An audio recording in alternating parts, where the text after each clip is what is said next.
Hello! Hold on a second. I think I need to refresh the stream on my end.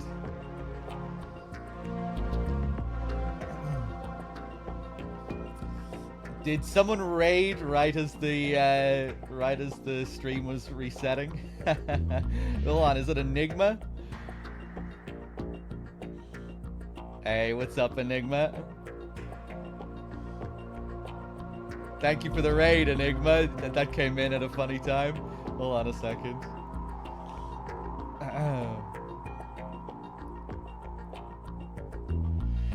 Okay. Oh no, these raider messages.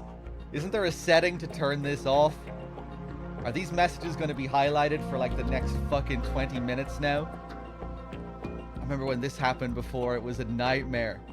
Everyone's message just kept getting highlighted. Not even just their first message, like all their messages.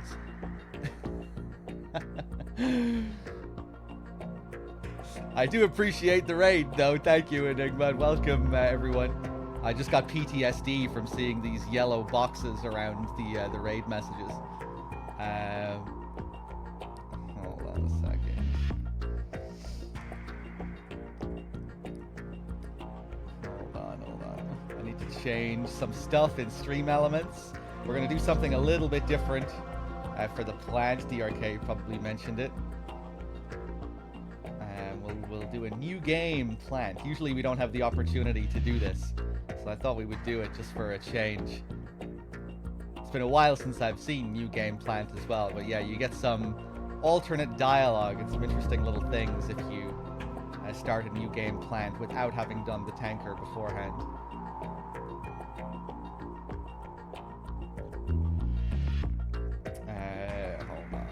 on.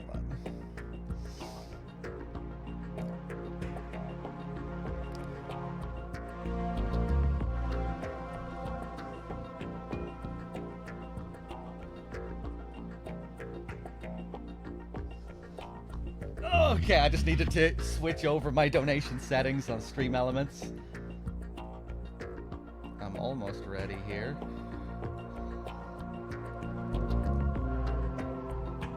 Alright, hey, what's up, Teppy? How's it going? Shinryu, Big Red, Shinlane, Enigma, again, thank you very much for the raid. It's good to see you. I'm still just getting into the groove here. Naughty Yuri earlier with the 23. What's up, everyone?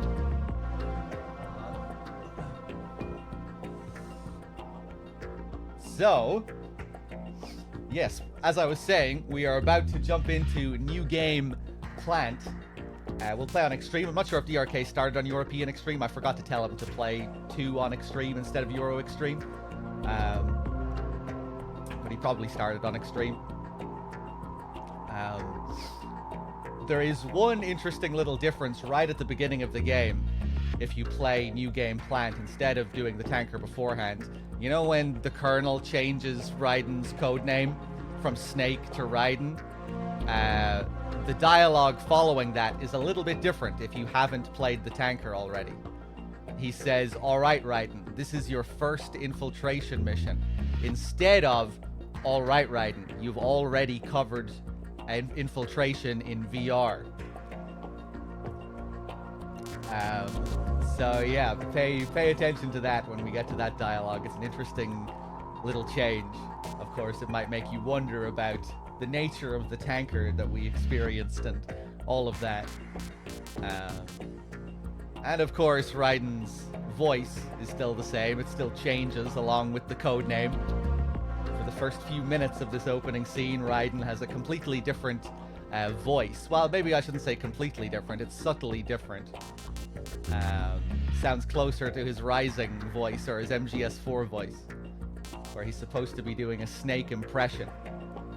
And then once his code name is changed from Snake to Raiden, his voice also changes along with it, and he becomes the on-edge Raiden we all know from MGS2. But yeah, we'll talk more about these details when we actually get into the gameplay. Let's just start this up, shall we? Hey, how's it going, FIFA, Chaotix? It's not subtly different. I would say it is subtly different. It's really easy to notice when you notice, but a lot of people miss it. I feel like most people miss it on a first playthrough.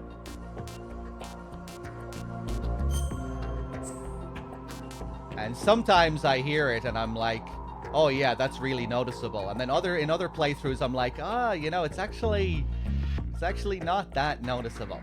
It's not like a crazy switch.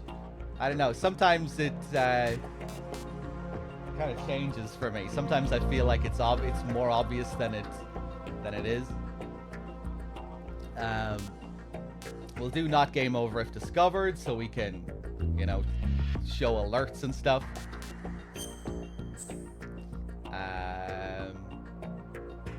Doesn't really matter what tags we go for. Let's do it.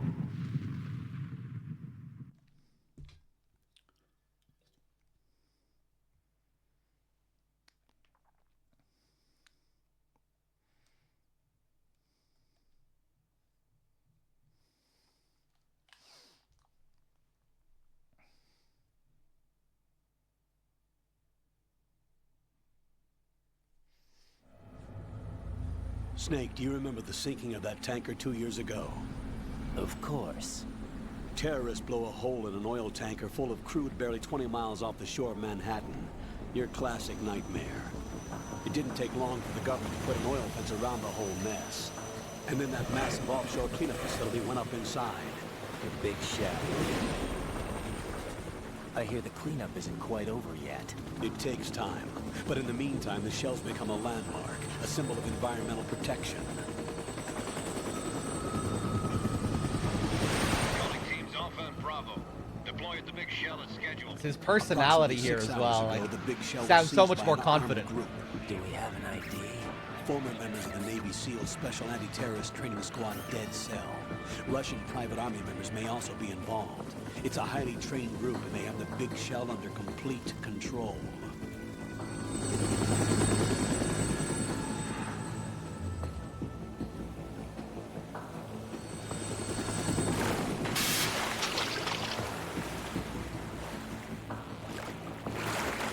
Come in from downwind and pull up fast. Get ready to fast rope down to Shell 1. 5 minutes to ETA. Alpha, your top priority is to rescue and safeguard the President. Team Bravo, watch out for Stillman's back and get those C4s disarmed.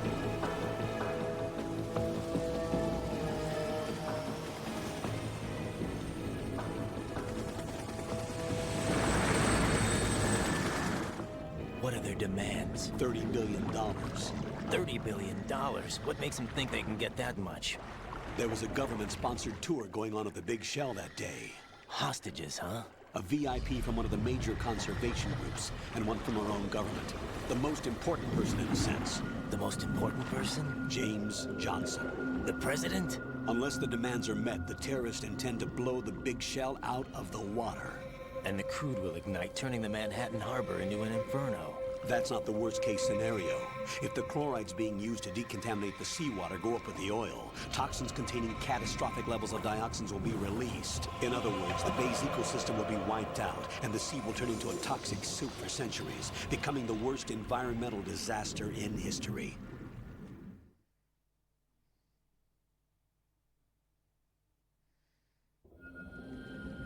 You have two mission objectives. One, infiltrate the offshore decontamination facility Big Shell and safeguard the president and other hostages. And two, disarm the terrorists by any means necessary.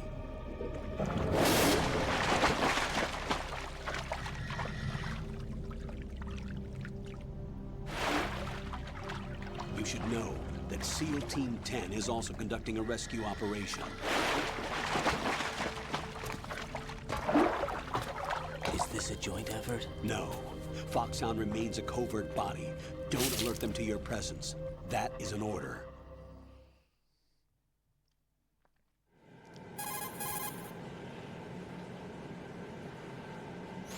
This is Snake. I'm now inside Strut A of Shell 1. How are things? We're in luck.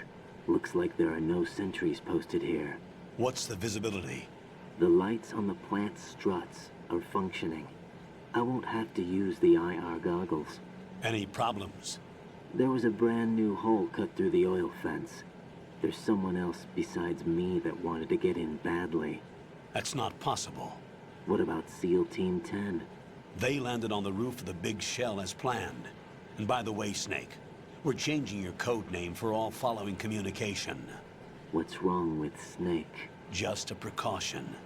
You are now designated Raiden. This will be your first sneaking mission. The arms will naturally have to be procured on site. Make sure nobody sees you. If you need to, contact me by codec. The frequency is 140.85. When you want to use the codec, push the select button.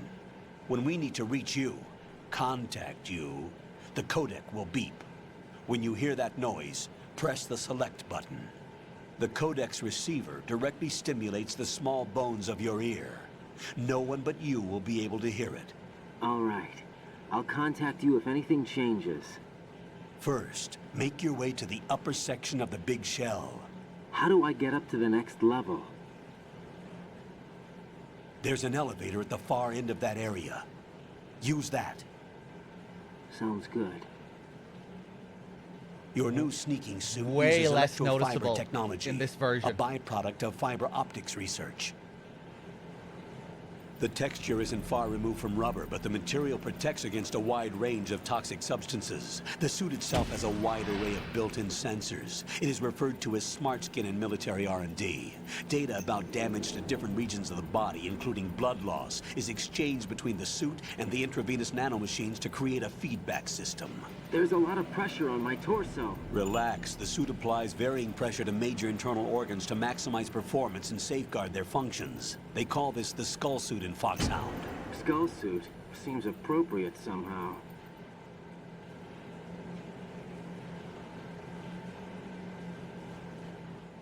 The hatch with a circular handle will open into the elevator area.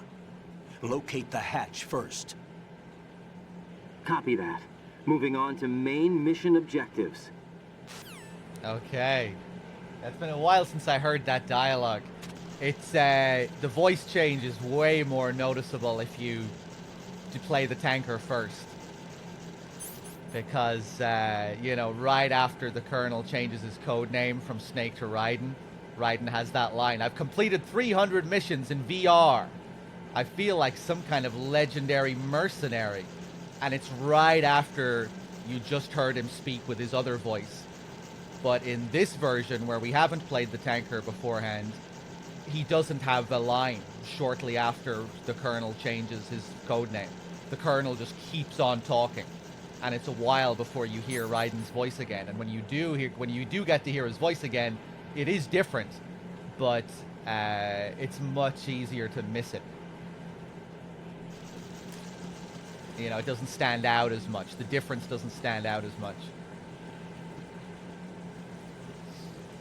Yeah, in this version, in the other version, he says, "All right, Raiden, you've already covered infiltration and VR training." Raiden responds, "I've completed 300 missions in VR. I feel like some kind of legendary mercenary." All right, we'll skip that part. But here, he says, "This is your first infiltration mission. The arms will have to be naturally procured on site." And they don't even mention his VR, I don't think, at all there, do they? Don't think they mention it at all. It's still a part of his character, regardless of whether you play the tanker or not,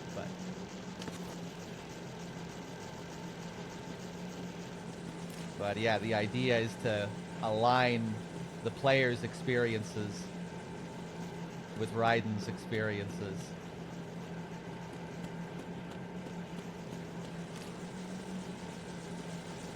I think the idea is that they kind of want to put Raiden through what the player is going through, you know? That the player expects to be playing the game as Snake. Raiden thinks he is Snake. And then the game literally takes the Snake identity away from Raiden, giving him a new identity, which is what's happening to the player as well, unexpectedly. I think that's part of what they're getting at here. And I guess it also just highlights Raiden and his lack of identity, which is his kind of his defining character trait in this game.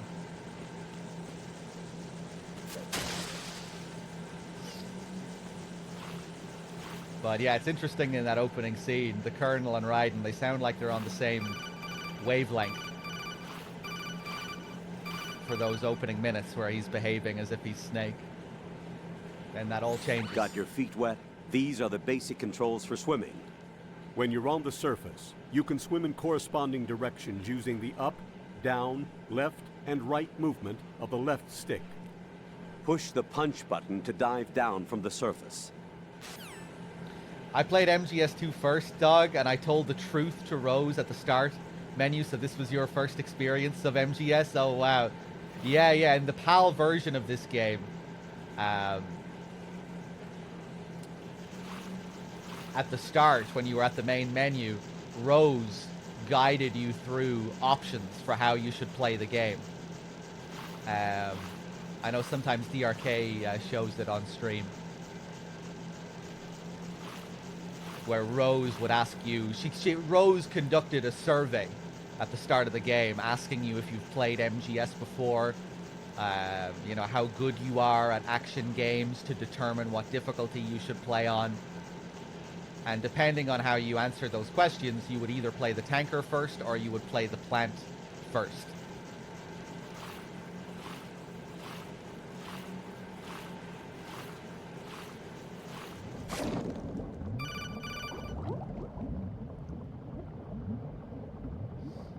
Stroke the water and move forward by pushing the punch button. Push it in rapid succession to swim faster. Change your heading with the left stick. Change your heading Up will with take the you left up, stick. Down takes you lower. Left and right to face those directions.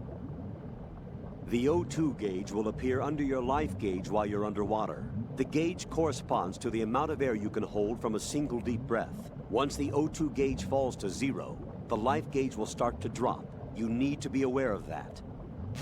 So because we're talking about voice changes and characters changing their identities and things like that, you might think that that Colonel voice change is another thing that's intentional to highlight that the Colonel is an AI or something. But no, that is not actually the case. It's just a bit of a happy accident, I guess, with the with this re-release of the game. That is just re-recorded dialogue for the HD collection. They re-recorded tutorial dialogue whenever characters mention specific controls. And I think it's to do with like the licensing, you know, that's before in the other version of the game they mentioned like specific PS2 DualShock controls that they weren't allowed to mention anymore. Maybe it had to do with the HD collection being multi-plat and being released on multiple platforms. Either way, they for some reason they had to re-record those tutorial calls. So yeah, there are a few calls like that where the Colonel switches up his voice. Same with MGS3. Zero has calls like that in MGS3 too. It's always tutorial calls where they mention specific controls.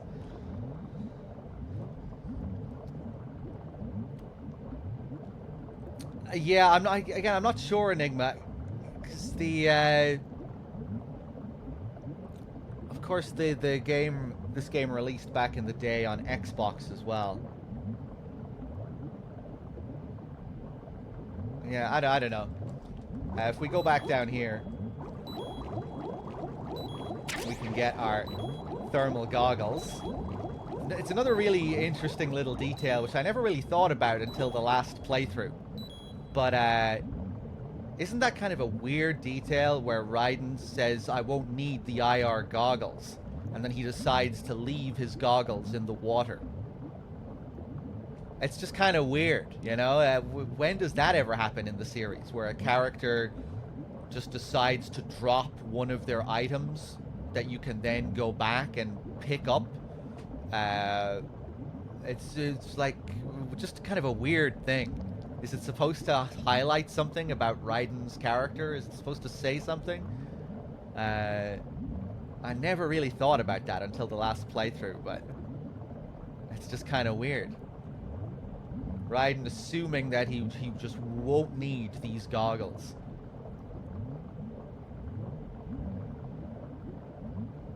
So is it supposed to say something about like that he's not really,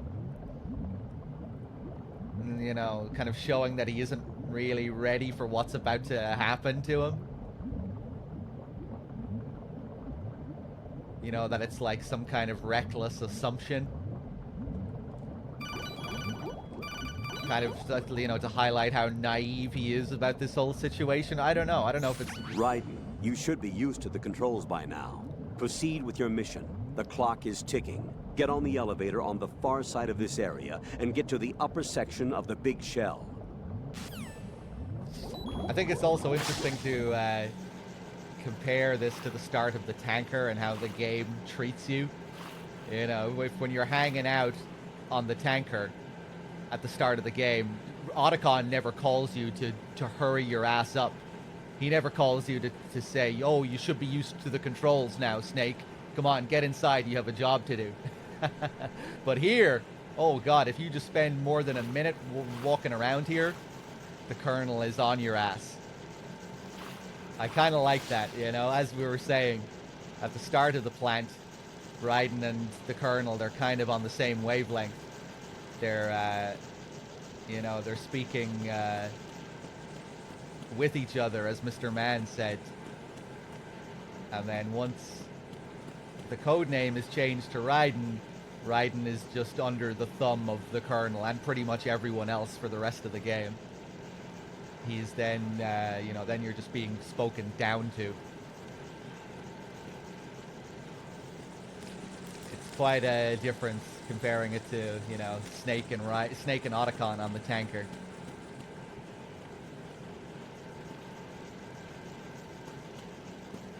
Lots of little things to look at here as well. Little optional calls. We go over here.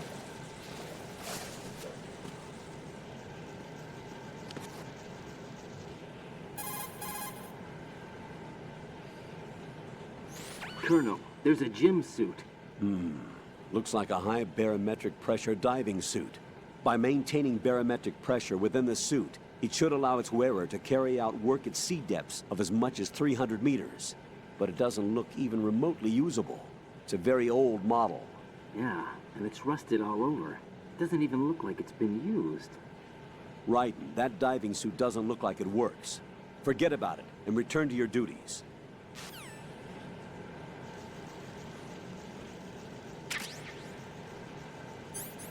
Here we get a shaver. Electric razor, smooth and quick shaving performance. Nothing is left behind.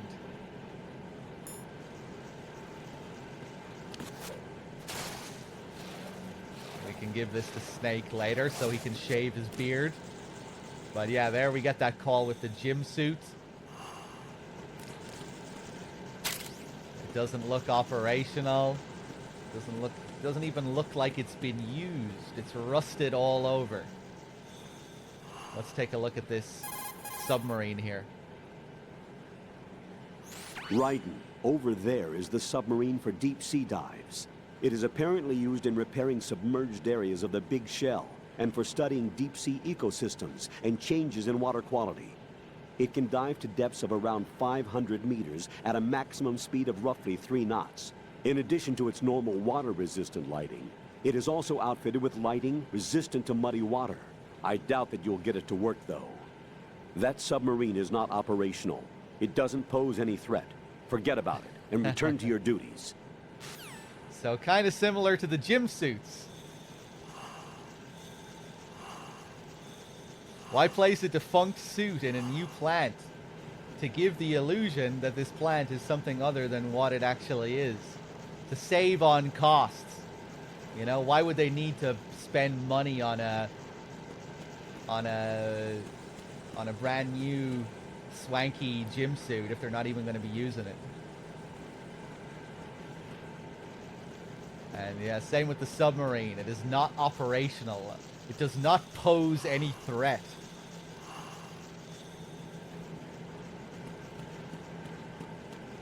So we get a lot of things here. If you stop and actually examine some of the stuff in the environment here and get these calls, yeah, kind of really highlights Says a lot about the whole game, really, highlighting everything as a prop. As something unreal.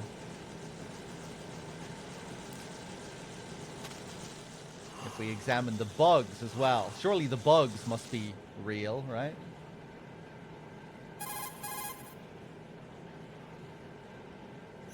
Look at all these bugs. The seawater is polluted with crude oil, and yet they can still survive. It's an altered bug that can resolve crude oil. Altered? Yes, through genetic engineering. It was created in the lab to combat frequent oil spills. It doesn't exist naturally. The bug is genetically altered with DNA from a bacteria called Pseudomonas, which can decompose crude oil. It has an enzyme in its body that can break up oil, and was modified so it instinctively consumes any crude oil that it absorbs. One of the reasons the Big Shell has little oil pollution is because of this bug. It also helps in reducing costs and the number of spill maintenance workers. It's a form of bioremediation. It's for the most part innocuous, so no need to be worried. Those bugs have ravenous appetites. Be careful that they don't end up eating your rations. Shake your equipment to protect the items from sea lice. Yeah, so genetically altered bugs that do not exist naturally. Yeah, everything being set up as artificial in some sense. Altered, unreal, artificial props, stand-ins.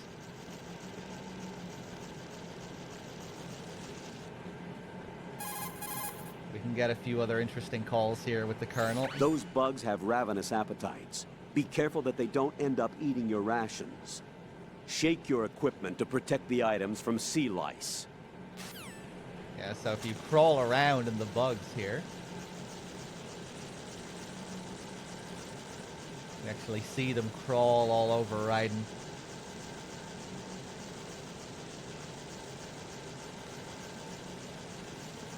Now when we stand up, they'll kind of drop off. But if we look in our items,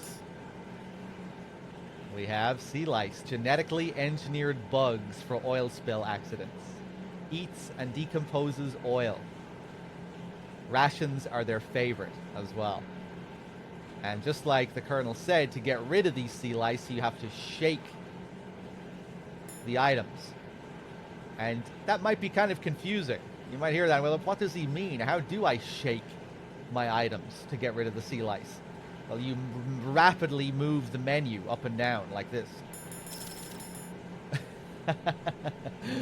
That's how you shake the items.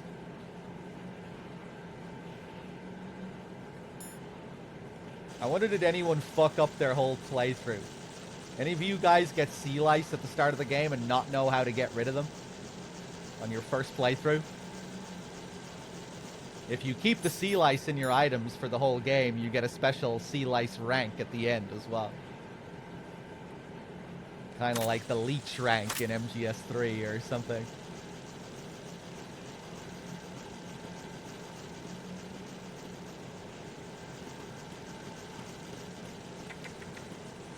Let's call the Colonel a few times here. Raiden, first get to the upper section of the Big Shell. Take the elevator in the north end of the area. To get to the elevator area, go through the connecting passage. That's exactly it. Have you guys ever done a run of Snatcher? Yes, I played Snatcher like a week or so ago. I play it every Christmas. So I played it quite recently. I started the playthrough on Christmas Eve, and then I finished it on New Year's Eve.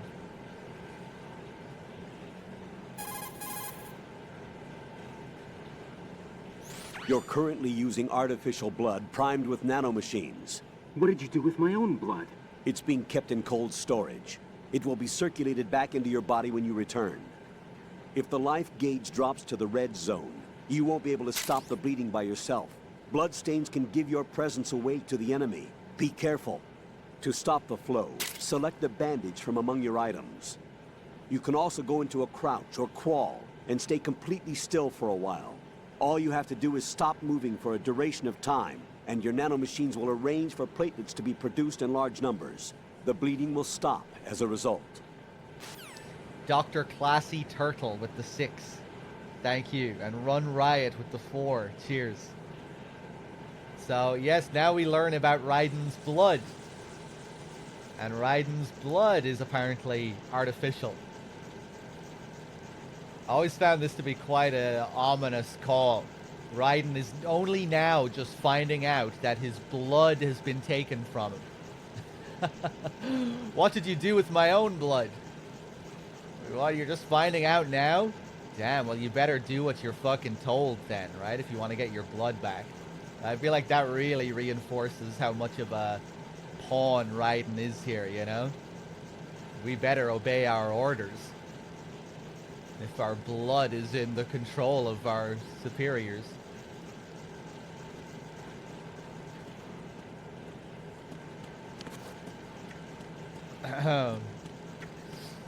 Oh, you can eat the rations before the sea lice eat them, can you? Yeah, it's been a long time since I even saw what happens when you have sea lice and rations at the same time. Let's get some sea lice. And then we'll get a ration later and we'll take a look. You think Twitch will ever ask you for your blood? I hope not. Originally, Raiden was going to have white blood in this game as well. They decided against it, I think, just because they couldn't get white blood to look good in the game. But that was originally the idea. And it was supposed to be, in part, a callback to Policenauts, where the artificial beings of Policenauts have white blood. The Frozeners.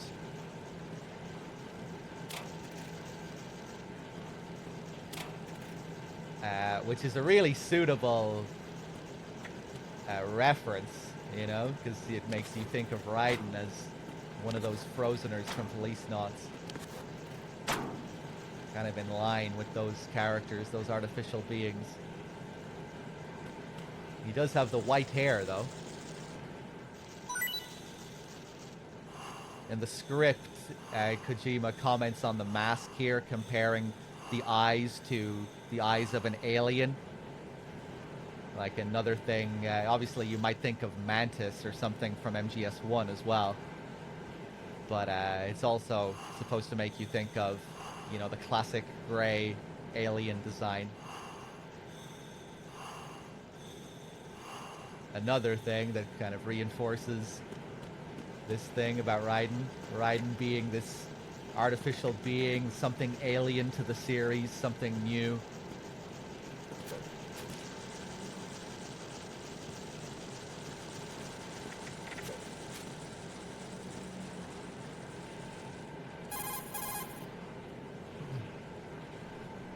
To get to the elevator area, go through the connecting passageway to the north.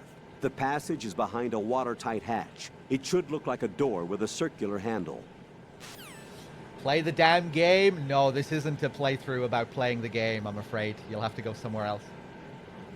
We'll be doing lots of not playing the game. So, you're gonna have to get used to this, I'm afraid.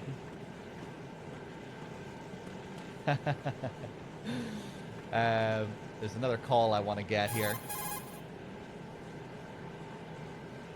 To get to the elevator area, go through the connecting passageway to the north. That's exactly it. The punch is the basis of hand-to-hand combat. Push the punch button. Hit it repeatedly to do a combo and take out the enemy. Unlike in VR training, you can fight in first-person view also. Use that to your advantage. Unlike in VR training. Whenever he says that, it's, you know, unlike the previous Metal Gear games, you can now do these new things. Punch in first person. You couldn't do that in VR missions. You couldn't do that in MGS1. All these fancy new MGS2 mechanics, not like VR. Move in close to the enemy when you have... Not like those video games. This is real life.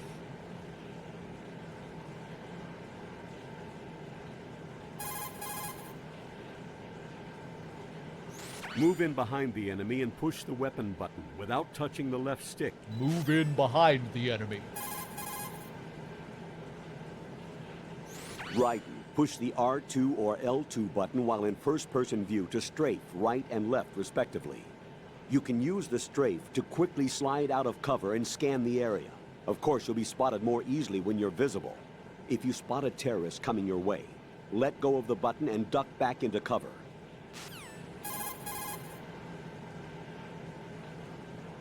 Once you see the codec screen, set the frequency by moving the left stick left and right. Push the left stick up or hit the enter button to start a call on that frequency. The codec is also capable of retaining the frequencies that you contacted in its memory. Lean the left stick down in the codec What's wrong with you, to activate Colonel? the memory window. The memory window displays a list of frequencies used to date. Select a frequency and push the enter button to start a call on that frequency. Yeah, I haven't listened to that one in a while. Another thing you might notice is that the codec screen is slightly different on the plant compared to the tanker. Look at those bars. Shaped like a pistol being pointed at Raiden. That's not how it looks on the tanker. On the tanker, it has a much more natural shape to it. It does not really look like a pistol. It looks identical to MGS1's codec, actually. And the tanker also has a game over screen, which is identical to the MGS1 game over screen. But on the plant, the game over screen changes. The codec slightly changes. We'll talk about the game over screen later, but yeah.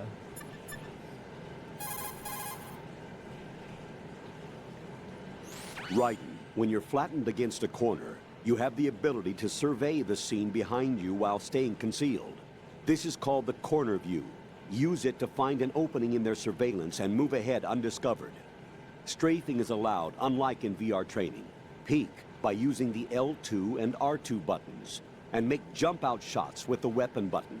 Take advantage of the different options.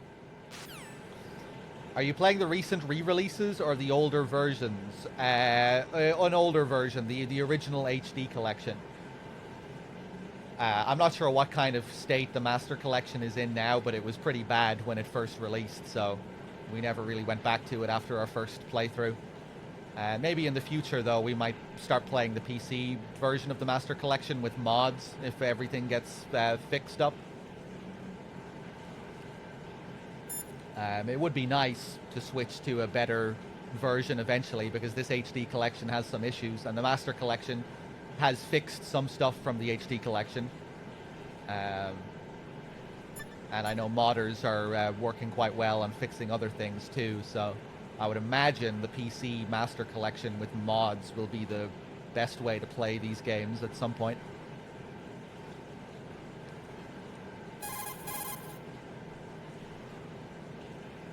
Flatten yourself against the wall and push the punch button to knock and create a diversion.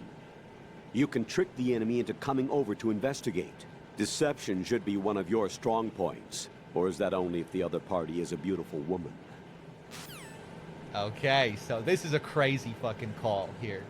If any of you were watching the start of the marathon, or not really the start of the marathon, if any of you were watching the start of MGS1 earlier, you might have been there when we got a certain tutorial call in the dock at the very start of the game, where the Colonel and Naomi are teaching Snake about knocking on corners to lure the enemy, deceive the enemy. In that call in MGS1, what is the dialogue actually in MGS1? I'm blanking.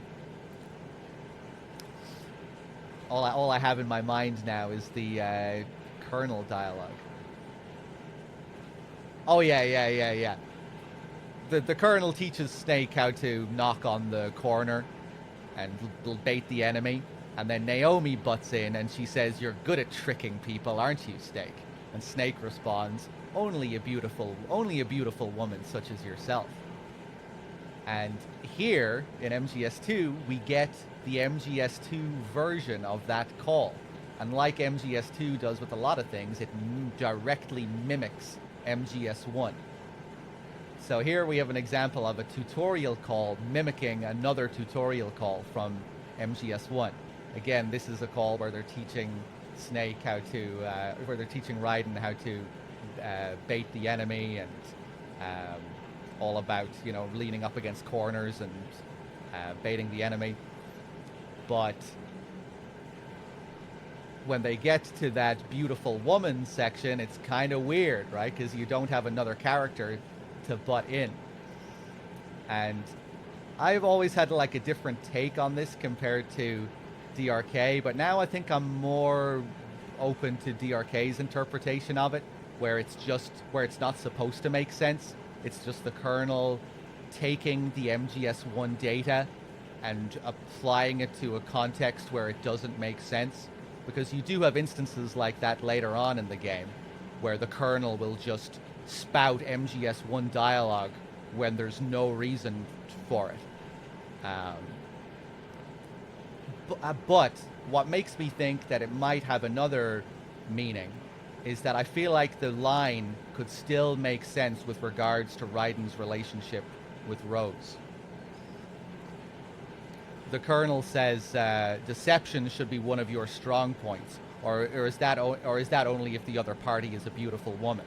And it's mimicking that part of the MGS1 dialogue where Naomi butts in and she says, "You're good at tricking people, aren't you, Snake? You're good at deceiving people, aren't you, Snake? Only a beautiful woman such as yourself." So the kernel is reshaping that dialogue and applying it to Raiden. And is the meaning behind it that it just doesn't make sense and it's the kernel spouting MGS1 gibberish devoid of context? Or is it actually supposed to be implying something about Raiden's character and that he is lying about who he really is to Rose? Right? Because that is a part of Raiden's character, that they are both, in a way, deceiving each other in different ways. Raiden is keeping his whole life from Rose, his whole history about who he really is from Rose. And I think you could look at that as a form of deception. But I think I don't know. I think the other interpretation does work too. That it's that it is the kernel just mimicking dialogue from MGS1 where there isn't really the correct context.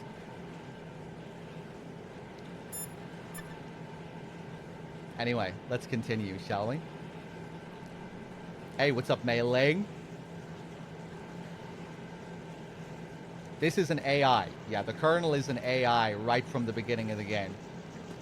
I actually didn't talk about the contact you call earlier. There are very early hints that the kernel is an AI. In the opening codec call between the kernel and Raiden, the kernel has that line, again, that mimics dialogue directly from MGS1.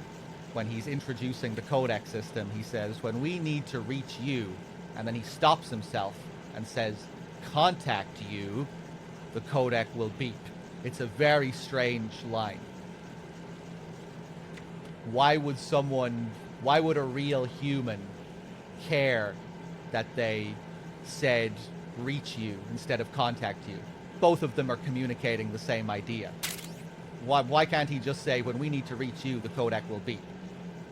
That's perfectly fine. He doesn't need to say contact you. But this Colonel Campbell, oh, he really does need to say contact you. He stops himself when he catches himself saying reach you. "When we need to reach you, contact you, the codec will beep." It's the Colonel fucking up his MGS1 dialogue. At the start of MGS1, the Colonel says, "When we need to contact you, the codec will beep." So this Campbell, this Colonel, needs to copy that dialogue. He fucks up his script, and then he and then he says the proper line. So it's an early little hint that there's something not quite right with the Colonel. We'll find out much later in the game as well that Raiden has never met the real Roy Campbell. He tells us that he never met the guy. He's never referred to as Roy Campbell throughout the game as well. He's only ever referred to as the Colonel. or Colonel.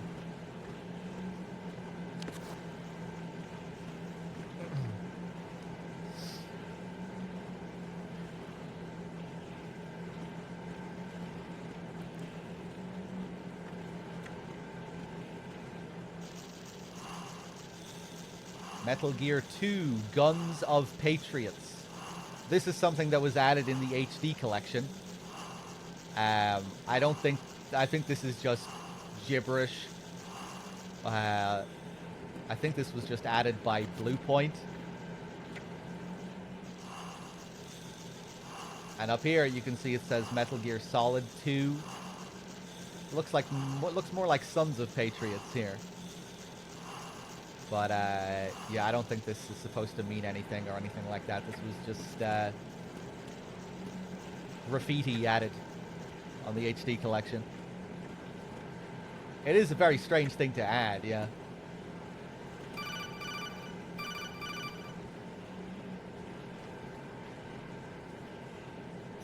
Raiden, that door is watertight.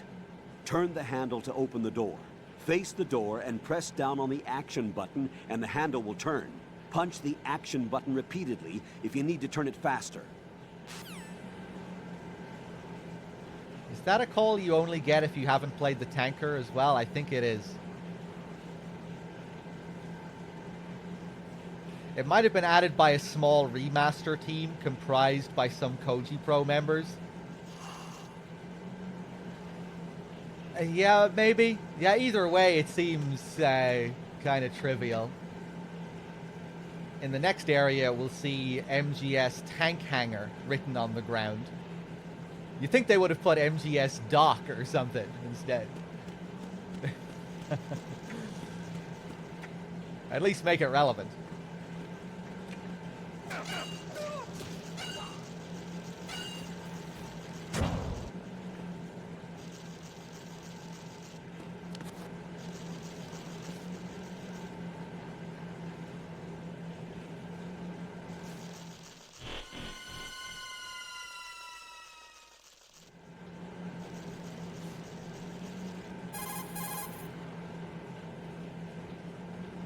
Colonel, I've sighted an enemy sentry.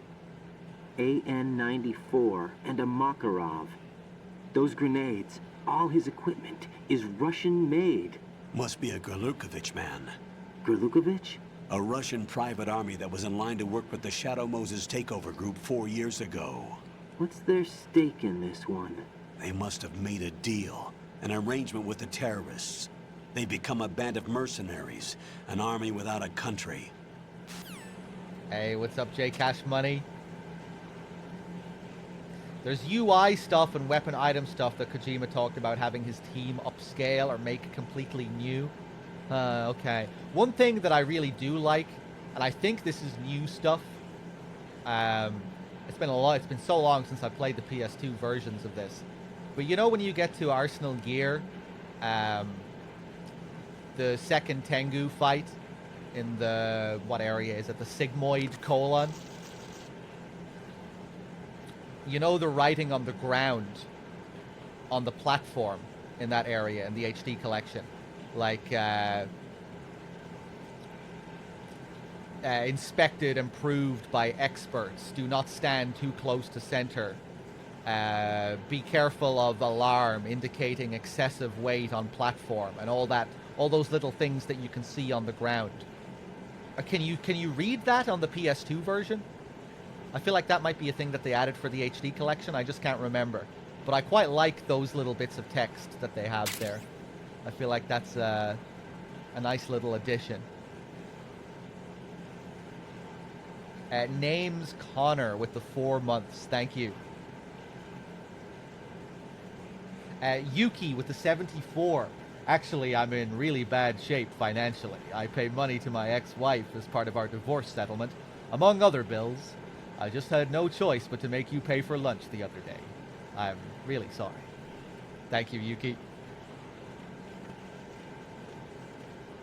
So when we open the door here, we hear someone beating the shit out of some guards. There's another intruder besides me.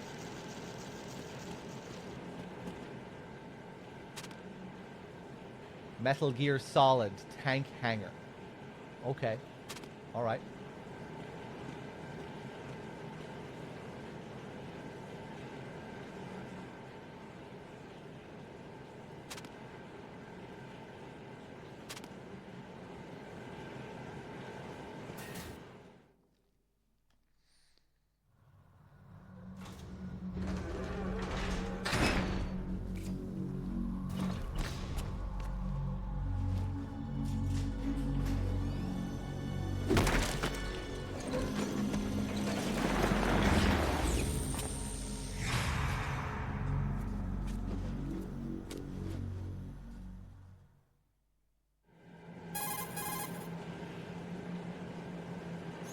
Colonel, there's definitely another intruder in here besides me. That's not a possibility. Not a team. Looks like a solo job. One man.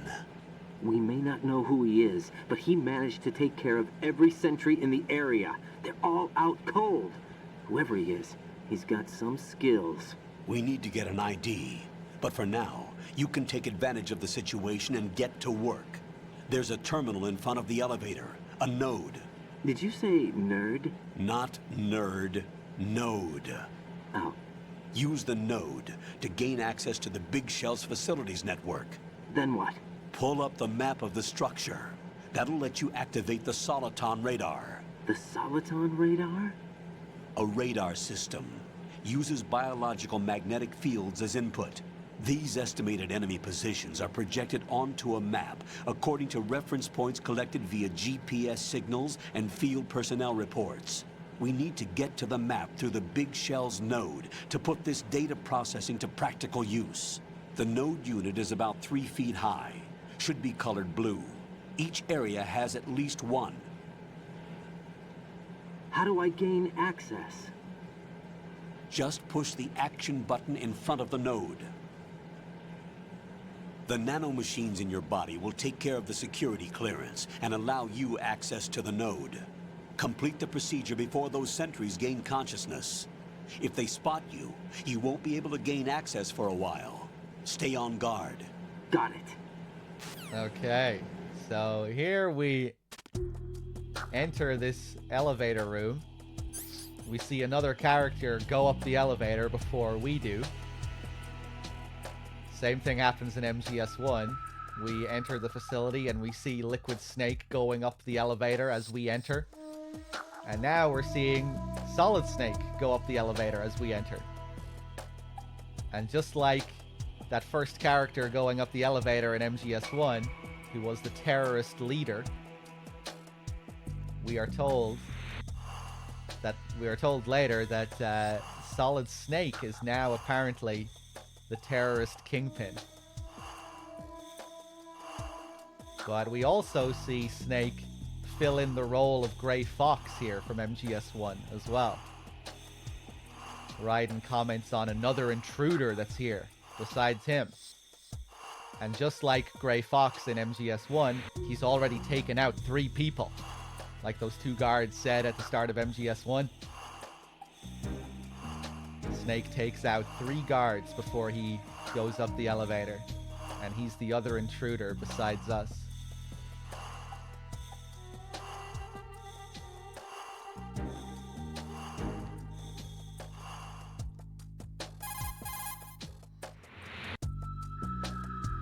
Colonel, I remember this place. Of course you do. This is level 1 from the VR missions.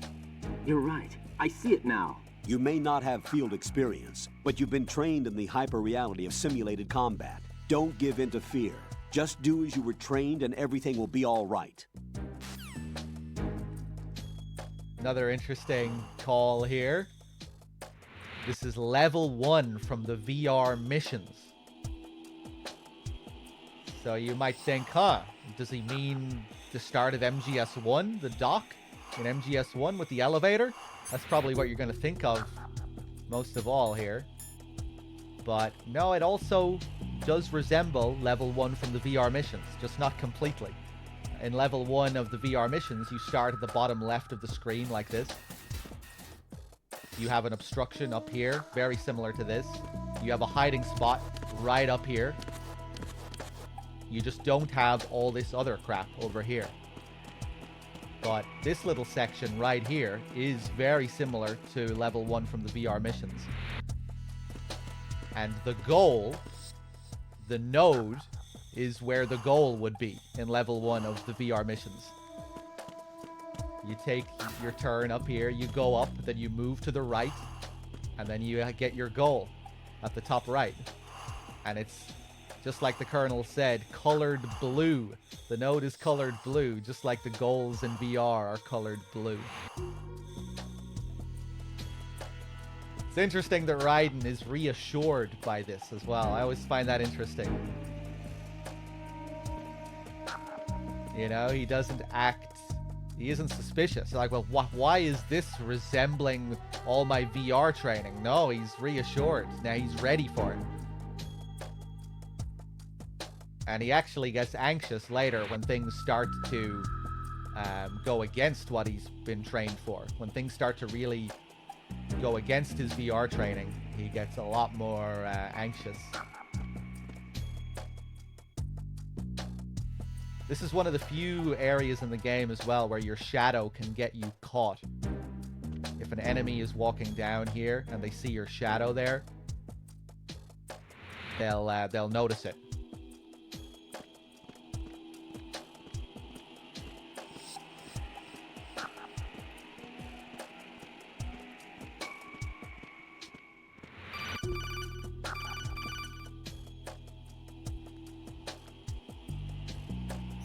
Raiden, you won't be able to use any of the enemy's equipment. Why not? You should know that all active weapons are equipped with a personal identification system.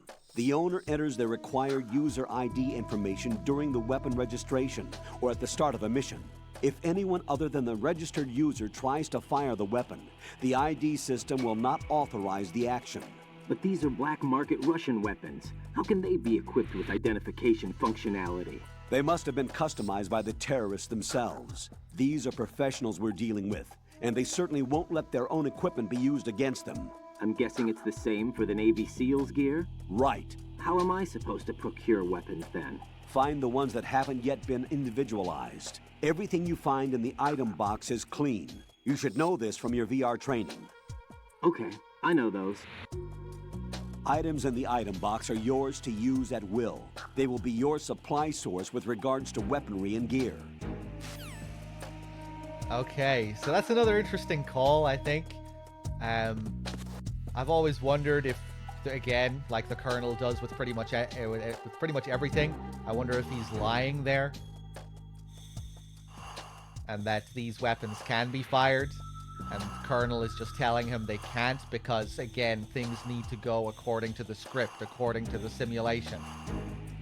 And to VR, you know, like he says, like you know from your VR training, the weapons in the item boxes are clean. You need to find specific weapons that are laid out for you in specific places.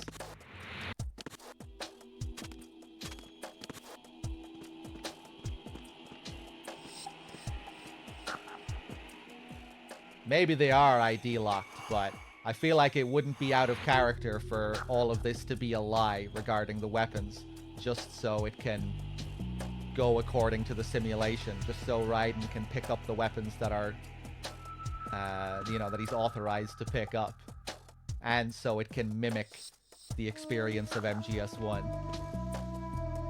I kind of just like the idea of Raiden trying to use real-life logic, where the Colonel is like, no, stick to the video game logic. Stop trying to think rationally about all this. I just think it's fitting. And just like Raiden's, but these are black market Russian weapons. How can they be equipped with identification functionality?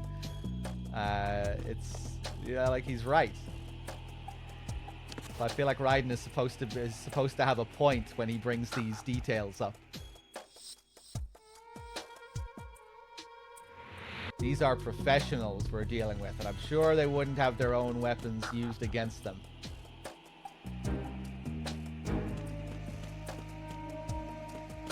Something I forgot to point out, actually. Let's go back here. Another really cool little detail. You can see Fat Man's bomb up here. Look at that. This is the last bomb that you freeze before fighting Fat Man. Well, technically the second last, but yeah. You'll notice that there's no light blinking.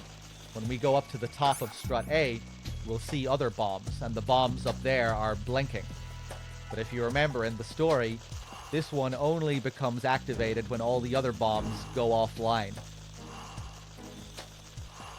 So it makes sense that this one isn't blinking while all the other ones up top are.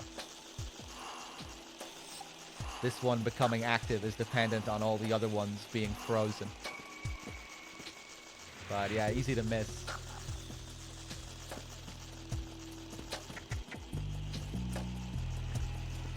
Is it not possible to go back and freeze this one early? It's not, no.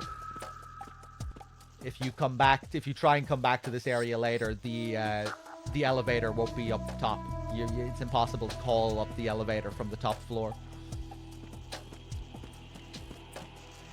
There is no bomb under the submarine, not on extreme difficulty.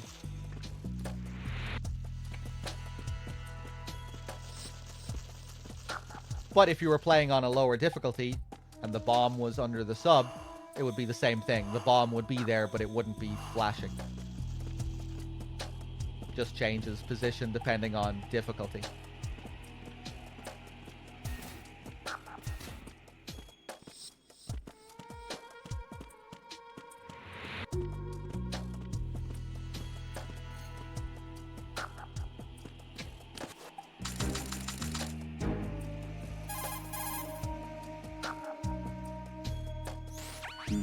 The elevator seems to be stopped on the upper floor. You'll have to wait for it to come down.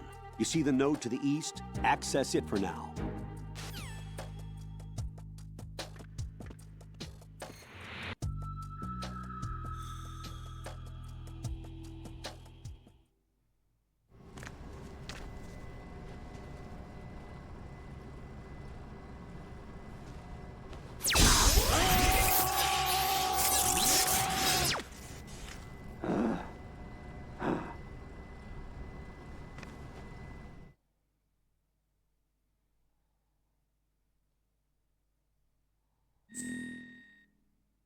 And now, we really get to start our role-playing experience.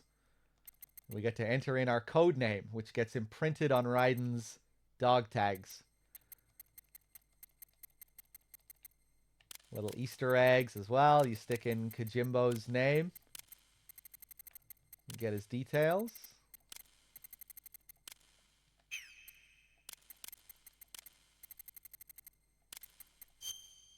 For some reason, you can't input the year on the HD collection. I have no idea why that is. In the original versions, you could input the year. You can also put in Shinkawa's name. You should be able to put in a few other developer names as well, but I think a lot of those are busted on the HD collection.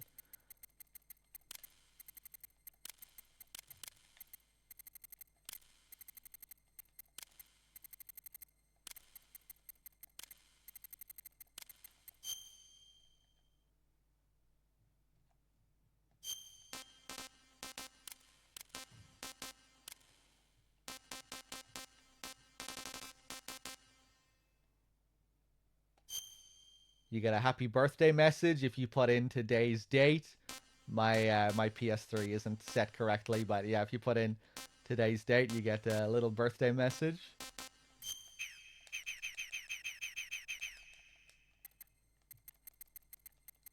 What am I gonna call myself for this playthrough?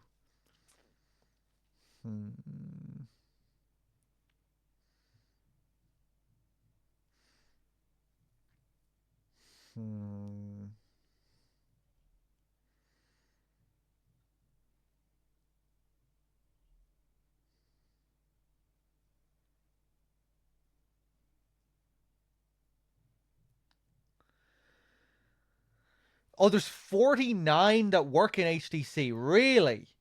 Oh, right. I thought like most of them were busted in the HD collection. Yeah, usually I just show Kojima's and Shinkawa's.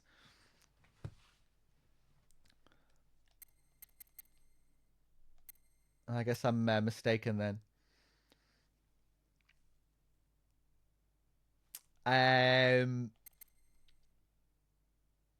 Malak. I think we did Malak not so long ago. Is So Toyota here? He better be here.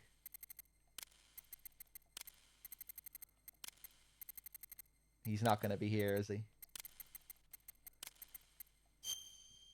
Nope.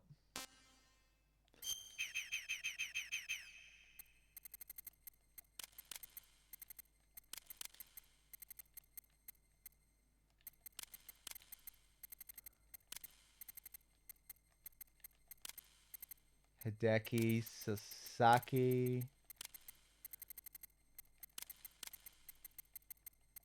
Nope.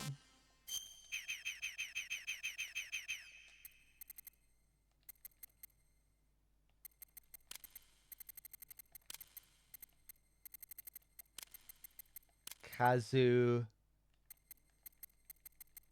Nobu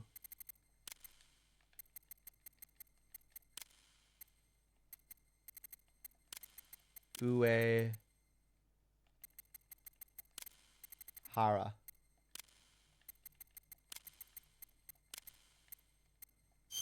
No, I give up.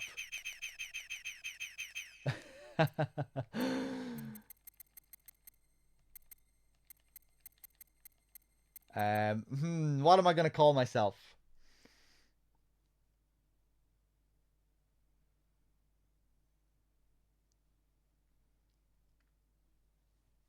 Kiryu Kazama, AJ.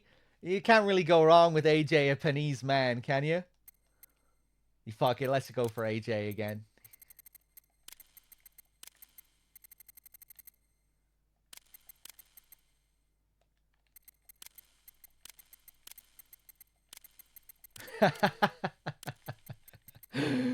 There we go.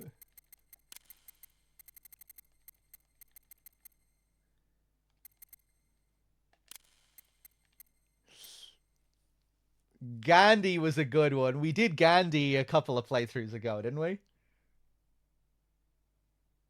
Gandhi is pretty hilarious. No, never heard the name before.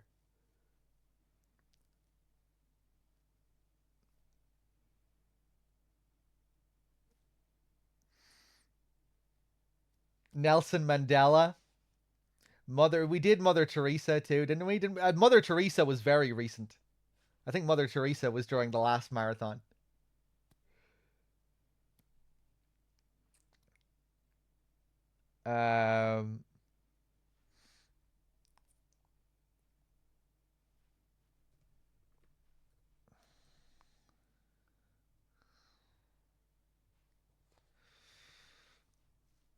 What about Yasser Arafat?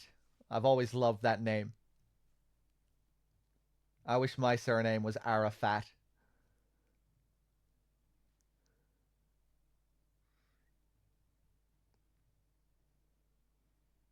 I'm kind of feeling me. Yeah, I was just thinking Wexford. Maybe people might take that the wrong way if I do that.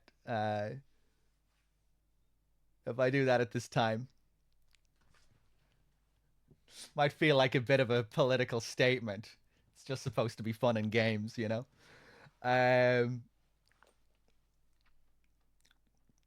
Sam Fisher, Michael Douglas.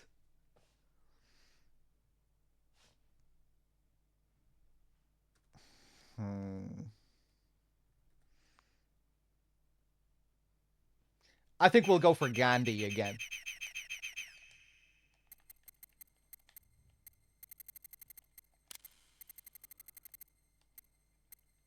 Michael Jordan, nah. Epstein. Bruce Wayne.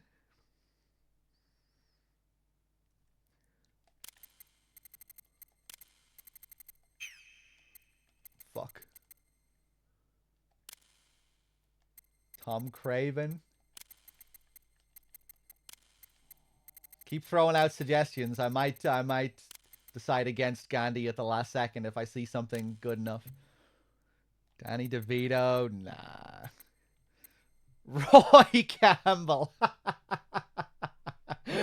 That would be pretty suitable, actually, given that you never hear the name in the whole game. Never heard the name before.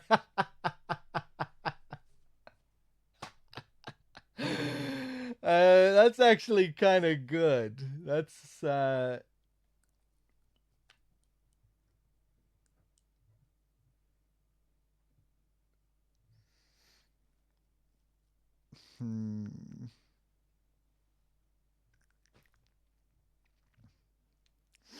The Campbell idea is pretty good, actually.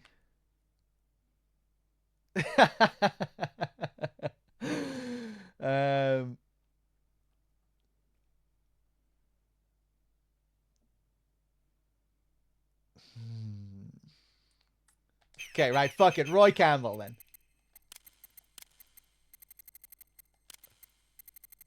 What about just Roy?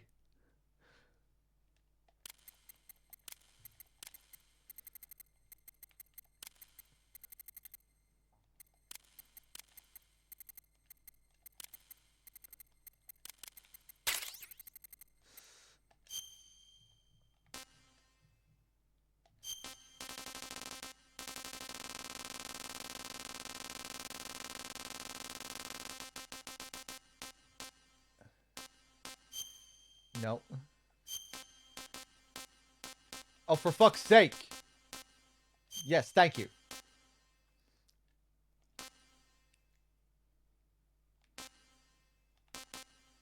Okay, let's do it.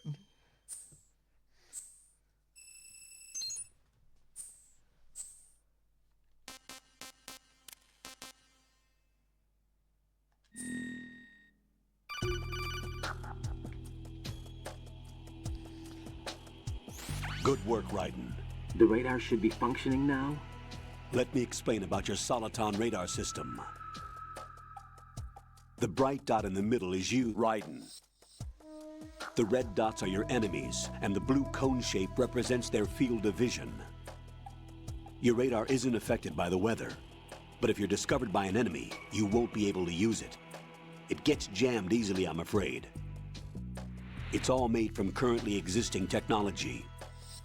You won't be able to use it in an area with strong harmonic resonance, so be careful. The Big Shell's layout map should now be available after touching the Start button. How do I save the mission data? I've set aside a proprietary frequency for saves, and an analyst to work on the data too. Jack, is everything all right? What are you doing here? Jack, can you hear me? Rose, you're not supposed to be involved. What's going on? Jack, I'm a part of this mission. Colonel, what the hell is going on? Raiden, meet the mission analyst. She'll be overseeing the data saving and support. Love the sound Why here. her? The Foxhound analyst that was supposed to take part in this mission was in an accident. Rosemary was brought in as a replacement. An accident? And according to the files, she knows you better than anybody else. Rose may be in the service, but an intelligence analyst is no field officer. Not to worry. She has our technical staff at her disposal. She's never been a part of a field mission. This is insane. I have my own reasons for selecting her for this mission, soldier. Colonel, I fail to see... I know your VR training performance in and out, but sometimes that's not enough. You're familiar with the Shadow Moses incident? You know I covered it in VR. If there's a crucial tactical detail that case taught us, it was the power of the operative's will to survive. I was trained to fight. My personal feelings have no place in a mission. We've learned that it doesn't work that way. And on the field, you need all the help you can get. Jack, you're stuck with me whether you like it or not. Rose. You need someone to watch your back. But I have conditions that need to be met, Colonel. What is it? I'll perform my duties and save that mission data, but I'm aware that technically I'm not part of the mission control team. After all, I'm just a normal girl who's worried about Jack. But that means, Colonel, that I am not required to follow your orders outside of my immediate duties. Jack is not simply a field personnel for me to track. His safety comes first to me, not the mission. And because of that, I will be monitoring and keeping a record of every communication you have with him, Colonel. Given the circumstances, you're free to do what you see fit. Hey, I prefer this to being kept in the dark waiting. I'd like to make a request, if I may. Of course. His handle is Raiden. For the duration of the mission, could you call him that? Yes, sir. All right, Raiden. Let me know when you're ready to turn in a save. The proprietary save frequency is 140.96. I just switched frequencies. Jack, What? do you know what day it is tomorrow? April 30th. Is there something special about it? Isn't there? I can't remember. I'm sorry. Oh well, I'll keep trying till I hear the answer. I'm gonna let you go now, Jack. Take care. I'm just a normal girl who's worried about Jack. Ralphie with the 7, thank you very much.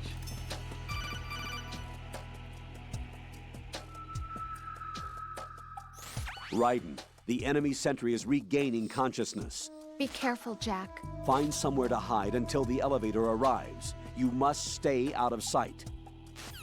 Yuki, thank you for gifting a sub to Futsoria. I'm under enemy fire. Secure the perimeter. Spank. So we grab this guy, spank him straight away.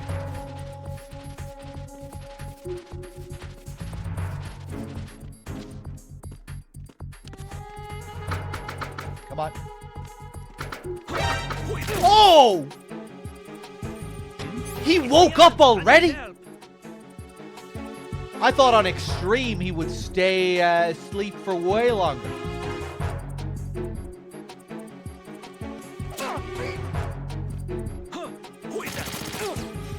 It's the enemy. I need help.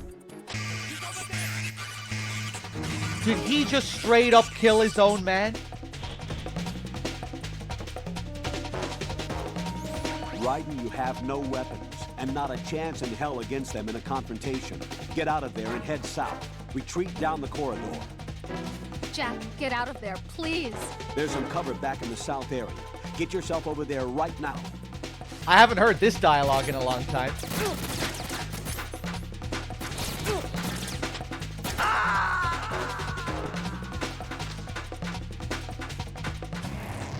Raiden, what's wrong? Raiden! Raiden! Wow. I guess since we got a game over here, I can talk about the mission failed screen. As you can see, this is not the same game over screen from the tanker, nor from MGS1. On the tanker, the game over screen directly mimics the game over screen from MGS1 with the classic music that plays and everything. It's an iconic image, the game over screen. But here we get something very strange and different. And it doesn't say game over, it says mission failed. And underneath continue and exit, you have all these weird letters and numbers. This is basically code showing your performance in the game. The first thing you see underneath exit is arm strength. That's your grip gauge, how high your grip gauge is. Right now, it's at 0. I'm a weakling. Underneath that is prudence. That's my save count, which is also 0. Ammo used, 0. Alert num, 1, because we just triggered an alert. Underneath that is NUET, 0. That's supposed to be like neutralizations, your kills, your kill count. Underneath that is damage amount. And I think that's the damage that you have received rather than damage dealt. Does 50 count for 1 full health bar? I'm not sure. I'm not sure what damage amount is exactly, but I think it's your health, the amount of damage that you've taken. Underneath that, you have camera position X, camera position Y, Z. Those are camera coordinates in the big shell. I'm not exactly sure what this is showing us here, though, because there are no cameras in this area. So what cameras it's actually telling us about there, I don't really know. underneath that, you have area move. And I used to think this showed you the amount of times that you have moved between areas. But that is not what it is. And now I'm not sure what that is. Bad Humans, do you know what area move is? I think we were talking about this last time, and I can't remember if we got any clarification on it. I remember I was confused about it last time, and I did some experimenting with it. I don't think I could figure out what it was. Vanish point is actually the area code that you're in. W11A. That's the area code. And I think this is probably something that the developers actually used as well, for like the actual code of the game, for how they distinguished, you know, the each of the areas from one another.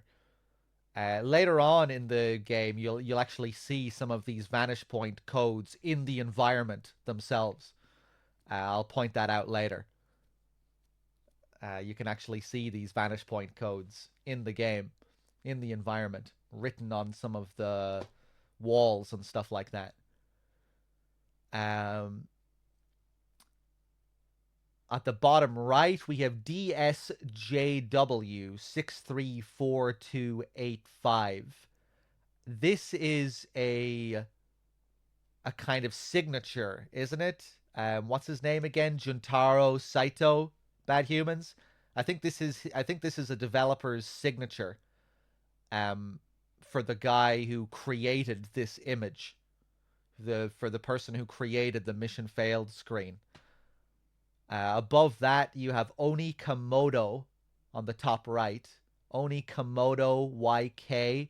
I think it serves as two things. I think it's an anagram for Konami Tokyo, but I think Oni Komodo is also the name of another place as well, another Japanese place. Gakorotas. I forget what Gakorotas is. And below that is some other code. But yeah, what you're seeing here is supposed to be a part of the Patriot system, the S3 system. Later on, when we insert the virus into GW and the kernel starts going crazy, when we make the AI go crazy, the mission failed screen also goes crazy. It starts to appear when it shouldn't appear. It says fission mailed instead of mission failed. Just like the kernel, this screen is also, in some meta sense, supposed to be a part of this whole AI system, this S3 system, which is analyzing Raiden's performance and your performance. It doesn't say game over like MGS1 or the tanker. It says mission failed. And that is also supposed to mimic VR missions. Another game released in between MGS1 and MGS2 called MGS VR Missions. When you fail a mission in VR missions, it doesn't say game over. It says mission failed. So the fact that it says mission failed here is interesting because it ties in with all of the VR missions that you can do in the previous games. And obviously VR is a big part of Raiden's character. We're told that he has only completed VR up until this point. Which again is supposed to tie in with the player's own experience of the video games being VR, the previous games that we've played, MGS1 VR missions.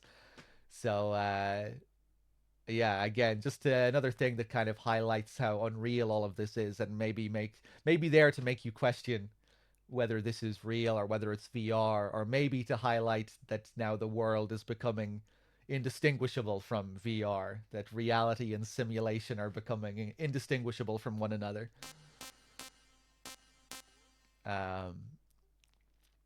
But yeah, pretty interesting screen here. Lots of interesting stuff going on with the mission failed screen. Stuff to think about.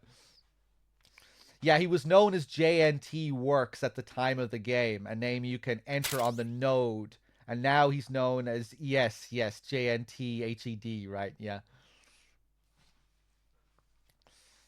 Gakorotas changes to Yumi Koratos later. Oh. Do you know what that means?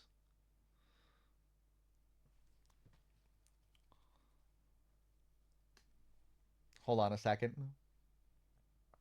Danny, thank you very much for the 15.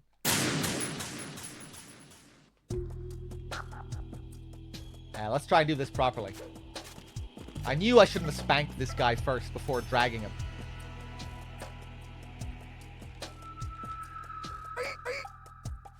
I'm under enemy fire. Secure the perimeter.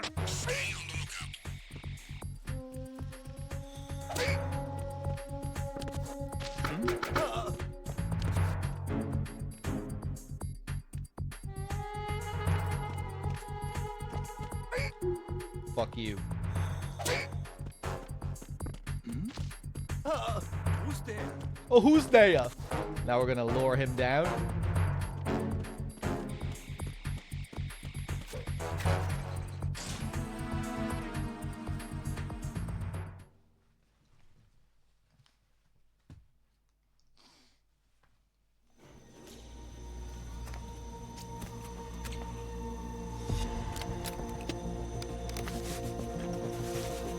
The terrorists call themselves Sons of Liberty.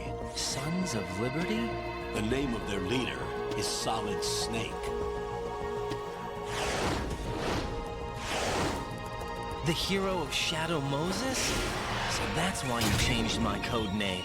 Right, but he can't be the Solid Snake. He died 2 years ago on that tanker after he blew it sky high. Could he have survived? Not a chance.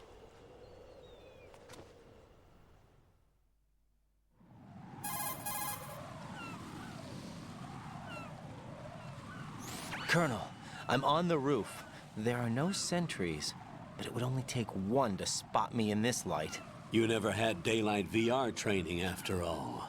Stay extra sharp until you can find a node to log in from. What about the commandos? SEAL Team 10 has landed on struts B and C. And the president? Seems he was spotted on strut B. Strut B?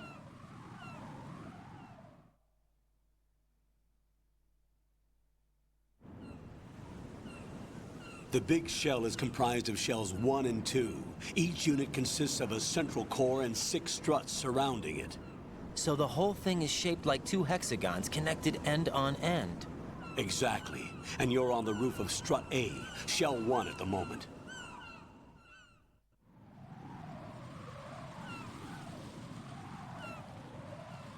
First, get to a node. Log into the network. Got it. Strut A.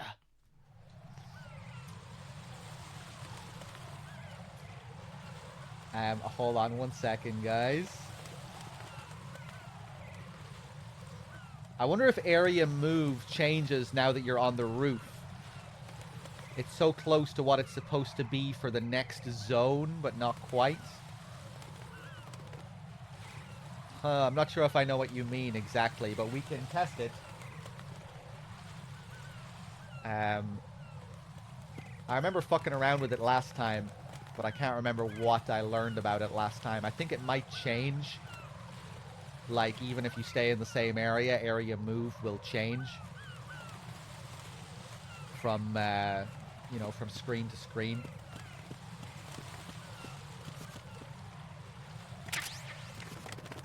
We get a bandage here. Oh yeah, I still have the seal ice. We'll keep those there. Absorbent pads to stop blood loss when bleeding. So it's interesting there as well. They comment on Raiden's VR, how this is his first time experiencing, or you know, that he hasn't done any training in any VR training in daylight, which I guess also might make you think of the start of MGS1, you know, when you come up on the elevator and it's pitch black outside and on the heliport. I really like what they do with the sun rising as well. I never really thought about this until I actually read the script for the game. But if you think back to the very start of the plant chapter, it's just early morning, right before the sun has risen. Raiden pokes his head up above the water And I think you can kind of see... Can you even see, like, the reflection of the moon or something? Or is that supposed to be the sun? But anyway, it's very, very dark when the game opens, just right before the sun is about to rise. And in the script, they comment on how the reveal of Raiden here, fully, where they show his face, is supposed to align with the rising of the sun. You know, like, it's kind of to tie in with the reveal of Raiden's character, that now he has been fully revealed. Whereas at the start of the plant chapter, it's still dark. He's masked, and the weather and the lighting is supposed to reflect that. Raiden is masked. He's still playing the role of Snake. He hasn't been fully revealed. The sun has yet to rise. But now, when he comes up the elevator and pulls off the mask, the sun has risen. He has been revealed. So, pretty cool little thing that you just might not think of. Just how the lighting and the time of day actually is supposed to tie in with the story and the character here. They do something similar as well later on with the death of Emma. How the sun setting is also supposed to symbolize the death of Emma. She dies as the sun sets. I always really like the atmosphere here at the start of the plant. Just this kind of early morning haze, the fog off in the distance. I think the lighting will subtly change over the next few scenes as well. You know, like after Stillman, it's still, you know, daylight, but it's kind of different. It's more midday. It's not as hazy, I don't think. But yeah, it almost has like a dreamlike quality to it at the start here.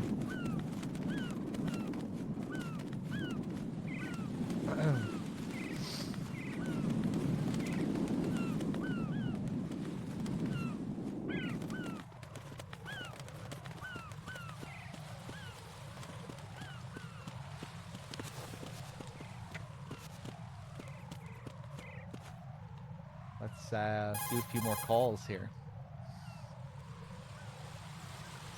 Raiden, the elevator's gone down. There's no need for you to return to the deep sea dock. Proceed with the mission.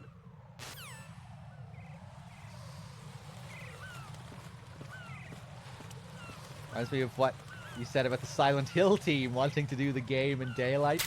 Yeah, Team Silent, they had plans to do a daylight horror game. Wonder what that would have been like. The doors are locked. How are we gonna get in? It's impossible.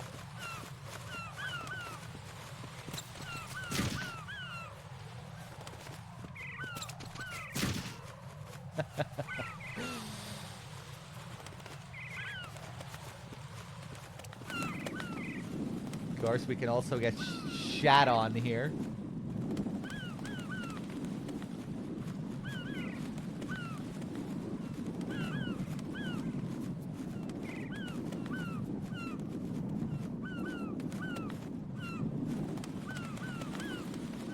Come on. Shit on me, cowards. There we go.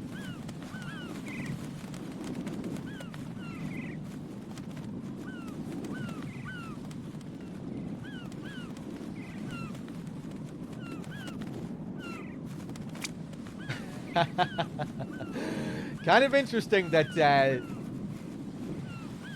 you know, right after the full reveal of Raiden, we're treated to slipping on bird shit and getting shat on.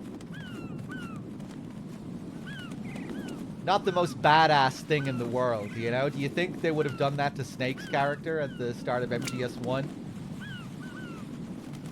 I don't think they would treat Snake like this. I don't think they would have Snake slip goofily on bird shit.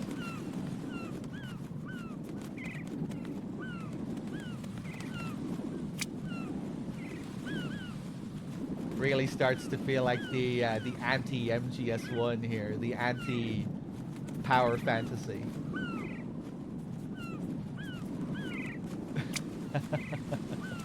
They're shitting in the same spot every time. Sometimes you can get them to shit in other parts of the screen. You can like cover the whole screen and shit.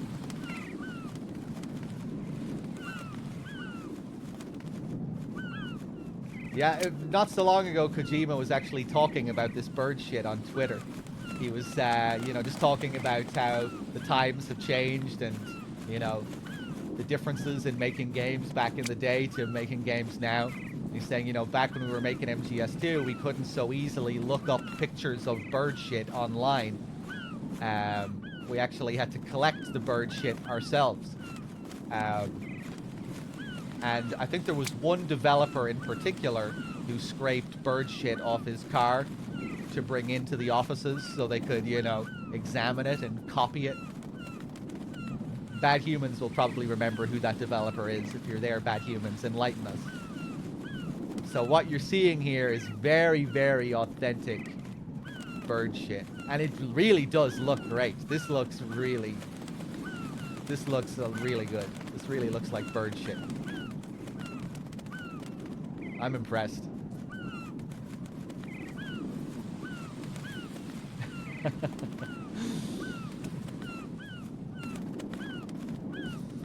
Camera phones?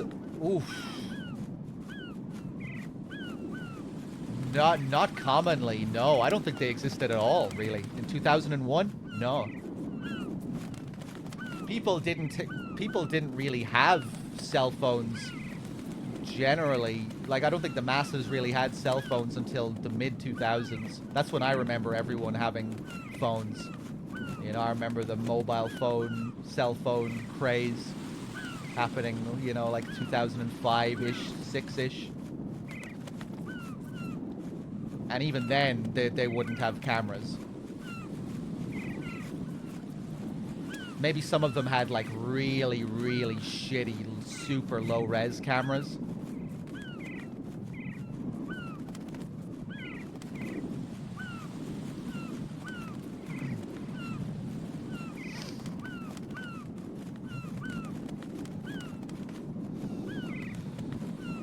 When did the 3310? I remember the 3310. Everyone had that. But I feel like I didn't see...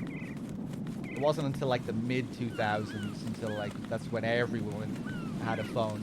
Although maybe Japan was probably a few years ahead with regards to, yeah, everyone having phones and whatnot. Yeah, Mr. Man.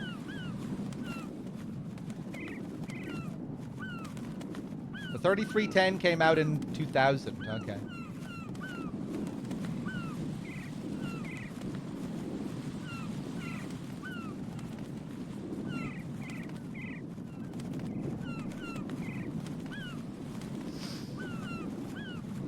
Yeah, I had a 3310.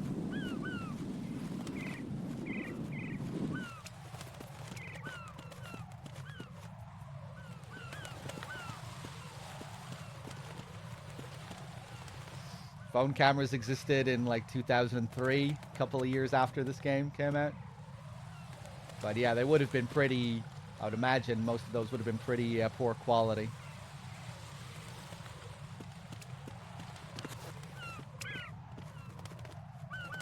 I really wish you got to see the bird shit on Raiden's face and on the actual character model. They could have kept it for cutscenes as well. What if you had to wait until you got to the bathroom in Strut C before you could clean your face? God damn it, Kojima, another missed opportunity.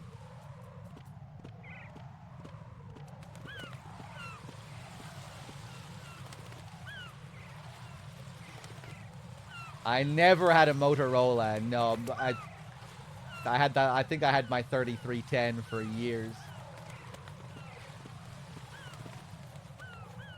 And then I remember I got I forget what it was. I got a Nokia flip phone that had a camera. I remember my first camera phone, and that was probably like mid-2000s.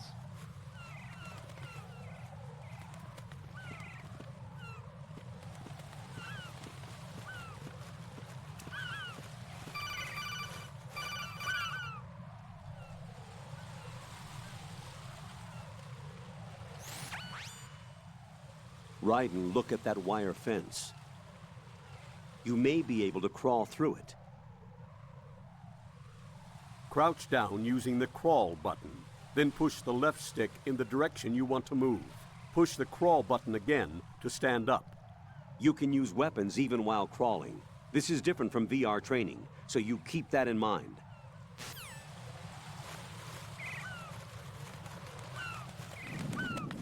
Interesting. And if we look down here at this hole in the fence and call the Colonel again, we can get another call about it.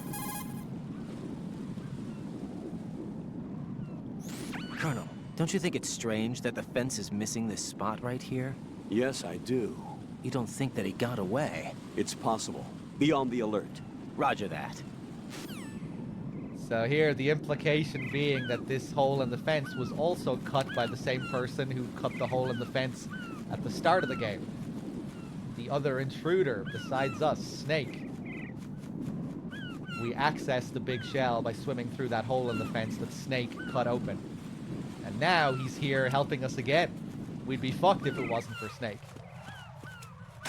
The doors are locked.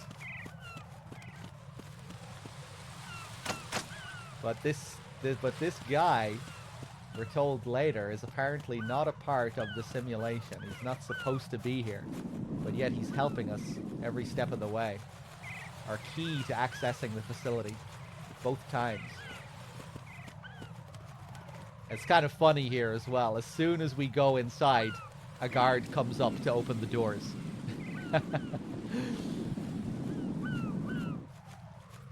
Feels like they're really toying around with this idea.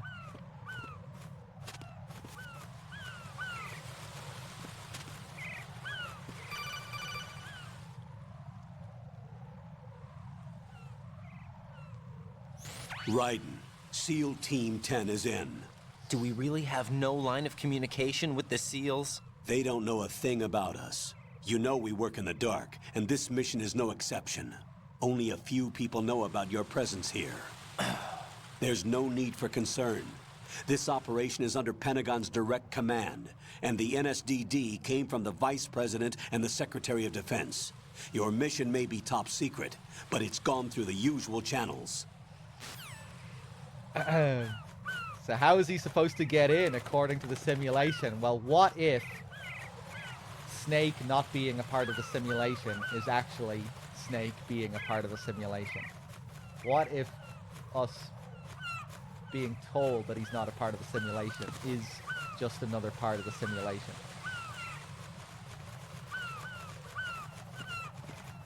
Just like Gray Fox. Nobody expected Gray Fox to be the wild card in MGS1. He wasn't supposed to be a part of that mission. All the higher-ups were confused when they found out about Gray Fox's role. Right? Because Shadow Moses was also a mission that was designed to go down a certain way, that was crafted by these people. You know, Snake was to go in with the Fox die and kill these people, and they knew what the whole deal was, and they had a plan that was supposed to be executed in a certain way. They knew all the players involved. But then a wild card appeared. Gray Fox. Nobody expected him to be a part of that mission. So maybe Snake is just filling that role of the wild card character that isn't supposed to be here. He does directly mimic Gray Fox earlier. You know, the other intruder besides me, he's already taken out 3 people. That's not possible, the Colonel says. And later, no. He's not here. He's not an intended part of the simulation. But maybe he is. Maybe that is him being a part of the simulation.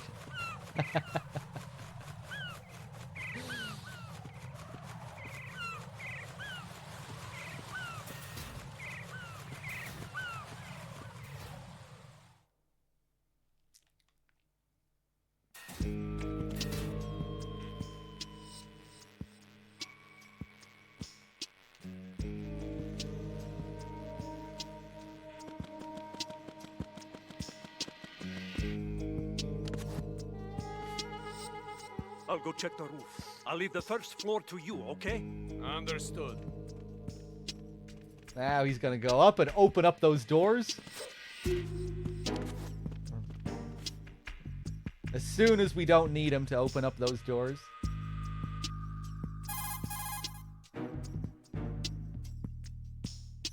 Colonel, I've located the node, but it's under heavy surveillance. I can't get in any closer. Distract them. Try making some noise to draw their attention away. How? Flatten yourself against a wall and hit the punch button. Got it. Let's just go back up to show it. How?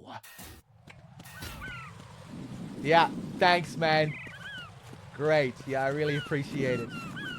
Fucking asshole.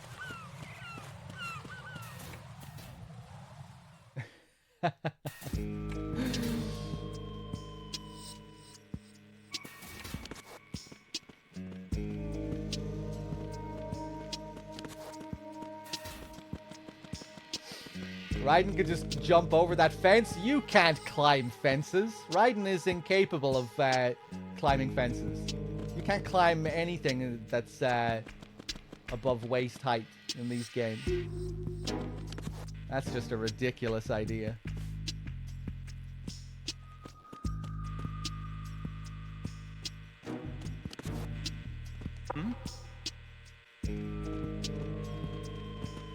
Love how clean and sleek this area looks.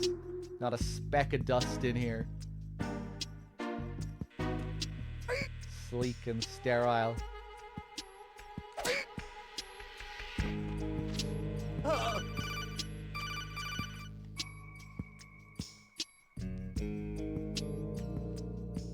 Got one, I see. Don't leave him lying around.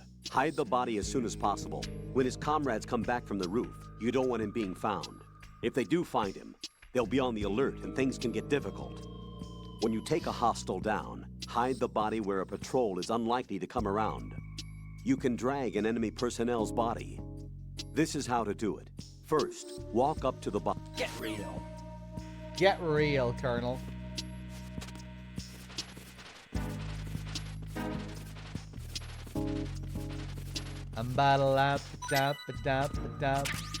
I really don't need to hide him in a locker, but let's just do it anyway. If you hide an enemy in a locker, they never wake up. Although, if I leave this area and come back, he will be back in his normal spot. But if I stay here, he'll never wake up. Oh shit, I didn't mean to open that door. Now he's gonna wake up.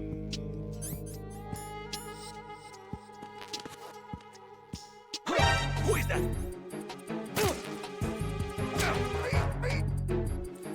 Did he trigger the radio? He did. Communications with the first floor, Strata A have ceased. No. Ba-da-da-doo. Bum, bum, bum, bum.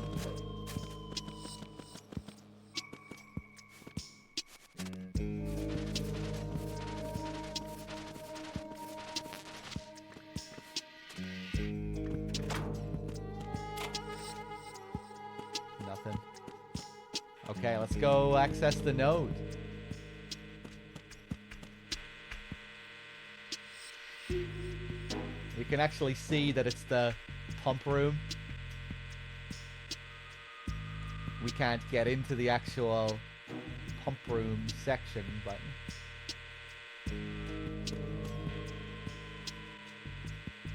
yeah.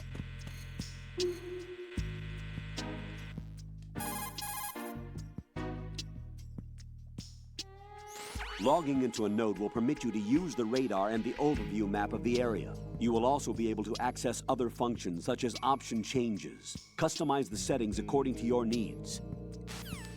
Actually, I don't think, you know, if this is supposed to align with cameras in that room, it doesn't really make sense because I think there's only one camera in that room. I don't think you see cameras highlighting these areas or all of these areas. Actually, maybe this...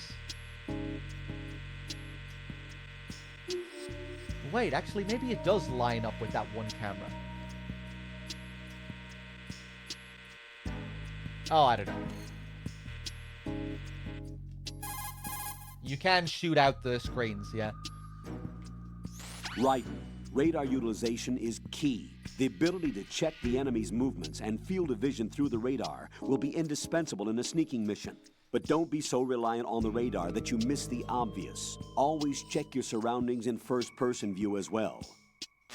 Doesn't really make a difference to gameplay or anything, but you can shoot them out.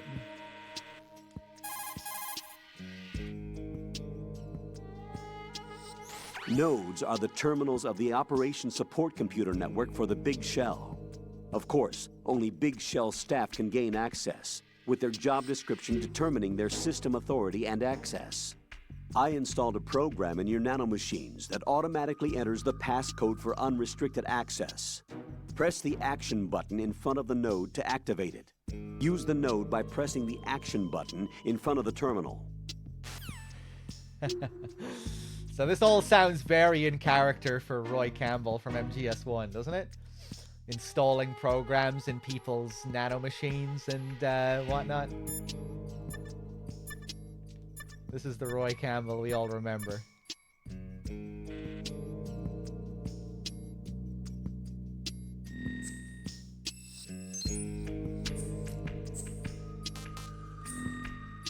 There we go. We log in. We get our map. So slick. M9 ammo. We need to find an M9 first. If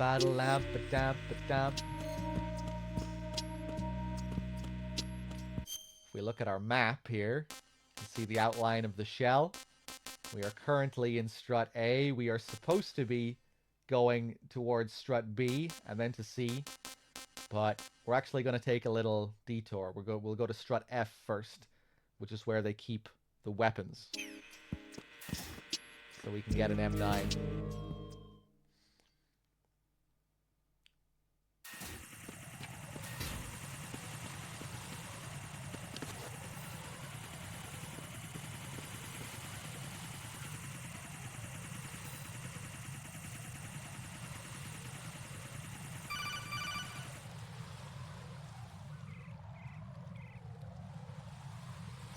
Raiden, watch your back. That's a cipher, a type of UAV.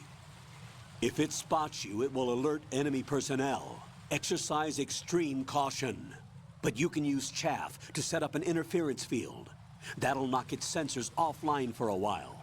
Try to locate some chaff. You can also destroy the engine or the camera.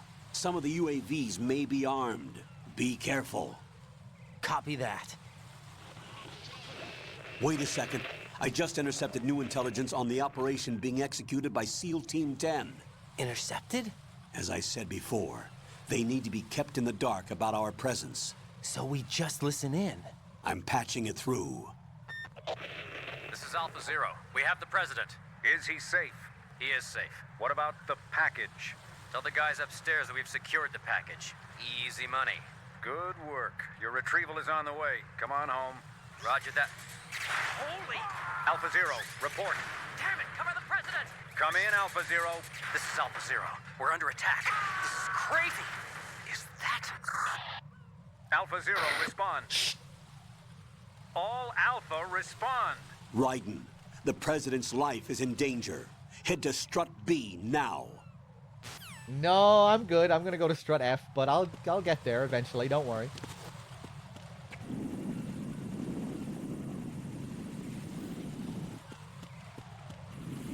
I'm gonna have to wait for him to come back. I love this dark kind of haze. This early morning haze.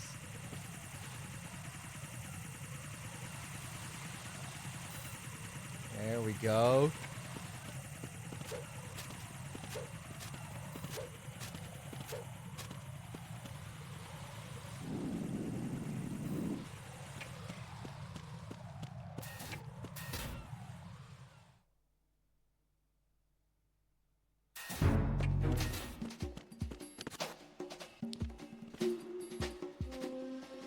Nothing here.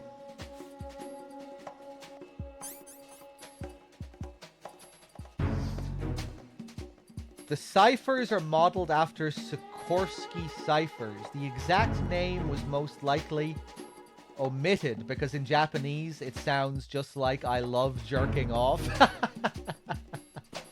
Okay, alright. Love the Strut F music. These drums, these bongos.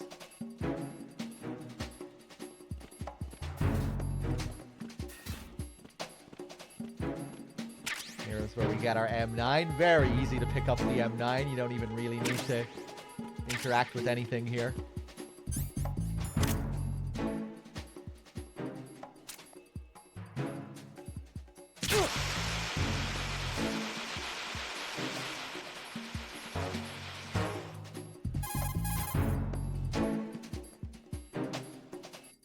Raiden, didn't you hear what the SEAL said? The President is in trouble. Head for Strut B. Strut B is to the northwest of Strut A. Definitely not.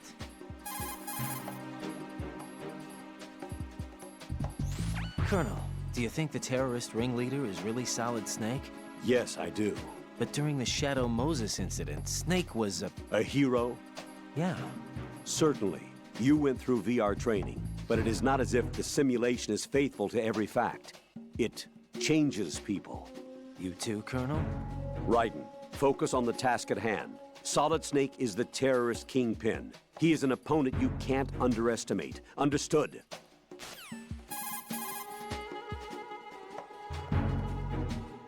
Raiden, I see you found a weapon. Why are there weapons here of all places? The big shell is supposed to be just a facility for marine filtration, right? The terrorists probably brought it in with them. Dunno. Looks like it's been here from before them. What are you saying? Raiden, there is no time for armchair theories. Concentrate on the task at hand. Roger that. There we go. Another interesting call about the weapons. Which might make you, again, think about what we were told about the locked weapons belonging to the guards. Seems like there really is something up with these weapons, right? That Raiden is actually correct to be questioning all this. I'm sure they brought them in with them. No, it looks like it was here. This was here before then. Yeah, these weapons are here to be... They've been left here specifically for Raiden, I think. And they're clean item boxes. Raiden is only authorized to pick up these weapons.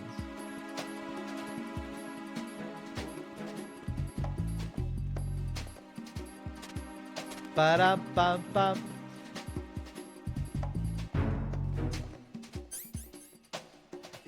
How is that call supposed to be translated again, Dim? It does come across kind of weird in this. I always forget what the what it's supposed to be. Who is that? Nope.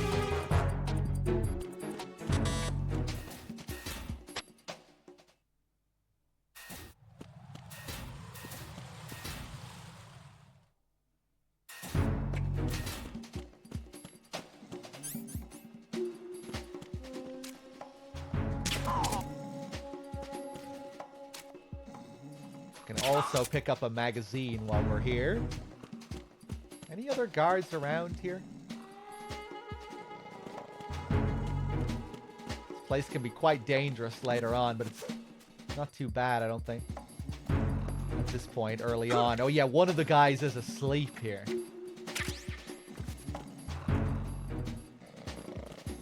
Oh wait, no, I thought there was a guy up here that was standing asleep. Maybe that's on lower difficulty. Get some chaff grenades. We can't go in and get the node. We need the level 1 card. Why are you late with your status report?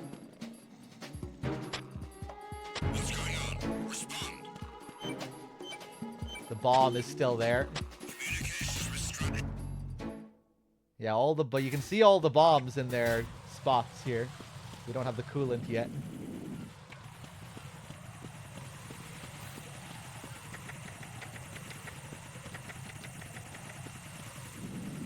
Bump, bump. Bump, bump. Who is that? It's the enemy. I need that. Ah, you bitch. Actually, this is good. This is good. No, it's not good. Raiden, come in. Raiden! I actually want to get an alert here so we can get a call with Rose. That's very easy to miss. You have to do it in the early game and you have to be in alert phase.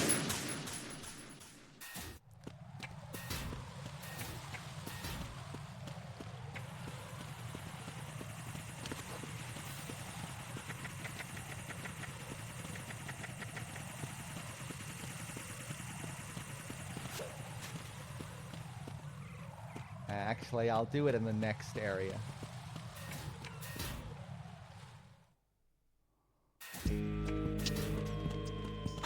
Who is that? It's the enemy. I need help.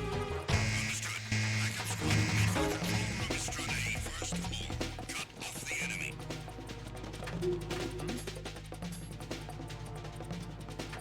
Over there. Over there!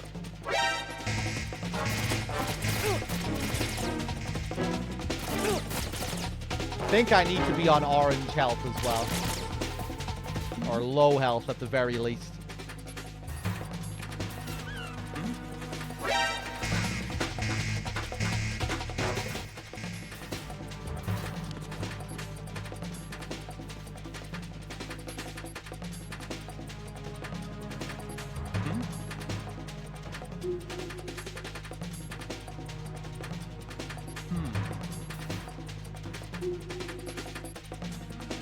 Return to your positions.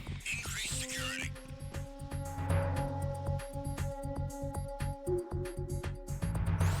Jack, are you okay? Rosemary, Jack, tell me you're okay. I'm all right. It was a close one, though. Oh, good. I didn't think it would be this tough.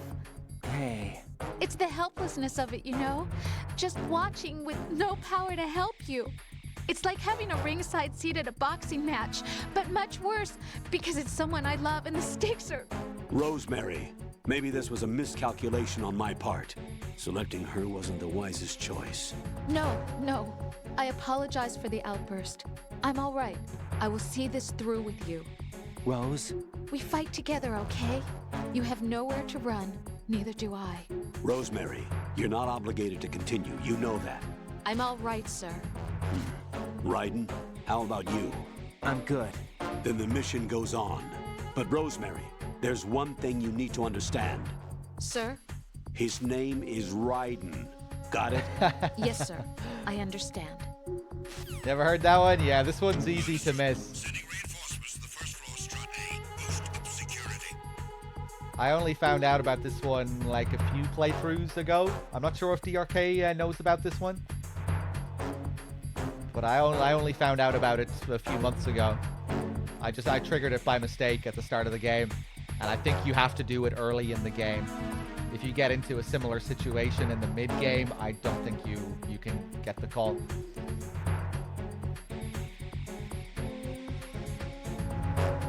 Kind of an ominous line she has there. What is it, like, you've nowhere to run and neither do I?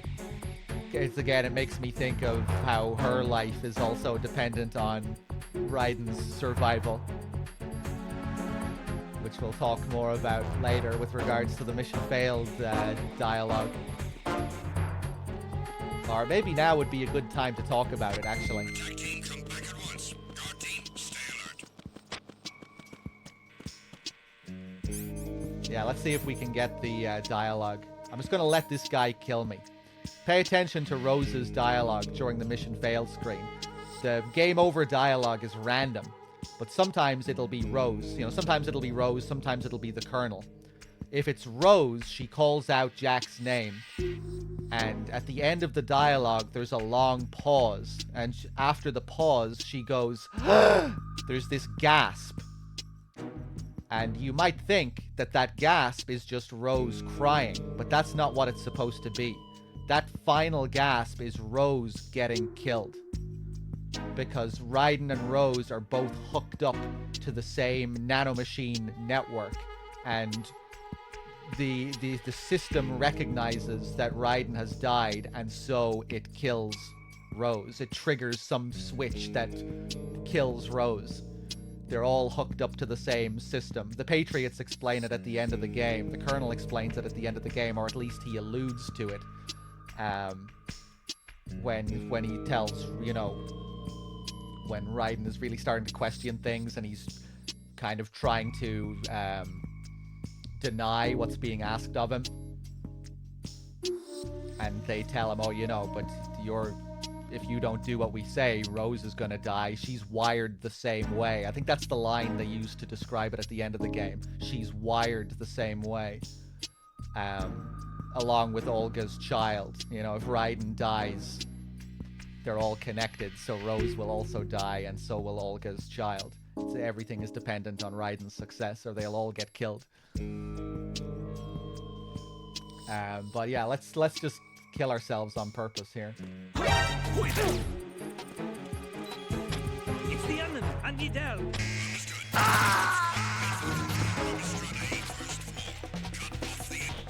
Jack, what's going on? Answer me! Jack? Jack! Yeah, there it is. Jesus. There are a few variations on that dialogue as well. Like, she doesn't always cry out Jack's name in the same way.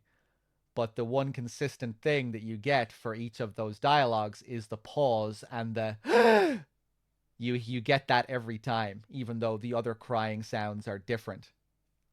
Yeah, it makes that dialogue much more sinister now when you hear it. It has like a different kind of feeling to it.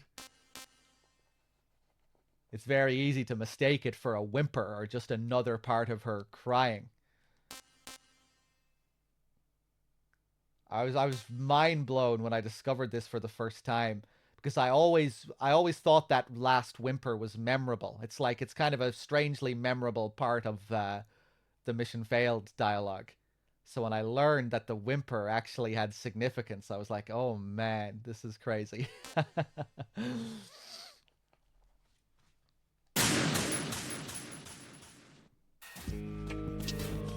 Yeah, maybe that's partially what she's getting at in that last call, you know, when she's like, you have nowhere to run and neither do I. Like, she knows, maybe she kind of knows the situation she's in. She knows that she'll die if Raiden dies. I wish I could remember the exact dialogue at the end of the game and the context of the dialogue, you know, when the Colonel says, yeah, what is it? Yeah, it's like the final Patriots. It's the big Patriots Federal call scene, isn't it? Not to mention the death of Rose. She's wired the same way. Rose, does she even exist? Yeah, it's that part. It's that call. Think again. I'm through doing what I'm told. Oh, really? And then they start threatening him. You know, if you don't do what we say, it'll mean the death of Olga's child and the death of Rose. She's wired the same way. Yeah, they're all like... It's to imply that they're all kind of hooked up to the same AI system. And that system will recognize if Raiden's... you know, because they're hooked up to Raiden's vital signs. If it recognizes that he is dead, it'll trigger something in the system.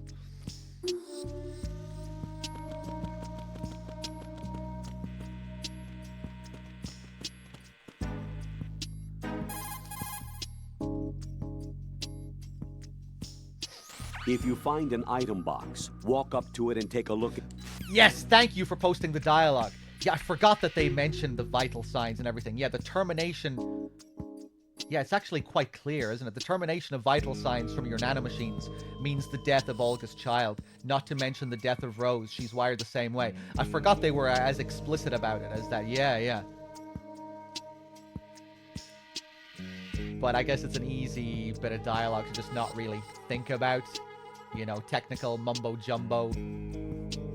But yeah, pretty cool that you have this little detail on the mission failed screen actually portraying what happens in a way. Portraying what happens when you get the termination of Raiden's vital signs from his nanomachines.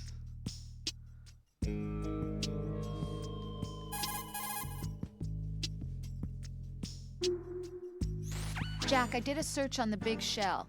The tanker accident 2 years ago spilled a catastrophic amount of crude oil into the bay. The Big Shell is an offshore decontamination facility built to restore the Manhattan Bay environment by trapping and disposing the spilt oil. Around the perimeter of the Big Shell, oil fences were erected in order to protect against any further dispersal of the oil. You see those steeples erected here and there in the fence? Those are piles to draw up the polluted seawater. Gathered seawater is carried to the pump room in Strut A first, and all of the larger garbage is collected in sediment pool number 1 of Strut D. This is followed by a 2-step purification process in the Shell 2 core water reserve, in which oil is removed by microbes. Then it is sent to Strut L and sterilized, and finally once again carried to the surface piles and flushed back into the bay. Did the military database include information on the marine filtration facility structure as well? No, I didn't use the database. Huh? I used a brochure. So that's another weird little detail at the end of that call. What is that suggesting? Again, highlighting something about the true nature of the Big Shell. That she's giving us the same information that's spread to the public. Kind of highlighting the fact that we're not getting the real information about what this place is. Would the database have information on what this place really is rather than the cover story? Given that it's not really a marine filtration facility. Well, yeah, I don't know. It's an interesting little thing to think about anyway.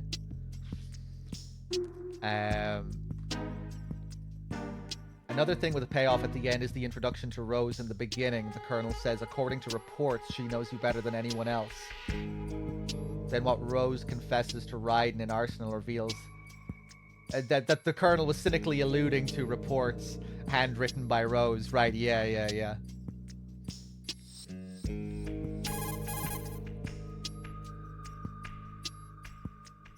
Strut A is a pump facility that supplies the energy to circulate the polluted water drawn from the sea throughout each of the Big Shell sections. The south side is the actual pump facility itself, while the north side is the control room.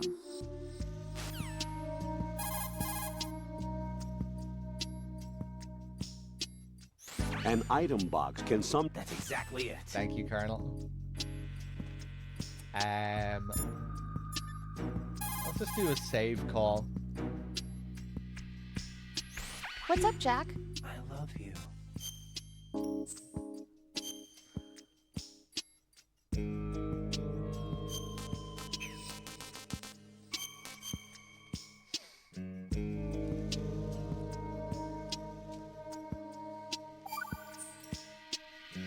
Jack, do you remember what day tomorrow is? That again. I'm sorry, but I still don't have a clue. That's okay. What is it, Rose? Talk to me. I'd rather you figure it out. It's important. How important? Important enough? And we'll talk about it tomorrow. What's up with this guy? Why not now? Tomorrow seems more appropriate. I need all the help I can get so that I won't chicken out anyway. What's up Is with that this the reason guy? you decided to be part of this mission? Okay, I'm gonna finish this thing by tomorrow no matter what. You know I'll do everything I can to help you. Rose, Hey, come there's on. something I need you to do as an analyst. What is it? It has to do with Solid Snake. The leader of this takeover incident is claiming that he's Snake himself. The legendary mercenary? I need as much data on him as possible. Everything they have on him after the Shadow Moses incident. He's dead now, isn't he? Yes. Should be a burial record somewhere, too. You should be able to request top-level security clearance from the Colonel. Yeah. That should get us into the most classified material. I'm on it. I'll contact you as soon as I find out something. No. I never actually thought about how funny that is, Raiden. How cute is that? The Colonel should get you, the top class security clearance to get us access to this. That is just adorable, Raiden. He actually thinks he has some kind of power here. and that they're all in this together, and that he's going to, oh, of course he's going to get this security clearance to get access to all of this information.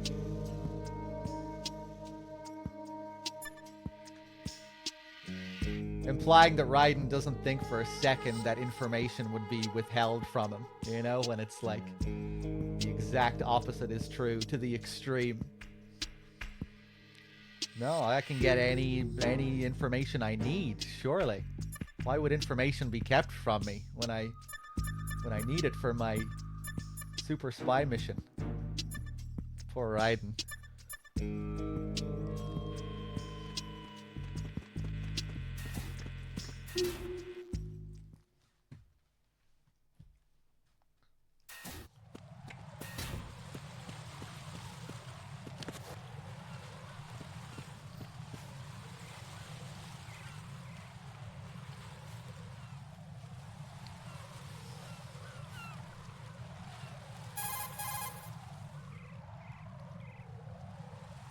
Raiden, watch out.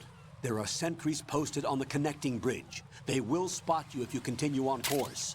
Any recommendations? Use the hanging mode. Hanging? Hanging? Face any waist-high railing and push the action button to clear the railing and hang over the side. Once there, you can move sideways while keeping out of enemy sight. All right, I'm giving it a try. Don't forget the grip gauge. It will keep decreasing during a hanging maneuver, and once it runs out, you will fall.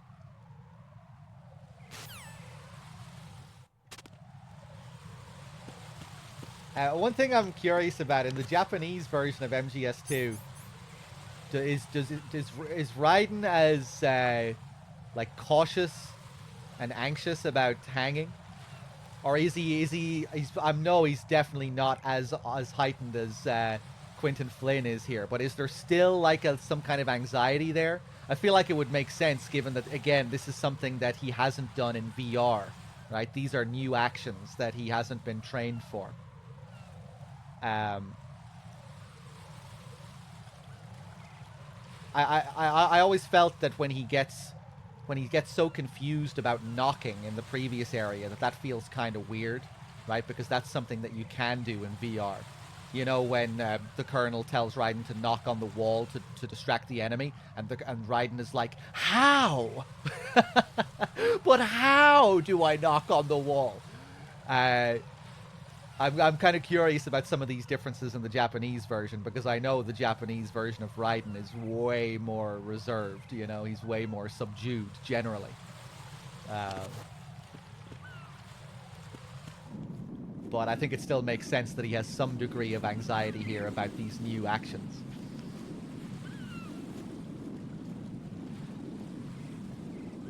But he probably doesn't get as crazy about the hanging. Can't the enemy also see your shadow here? No, not here, because I'm always curious about areas where the enemies can see your shadow, because there aren't too many of them. I think this is one of them, though.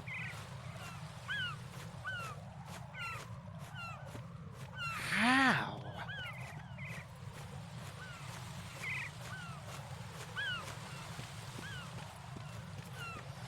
From what I recall, Raiden feels way more professional and less of a dumbass. Well, I think it's a regardless of how the performance is you know, Raiden is written to be much more of a novice.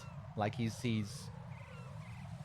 contrasted against Snake quite directly, you know, where Snake is the ultimate badass and Raiden is this naive fool in comparison. You know, walking into the Stillman scene with his gun out, pointing his gun everywhere. You know, he is supposed to be he isn't supposed to be completely professional and measured. But yeah, I think the Japanese version is much more subdued, where he's still written to be this kind of character, but not nearly as heightened.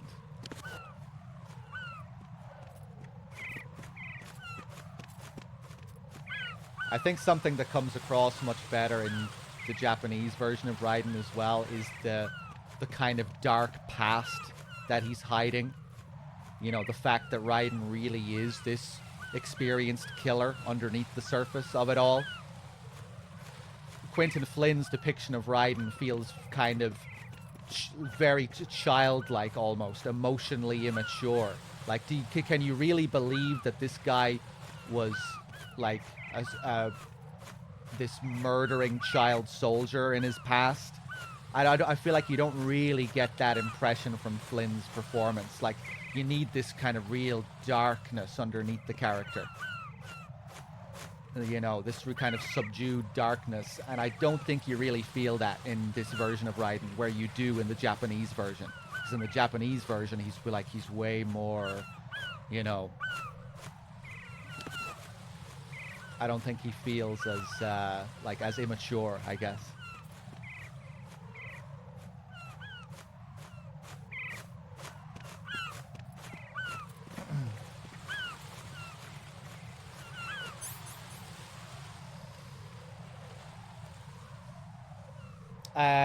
Anyway, let's see.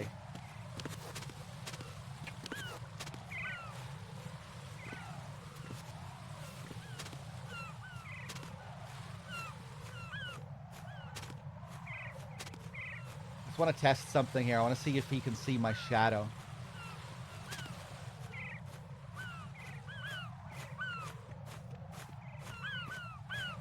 No, he can't. There? I thought this guy could see your shadow.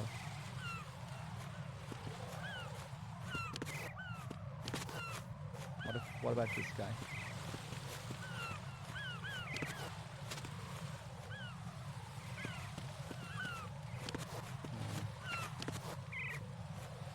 Fuck it, I give up. Ah! Who's there? Oh, who's there?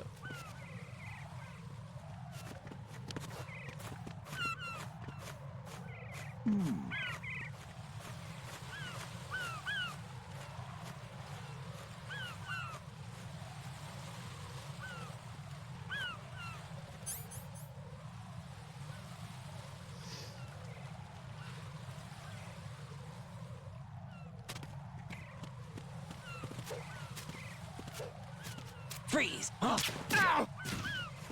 If we don't hurry, it'll be the last we see.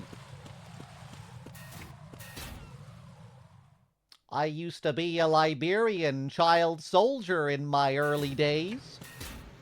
We better get moving. If we don't hurry, it'll be the last we see. He really doesn't sound like that. But not too far off.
are you?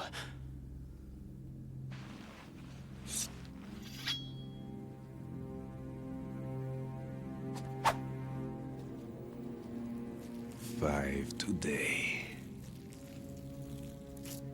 Or rather, 6.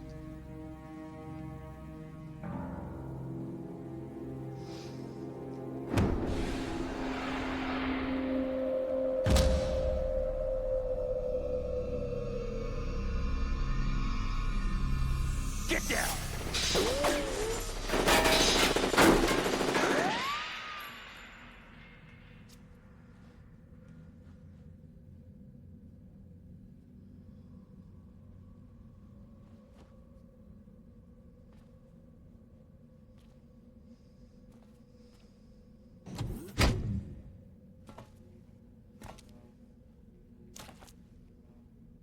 Where is he?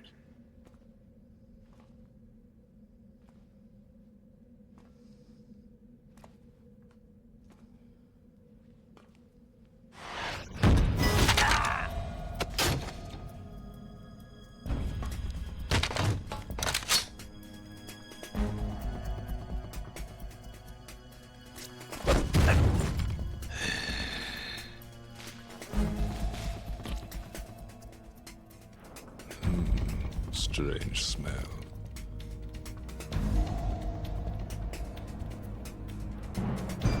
You smell like... Are you? It has to be. Shoot him! What are you waiting for?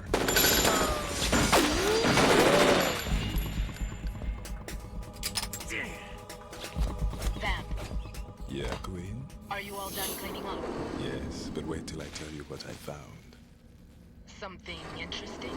I'll tell you in person. Where are you? In the central unit with the president. Be right there.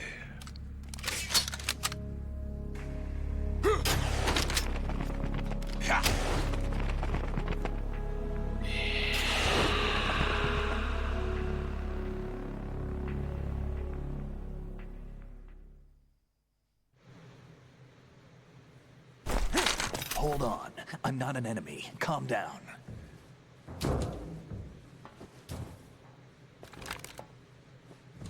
My name is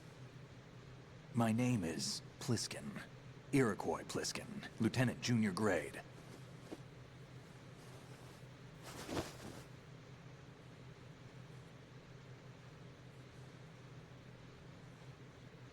Are you a Navy SEAL? How did you get in? Fast rope descent from a Navy chopper.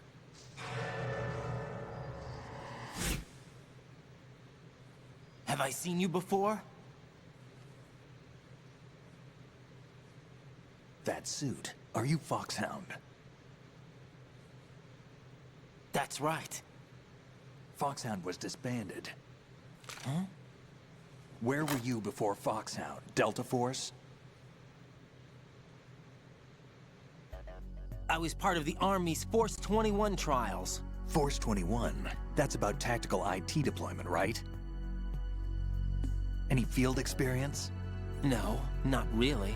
So this is your first. I've had extensive training, the kind that's indistinguishable from the real thing. Like what?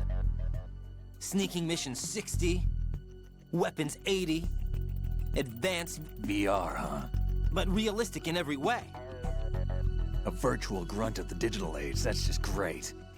That's far more effective than live exercises. You don't get injured in VR, do you? Every year, a few soldiers die in field exercises. There's pain sensation in VR and even a sense of reality and urgency. The only difference is it isn't actually happening. That's the way they want you to think, to remove you from the fear that goes with battle situations. War is a video game. What better way to raise the ultimate soldier?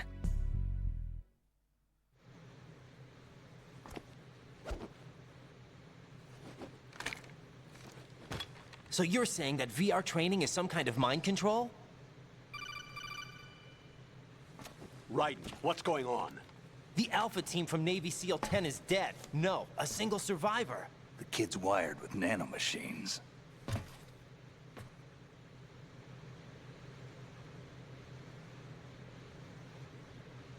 What about the president? Looks like they took him somewhere else. I see. You said there was a survivor from SEAL Team 10. Yeah. Lieutenant J.G. Pliskin. Has he seen your face? What? This is a top secret mission. No one can know that we're involved. It's a little too late for that. What's up? Take a look.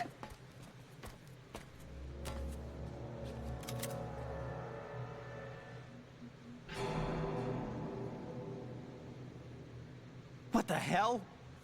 A Navy captain.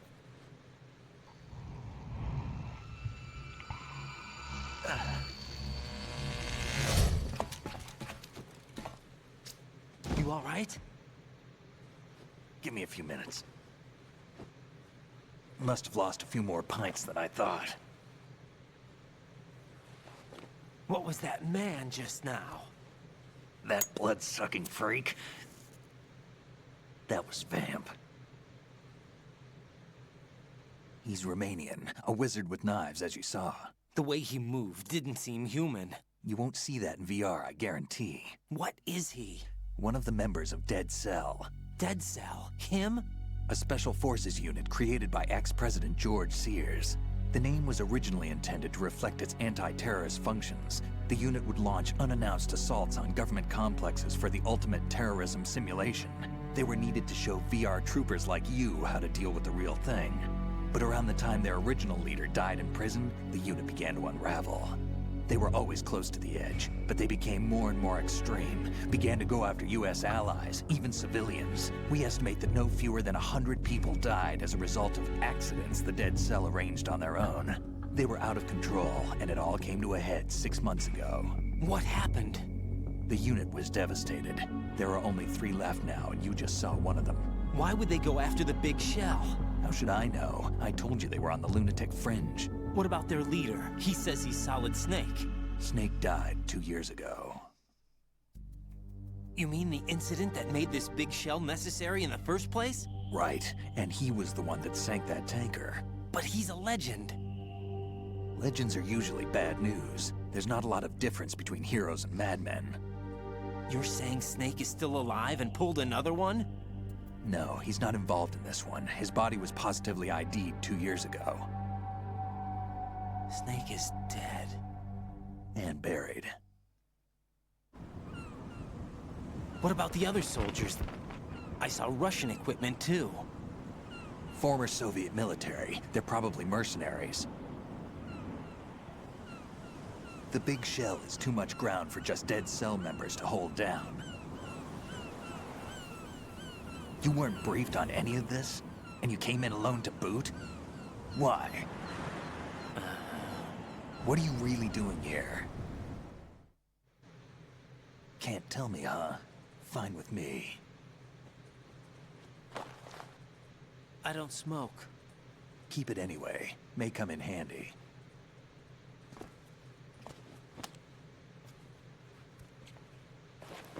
Take this too.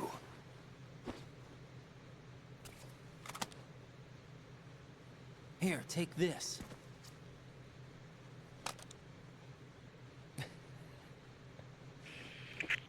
Come in, Alpha Zero. This is Bravo Zero, currently at the bridge between struts B and C. The president is... Damn, I can't hit this thing. It's like some bad dream. Alpha, anyone, come in, all Alpha. This is Bravo Zero. Aren't you going to answer him?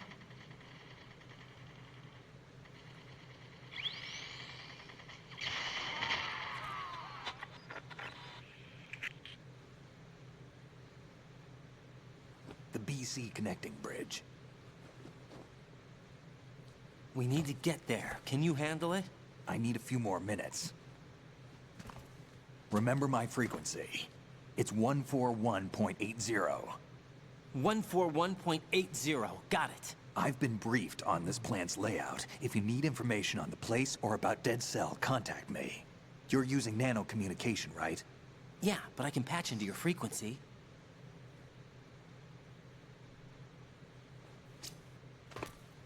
Hey, what's your name?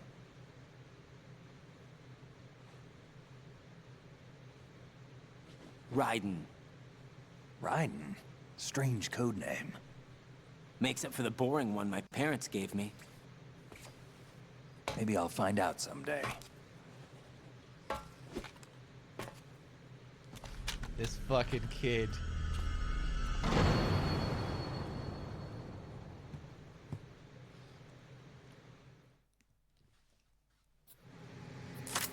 Oh yeah, we get a little tutorial scene here on New Game Plant. Look at this.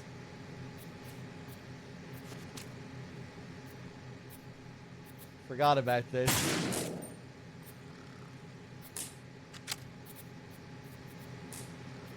Yeah, we don't usually do New Game Plant. But we are today for a bit of a change. So we get a few different little scenes like that. Yeah, we did the tanker earlier separately, and then we started a new game for the plant chapter. And if you haven't played the tanker before the plant, you get some extra little tutorials like this and like alternate bits of dialogue.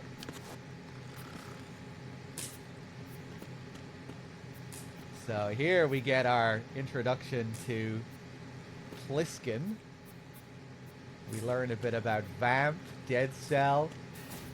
Of course, the scene begins with a big parallel to MGS1, the bloody corridor, conjuring up memories of Grey Fox and the bloody corridor in MGS1. This scene also leads to a similar thing with Vamp mirroring Fox, slicing up all these guys with his blade, similar to the Cyborg Ninja, slicing up those guys in the hall with his sword. I also think that Vamp is perhaps supposed to mirror Sniper Wolf more subtly in that scene as well. You know that moment where Vamp holds his hand out to Raiden's face right before Snake comes into the room blasting? When Snake comes in and starts firing, it cuts to a shot of Raiden's face. Vamp is now suddenly gone, even though he was behind him a moment ago. And there's a scratch on Raiden's face. I think Vamp left that scratch on his face, just like Wolf left a scratch on Snake's face in MGS1, kind of marking her territory for later. It's on the same side of the face, and the scratch is even like slanted in the exact same way. I remember the first time I saw that scene, I thought it was like the bullet, one of Snake's bullets that grazed Raiden's cheek or something like that, but I don't think that's what it is. Right before Snake comes through, you see Vamp with his finger right up beside Raiden's cheek. So I think it's actually Vamp who leaves that mark on Raiden's cheek right before he flies away when Snake comes in. And later on, very overtly, Vamp stands in for Sniper Wolf as the person to take down Emma. You know, that sequence with Emma, which is supposed to mirror the sniping sequence with Meryl, where both women get injured.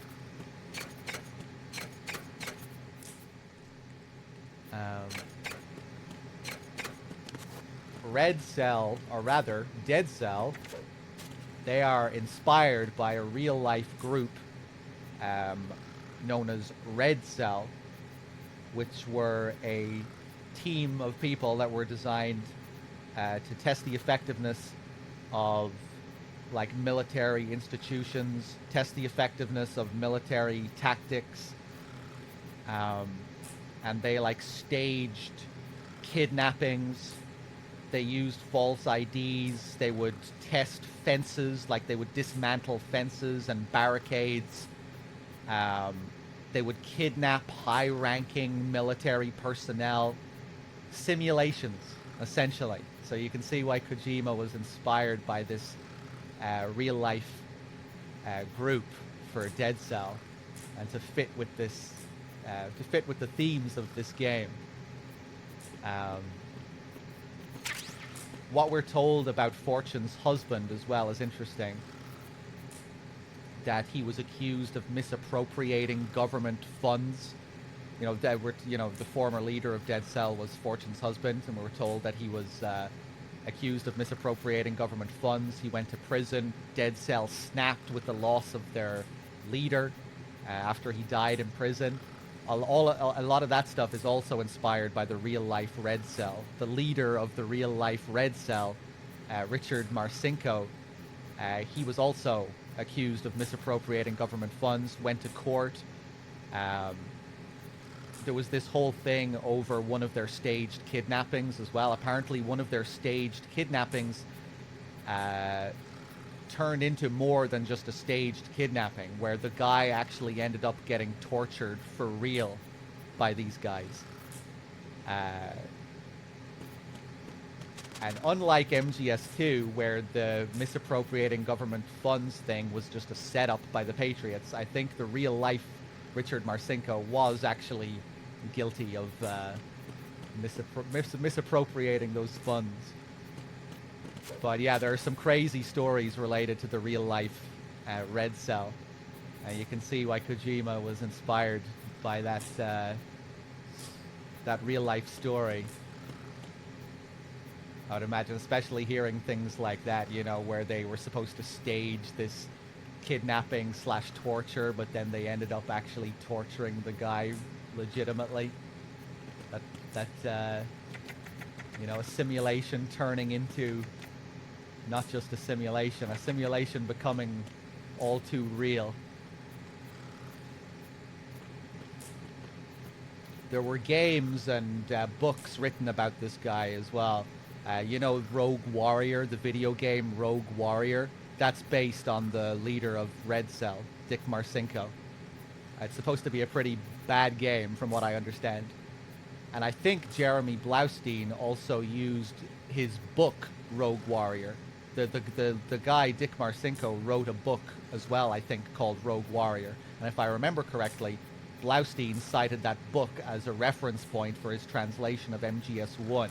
Some of the military jargon and lingo, I think he took from that book. So MGS1 also has a bit of a connection to this guy. I wish I could remember more of the specifics regarding the whole torture incident, but yeah, if you Google Red Cell, you'll find all sorts of controversial shit related to them.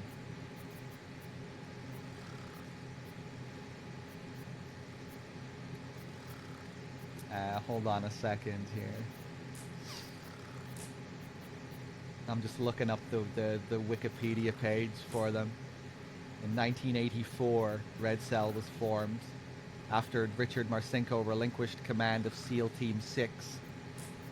Red Cell members demonstrated the vulnerabilities of military bases, would regularly use false IDs, dismantle fences, barricade buildings, take hostages, and kidnap high-ranking personnel. Additionally, Red Cell planted bombs near Air Force One and sneaked into submarine bases and took them over. Yeah, it's just like real-life fucking spy movie shit. Their operations were recorded and subsequently displayed to base personnel. This action was partly to humiliate the targets and also give them a look into vulnerabilities that they should patch. I'd tell them Red Cell was coming, eat them alive, and show the film and rub their noses in it, Marcinko stated in an interview. Yeah, this Marcinko guy, if you read some of the shit that he said, it's like he's kind of playing a character. He's like this larger-than-life figure.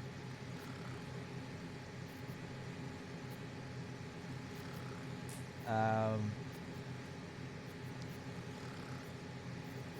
see if they talk about the kidnapping incident. On March 20th, 1986, Red Cell team members kidnapped Ronald D. Sheridan, a civilian security guard who worked at Naval Weapons Station Seal Beach in Southern California as part of an exercise to test the defenses of the base. They took him to a nearby hotel where he was held for 30 hours and tortured, stripped, kicked, beaten, and repeatedly dunked into a bathtub filled with water and a flushing toilet. While in theory the kidnapping could prove a weakness, actually committing the torture served no useful purpose. In addition, the kidnapping was not even successful as a show of weakness.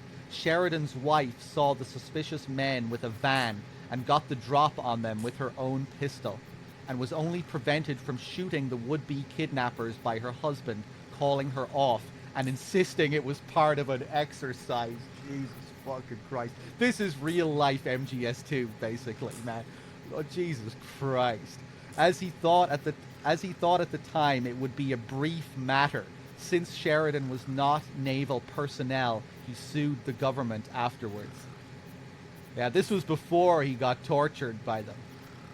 Jesus Christ, man.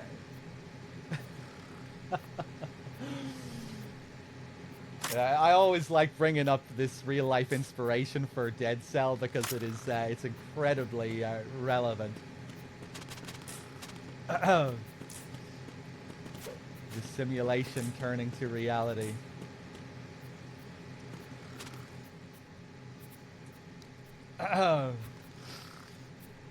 But yeah, Fortune's husband and his story specifically, very much taken from Dick Marcinko's real-life history. Except here, it's all a setup.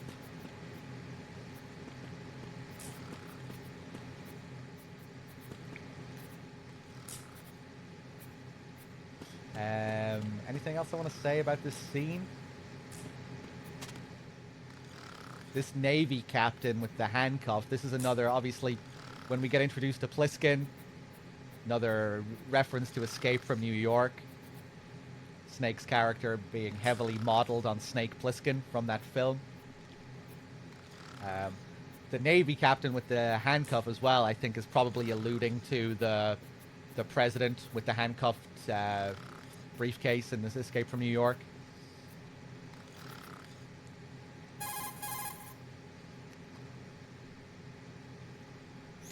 A Navy captain and the president. Unbelievable. Raiden, get to the president. Head for the BC connecting bridge.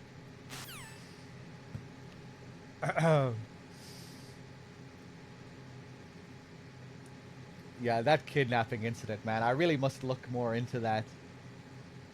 Learn more about it. Crazy.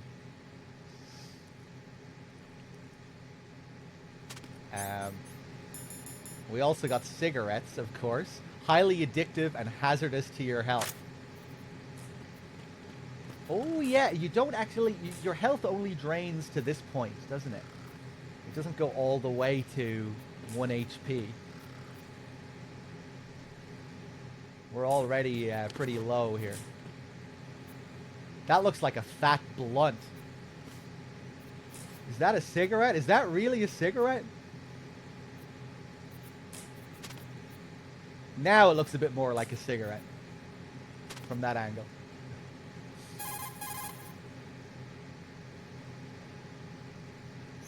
Raiden, SEAL Team 10 has engaged someone on the BC connecting bridge. The president is most likely there as well. The BC connecting bridge is on the north side of Strut B. The president is in danger. Go now. Don't forget to log into the node in Strut B. The node for Strut B is on... Shut up. Yeah, there are calls about the cigarettes. Colonel, who are Dead Cell? They are pretty much what that guy Pliskin described them as. A special forces unit? The brainchild of the former president? Chances are someday we'll find ourselves in a gunfight with them. The thought leaves me uneasy. Jack, don't run unnecessary risks, okay? Yeah, I don't want to, but...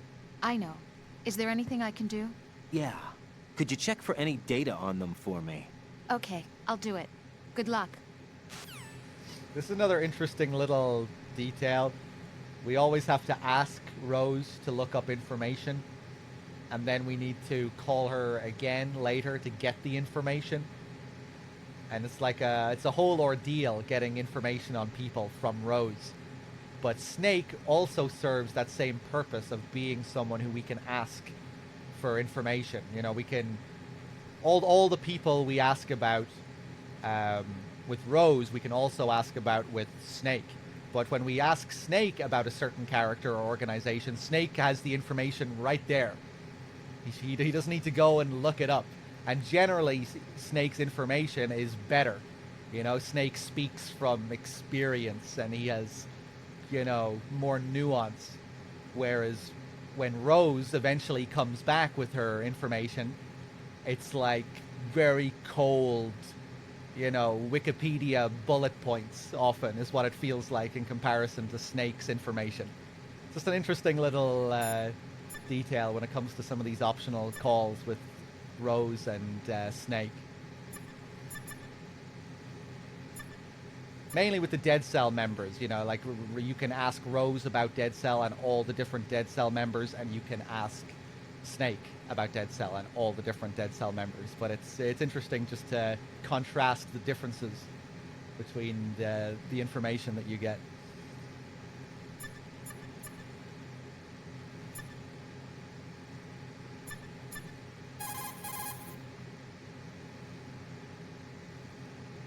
Someone mentioned the name Vamp. Do you have any info on him? Wait a moment, I'll look.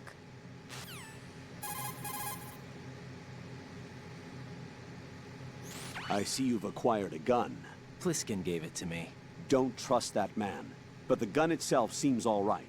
However, it's not equipped with a suppressor. If you fire it, the noise will be loud enough to alert any enemy personnel within hearing distance to your presence. Infiltration is the art of making your presence invisible. Try not to end up in a situation where you need to rely on firepower. Combat must be avoided unless absolutely necessary. I'm not sure if we can get the cigarette call this early. Let's see. Raiden, don't dwell on what Pliskin said. The VR training you underwent is the best training program there is. There is no reason to be apprehensive. Be confident. Do you understand? He's destroyed our ego. Damn, maybe VR training isn't so cool.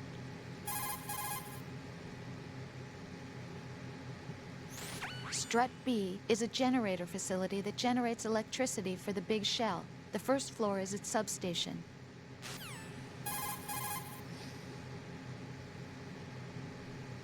Once you put a chokehold on an enemy from behind, you can Get real. Yeah, we'll do the cigarette call later.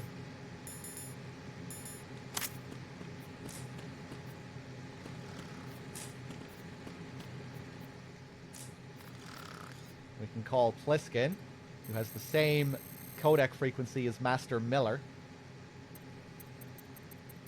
If you need information about the flora or fauna, just contact me. If you need information about this place or about Dead Cell, just contact me. Both characters kind of serve as a mentor figure as well. Although in the case of MGS1, Miller is playing the role of the mentor, someone who he isn't, whereas Snake seems to genuinely become a mentor to Raiden.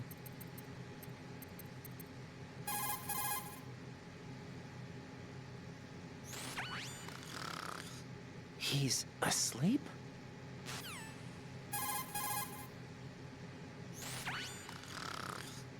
How much longer is this guy gonna sleep?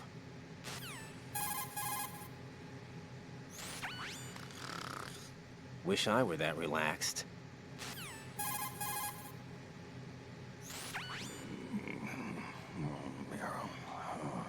He's still sleeping. Liquid! Huh? What a weirdo.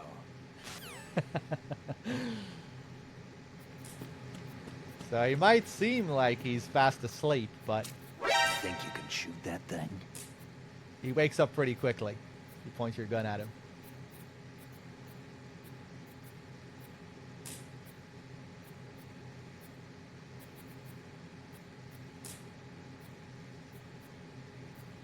What are you trying to do, kid?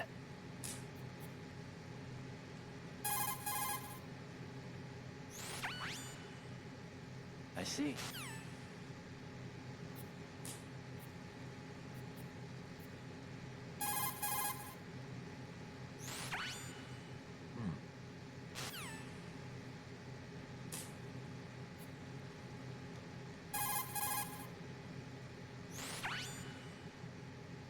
I got it. What are you thinking? Ah!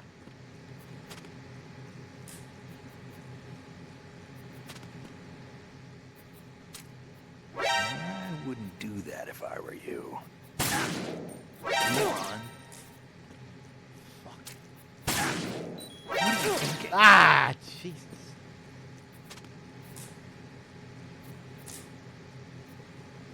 It is possible to avoid him. I wouldn't do that if I were you. Whoa. Nice.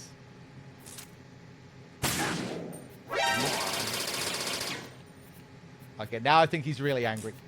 Nope. Yeah, now he's just gonna keep on shooting.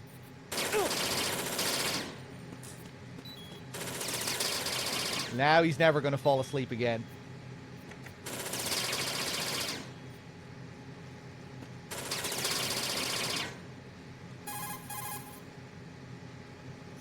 Raiden, I'm on your side. Right.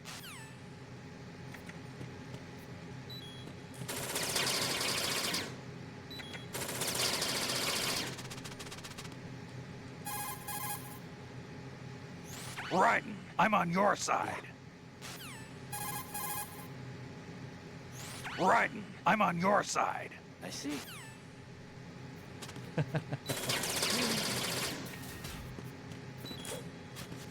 Although I think we can still trank him with the M9. Let's see.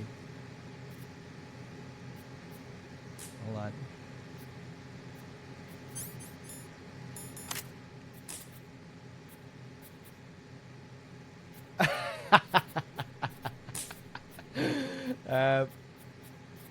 Not sure if it's going to be possible to get a clean shot on him.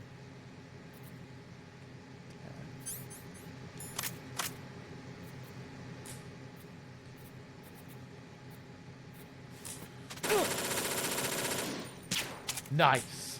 Fuck you.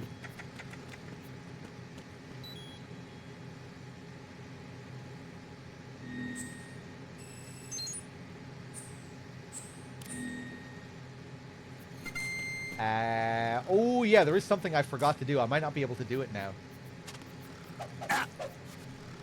If we punch him. Damn,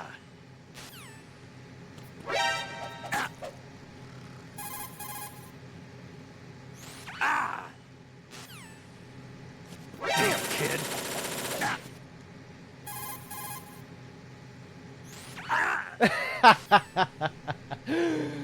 Like he's going up in octaves every time.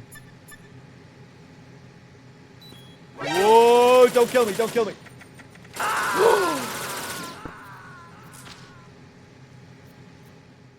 No, this isn't happening. Jack, you have to answer me. Jack! Jack! A disastrous end to the mission.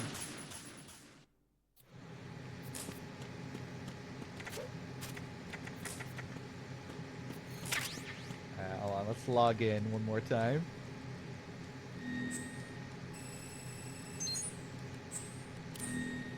Well, I want to make him angry one more time. What are you thinking? Moron. Damn, kid. What are you thinking? Damn, kid.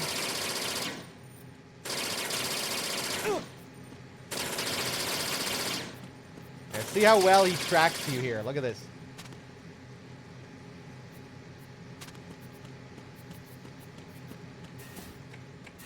Even if I go outside, look at his cone.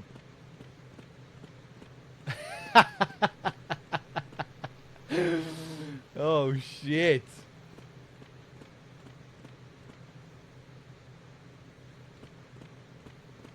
Those are some amazing senses.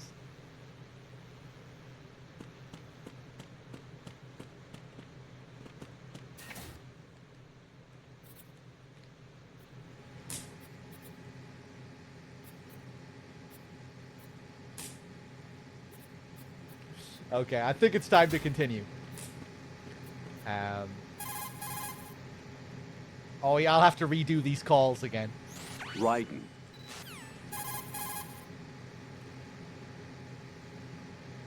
Raiden, what reason could you have to shoot someone while they are sleeping? I can't believe you. And he was on our side, right? I strongly disapprove. Hurry up and return to your duties. Don't even say it. Well, what? I thought he was an unintended part of the simulation. He's on our side? We need him? Oh, okay.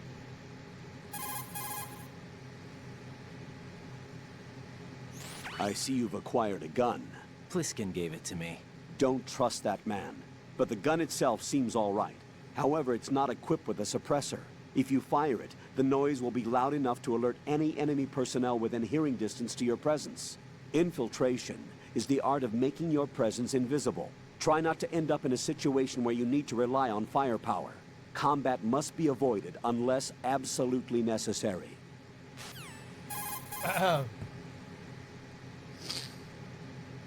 Raiden, don't dwell on what Pliskin said.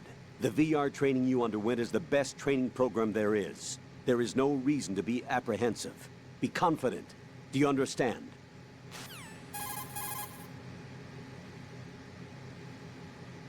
Once you put a chokehold on an enemy from... Definitely not.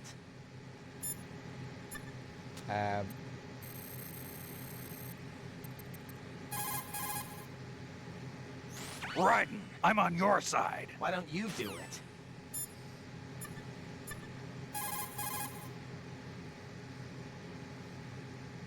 Keep in mind... I need to get the calls where he asks to look up info on Vamp. Select a weapon. Or maybe it saved those somehow? You can straight. Huh. Weird, even though I died and had to go back to the checkpoint? Raiden.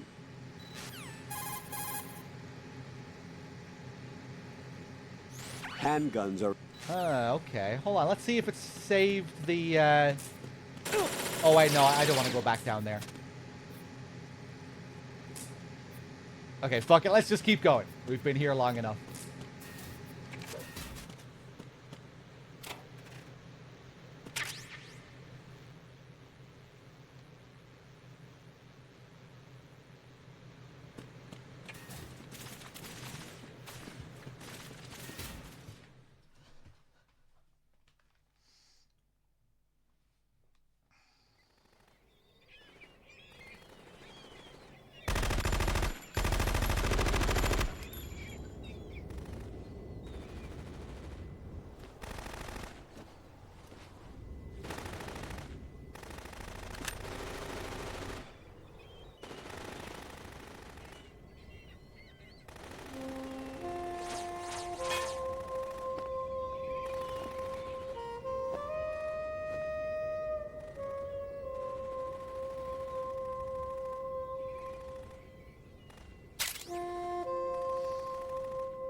What the hell is that?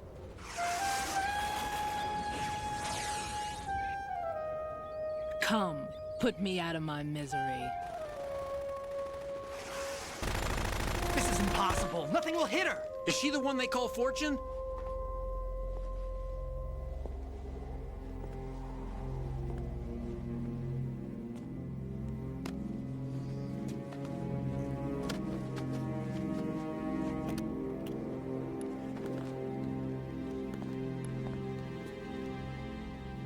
Queen.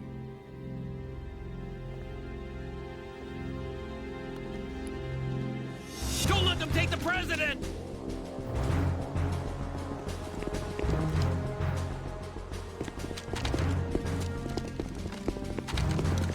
Ready grenades!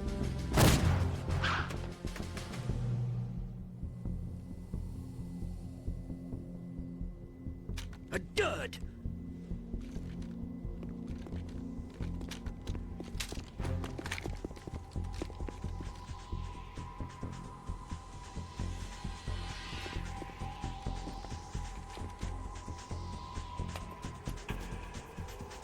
Today is another bad day.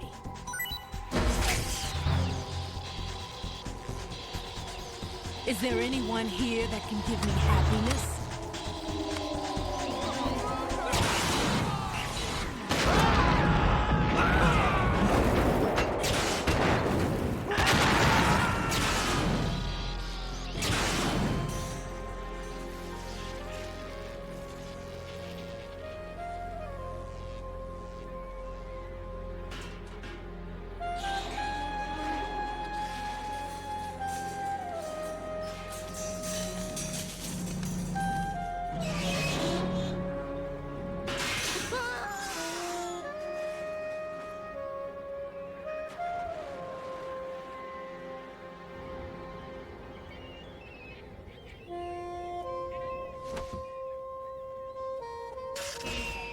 so sorry, my beauties. I'll see you again someday.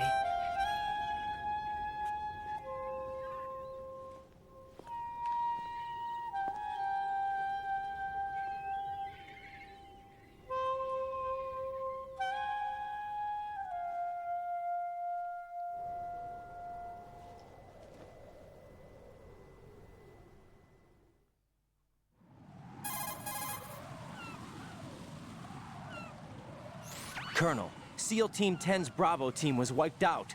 I see. What happened to the cargo choppers? Both of them are at the bottom of the harbor. Looks like your new hosts have a Harrier too. A Harrier? What is this? Calm down. It just means they anticipated the attack. What? Besides, since the SEALs drew their fire, your infiltration went off without a hitch. On top of that, we know their defensive capabilities. Are you saying this was all a feint?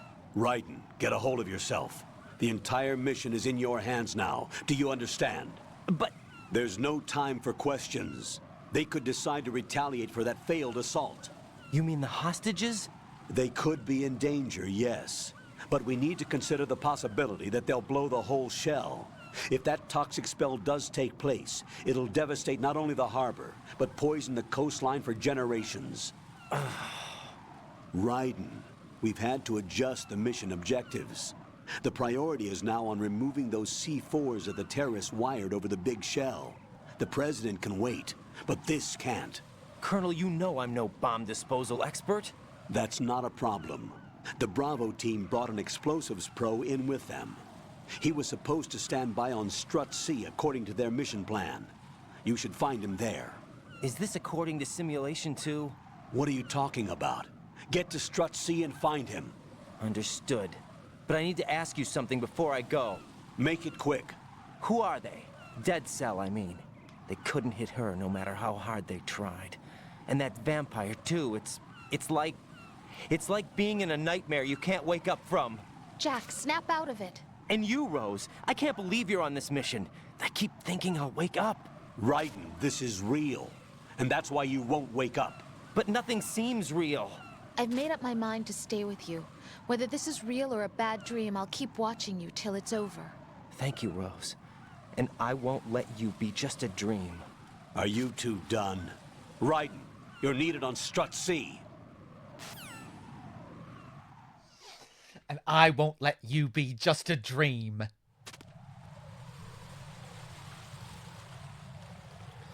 And I won't let you be just a dream. The delivery of that line is very similar to that radio call that Snake gets. You know, during the previous scene where Snake's radio goes off, but he doesn't pick it up because, you know, it'll blow his cover, hinting that he's not really one of them. And you hear someone on the other end of the radio, and he's saying, "I can't hit her." You know, they're encountering Fortune. And he says it's like some bad dream, and it almost sounds like Quentin Flynn. It's so close to Raiden in this scene. It almost sounds like Quentin Flynn himself on the radio. I don't think it is, though, is it? Does anyone else feel that way during that moment with Snake? That it kind of feels like you're listening to Raiden, almost.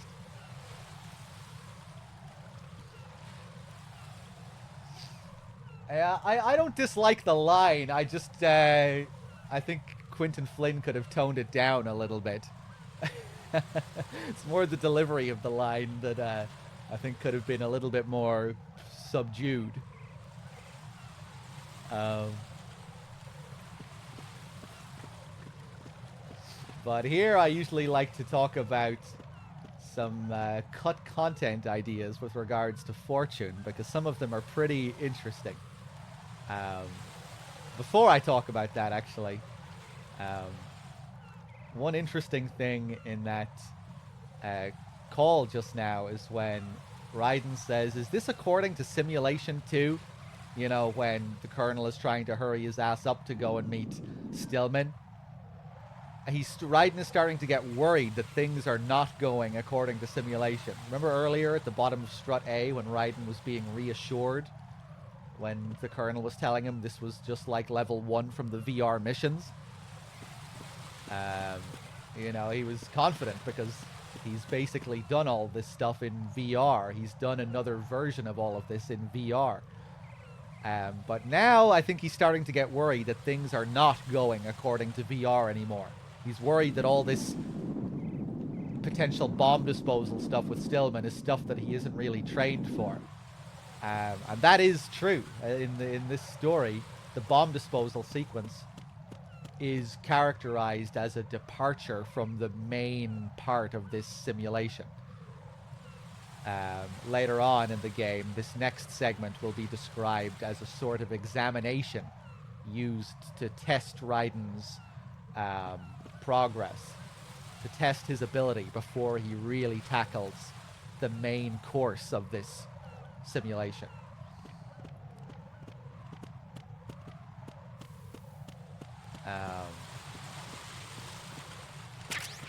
And yeah, you know, you don't really do any bomb disposal type stuff in MGS1 or in VR missions. All of this stuff is very new. And story-wise, it doesn't really mimic much of MGS1. Once you finish the bomb disposal sequence, then it starts to feel like the MGS1 simulation again. You have to meet up with Ames, who's the stand-in for the DARPA chief, and he has the heart attack, just like the DARPA chief had the heart attack. Then you're supposed to meet up with the president, who's the stand-in for President Baker, who also has the heart attack. But this is like a bit of a... Now we're kind of suddenly taking a detour away from the MGS1 narrative. There are still certain things that might remind you of MGS1, but for the most part, it's this kind of new thing, which doesn't really compare to a sequence in MGS1. There's no bomb disposal sequence, or nothing that really seems to mirror it. So I think that's why... I think that's part of the explanation for Raiden's dialogue there. He's starting to see things stray away from what he's been trained for, what he's been trained in, straying away from his VR training.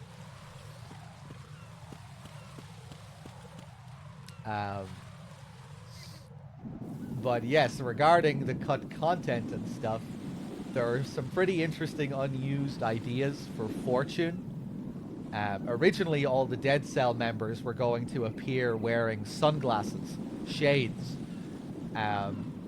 but they decided against that because they thought people would think it was too close to the Matrix. You know, the Matrix came out before MGS2, shares some similar themes and ideas about virtual realities, and yeah, they thought, and you know, all the characters wear the shades and the long coats and everything. They thought that maybe people would think it was a bit too Matrix-like. But yeah, originally they were going to have shades. They did keep the idea in partially, I think. You know, in New Game Plus, Snake wears those cool sunglasses. I think that's what you could have expected from Dead Cell if they kept that idea, that they would have had sunglasses like Snake has. But Fortune as well was originally going to appear playing her own theme on a saxophone. You know Fortune's theme that plays during that scene? That's her theme. With a heavy use of saxophone. There's a lot of saxophone in MGS2's soundtrack. But yeah, you get that lovely melody on the sax for Fortune's theme. And originally, she was going to play it herself. So I like to imagine all of these cut ideas in the game, like Fortune walking out here, wearing the shades, playing the saxophone, not even registering that these people are firing their weapons at her. She's just jamming out on the sax, playing her mournful, melodramatic theme, wishing for death while all these bullets are whizzing past her. Personally, I think that would have been amazing. Maybe they weren't able to get a saxophone. Maybe they weren't able to create a good-looking saxophone model, or maybe they just scrapped the idea because they thought it was just too crazy. But personally, I think it would have been fitting. You know, it would have fit with MGS2's madness. You know, if you have this fat lunatic rolling around on rollerblades, drinking wine with a straw, why not have Fortune fucking play a sax while bullets whiz past her? That would have been such a power move as well. You know, imagine her playing the sax during... We don't know if she was going to actually be playing the sax during this specific scene. I don't think. We just know that that was an idea where she played her own theme on the sax. Whether it was planned that she would play it during this scene, I don't know. But you can kind of picture it, right? This is, you know, it's the big scene where her theme plays for the first time, where we're introduced to her. So maybe this is where she was also supposed to play the sax. But yeah, what a power move that would have been.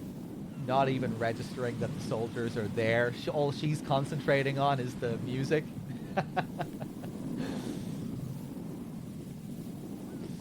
I think part of why they use a lot of saxophone in the soundtrack for this game is the New York setting, which is known for its jazz, right? But also the composer who worked on this game, Norihiko Hibino, who was the other main composer along with Harry Gregson Williams. His main instrument is the sax. He is a composer as well as a saxophonist. So that's why you get a lot of gorgeous saxophone in the soundtrack for this game. But yeah, it also fits with the New York setting as well, I think. Lots of jazzy themes in this game. Electronic jazz.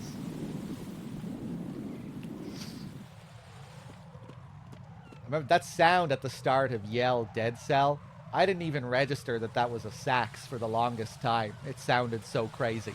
It should be obvious that it's a sax. You know the start of Yell Dead Cell?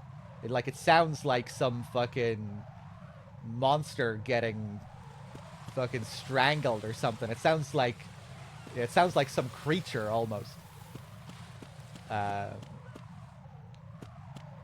But yeah, some crazy sax work in this game. That's a saxophone, yeah. It really should be obvious that it's a saxophone if you just listen to it. But yeah, it sounds like some kind of monster.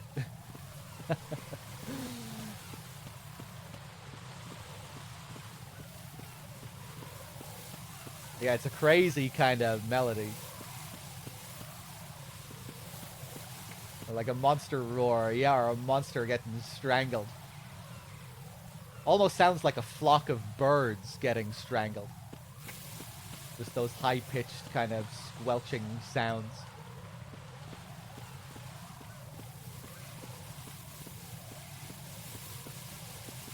But yeah, there's a lot of saxophone throughout the whole soundtrack. Of course, the ending theme, Can't Say Goodbye to Yesterday, with its saxophone solo in the middle as well.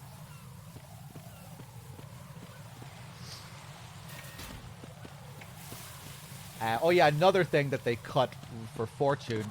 In the original plan, she was also going to have some kind of... She was going to suffer from some kind of blood-related illness.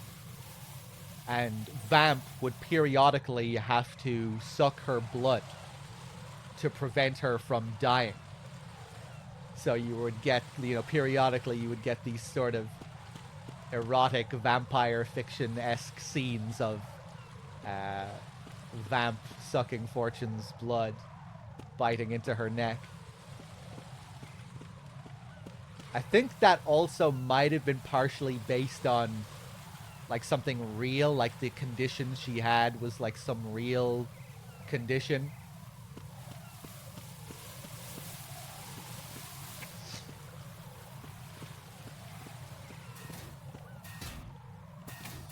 Maybe that's why they removed it, Mouse. Although I'm more than wanting to die. I think she wants to be killed as well. She wants to show that someone can kill her. How did she not notice that she had this fucking object attached to her body this whole time, though? You have this fucking electromagnetic device attached to your ass, Fortune. What the fuck? But of course, then she shows that she actually does have powers right afterwards, so... It's kind of supposed to conflict, I think. It's real. No, it's an illusion. No, it's actually real. So now we get to the bathroom, where we can get up to all sorts of antics. And see that these urinals flush themselves as well when you step away.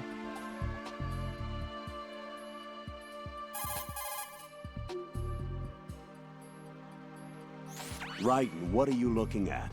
Oh, I see. Rosemary, What? could you excuse him for a moment? Huh? You know, so he can... Ah, I get it. Jack, let me know when you're done, okay?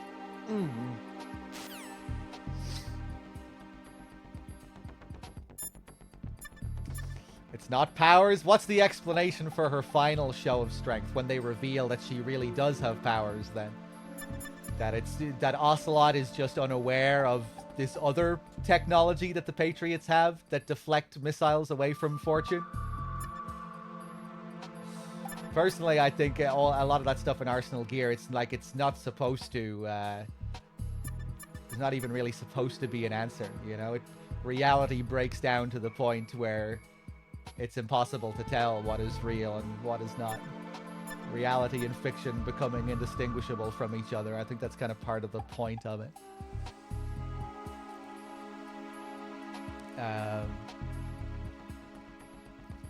Yeah, we can also kneel down and stare into the urinal.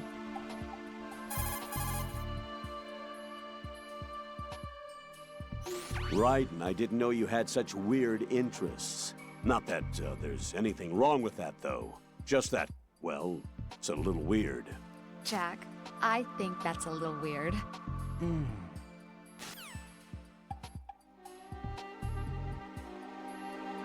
You can only get that call by kneeling down and looking into it.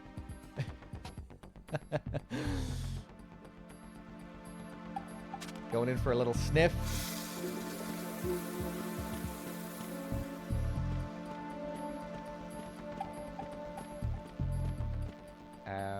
Let me do another save call.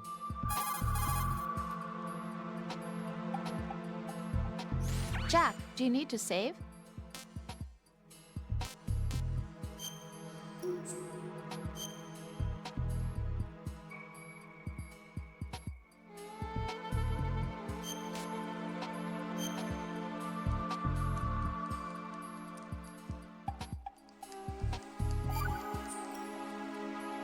Rose, are you okay? Yes, thank you. It really scared me at first, but I think I've gotten used to it. I'll be behind you all the way, so don't worry. I guess women really are strong. Not quite. It's not women that are strong. It's me. Just as long as I can count on Wow. Actually, that's not true. It still scares me to death. But I'll be strong. I'll try. For you. Good luck. Surplus Toaster, thank you for the 5. Dwarven, thank you for the 16. Klashnikor, thank you for the 48. The 4 years. Sorry, I'm a little bit behind. I'm thanking some of you here. Raven Wings with the 95 bits as well. Thank you. Dillinger with the sub earlier. Sage. Sorry, I got carried away with all the MGS2 stuff. Cheers, everyone. Thank you.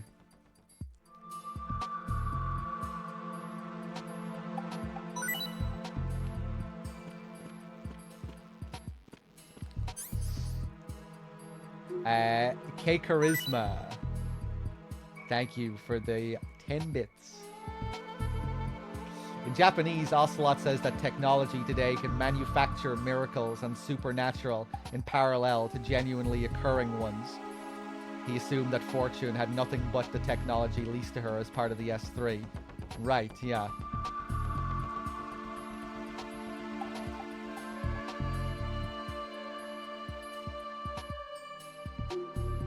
I think the In English, he says, there's no such thing as miracles or the supernatural, only cutting-edge technology.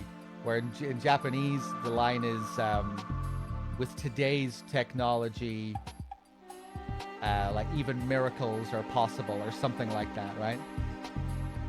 I always thought it was funny as well how right after he says that line, he jumps up on top of Metal Gear Ray.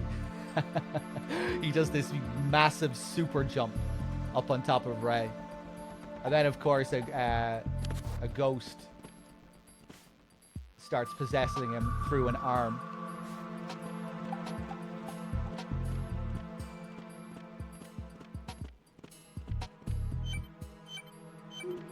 An arm that chose Ocelot as its host as well. Liquid somehow chose Ocelot from his dead state.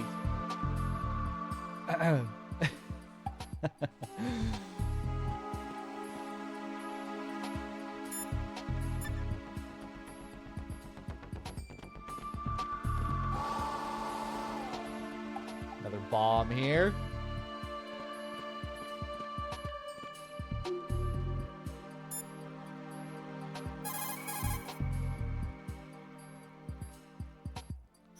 Jack, is that you? Hang in there. That's so cute, I can't bear it.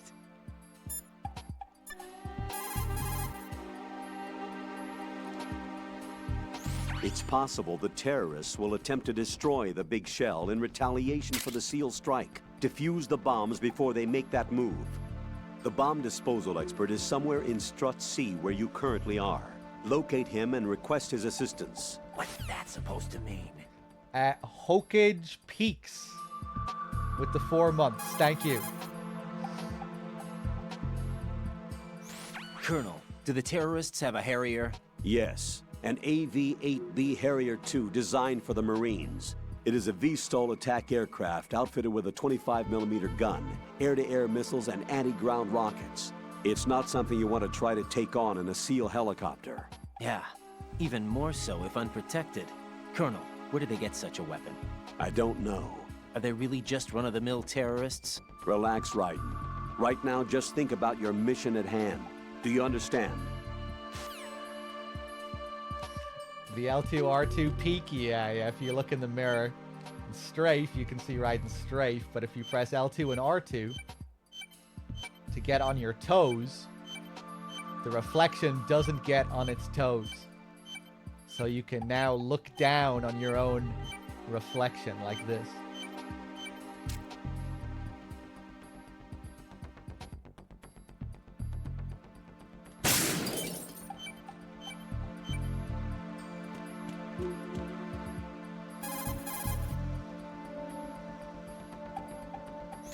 I can't believe you, Jack. Do you know what that place is? I just thought maybe the bomb disposal instructor might be in there. Why would he be in there? Well, you never know. He's AWOL and... Even AWOL, a normal guy wouldn't go into a woman's bathroom. You're the only one I know who would. You're like really strange. Rosemary, settle down. But... It's all right. Raiden, Rosemary is right. You should probably look someplace else. I can really sympathize with you there, though. What, sir? Nothing. Raiden, that's that. Return to your duties. Mm-hmm. You guys are unbelievable. I can really sympathize with you there, though. And we can also go inside one of the stalls here. This one can be kind of awkward to trigger. A few of these calls can actually be kind of awkward to trigger, but... we'll wait a few seconds. Raiden, that's long enough. Hurry up and get back to your duties if you've seen enough. Jack, in retrospect, I'm really glad that I took this assignment. Huh? It's given me a chance to see you for who you really are. Goodbye. Not a chance.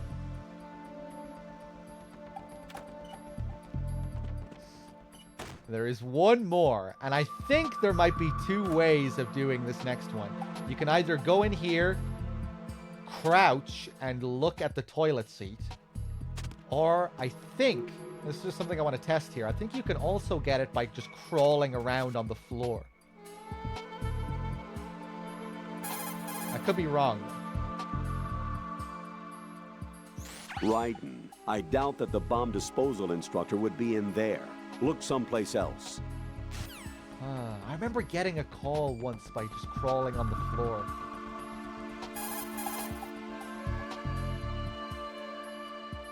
Raiden, the tranquilizer... Okay, now maybe I can only do this one by staring at the toilet seat. Sniffing the toilet seat.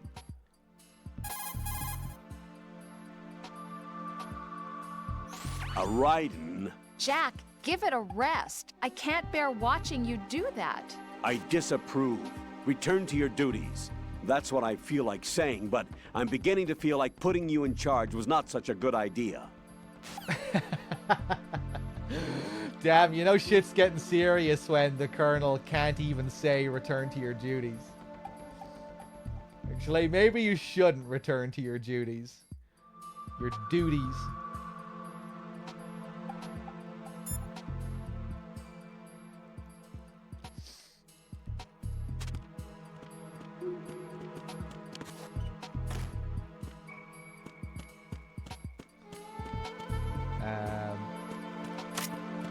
Also, if we equip the magazine, publication with adult-oriented material, full of girly photos and interesting columns. If we equip this... Not sure if I can actually do this in the woman's bathroom as well, but let's just take it into the stall here.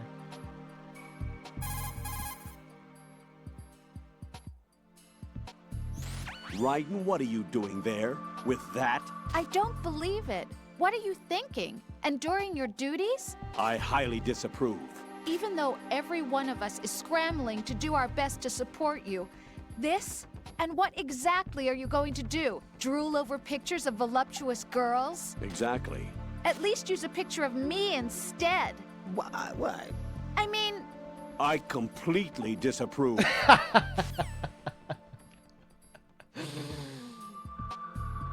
I love the Colonel there. Exactly.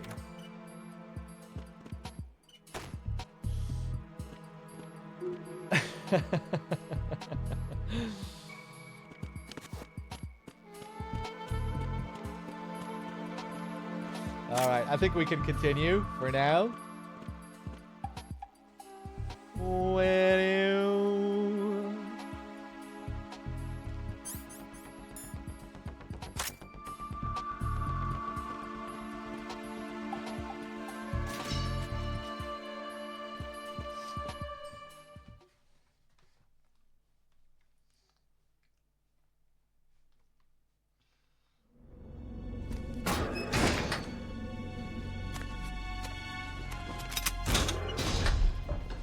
Freeze!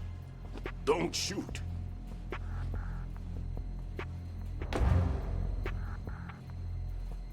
You a cop? I'm not NYPD. I came in with the Bravo team. Who are you with? And what happened to SEAL Team 10? They're all dead. All of them? Oh, that's bad. Did I tell you you could move? It's all right. He's not one of the bad guys. Don't go pointing that thing everywhere, kid. What's your name? My name is Peter. Peter Stillman. I'm lecturer at Nav Scolio at Indian Head. Also a consultant for the NYPD bomb squad.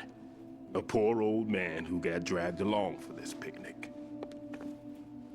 I thought you'd retired. I did. Can't keep up with everybody, as you can see. A famous church got wiped off the map thanks to me, with too many lives inside. All I lost was this leg. So you're the bomb disposal guy.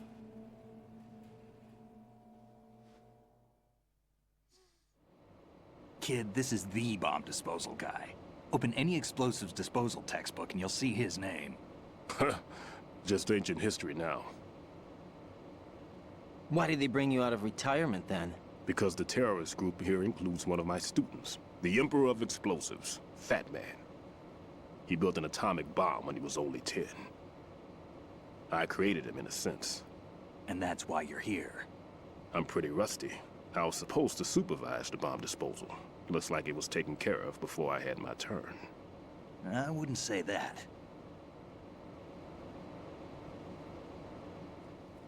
There are at least 2 people here who can claim to be experts at bomb disposal. Are you two with SEAL Team 10? I didn't see you at the mission briefing. Oh, we're with another squad. My name is Pliskin, Lieutenant Junior Grade. Honored to meet you, sir. Mr. Pliskin, do you have any experience with explosives disposal? Don't worry about me. And he looks young, but he can do it. But we need more manpower. I'm, What's your name? Raiden. That's an odd name. Any other survivors? There was also an engineer with me. An engineer? A skinny guy. He went in with us. Where is he? I haven't seen him since that skirmish. Was he killed? I don't think so. I didn't find his body. I see. They told me he was a security systems architect for the big shell. Why would they take a civilian along? Everything in this structure is computer controlled. He was supposed to get us past all the security measures. I never heard anything about that. He had official orders with him. We'll leave that for later. Right now, we need to figure out how to deal with all the bombs. But there's no one left from the SEAL's EOD squad. Yup, so we have to do it ourselves. But I've never defused a bomb before. Hold on a sec. Off to confer with the CO again?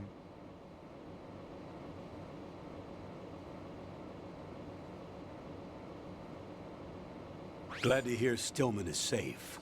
Assist him in any way possible to clear the C4 from the structure. Colonel, you know I've never been trained in bomb disposal. It's all right. The man you're working with is the best in the field. All you have to do is follow his directions. You will, of course, keep your identity and mission objectives to yourself. Is it true that an engineer came in with Stillman? I wasn't informed of that. It's probably something the SEALs decided on their own. There are more important issues at hand, Raiden.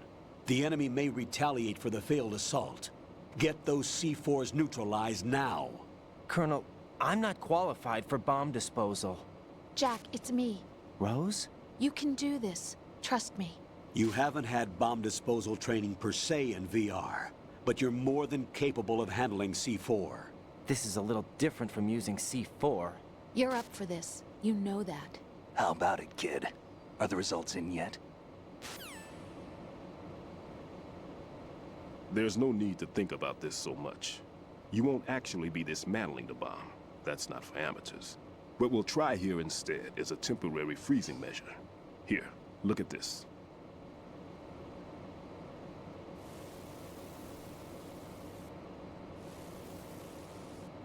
This is a C4 bomb.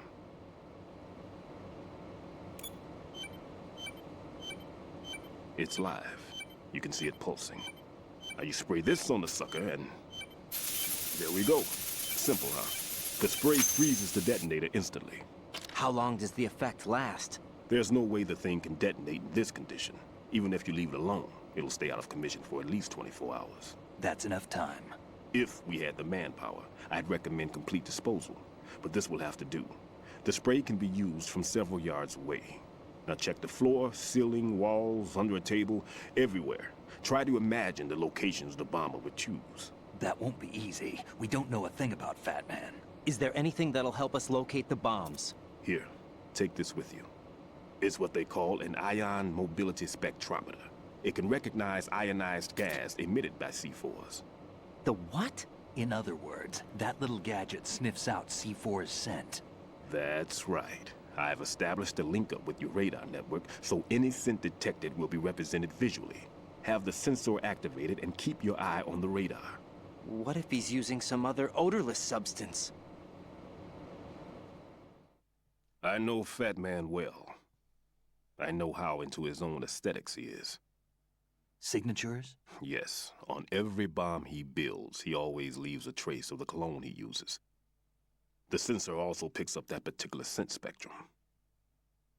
Is that something he learned from you? No, it was his own quirk. He wouldn't work by any rules except his own, and he followed them like a religion. And common sense wasn't one of his strong points. I thought I taught him everything I knew. I have no children of my own, and I thought I found a son in him. He had the right stuff, you know. There's something very unusual unusual about an ability like that. Even at Indian Head, he got special treatment. I remember some people called him one of the fat cats. Maybe that's what started all this. I didn't teach him the most important thing I had to tell him. There are some things you have to pass on. The trick is to know which one. Right. All I taught him was skills. And now I have to stop him from using it to destroy us all. Let's see how well that sensor works. All right. I'm activating them. Watch. You see the green stuff on the radar? That's a visual representation of the C4 scent detected by the sensor. It's a pretty big area, isn't it? Don't complain. It's better than nothing. Just activate the sensors and search the area, okay? All right. Don't forget that you need the radar to use this system. Log into the node at every strut and turn the radar on. We have to keep out of the enemy's sight, too. Because the radar gets knocked offline when we're spotted? Exactly. Fat Man would have allotted some C4s here in Strut C as well. Here?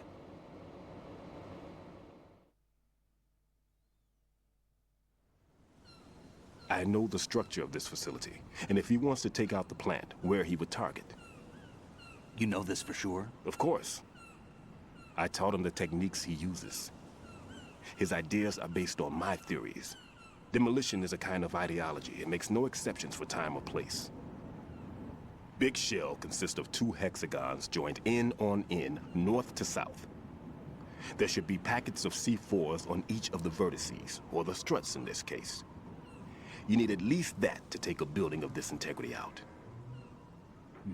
6 on Shell 1, another 6 on Shell 2. A total of 12 bombs at least. Considering the shell's architecture and composition from an engineering standpoint, that's my conclusion, and it's exactly what he would have decided as well.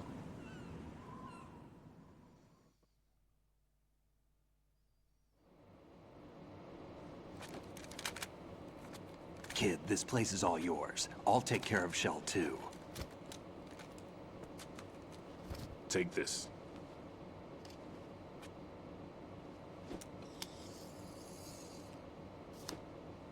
What's this? Security card, issued to Shell personnel. The Big Shell security layout includes varying levels of clearance. The clearance level is identified by the number printed on these doors. Raiden, your card key can open doors with security clearance level 1. Pliskin, your card can get you into level 3 areas. You'll need it to get next door to Shell 2. How did you get this? That engineer I told you about gave it to me. He was supposed to program a set of all-access cards once we were on site. Unfortunately, this card won't get you into every area of this structure. We'll have to deal with the remaining security lockouts as they come up. Let's get going. You stay here. No, I'm going. The 2 of us can handle it, don't worry. But... You'll just slow us down with that leg of yours. There's a war going on here. I don't have time to babysit anymore. Why don't you just let us handle the grunt work? You can tell us what to do over the radio, like in the original mission plan. All right. I'll give you instructions from here. I may also need to prepare a backup plan just in case. In case of what? Good luck to both of you. This is a dangerous one. Who dares, wins. If anything comes up, let me know. My frequency is 140.25. Good luck, kid. I'll see you later. Semper Fi. That man's no SEAL. I don't even think he's a Navy man. What? Semper Fi. Marine Corps talk.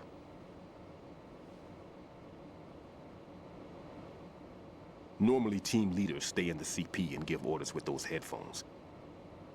And as far as I know, SEALs keep their officers away from the field. And Who Dares Wins is a model of the British Special Air Service.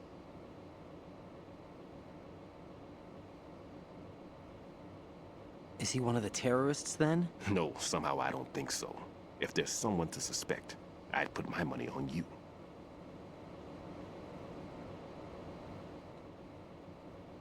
I'm... Just take care of those bombs for now. What about you? They could be back in this area soon.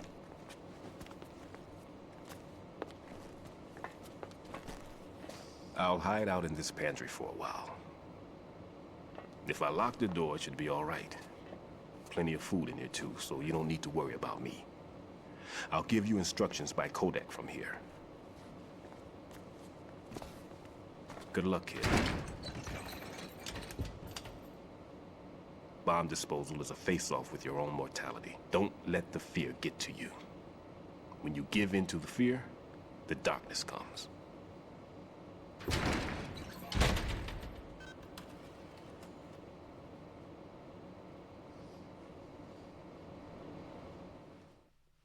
All right, we're back. Before we do anything, I just need to ask Snake a quick question if he's still around. He shouldn't have gone far, right? Snake, are you here? What? What is this? Snake! Pliskin, there's a crazy man here wearing several layers of cardboard box. Oh.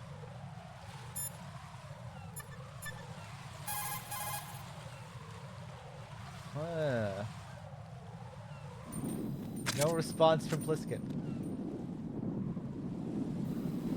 What about now?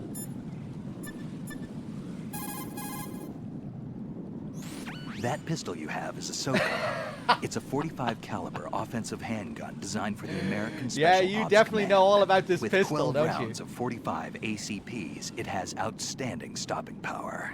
The SOCOM has a minimum service life, averaging over 6,000 rounds, and has a 5-round group capacity that extends within a 1.4-inch radius. It's a bit large, but the SOCOM is a gun you can trust. It also comes equipped with a laser aiming module. A suppressor can be attached to the SOCOM to silence gunshots. You should try to find one. Perfect time for that SOCOM call. I'm gonna have to remember that.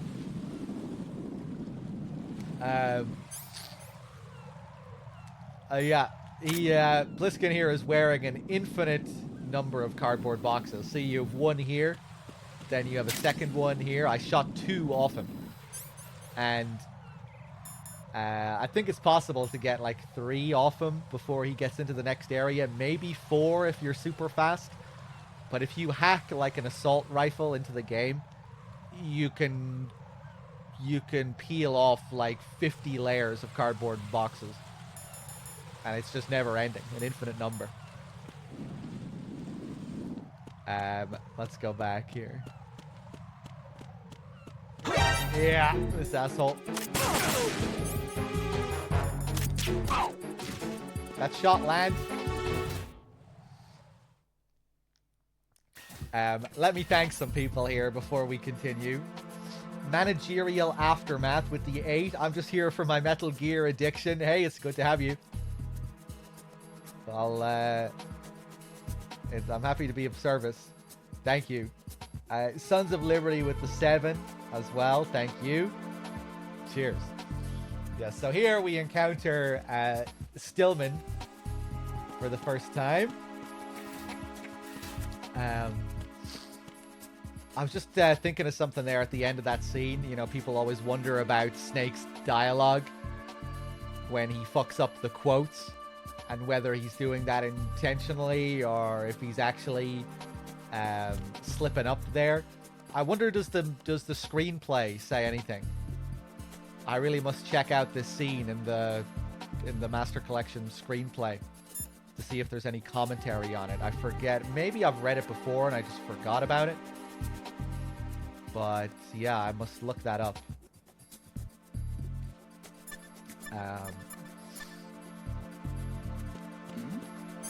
Maybe if one of you guys have it available to you, you can check. Who's there? It's not easy for me to look at it right now, unfortunately. But yeah, I always assumed that Snake in that moment was that he wasn't slipping up there, that he was intentionally letting Stillman know, who kind of like letting him know that he wasn't who he was saying he was. But I'm still not really sure exactly what's up with that scene. Because then you have to wonder, like, why? Why does he want to blow his cover like this? But it's interesting how that moment is then followed by Stillman trusting him still. Does Snake know that Stillman trusts him? You know, because right after this moment where Snake slips up, Stillman says, no, you're the one to be suspicious of, Raiden. And he's right, you know, right? You are the Patriots' pawn. You're playing as the villain in a way in this game. The villain's pawn that's being used to carry out their plan of world domination.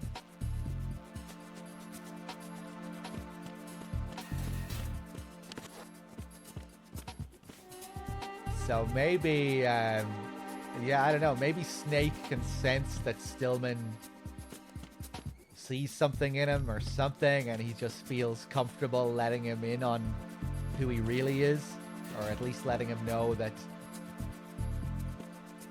he's pretending to be someone. I think there's footnotes for those quotes with just explanation on their real-life usage. Been ages since I looked at those. I think you might be right, Jankal. Yeah, I think I remember reading about this before, too. That rings a bell. I think I used to have another theory for that dialogue as well. I just can't remember.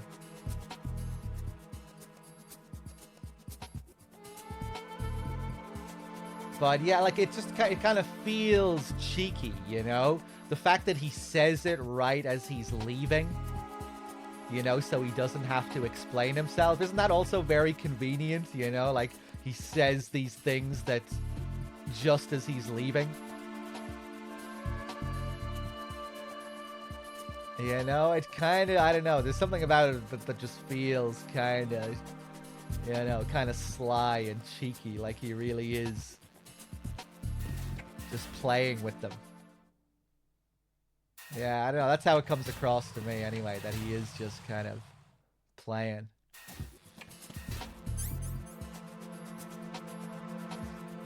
In my opinion, it's just Snake being stupid and trying to pretend too hard.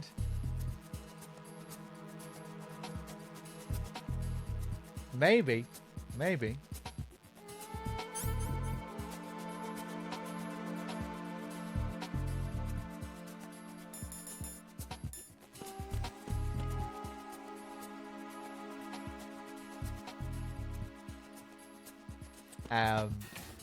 They fuck up one part of the translation in that scene in this version of the game, in this English version. That moment where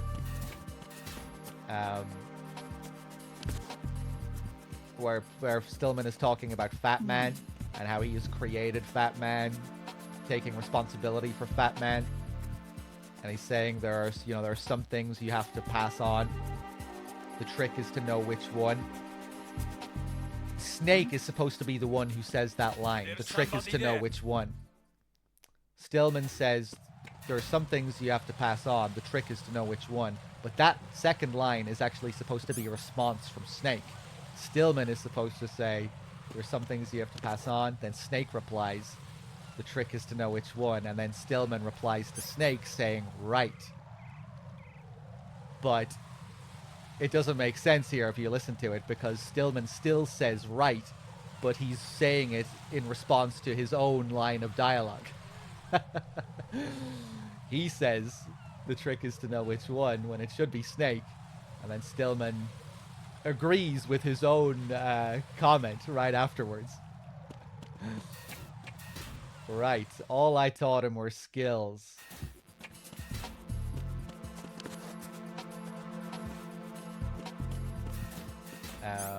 Let's see here. Gabadaloop-a-doo-doo-doo.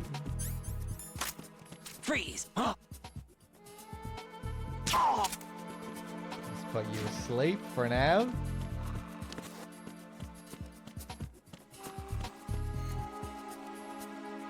Gabadaloo.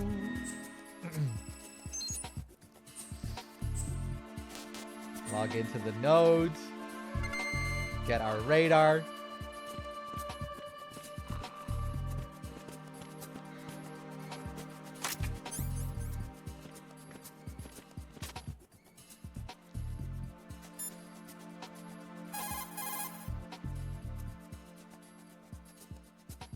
Looks like there's a lot of stuff laying about. Make sure not to scatter it around. The enemy will increase their security if they discover anything out of place. Don't worry. I'm used to cleaning things up. Rose's room is... Jack, don't say any more. fine. Anyway, the key element of covert operations is not to leave anything behind. Understand? Yeah, she was pretty serious.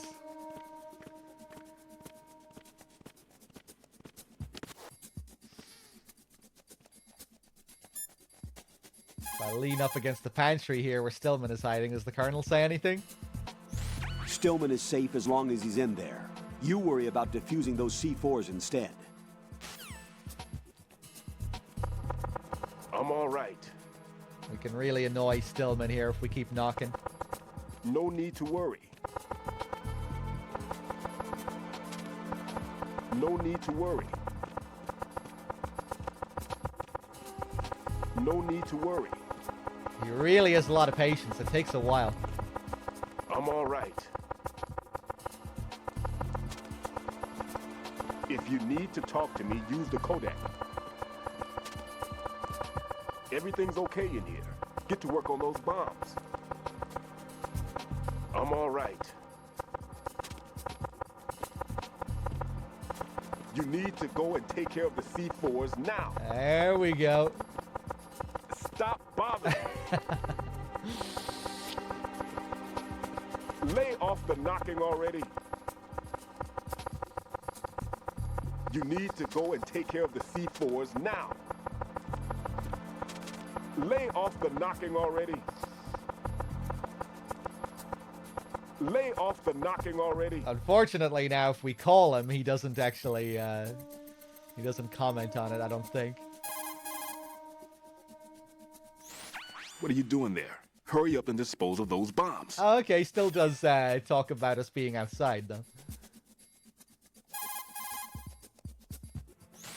Right. There's still C4 in the strut where you are. Where? All right, let me give you a hint. Look for a place that guys have never entered up to this point. A special place that guys have wanted to enter but simply couldn't. A place that you couldn't enter if the situation wasn't as such. Oh, looks like you were in there already. My. The mystique of the woman's bathroom. He can't even say it. He can't even say the woman's bathroom.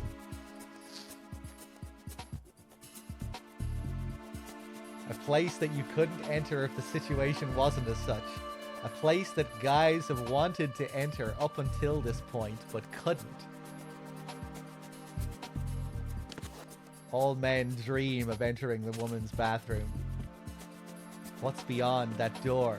What mysteries lie there?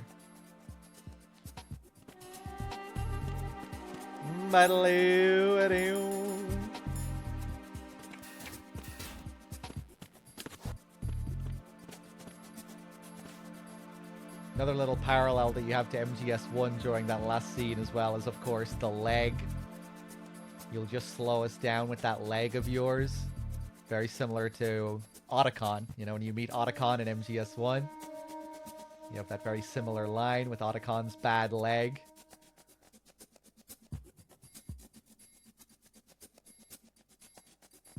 Except in MGS1, Otacon was telling the truth, and in MGS2, aptly, it's all a big lie.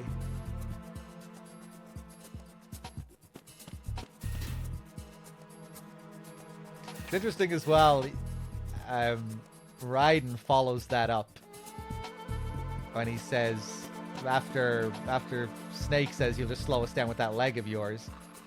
Raiden backs him up and says, "Just let us handle the grunt work, like in the original, and just stick to the original mission plan, or like in the original mission plan, or something." And even though Raiden is doing everything he can to keep Stillman here, Snake kind of scoffs at him. You know, he kind of, "Oh, this fucking kid and his original mission plan." I'm assuming that's why Snake kind of looks at him like that, because of Raiden's insistence to stick to the pre-made plan. I guess Raiden's addiction to the simulation and everything that he's been trained for.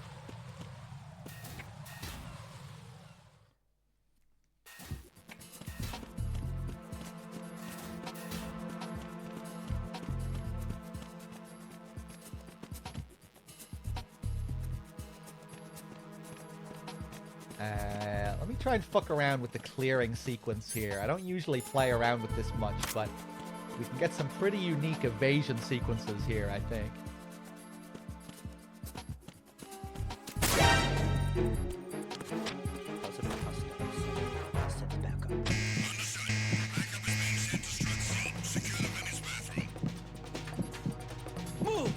You don't get to see a scene on the screen, huh? You don't get a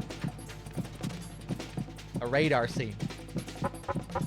Yeah, they knock on the doors and then they climb up to look inside. Now he's gonna check my one.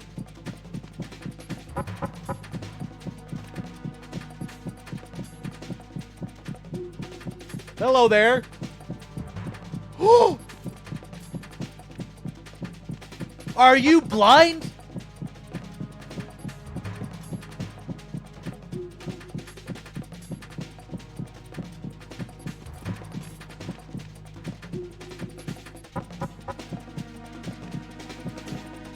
Yeah, they're gonna check every single one.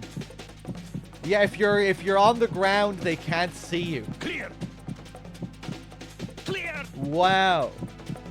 Camo index.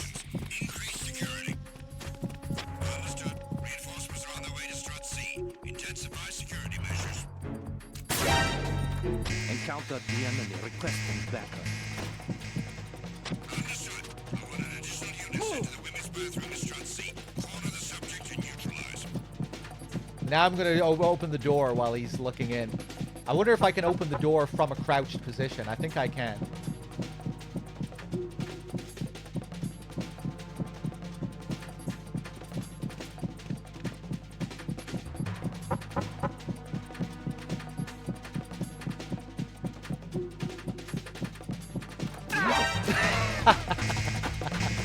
Nice.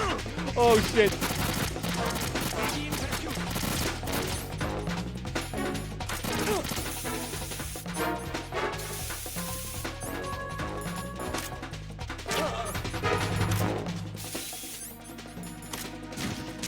Oh. Survival.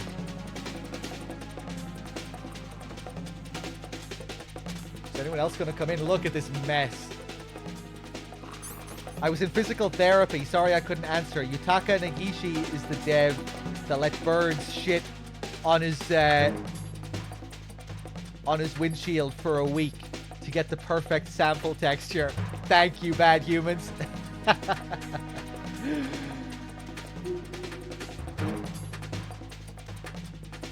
I hope your physical therapy went well, bad humans. I hope you're not I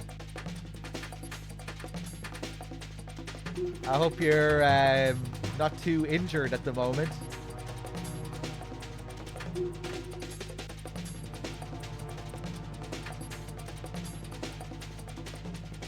Have I ever gotten a Gazelle rank? Get X amount of clearings in a playthrough? Oh, I don't think so.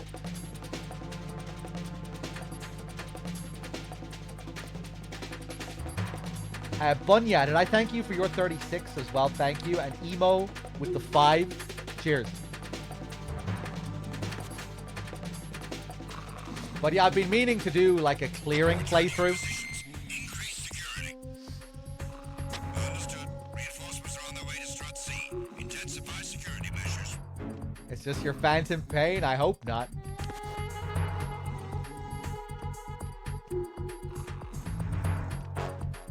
Freeze! Don't even think about it.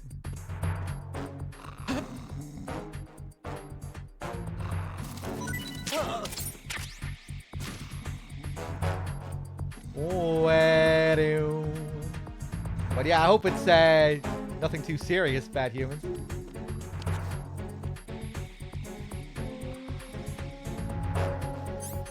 Looked up the quote sections, and yeah, just brief notes, motto of the SAS. After the first line and an explanation of Semper Fi after the second. Nothing further on the motivation for Snake. Okay.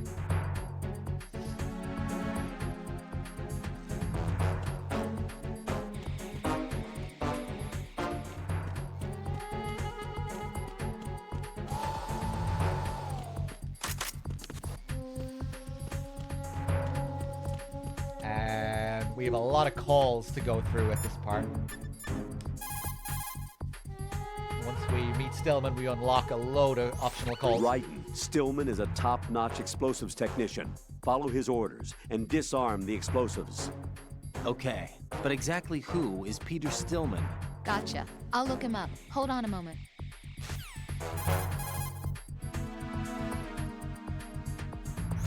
Make doubly sure you stay out of the enemy sight. If the radar goes off... Yeah.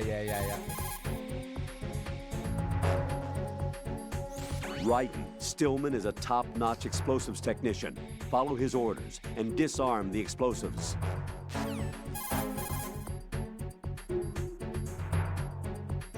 Colonel, I just saw this guy go running by wearing a cardboard box. A cardboard box? Who do you think he was? A dead cell? The dead cells are a bunch of weirdos, that's for sure. But they don't wear cardboard boxes. I'll look into it. I'm counting on you.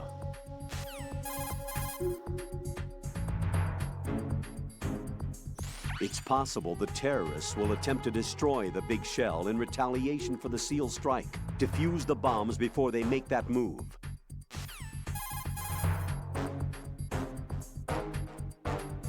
It's possible the terrorists... Yeah. Nothing else to ask about here?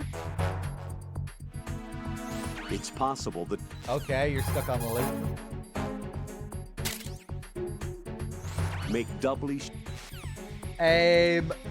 Modiz with the 2 months. Thank you very much. Bum, bum, bum, bum, bum. Let's call Pliskin a few times. Raiden, I've frozen the first bomb.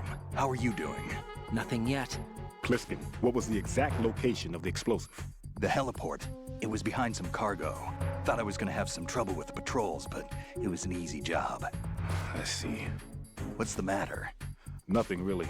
Pliskin, just don't let your guard down. Don't relax even after you think you've defused it. I know that. Raiden, Shell 1's all yours. Sure. Attack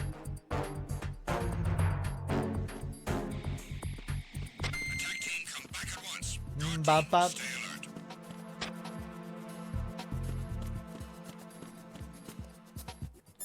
alert. We should be able to get some more intel from Rose now if we save, I think. What can I do for you, Jack?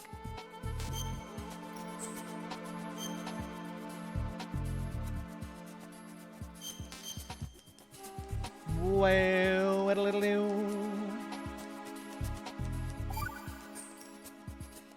Jack, when you get home, let's have a homecoming party. Just the two of us.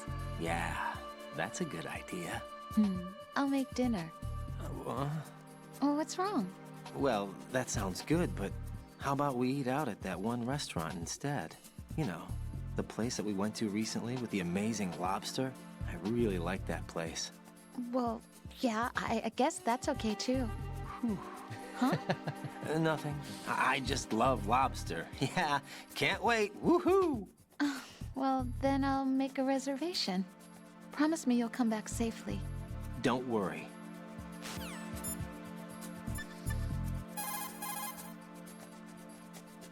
Raiden, don't get yourself worked up. Get real. Tell me a little more about Dead Cell. Dead Cell was a shadow unit within the SEALs organization. Right. They handled surprise raids on vital government facilities, didn't they? Yes. They were originally put together to check the nation's military security system. The unit was the brainchild of ex-President George Sears. Dead Cell was a secret unit positioned at the opposite end of anti-terrorist outfits such as Delta Force and SEALs. Were they always a group of madmen? Yeah. No. They got weird when Colonel Jackson, Fortune's husband, was sent to jail. Sent to jail? For what? Corruption. He misappropriated government funds. Sounds like he deserved it. That's what everybody else thought, except for the members of Dead Cell. They felt the colonel was falsely accused. Fact is, they took the case to the powers that be, but they never managed to reopen the case. Was there any truth to their claim? Who knows? Whatever the situation is, Dead Cell's name was tainted.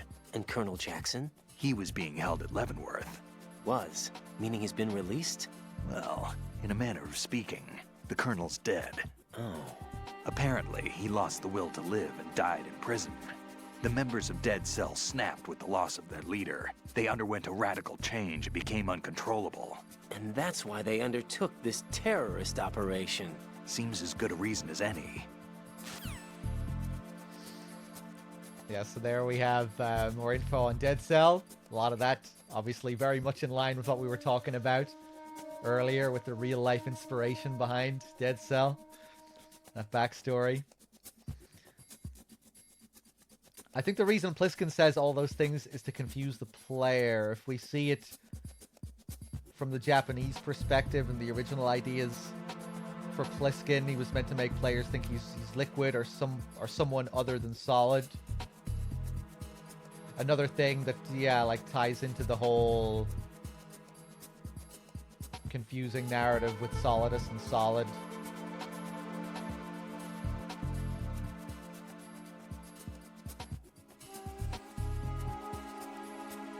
Yeah, I don't know.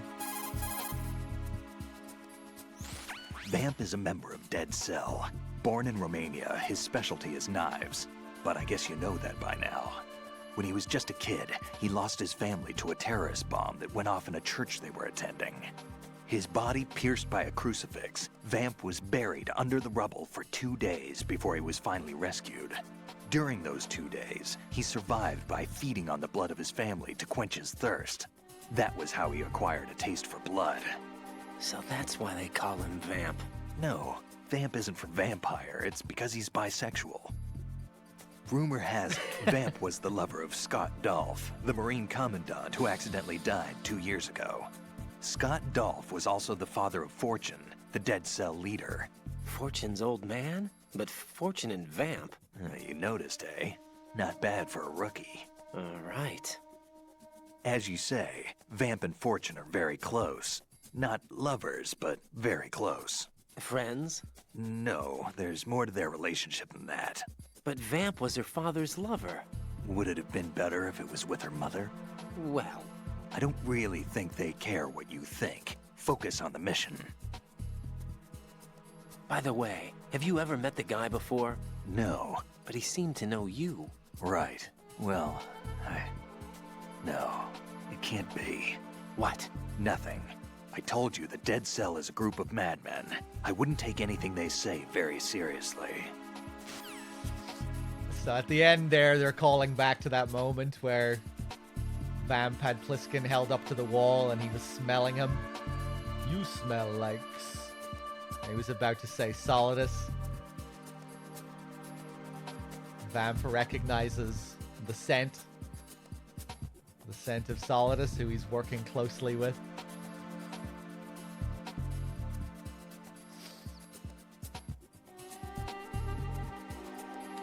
Yeah, so he's called Vamp because he is bisexual, and it's just a coincidence that he also seems to like drinking people's blood.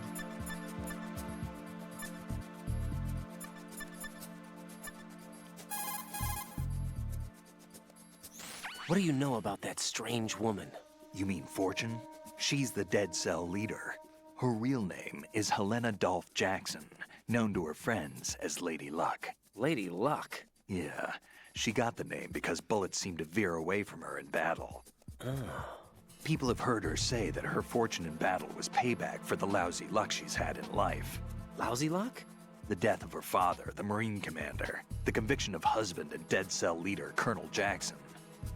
These events were followed by her mother's suicide, the loss of a husband, and the idea of a convict in the family apparently took her over the edge. Fortune was 3 months pregnant at the time, and the shock of her mother's death led to the loss of her child. Add to this her husband's death in prison a few months later, and to sum it up, in the 6 months after her father's death, she lost her family and everything that mattered in her life. Jeez, she's had it rough. Yeah. The thing is, she didn't grieve long. Instead, she joined the military. Now why is that? Do I look psychic? My best guess is revenge. I heard that she firmly believed that her husband was framed. Anyway, by the time she came out of basic training, she'd proven many times over that she was gifted with an unusual streak of luck. In fact, some say she sold her soul for it. Her soul? Her uncanny luck earned her a reputation that led to her appointment as the head of her husband's unit, Dead Cell. Fat Man. Supposedly, he's nicknamed after an atomic bomb, but to me, he's just a fat man. Something straight out of a sideshow. If he even has a bit of spare time, he spends it disassembling and assembling his Glock over and over again. He can't stand to have his hands still. He's extremely vain about his hands, keeps his fingers as slender and soft as a woman's. They say he's always looking at his hands, giving himself manicures. And his info is correct there. Later on, when we meet Fat Man, after the boss fight with him, you can closely examine his body, look at his fingers, his fingernails, and he does have some pretty fancy fingernails. I guess Fat Man also has dialogue about his own hands as well. I have beautiful hands.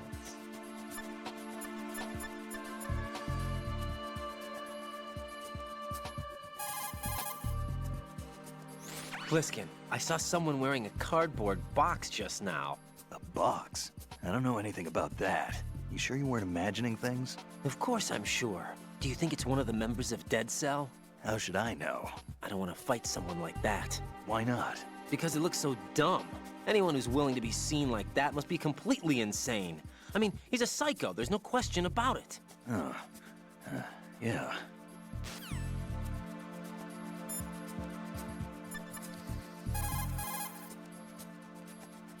Pliskin, what do you know about Stillman? He's a bomb disposal expert.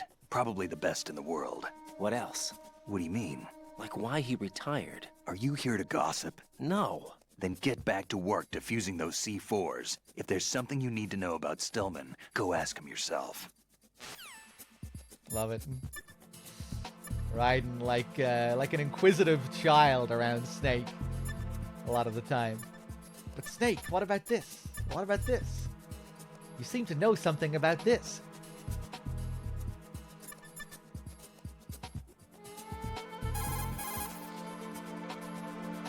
Pliskin, SEAL Team 10's Bravo team's been wiped out. Is that right? Is that all you have to say? I thought they were your comrades. Yeah, too bad. Too bad? Did you know they were used as a decoy to support my infiltration? No, but it doesn't surprise me. Man, you are cold. They were your friends. What do you want me to say? That you killed them? Or do you want me to say it wasn't your fault? Oh, I just... Listen, kid, I don't have time to wet nurse you, or provide you with a shoulder to cry on. You got a problem with your conscience, you take care of it. Don't bother me. Damn. But, Snake, just one more question? Pliskin, you seemed pretty focused on the Navy captain. Something catch your eye? Yeah. Remember the handcuffs were cut? There was something on the other end of that. Do you know what it was? Well, No. Forget it. What do you mean, forget it? Just what I said. Forget it. Talk to you later, kid. Zero respect. I don't need to tell you shit.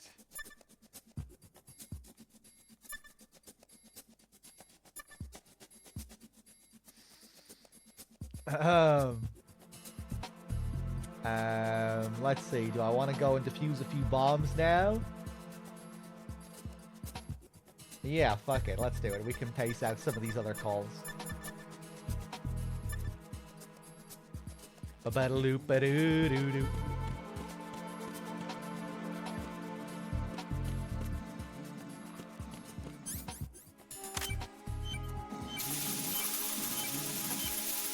Get rid of this one first. Raiden here. I took care of the C4 in Strut C. The ceiling of the women's bathroom was set to blow. That's not like him. Anything wrong? Maybe. Pliskin's reported other locations too, and none of them are effective demolition points. What do you mean? It means that they wouldn't be the best places to choose if you wanted to destroy this place. Are you saying they don't plan on blowing the shell up? It certainly seems that way. So far, we haven't seen anything but a waste of good explosives. Unless, of course, we're missing something. A trap? He couldn't have overlooked the fact that I would be called into this. There's something going on. Now, Pliskin might have an update with his bombs as well. Let's check. Raiden, where are you? What are you embarrassed about? You're on a mission. Anything goes. Pliskin. I've snuck into similar places in the past myself. Huh? Ah, I forgot about that one. I don't always get that one.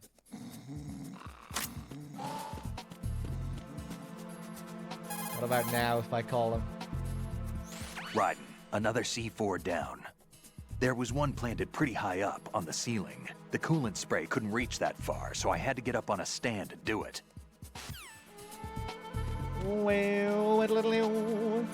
Okay, I think it's finally time to leave Strut C.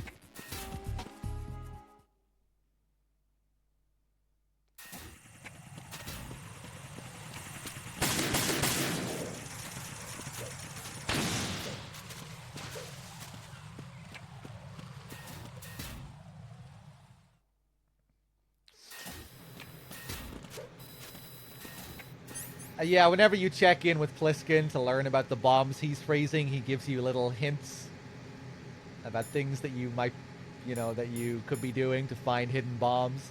Some of them are just little silly Easter egg type calls as well.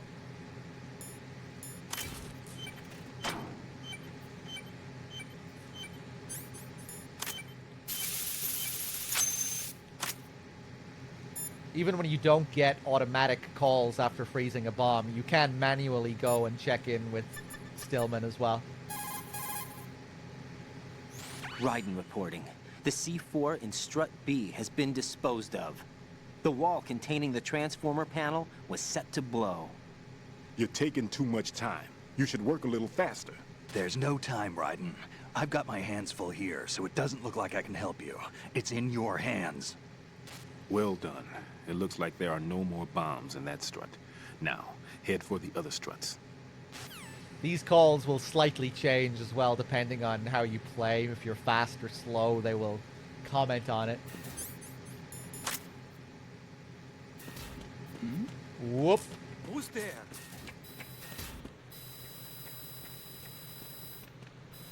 Oh, who's there?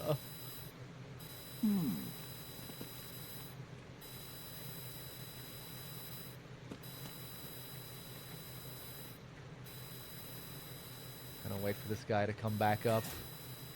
Ooh, he opens the door when he stands there, huh? Freeze!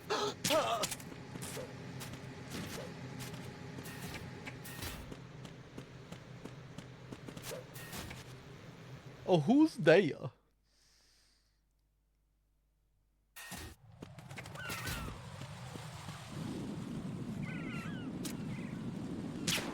Oops.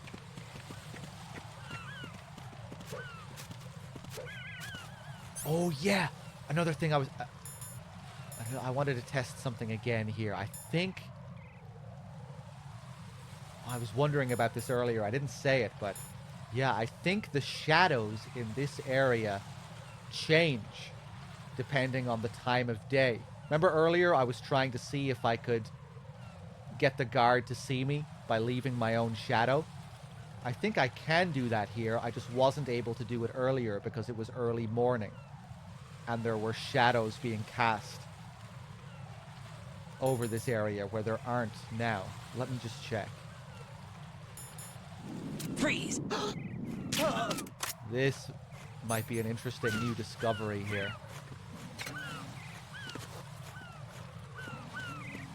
No, yeah, no, the lighting has changed, but... Remember when I was here earlier? At the start of the game, and I was trying to get caught here by leaving my shadow? Now, we can't even see Raiden's shadow at all here. Ah.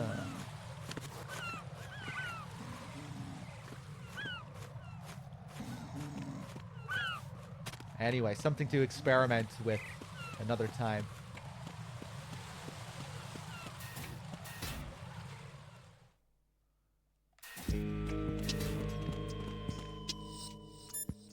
Let's check in with the Colonel. It's possible the terrorists will attempt to destroy the big shell in retaliation for the SEAL strike. Defuse the bombs before they make that move.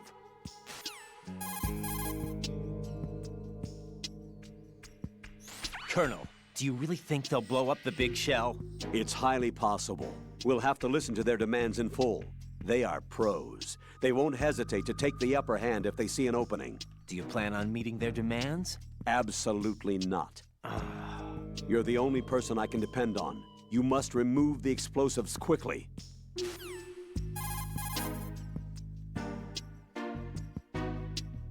It's possible the terrorists will attempt to destroy the big shell in retaliation for the SEAL strike. Defuse the bombs before they make that move.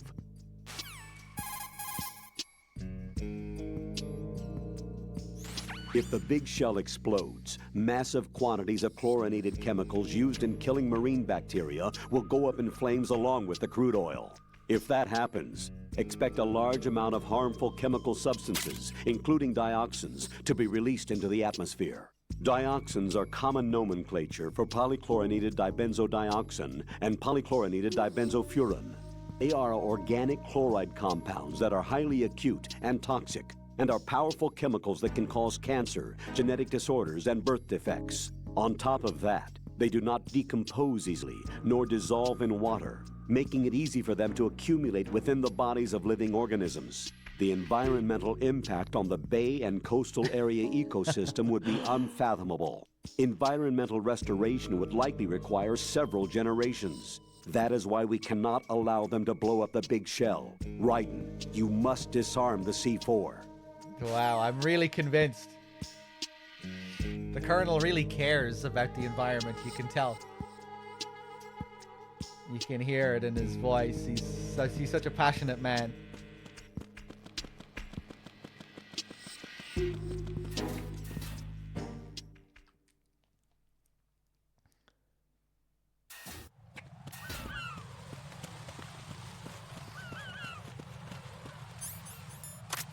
Freeze!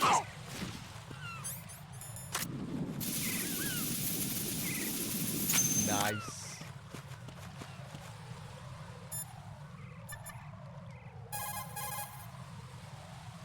This is Raiden. The C4 found in Strut A has been frozen and disposed of. Raiden, there's a possibility that C4 was planted indoors as well as on the roof. Go inside and confirm this.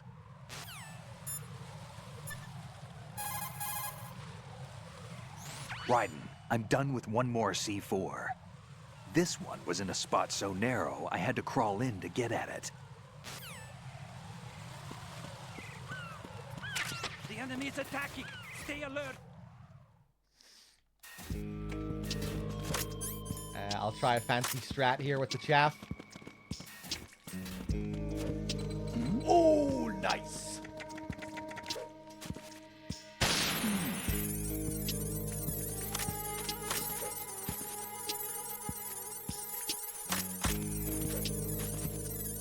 Oh, who's there?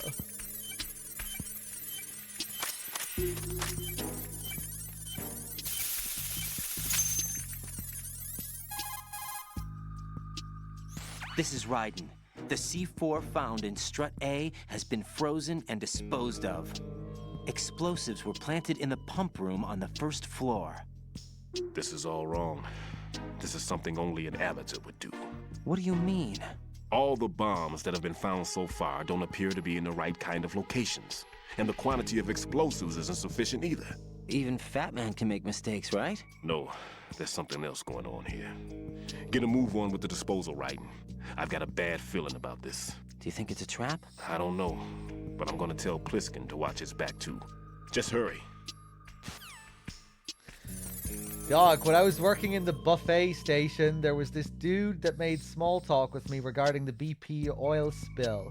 It was a catastrophe and that we should enjoy the available seafood that we have, because all of it will be tainted from then on. I could also barely keep up with his explanation. Okay, I'm not sure if I have anything to say about that, but I appreciate the story. I thought you were going to tell me about another buffet that I should be going to in London or some shit.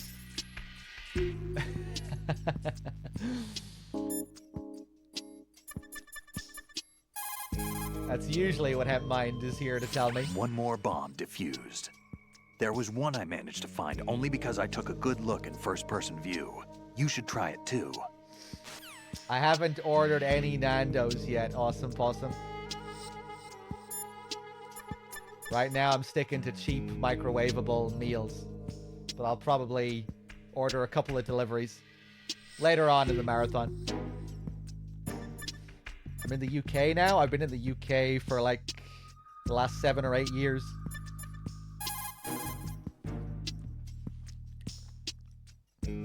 Make doubly sure you stay out of the enemy sight. If the radar goes offline, the sensor... Sorry, no.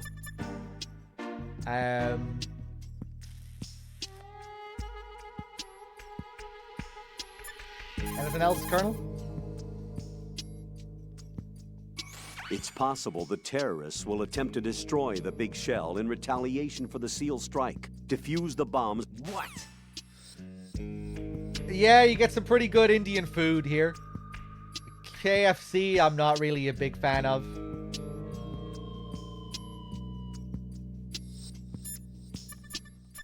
But I think pretty much all of the big chains are garbage. Like, I enjoy a guilty McDonald's every now and then.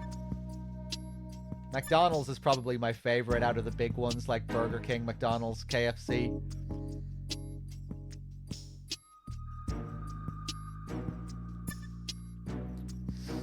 Nando's is... I wouldn't even put it Nando's in the same category as stuff like Burger King and McDonald's and KFC. It's like, it's way better.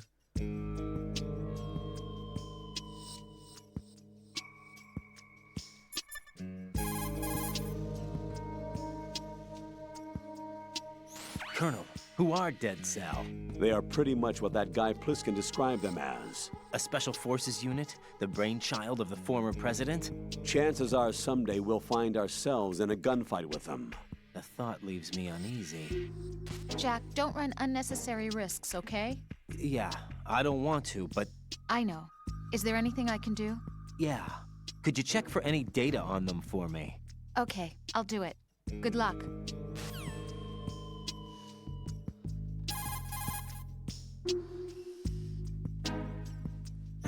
Colonel, who exactly is that woman? Her name is Fortune. She leads Dead Cell. Hang on a moment. I'll look her up for you. Oh, we're only asking her to look up the info now? I thought we asked for these ages ago.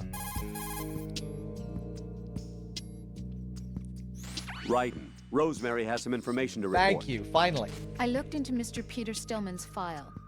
Full name is Peter Stillman, known as Pegleg Peter. He is a legendary bomb disposal technician. He is also a longtime instructor at the Naval School Explosive Ordnance Disposal and a consultant for the NYPD bomb squad. But 5 years ago, he lost his leg in an accident. And since then, he hung up his gloves to focus on being a lecturer. He was called back into service because, as he said, he is the only explosive specialist who can stop Fat Man. Although no longer an active consultant, he is still without a doubt the #1 guy when it comes to disarming explosives. He should be very helpful to you. Thank you, Rose. That was great. Tell me what you know about Fat Man. Okay, hold on a minute. I'll look him up.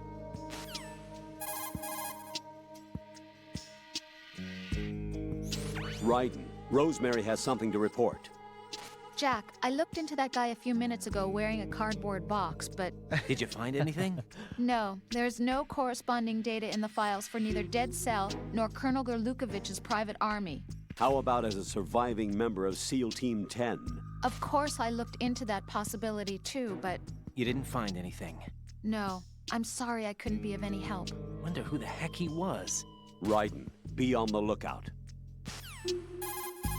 I forgot that we asked her for info on the cardboard box guy. Raiden, I trust that you don't actually believe what that guy Pliskin told you, right? I believe him. There's something about him, like an iron will. Enough to trust. Raiden. He's not included in the simulation. Don't trust him, ever. You got it? Roger that.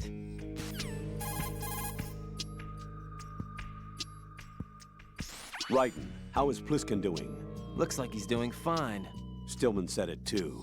There's something strange about that guy. Don't let your guard down. Understood?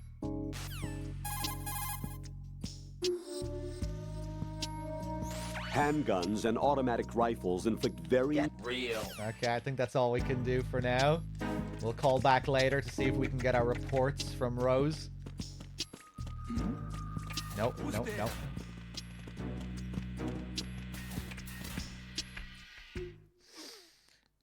A simulation doesn't have to mean not real.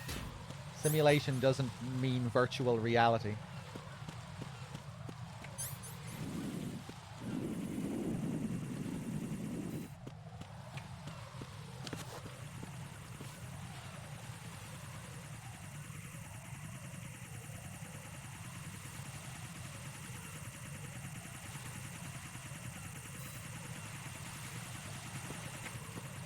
This is a simulation of sorts. Whether it is virtual reality or unreal is kind of open to interpretation.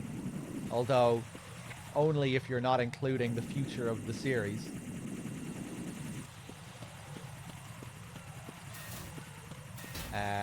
If you're taking the entire canon of MGS into account, then yeah, this all happened within its own fictional universe.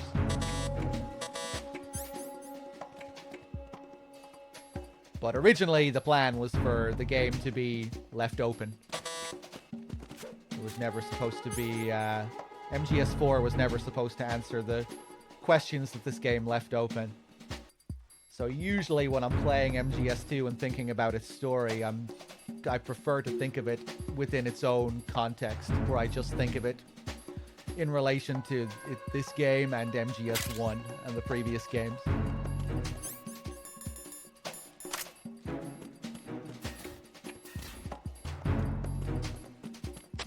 Nothing here. Bam. Bam. Tasmorian with the 5. Thank you very much, Gary Gregson Williams.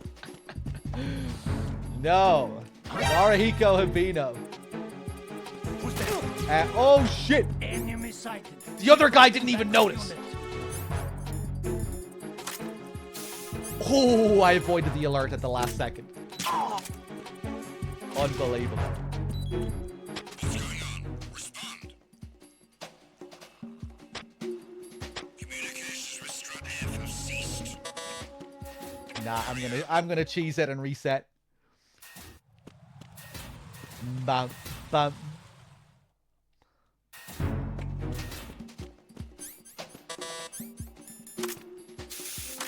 Hey, thank you for the kind words, Tasmorian.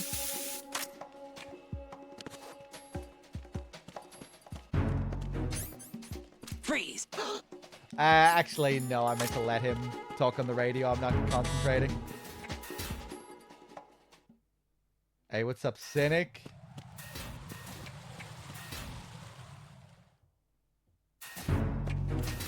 The arcade, did you mistype in the chat there?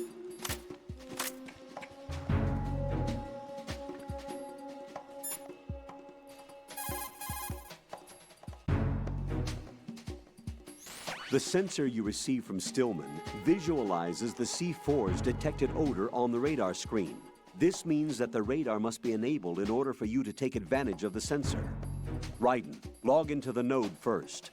Strut F's node is in a small room in the southwest block of B1. Make doubly sure you stay out of the enemy sight. Not a chance. Raiden, log into the node first. Strut F's node is in a small room in the southwest block of B1.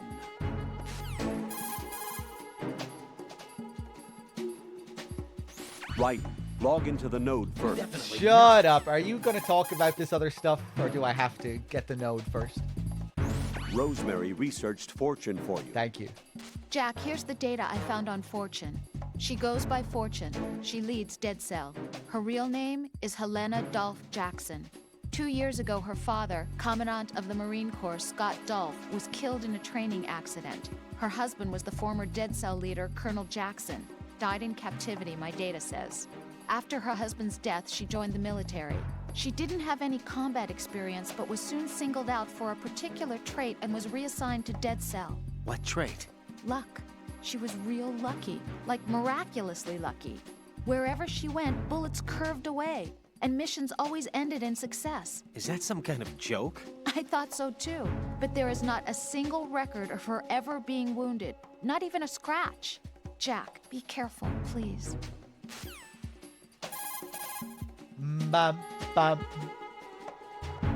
Rosemary has completed her data search. I looked up information on Fat Man. Fat Man, the emperor of explosives. You've already heard how he manufactured an atomic bomb at the age of 10. He appears to have been known throughout the world of explosives since he was a child.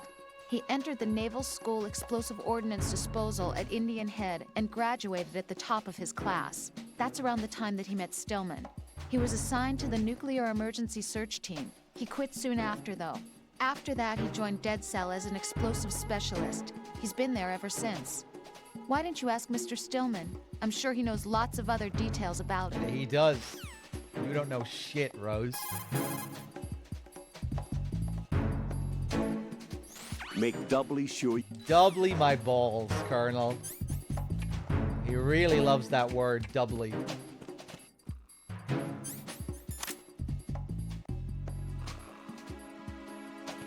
Oh, this guy's still asleep.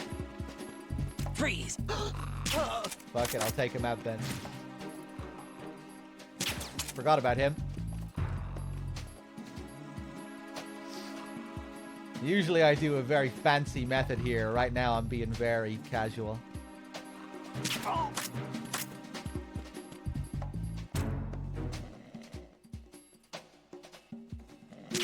There we go. And we get our bomb.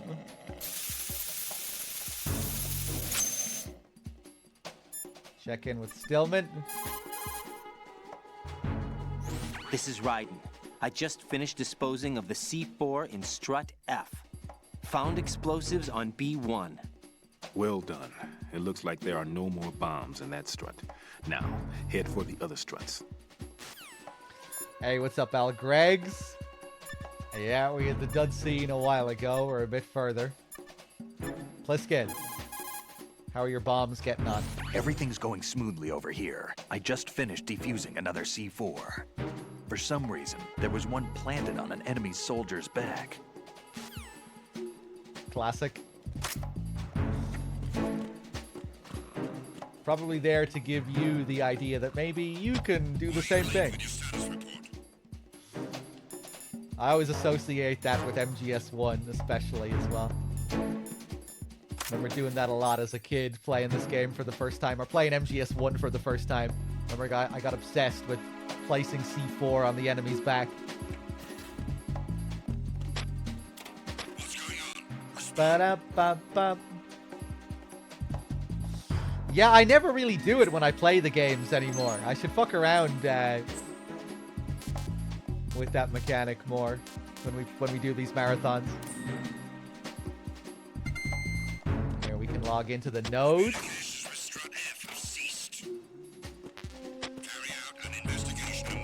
Yeah, that guy didn't get his report, so he's sending in backup.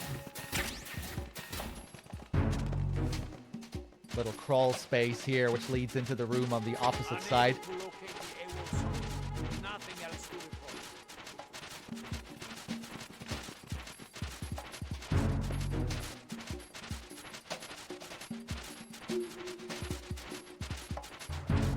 bam, bam. Get a SOCOM suppressor here.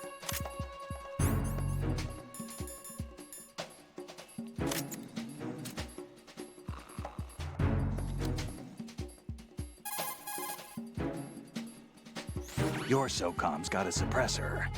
The suppressor uses multiple partitions to reduce gas discharge and keep sound and muzzle fire to a minimum. By keeping the internal baffles moist, sound can be reduced by approximately 38 decibels.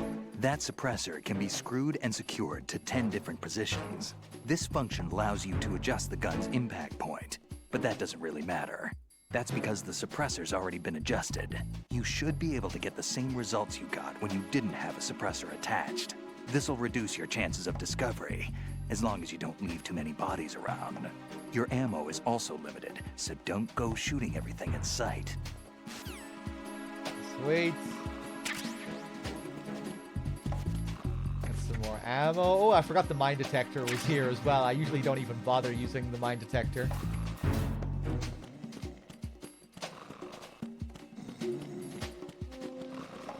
Bam, bam.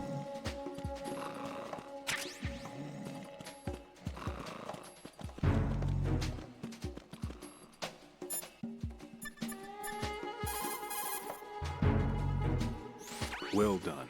It looks like there are no more bombs in that strut. Now, head for the other struts. Hey, Dark Harvest with the 8 months. Thank you. Stillman, tell me something about Fat Man.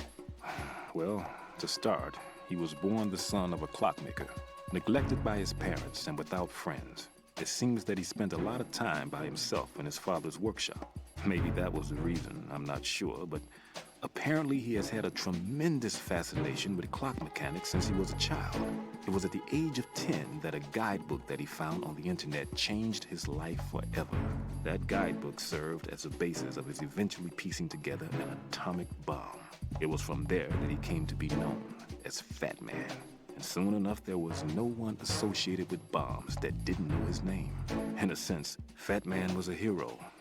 Although what he did was recognized only by those in the trade, I'm sure that it served to greatly stir the ego of the teenage boy at the center of it all. But he leaves his mark nowhere else. Apparently he was hated and shunned by everyone in school. So he went on to focus all his energy on explosives. He scorned the reality that surrounded him and instead chose to embrace a world that would easily grant him recognition. Well, to be sure, it never amounted to anything more than, say, occasionally bringing a gun into school. Eventually, Fat Man came to Indian Head, the exercise training facilities of the Naval School Explosive Ordnance Disposal at which I was a lecturer. He absorbed all kinds of knowledge, as if he hungered for bombs. Close to 20% of the students at Indian Head flunked out of what is truly a hellish curriculum. Despite this environment, he achieved extraordinarily high marks that were without precedent.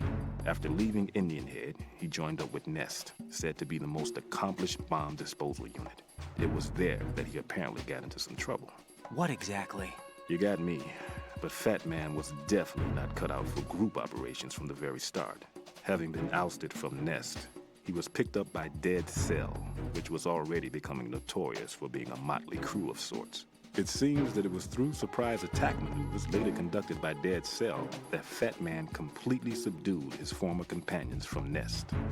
While being the most peculiar individual among my students, he was also the most talented.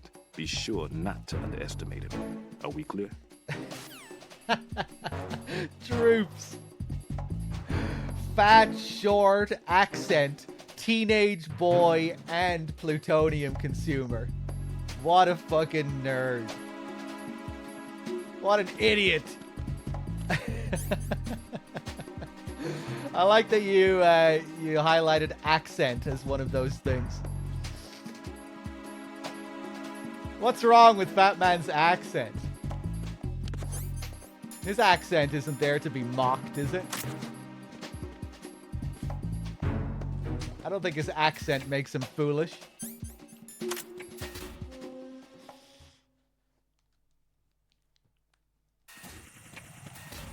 Yeah, I love Fat Man's voice.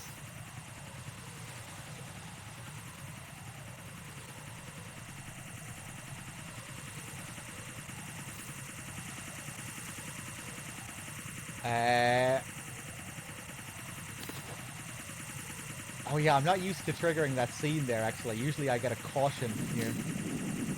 If you come out into this area in the middle of a caution, you don't get that scene. Boom.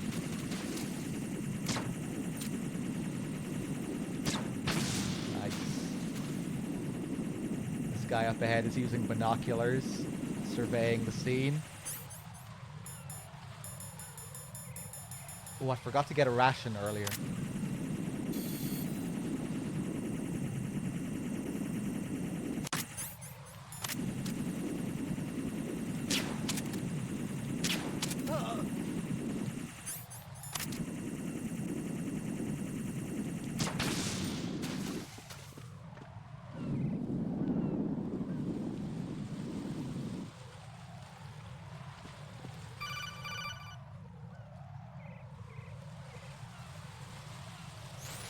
Be careful. There are Claymore mines around there. Who is this? Stealth equipped Claymore mines, invisible to the naked eye. Use the mine detector. Identify yourself. Just call me Deep Throat. Deep Throat? You mean from Shadow Moses? Mr. X, then. Mr. X now, is it? Why would it matter if I called you Deep Throat? Never mind about that. Why did you contact me? Let's just say I'm one of your fans.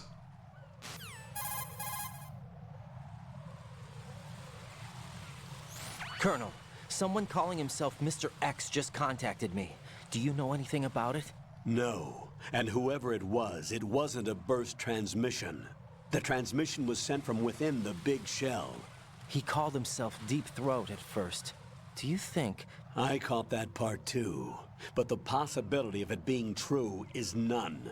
Gray Fox was the one who used that alias in Shadow Moses, and he's dead. Is it an enemy trap? Could be. Exercise extreme caution. So here we have our introduction to the ninja of this game, Mr. X. There's some interesting differences in the Japanese version for these scenes. Whenever Mr. X speaks dialogue that is word for word from MGS1, in the Japanese version of the game, it actually plays the dialogue from MGS1, the actual audio. So a different voice comes in for those lines. And you just hear the MGS1 dialogue. Which is pretty crazy, right? That would make it even more surreal, even more unreal. It was partially done as well as a tribute to the actor who played Gray Fox in Japanese, who died after the release of MGS1. So they included his voice in the game as a bit of a tribute to him as well.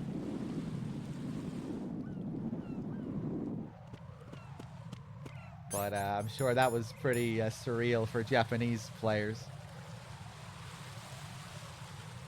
And every time it plays a Gray Fox line from MGS1, it plays a sound that was reused in MGS3's radio calls. Oh, really? Yeah, one of the radio sound effects. You know, I'm not sure if I've ever even listened to the Japanese calls here. I just know that it's a thing. I'm going to hopefully do a playthrough of this game in Japanese sometime soon. Sometime next month, maybe. Because now, with mods, we can actually play the game in Japanese with English subtitles. So, yeah, I'm looking forward to doing that.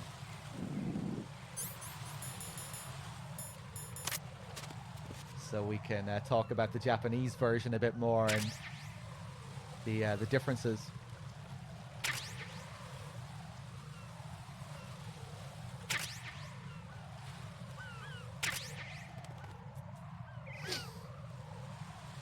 Interesting that the ninja does introduce itself as Deep Throat at first. Kind of makes me think of Raiden's code name being changed from Snake to Raiden.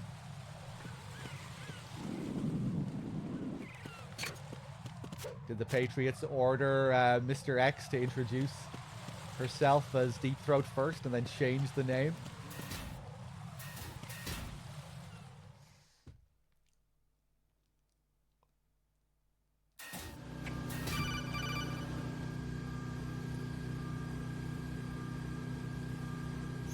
Jack, do you remember the day we met? Here we I'm go. kind of busy right now, Rose. You're right. Sorry. I do remember. It was right after I transferred to New York. There were all these tourists around you in front of the Federal Hall. A group of middle-aged Japanese ladies came up and asked me which building it was that King Kong was climbing in the movie. I said it was probably the Chrysler Building, and then you showed up and started mouthing off. You were like, no, it's the Empire State. I said the Chrysler Building was in Godzilla. We started arguing, and I forgot all about the tourists. I was insisting that I was right, and you were doing the same.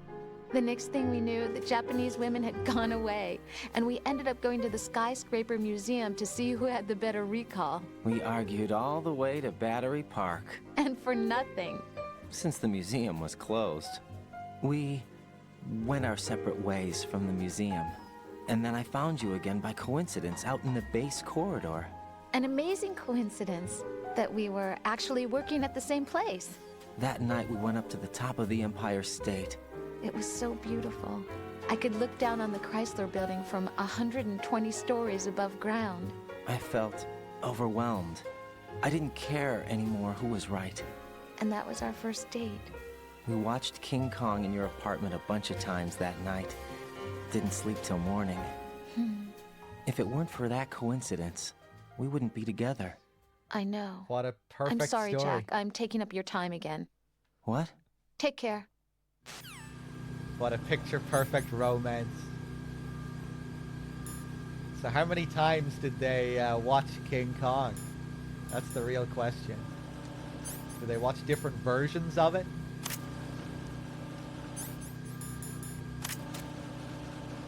A bunch of times in the one night? I remember someone offered up the theory to me a while back that it was to tie in with Raiden being afraid of the night. Remember that call later on in the game? And that Raiden just wanted to watch movies all night to avoid sleeping because he was afraid of the night. Hold on 1 second here. Did I miss a raid? Did I miss a raid? Hold on. Oh, I thought someone was commenting on a Blad raid or something. Oh wait, no, it was just Blad in the chat. Hey Blad, how's it going, man? Oh wait, maybe it was a raid. Ba-da-ba. Oh wait, no, Rumney raided with a couple of viewers. Cheers, Rumney, for the raid. Thanks, man.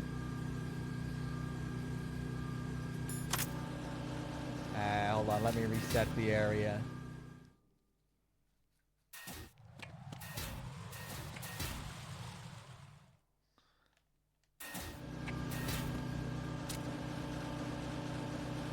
Take out this guy first. Paycon with the raid, thank you.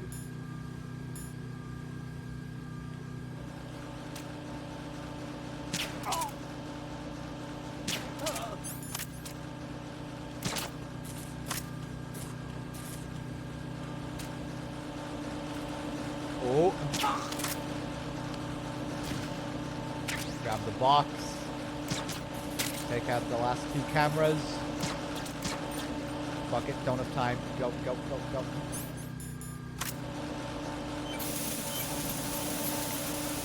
Nice. Pretty tricky bomb here if you don't know how to deal with it. Going round in circles on the box. Little Police Knots reference here as well with Tokugawa. Tokugawa Heavy Industries.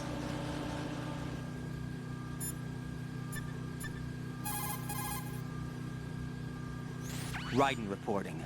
All C4 in Strut E has been frozen and disposed of. The baggage moving on the conveyor belt was set to go off. Raiden, the roof of that strut is accessible. Check there as well.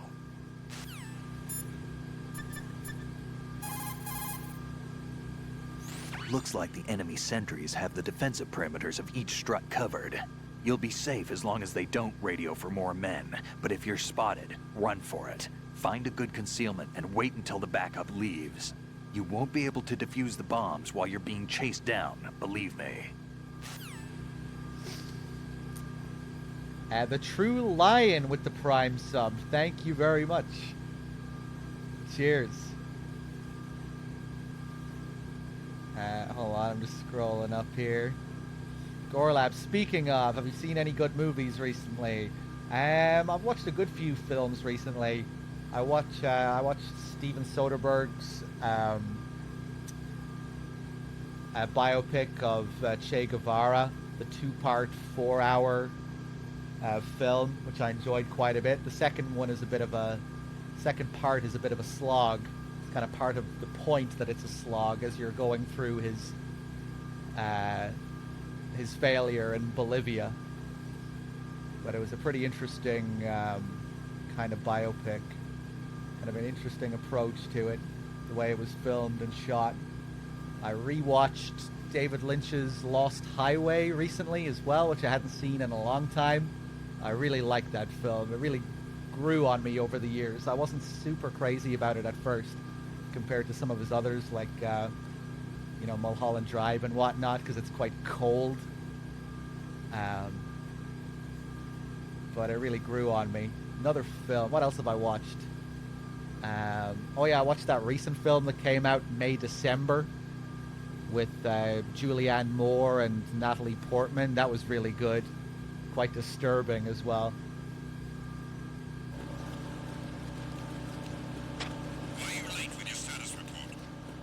I watched that Ghibli film as well, the Miyazaki one, The Boy and the Heron. I went to see that in theaters. I enjoyed that quite a bit too.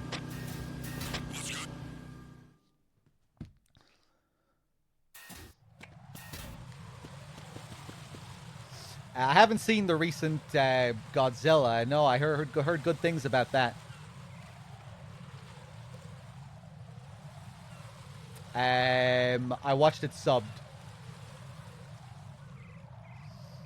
Yeah, I heard good things about Godzilla -1. I'll have to check that out.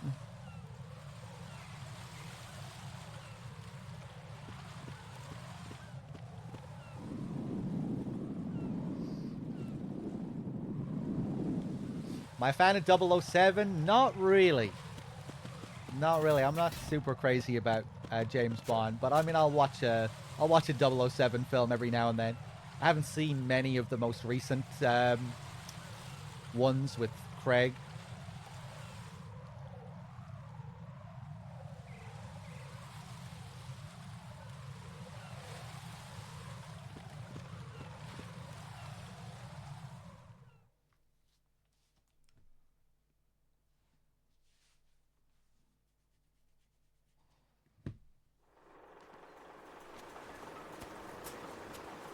Taken care of that annoying fly. What's the situation over there?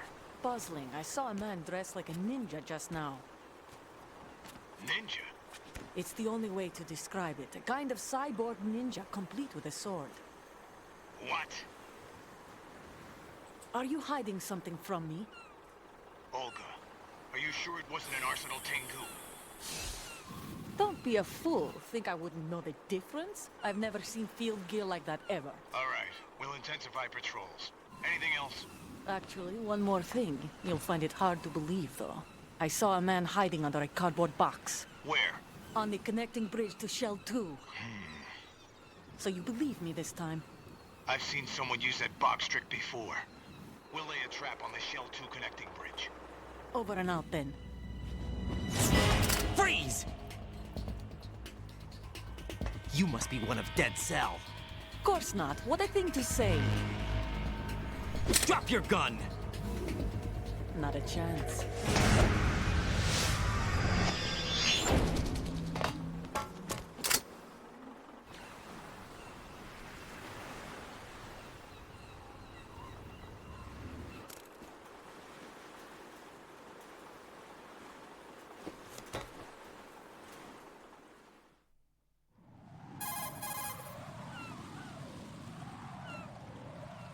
I saw a female soldier. Russian.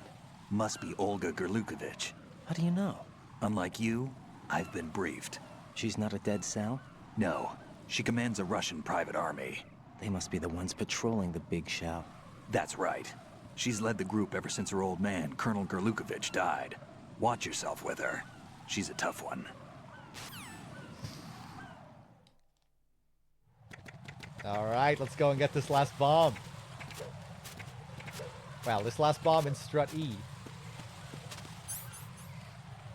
I love that little moment during the start of that scene, you know, where Raiden is just leaning up against the stairs and the sunlight shines off the camera and those sound effects that play. So it's really just a neat little moment in that scene. It's kind of atmospheric, it's kind of surreal. It feels like it kind of stings the camera.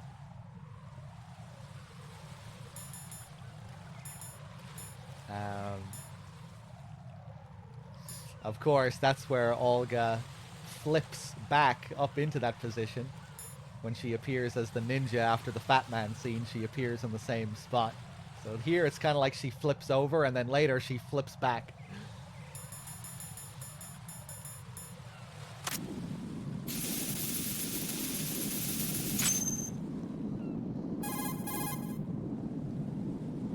Raiden here. The C4 reported on the roof of Strut E has been taken care of. Explosives were planted on the Harrier 2 stationed on the roof. Good work. Only one more left to go. This is Pliskin. Do you read me, Pete? I'm here. What's up? Raiden, you need to hear this too. I'm listening. I checked out the bottom of Strut H for you, Pete. Wait, what's this about? I asked Pliskin to look around. Knowing Fat Man, I can't shake the feeling that all the bombs so far were just wrong. So did you find anything? Yeah, a hell of a lot of C4s packed into the bottom of the strut. Pete called it right. I knew he had the real thing up his sleeve. So all the other ones were dummies? No, they're a threat, all right.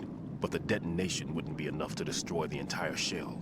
But the C4s Pliskin found would inflict serious structural damage. That's not the bad news either. These are sensor-proof. What?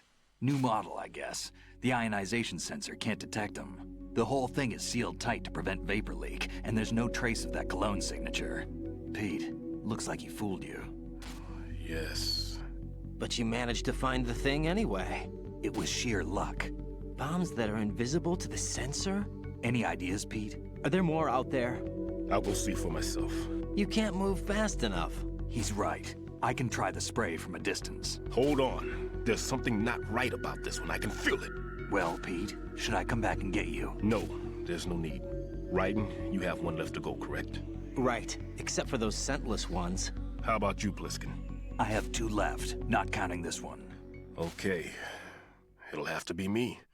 I have the level 4 card that'll get me into Shell 2 in any case. You'll never make it. With that bad leg of yours, they'll spot you for sure. That won't happen. I can walk just fine. I can even run. What do you mean? That bomb 5 years ago. I messed up. Even with all my experience, I lost it. And the church was lost in the explosion. All those kids playing nearby, too. These past 5 years, I've lived a lie. Lied? Yes, lied. I didn't lose my leg in the explosion. So many dead.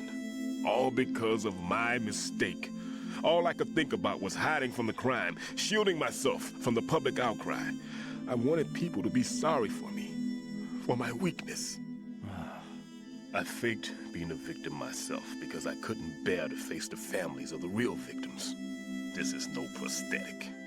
I can keep my footing on catwalks and hike over deserts. I lived my lie so well I haven't even answered to myself for my sins. It was supposed to be a shield, and it's become a shroud instead. I've killed my soul by playing the victim. Instead of protecting me, it's made my life even more hellish. What good can that do the victims? I know. I'm a coward. Hey, Pete. God forgive me. I can walk with my own 2 feet, and I need them to stop Fat Man. His crimes are also mine. One of omission and arrogance. You're about as No low one as should it teach gets. the skills I taught him without a clear conscience. This is the only way I can diffuse my own sins. That's going a bit I get too you, far. Pete. That one's all yours. You got it, Raiden? I understand. Pete, I've taken care of guards in struts G and H of Shell 2. I wouldn't recommend you go into any of the other struts. I owe you one. I'll get back to freezing the baby bombs then. You do that too, Raiden. I'm on it. I'll have the radio with me if you need to get in touch. Just don't ask for Peg Leg Peter. He's gone for good. Oh, shameful. Oh man, just rubbing it in at the very end as well. You couldn't help yourself, could you, Raiden?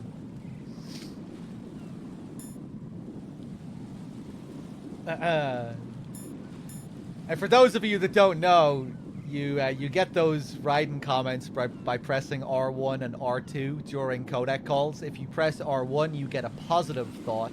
If you press R2, you get a negative thought. The idea is, as well, that he's thinking those lines of dialogue. He isn't actually speaking them. He isn't, although they're not even really supposed to be speaking on the codec anyway, but yeah, you know what I mean. He's thinking them, he's not communicating them.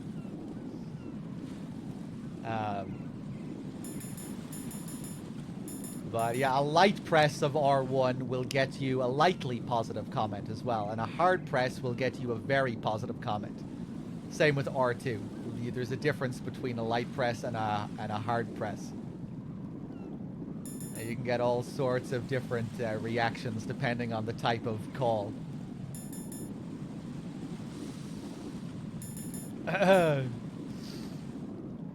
That was perfect after the diffuse my own sins line. That's going a bit too far.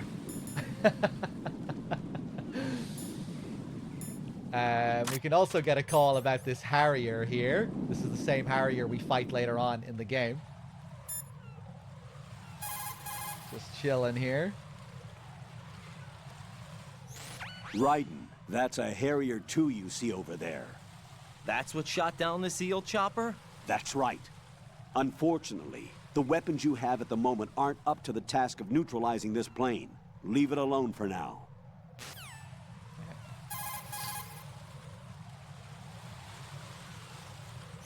Raiden, leave the odorless C4 on Strut H to Stillman. Your job is to dispose of the C4s left on Shell 1. Locate every last one. Dog, why do you say this is the highest difficulty when this is clearly just extreme and not European extreme? Because extreme is still kind of one of the highest difficulties. It's, it means I don't have to write a really convoluted title explaining the real specifics of the details regarding the difficulties. We're more or less playing on the highest difficulties, except for 2 and 3 when we will play on Extreme instead of European Extreme, just so we can show content that isn't available on the highest of the highest difficulties. No. Fuck.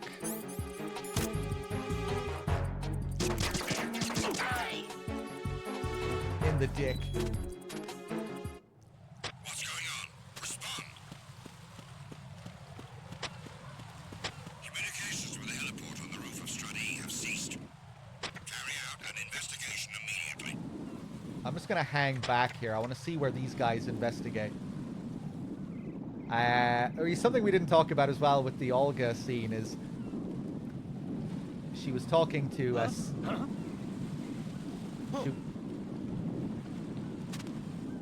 She was talking to Solidus over the radio. Enemy personnel on board. All units, maximum alert. Send the replacement guard for the area. Understood. Sending reinforcements to the roof of Strut E. Exercise extreme caution around the heliport. Okay, now I can talk. Yeah, Olga was talking to Solidus on the radio during that last scene, right?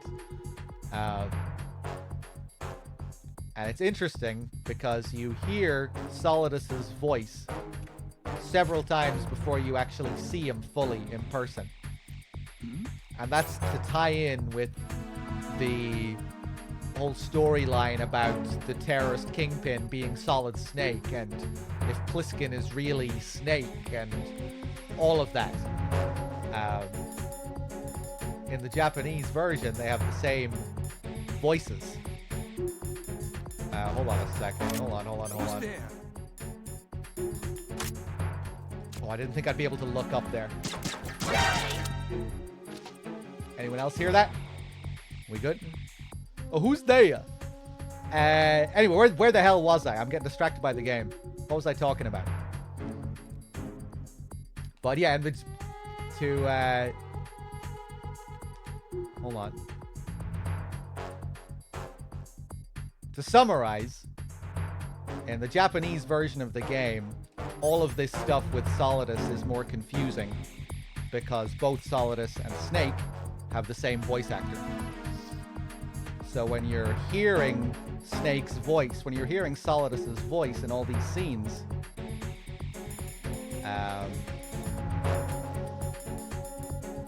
you're hearing the same voice as Snake. So that adds a lot of confusion in the Japanese version. It's not so obvious. In the English version, it's very clear that Pliskin is Snake and a completely separate character to this Solidus figure that we hear on the radio. But in the Japanese version, it was not so clear. And largely due to the fact that you hear the voice many times before you actually see him. Attack team, come back at once. Guard team, stay alert. Yeah, Akio Atsuka is the Japanese voice actor for Snake. And he plays Solidus in this as well. It would have been pretty interesting to see what Hayter's performance would have been like for Solidus.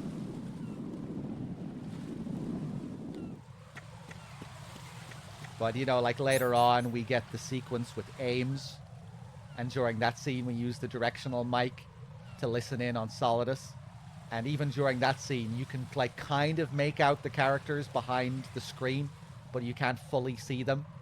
So, again, it's another example of the developers obscuring Solidus to create more of a mystery out of him.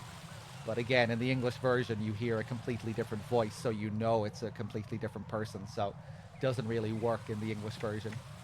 Doesn't really have the same effect that they were going for.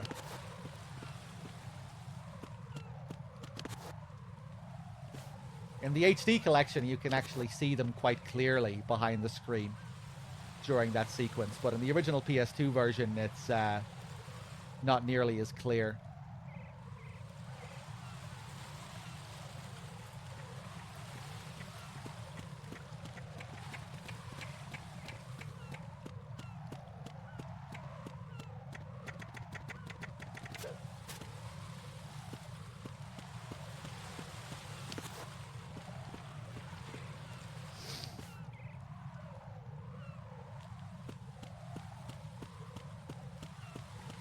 Oh, I meant to lean up against the wall. Freeze! Sorry, sir.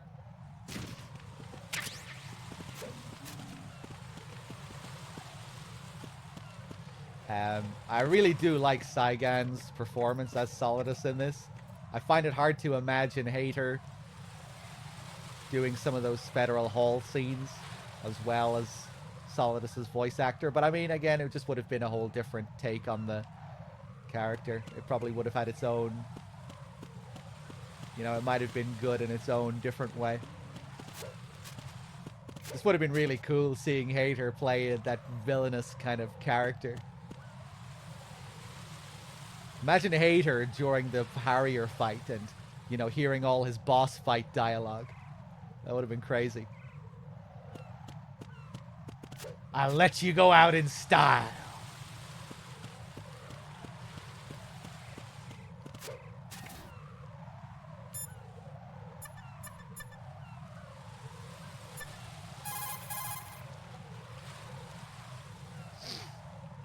It's possible the terrorists will attempt to destroy the big shell in retaliation for the... Not a chance.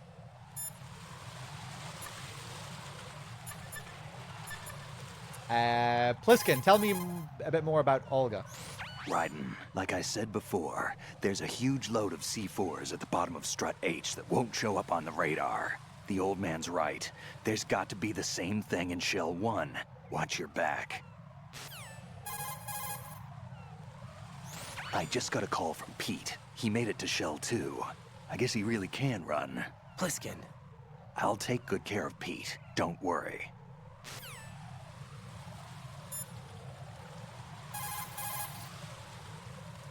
Raiden, don't ever turn your back on that Olga woman.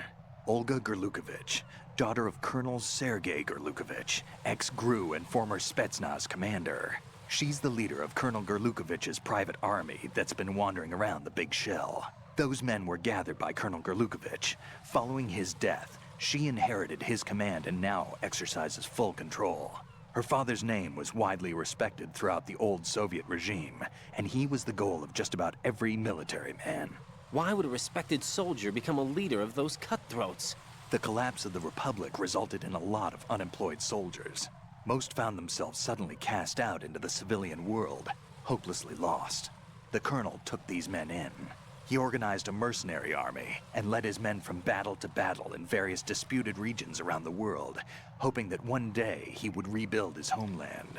Rumor has it that during the Shadow Moses incident, he planned a rendezvous with Liquid Snake's men and assist in their uprising. I assume that the revolt figured into his reconstruction plans for the Soviet regime. I also heard that Ocelot, Liquid's right-hand man, was an old friend of the Colonel's back in the old days of the Soviet Union.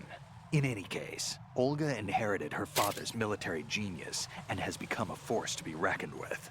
She was born and raised on the battlefield, and she's as tough as she looks. Not my ideal choice for a date. You sound like you've met her. No, I haven't had the pleasure. Just remember what I said. Don't turn your back on her. That's right. Give me the smoke with the 20 months. Thank you very much.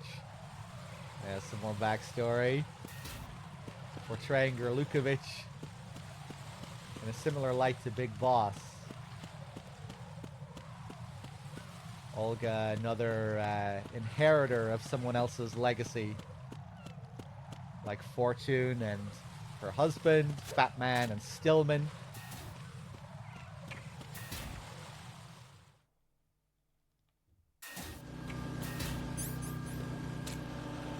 Oh.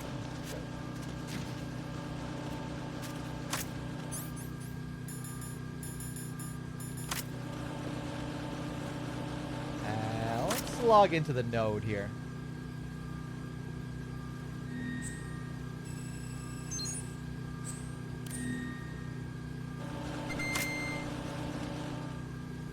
One cool thing about this area, this is the cardboard box room, the parcel room, and cardboard box they just happen to be quite useful here as well. If you're in a cardboard box and you move along the conveyor belt like this, the enemy will not be able to see you. Cuts your height in half.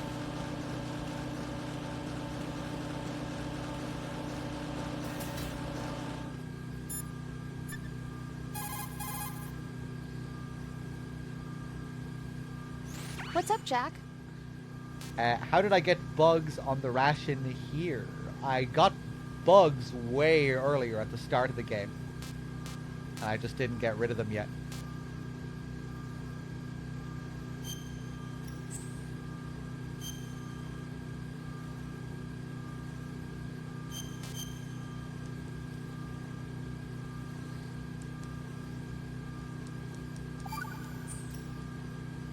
I can't believe it. Stillman's prosthetic leg was all a big lie. Don't be too hard on him, Rose. But he's got no right to go around pretending he's got a prosthetic leg. That's an insult to people who really can't walk. Everyone's got their own reasons. Sometimes you've got no choice but to lie. You're right. I guess it is necessary sometimes. Rose? It's nothing. Well, see ya.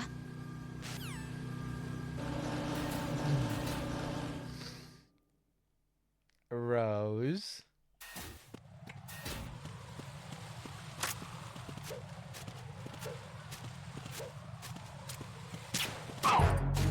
Nope. Oh, we're on extreme, so we can't do the crazy strut D strats. Okay, we'll go down and get this one first.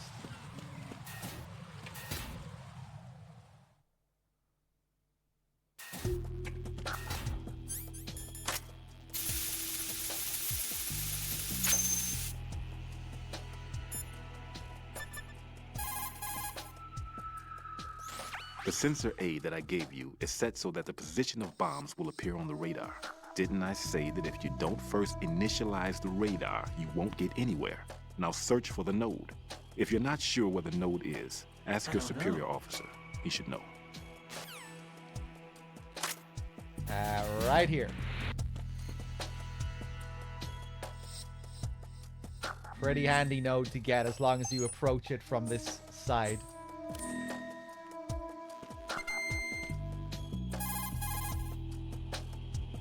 There are still bombs in that area that haven't been disposed of. Search carefully. Strut D, in which you're currently located, has a solid makeup. Thoroughly search the lower as well as the upper level. I wish I could get the call where Stillman calls Raiden out for being like a weird guy. Forget what the dialogue is. If you like kill loads of people, he comments on it. There are still bombs in... Stillman, how you feeling? All right. It's been a while since I've run, though. Guess that means it's also been a while since you've run out of breath, huh? Are you accusing me of something, Raiden? No, I didn't mean anything by it. No, I should be condemned. Wait, everybody makes mistakes. But it's the reasons behind those mistakes that become the real issue. What do you mean? The reason that bomb exploded, and the reason that I was saved, is because I was confronted by fear and I couldn't handle it. Halfway through disposing of the bomb, I succumbed to that fear. And when I realized what was going on, I had turned around and was running away from the bomb. The one who paid the price, however, wasn't me. After I regained consciousness from the shock of the blast, the first thing that my eyes met were the corpses of children crushed under a pile of rubble. Stillman.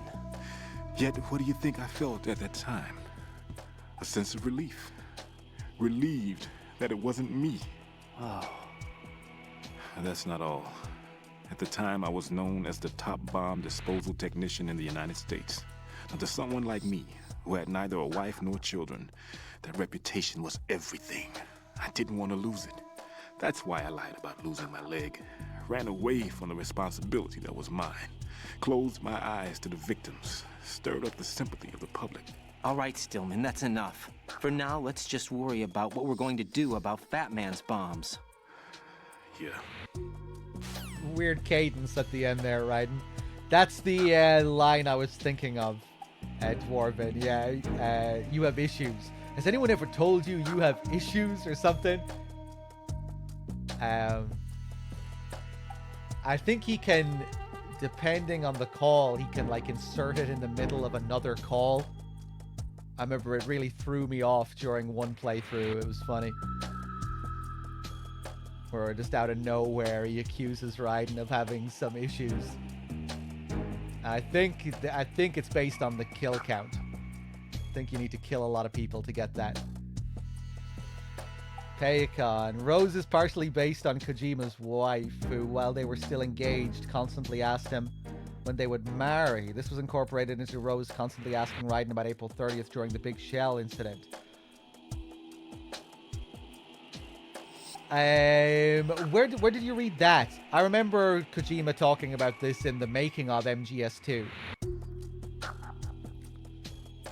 But he didn't get into too many specific details.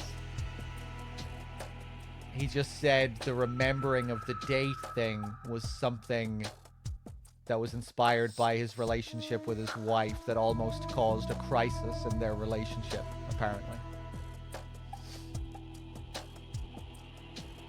But I don't recall reading about that it was related to when they were still engaged and her asking when they should marry. It's on the wiki. Interesting.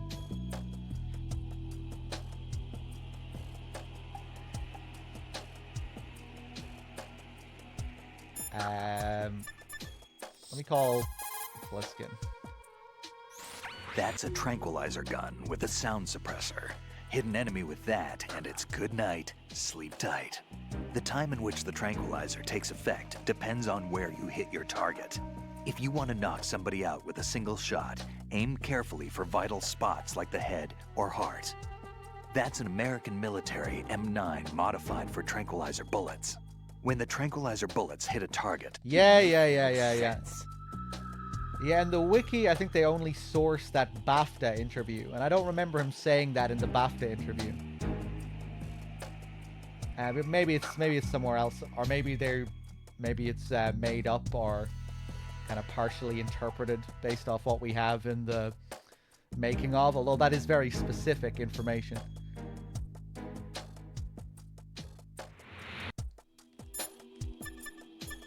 But yeah, if you watch the making of MGS2, he does talk about it there briefly, but doesn't go into any real specifics about what the incident was or how close it was to the game. But I always figured that it was based off the making of, I always figured it was just the same thing that happens in the game, that he forgot the date of when they first met.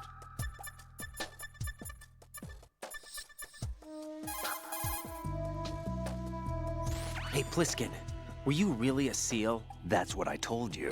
But what? Nothing. Listen, kid, you're on a mission. Thinking about anything else can get you killed.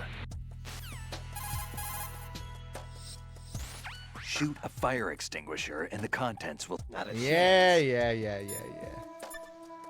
Well...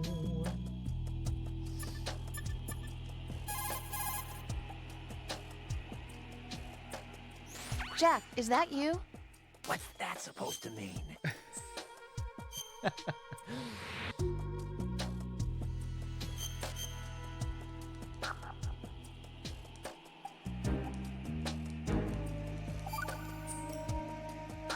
Hey, Jack, I bet bomb disposal's a lot like starting a relationship. Get real. What are you talking about? Carefully dismantling emotional defenses, being on your toes constantly, you know. I guess. Neither of them are my strong point. It's true that you're not the most patient man in the world. It's not that. I like to leave things as they are. Are you afraid of what might be hidden inside?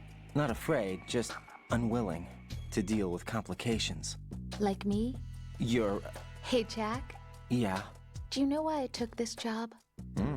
I wanted to see what you were really like. But we've been together a while. You know me already. No, you never let me in past a certain point, and I need to know what's there. Oh, are you trying to take me apart now? Hey, it's not important. Good luck, Jack. I think it's pretty important.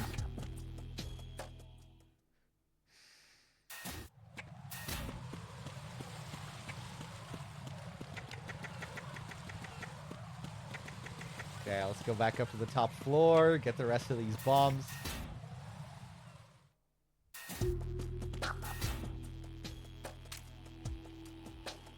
Bo-do-do.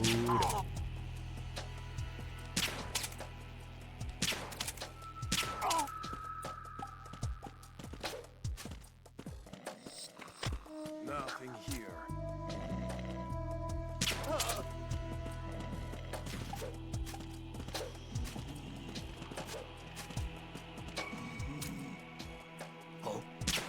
No. What's that?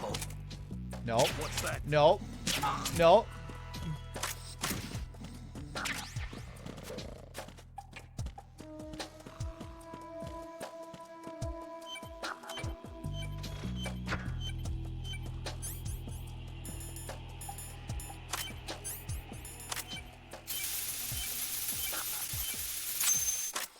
One more.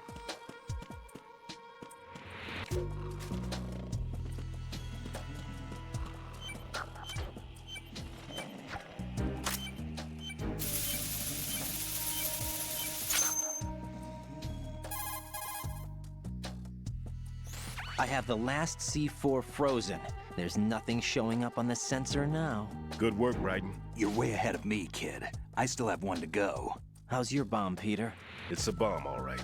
Sealed C4, and in huge quantities. You think there's another one in Shell 1? For sure. Somewhere at the bottom of Strut A. Why are you so certain? If this bottom section of the strut is demolished, Shell 2 will be well on its way to destruction. You mean that Shell 2 will actually sink? Not immediately. There'll still be 5 struts left. But if Shell 1 loses a strut at the same time, it'll be a very different story. The big shell's structural integrity depends on a very exact balance. If both shells lose a strut each, the whole structure will tear itself apart under its own weight. What do we do? I have a sensor that can locate even those scentless C4s. It makes combined use of a neutron scintillator and a hydrogen bomb detector. You brought that stuff with you? Of course. I made the calibrations while I was in the pantry. Does it work? I just tested it, and it definitely responds. But the best I can do is a sound beacon, not the radar. Sound? The shorter the interval between beacons, the closer the target. I get you. There's another one in that pantry I was in. You can go back and get it. It's all yours, Raiden. I'm going to study it some more and see if the freezing process will work. Don't touch the other one until I say so. Okay. I'll stand by until you radio in. Hey, how's it going, Storm? Payacon. Oh, did you find the quote where he actually talks about it? Okay.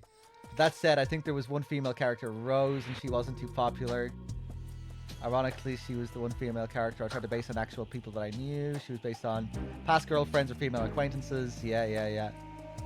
Even with this fantasy game or these... Yeah, that's what I remember from the BAFTA interview.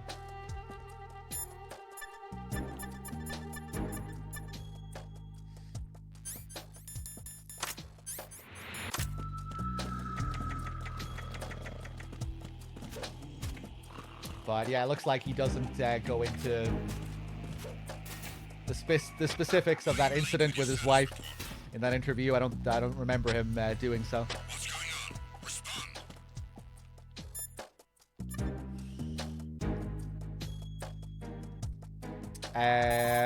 Pliskin. Raiden, go pick up that sensor for odorless C4s. It should be in that room in Strut C where you found Pete.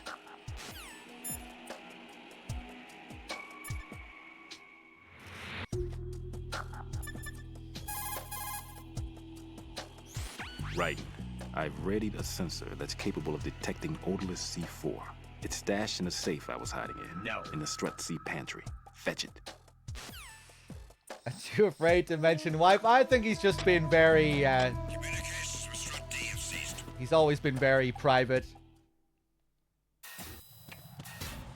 about his personal life. You know, when it comes to his wife and kids, he rarely ever talks about them. Whoa, no!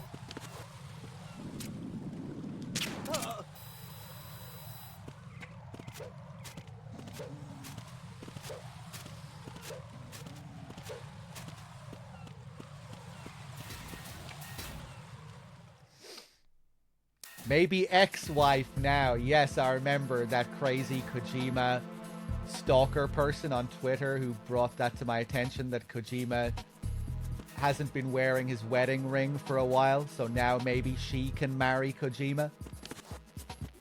Remember that person, Bad Humans?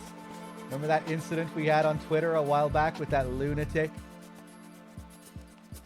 who wants to marry Kojima?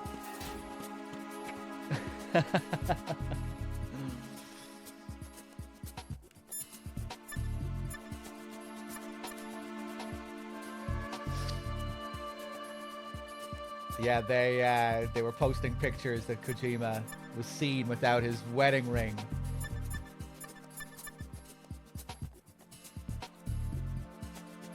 But yeah, I think it is true. I don't think he, if you look at like the last few events he's attended, I don't think he's been seen wearing his ring for a while.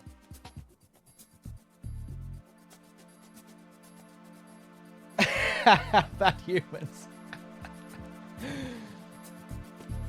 Okay, am I ready to grab this bomb sensor?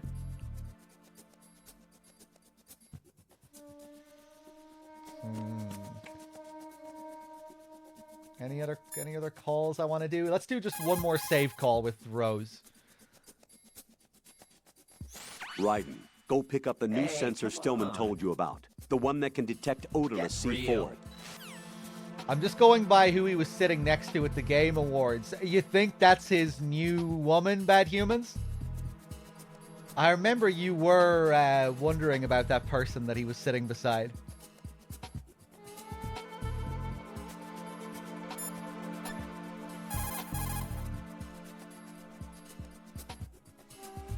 What's up, Jack?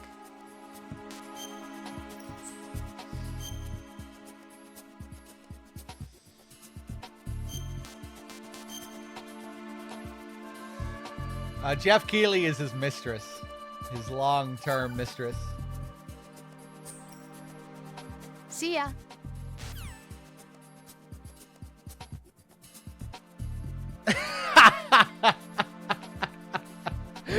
She doesn't look like a 1980s game developer's wife. That's all I'm saying. What's that supposed to mean? That a 1980s game developer couldn't get with a woman that attractive?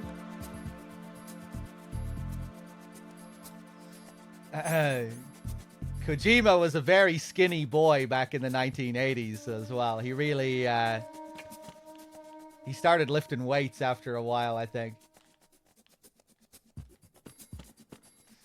Of course, he has all the status now, too.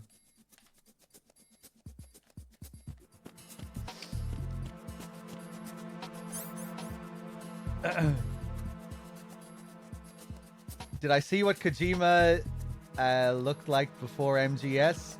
Oh yeah, I've seen some early pictures of Kojima. There's that one great picture of him. I wish I could remember where it was. Anyway, let's grab this bomb sensor. Peter, I have sensor B. Good. Head to the bottom of strut A. How's your invisible bomb? I'm looking at it, but I'm keeping my distance. How's Pliskin doing? A few more minutes. I just got to the last strut, but there are a few enemy sentries I have to take care of. Does it look bad, Peter? Maybe. It's an odd one. The detonator hasn't been activated. What? But the sensors are live, which means... This is Pliskin. I've located the last C4. Is that it? I'm about to freeze it. Then... Wait! Pliskin! Damn! That was it! What's going on? The detonator just woke up. It's counting down! What happened? The big ones were rigged to be activated when all the baby C4s went offline. Writing, the one in Shell 1 should be counting down too. Hurry! What's the remaining time? 200 seconds. 200 seconds? Writing, move! Get to the bottom of strut A now! Now! Let's do it.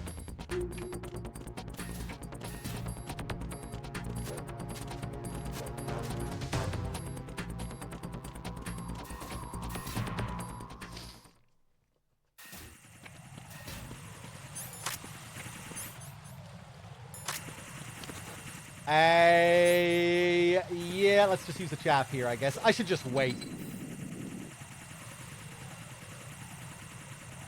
Go.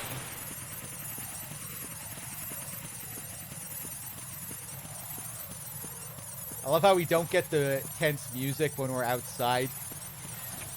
And then when we go back in, it kicks back in. Bump! There are no speakers outside, you see. Freeze!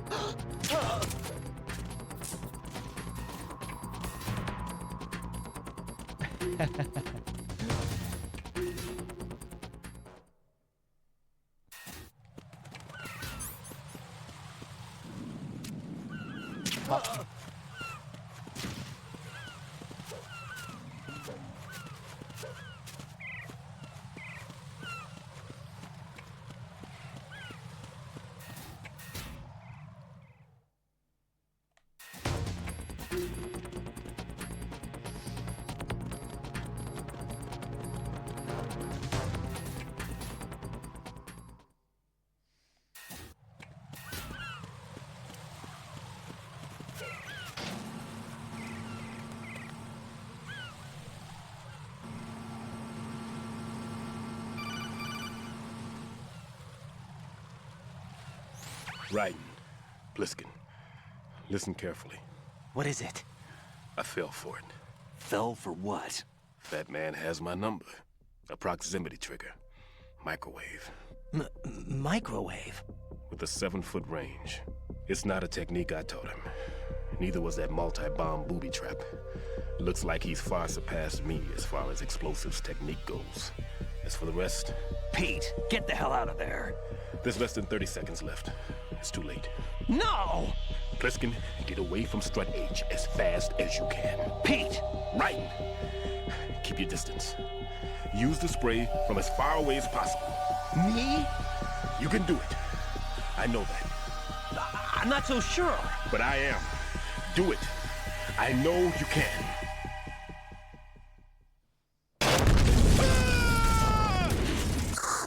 Definitely not. Damn, he didn't say, why don't you do it? It's random. Why don't you do it?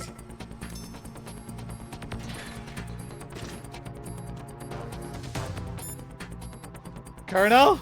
Stillman is dead! Ah! Colonel, Stillman is dead. I know.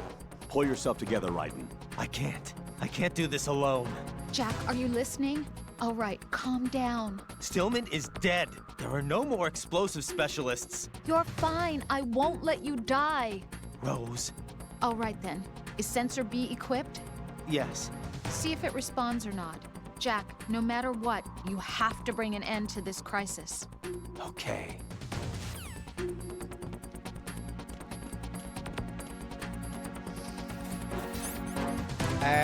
Hold on.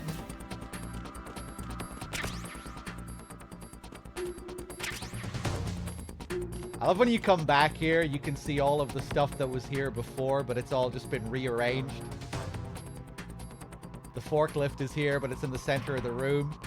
Remember earlier you had that central little block with all the containers and crates, but now they're all kind of spread out across the room. Same with the barrels. All the barrels were tucked in at the center, and now they've been spread out. But it's all the same stuff that's still here. It's just been rearranged. It's all set up for the boss fight.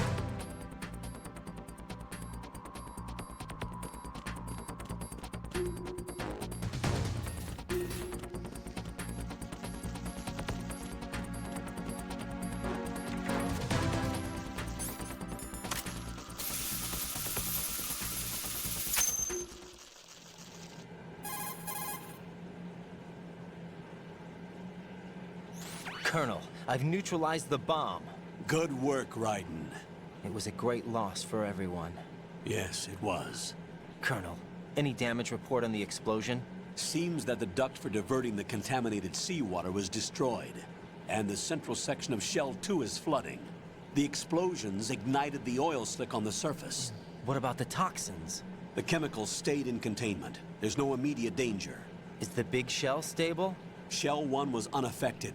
The price was high, but the threat of the bomb is over for now. What's the next objective? Rescue the President. Get back to the upper level. Roger that. Who rearranged all the stuff in the room? Probably Olga. I get the idea that she's like, you know, doing a lot of the dirty work.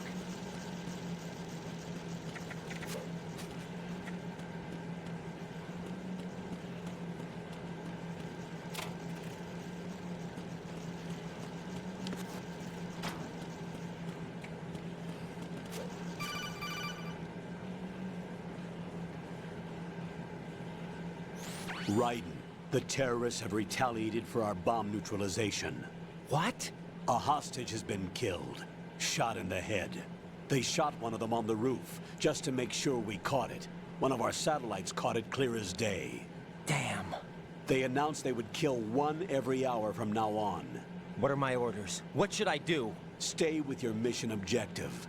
Rescue the President. What about the other hostages? President Johnson is your first priority. Priority my butt. They're all in danger. Jack, be reasonable. I know what you're feeling, but you can't save them all. No, not by myself. Are you expecting that Pliskin to come through? Well, looks like he's turned his radio off too. I can't complete this mission by myself. That man was not included in the simulation. He is not a factor in this mission. What do you mean by that, Colonel? Oh, Your shit. mission must remain a solo He's effort. questioning. What about the SEALs? No second attempt? They haven't even gotten to planning that. All we can do is wait. In the meantime, you're our only hope. I understand. Raiden, go and rescue the President. You can start off by getting to the upper level of Strut A. Strut A. So, here's where we start learning about these hostages that are supposedly getting shot. As clear as day on the roof. There's no denying it. As clear as any fact could be. But later we find out that that may not be the case. And maybe these are lies for some reason.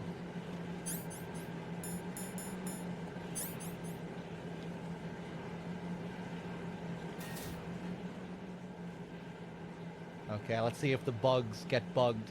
People were saying that the bugs have been fixed now in the Master Collection.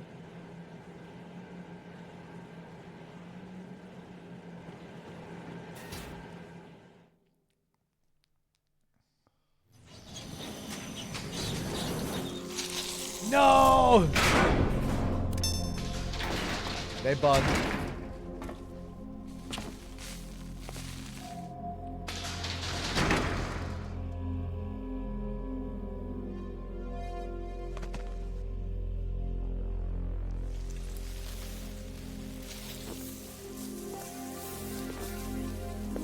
I can't tell you how happy I am that you were alive after all. I knew this moment would come.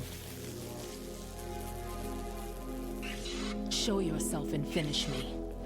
Like you finished off my father. Otherwise, you'll be the one to die. Oh, crap.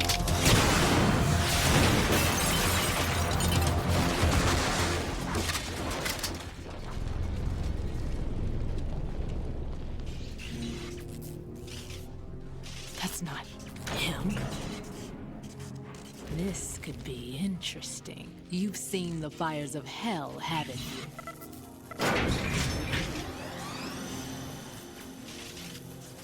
Well... Maybe you can give me death. My name is Fortune, lucky in war and nothing else.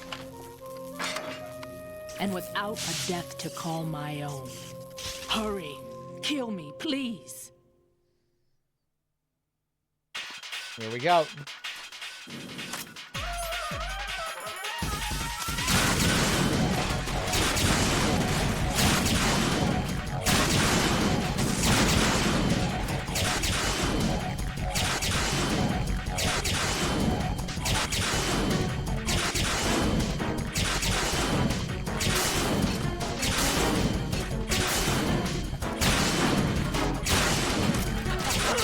Ah, fuck. I'm gonna die.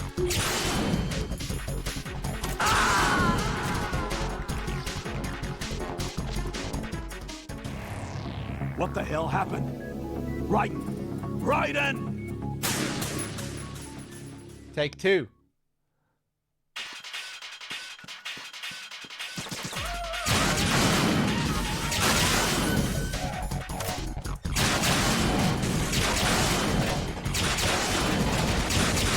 Oh.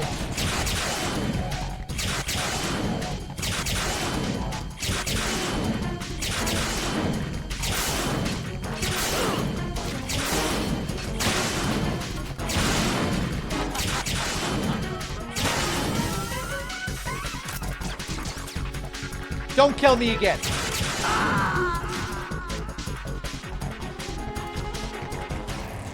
Raiden, is everything all right? Raiden!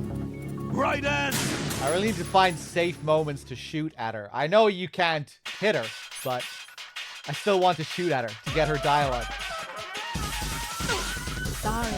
Oh shit. You can't skip the scene either. You have to take that hit, I think, if you shoot her from there.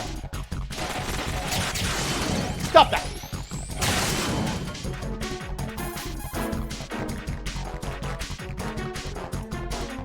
What is she, a witch?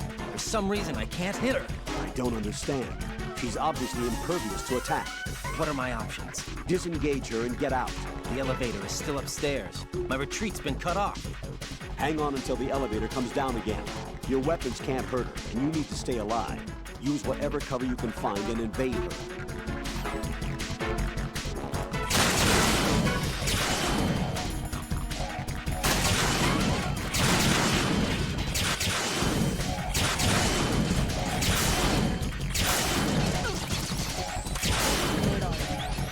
There we go. I'm not even sure if I don't usually shoot at her during this fight. Well, I'll shoot at her a couple of times, but I don't do it repeatedly. So there might be lines here that I don't usually trigger, that I haven't heard in a while. Hard to find the moments to shoot at her, though. Ah!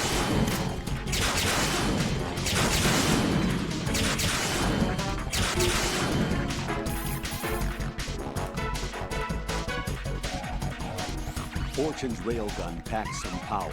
A direct hit will kill you. Do not present her with a target under any condition. Stay behind cover.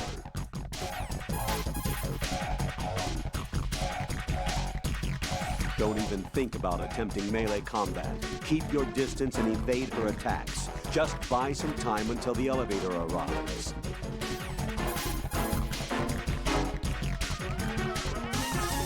Right. Rose did a bit of research on Fortune's weapon. The big rifle that she carries appears to be a personal railgun. Railgun?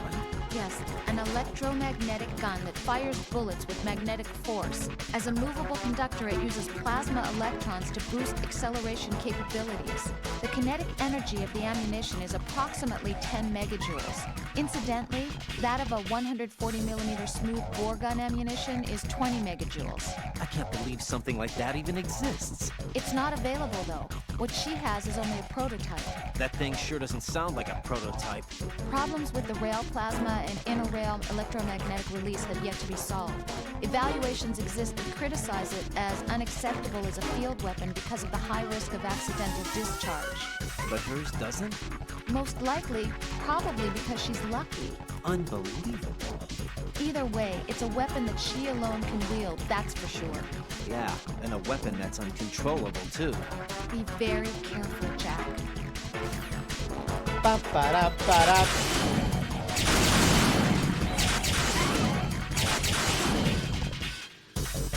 Oh, God.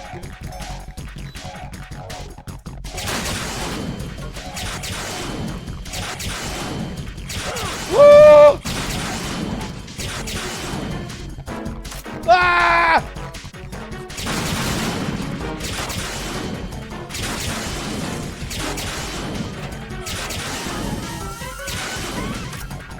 Damn, look at the amount of shit that she destroyed. Practically everything in the room. On lower difficulties, you won't see all this destruction because she shoots way slower. She only, she does like one shot every 10 seconds. Look at this mess.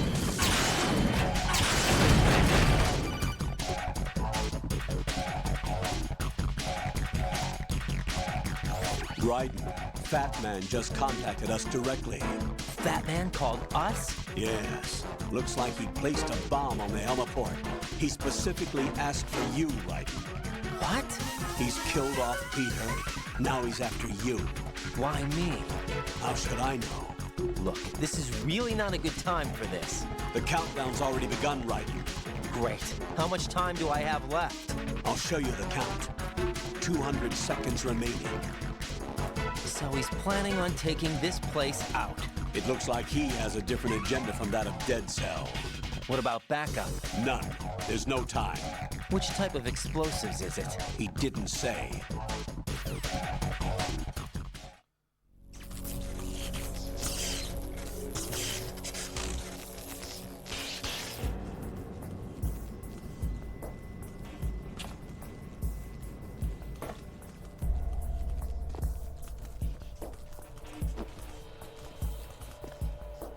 I'll take over, Queen.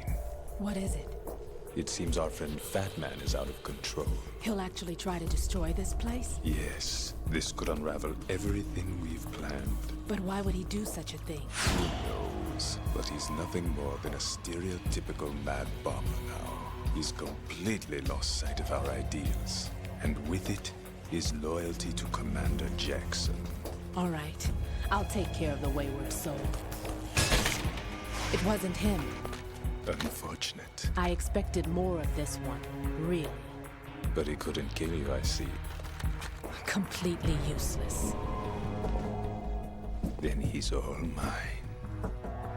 Later. Then. Now!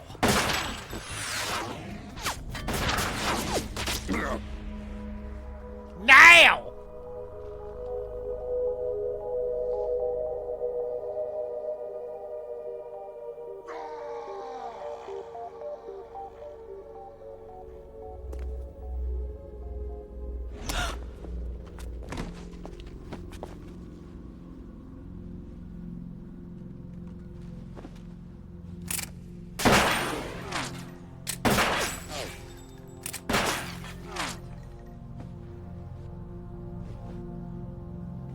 Damn!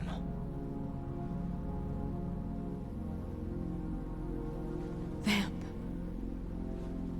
Are you gone?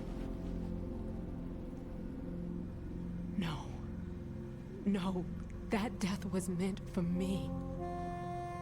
Why am I the only one that can't die? Alone again? Cheated out of death again? How long will you force me to live? How much longer, Dad? You've punished me enough.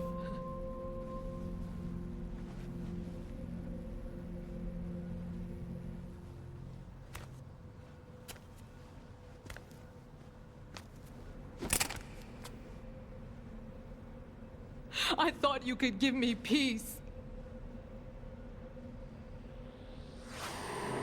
But you couldn't kill me either.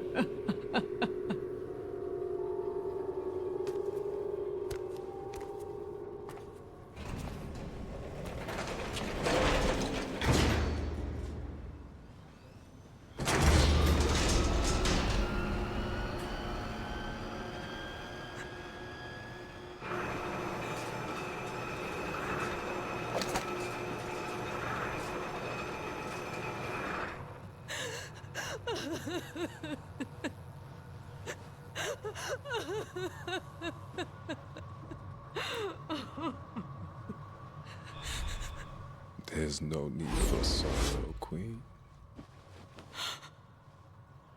I died once already. Vamp. I can't die twice.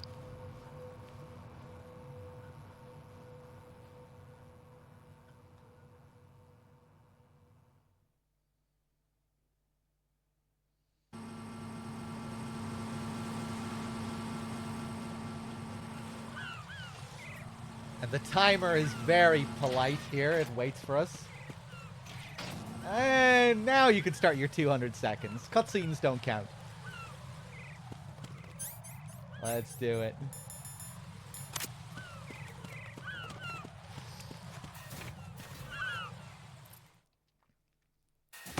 Bob.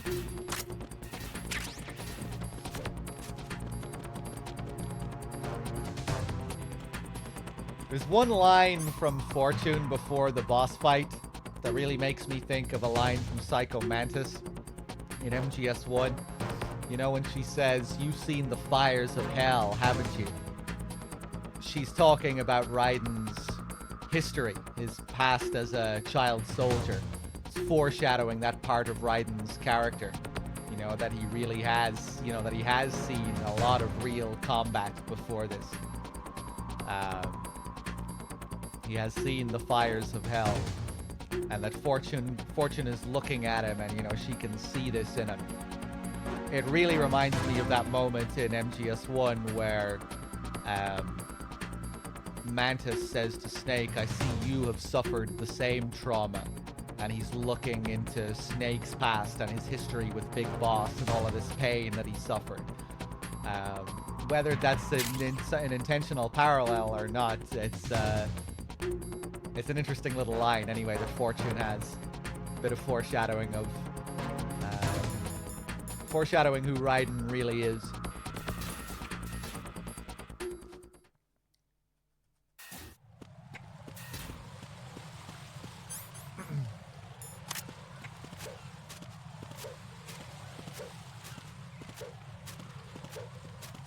She might not be a psychic character, but she is some kind of, she is witch-like. It's how she's described. Whoop. Who is that? She can read fortunes. Wasn't she supposed to, like, read fortune cookies or some shit like that as well in an earlier version, or that was like some content related to her? It's the other.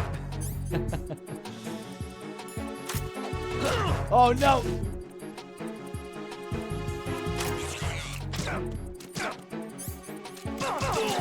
Fuck it, just kill him. Are you okay? Are you okay? Oh shit. Huh? Communications with Strut-F have ceased. Carry out an investigation immediately. We have a man down. Increase to. Bam. Ba-dum.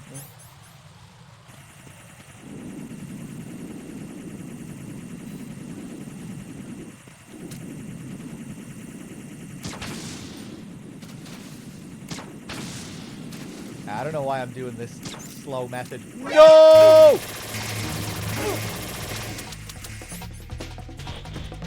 Ah, what a pain in the balls.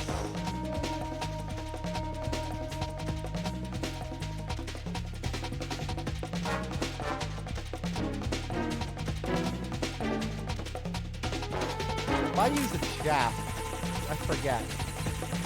Will it prevent them from using guns in an alert phase?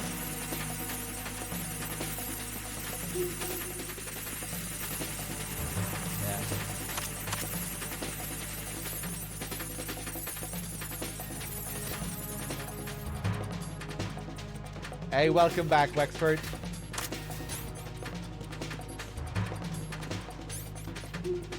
Probably gonna get caught again here.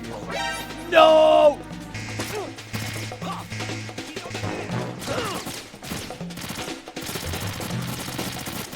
I have the perfect solution for this. Watch this. No, I don't. Oh, he has a shotgun. I'm gonna get blasted away.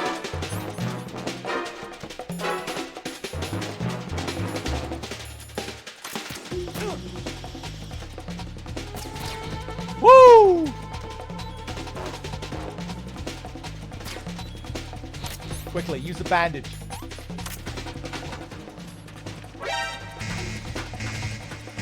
Stop.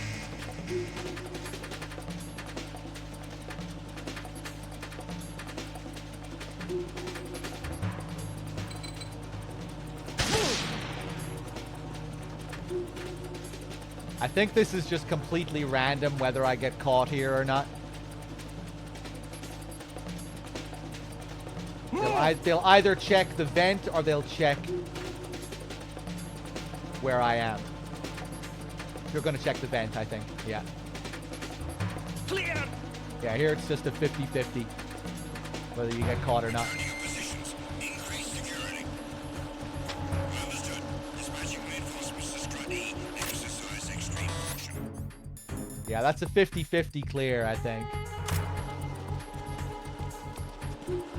I remember experimenting with that clearing section a few playthroughs ago, and I think that was what we determined in the end, that it seemed to be a 50-50. You can hide in the vent, and sometimes you'll get caught in the vent, but sometimes they'll check the boxes.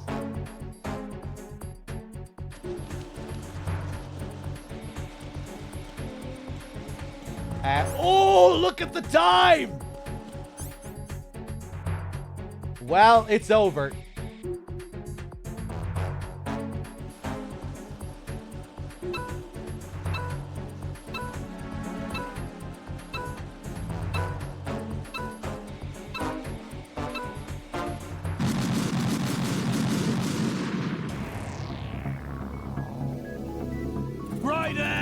can't remember the last time I got a game over there. I was hoping for a more unique screen here at the end, but... Or maybe it is a unique screen, actually.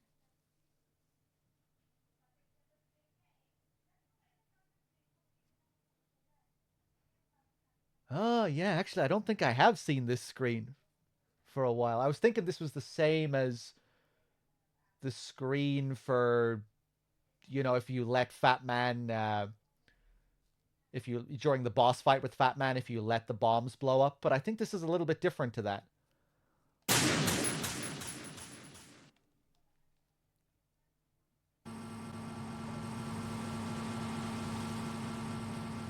I love how Campbell sounds like he's calling Raiden to come get dinner. Yeah, they could have maybe re-recorded that one. Raiden! Oh, God.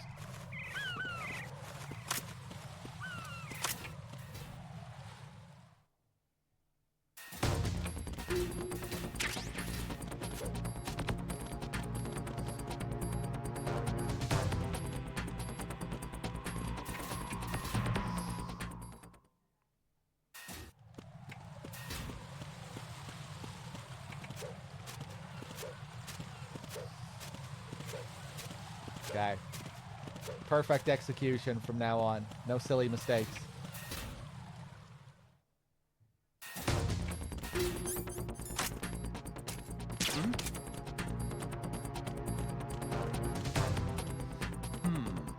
Freeze!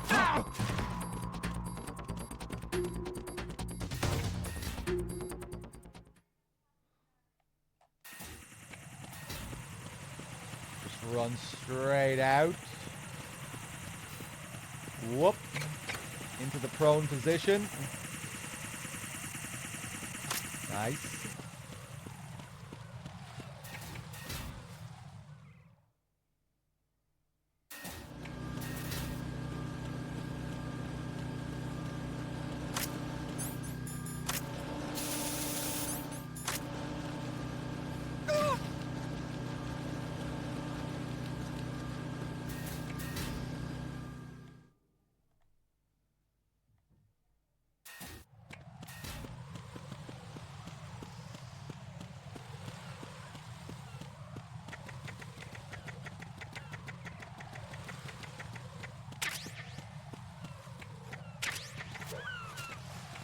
I'm usually pretty well behaved with the guards in this game.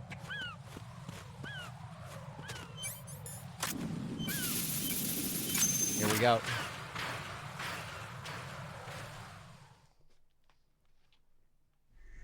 So you're the one. You're right on time, I see. I like a punctual man. Is he Dead Cell? I am Fat Man. I am the greatest that humanity has to offer. And can you hear it? Hear this rhythm? It's the rhythm of time. And life. Don't you follow this sound? I used to hang around department store clock counters.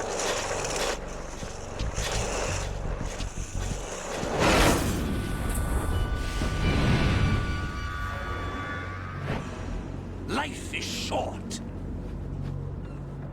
Bombs tell the time with every moment of their existence, and nothing else announces its own end with such a fanfare. Glad you could make it. The party's about to start.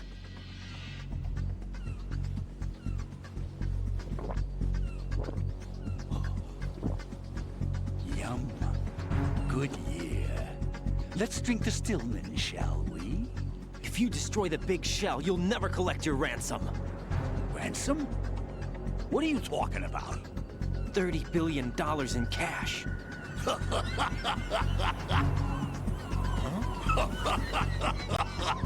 So that's what's going on, huh? What the hell are you talking about?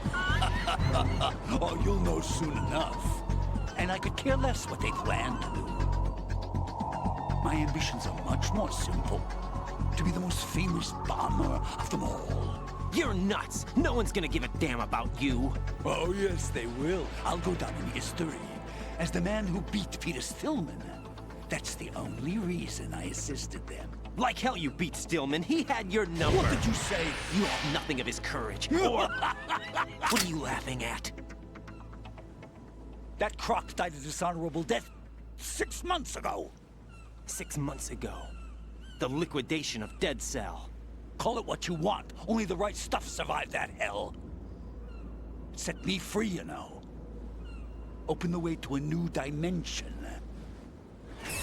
So that I could become the Emperor among detonation devotees. You're nothing but a common criminal, and that's the only way people will ever remember you. How dare you! I'm an artist! That is why I dislike boorish military types. It's time to start the party. This is how it works. I plant a bomb, and it'll explode soon after that. If you prefer to stay in one piece, you'll have to disable my bombs. Laugh and grow fat. Let's move! Let's move! Let's do it. I'll give him a head start.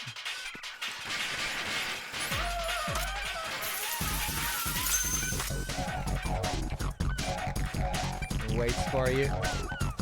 Where are you hiding? What if I just wait here?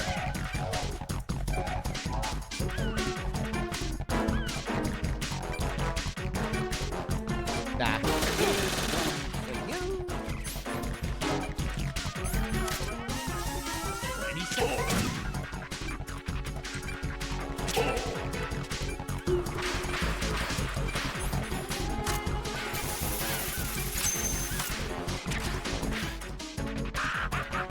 Love the marks he leaves with the skates. 1,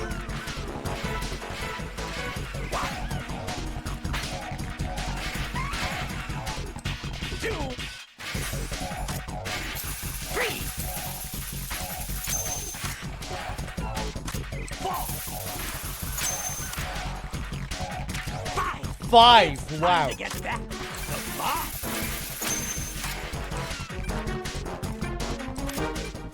We have a radar at least, makes it easier. Where are you hiding? We're running for you.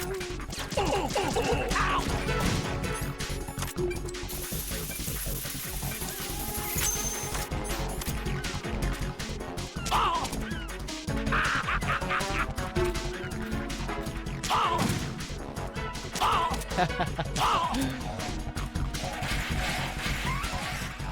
Love how you can take out his skates. You can probably take out his skates while he's planting a bomb as well.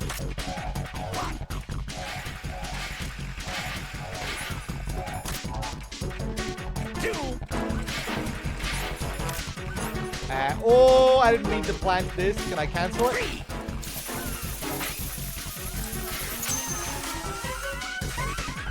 4!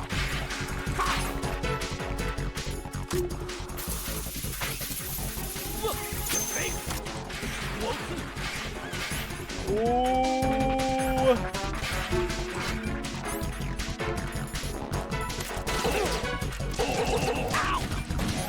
3.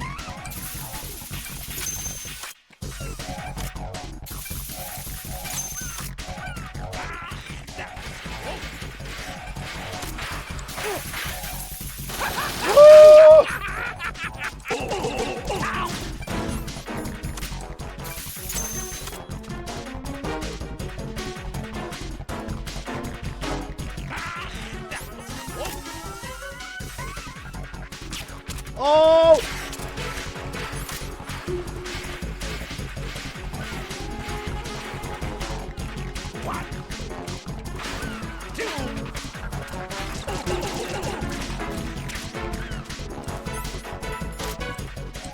Nice.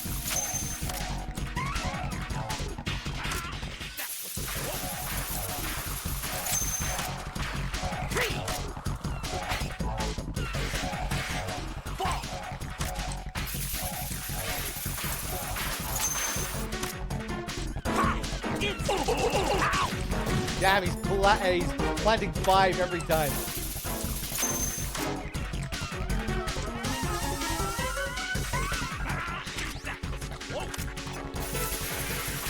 If you hang around, yeah, you'll always come back to the last bomb he plants.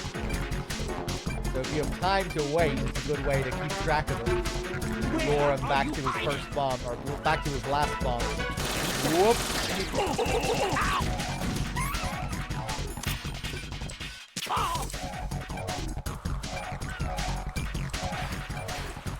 Like, if we just wait here, he will come back to me. They... Oh!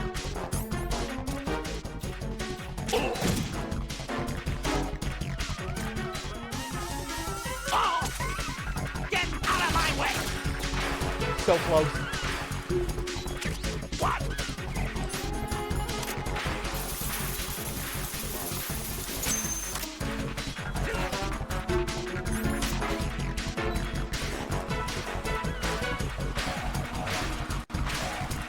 No.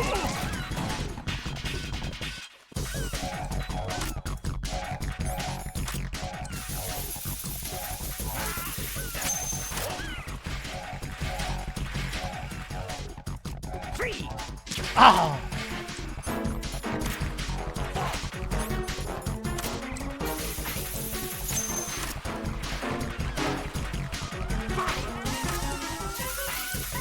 It's time to get back. What's wrong? Little foxhound not up for the task? Oh!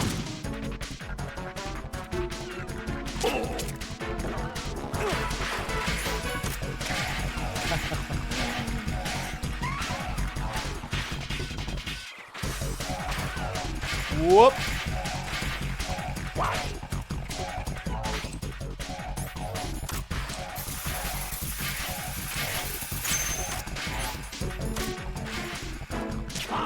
Oh, nice! Caught him while he was planting it.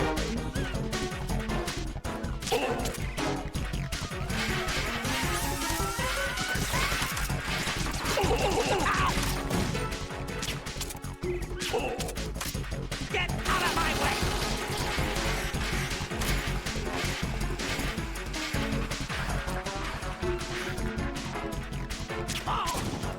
Oh, he just stopped to reload there? I didn't know he did that.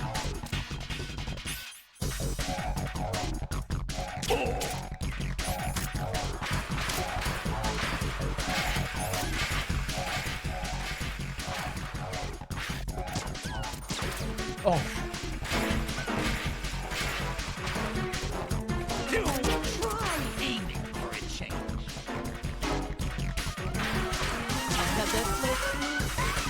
Hey, it costs money to have the soup. Oh, forgot about these lines. You shoot him with the M9.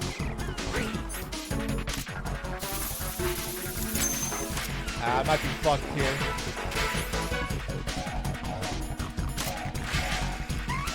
Fall!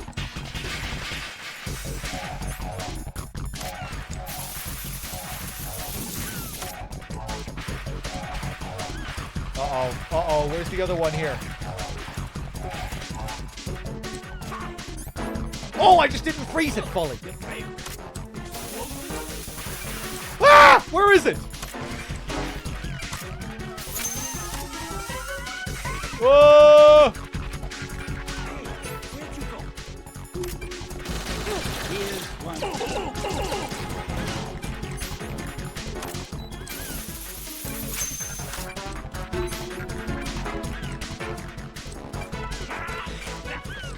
Underneath. Come on, get a move. Oh my god. 10 seconds left. Come on, get a move on. Oh! Oh, I need help. A call. Right, as you can see, Batman is wearing a blast suit. You can do very little damage through the suit. Use the first-person view to go for the head. Yeah, thanks, The blast man. suit can't protect him from the impact of the shot itself. A series of rapid fire will knock him off balance and create an opportunity for attack. Use it. Does this just trigger after a certain amount of time?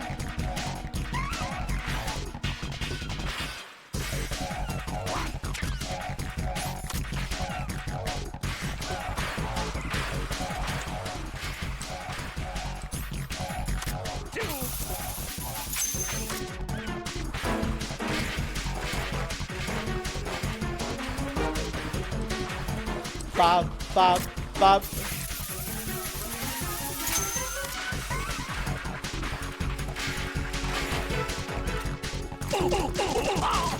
Okay, is it time to finish him? He has a really unique animation. You know when he stops and he does his little dance, giving you the opportunity to take out his skates? If you shoot him at the last moment there, right before he accelerates, he has a really unique fall animation. But it's hard to do. It's hard to show.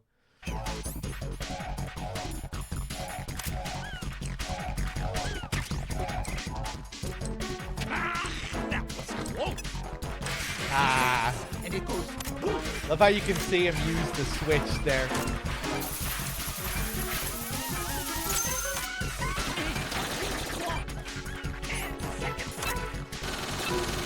What's wrong?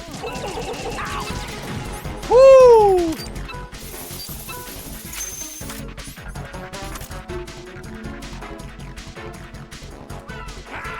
That was close.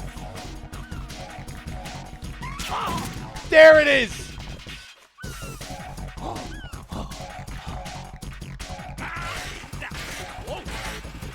Yeah, where he just goes flying and then he sits up.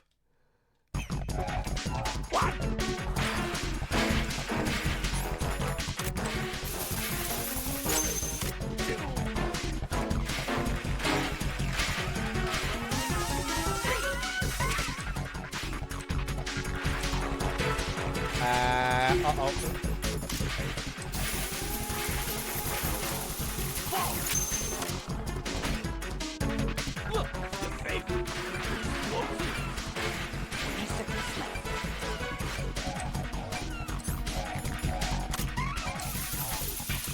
Oh! Where is it? Where are you hiding? Only 5 more seconds to go. Ah! No. No! Jack, please answer me! Jack! Okay. No more Mr. Nice Guy. Watch this.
Oh, awkward fall.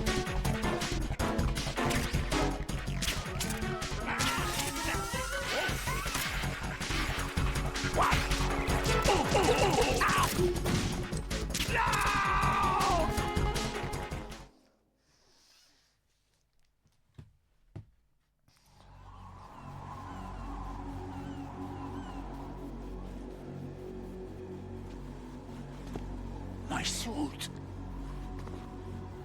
Oh no. I've nothing to wear to the party. The party's over for you.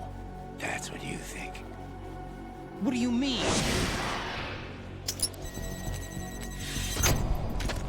What did you just do? do? What is this? I have beautiful hands. These delicate hands can craft works of art. Answer me, what the hell is this? It's the switch for the biggest bomb in the entire place. Huh? No use. Once it's activated, there's no stopping the count. Where did you plant it?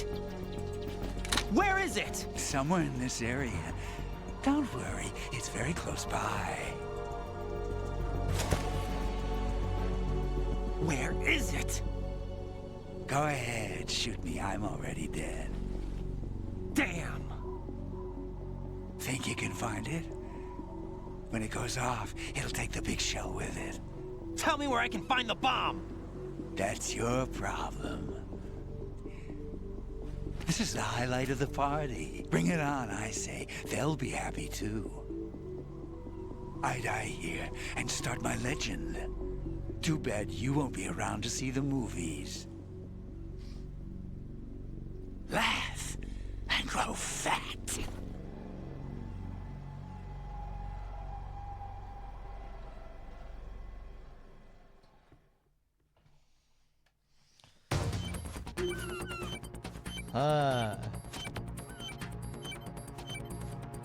Colonel, any ideas? Colonel, where's that bomb? We have no information on that. Sweep the area. Hurry, Jack. The bomb has to be somewhere on the heliport. Use whatever means necessary to locate it.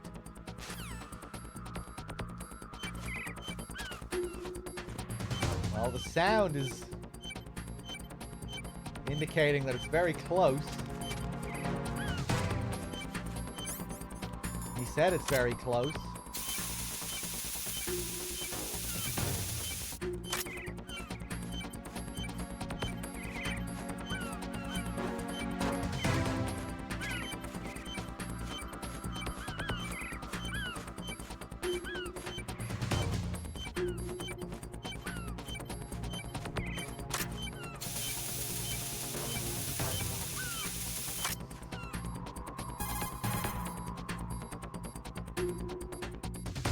Raiden, have you located the bomb yet? No, not yet. Hurry, Jack. We don't have a lot of time left.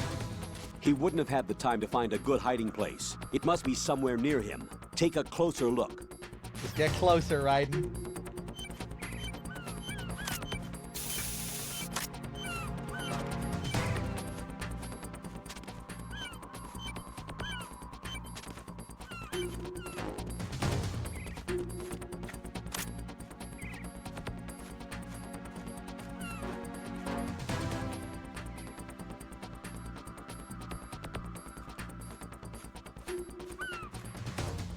I thought the sun disappeared. I thought it was gone.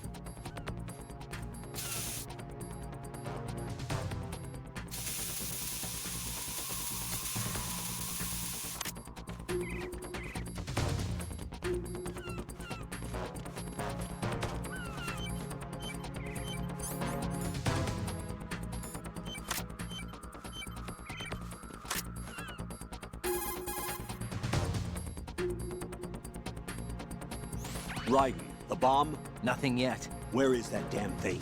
We're running out of time. Have you checked under Fat Man's body? What? Of course not. It can't be there. You don't know that. Okay, what evidence do you have that it's there? Just a hunch, all right? Look, Rose, I know what I'm doing, and this is my life on the line. You don't have any experience in this type of work, so just... Raiden, don't turn down a good suggestion when you hear one. Check it out. Okay. Guess I'll try it. Oh.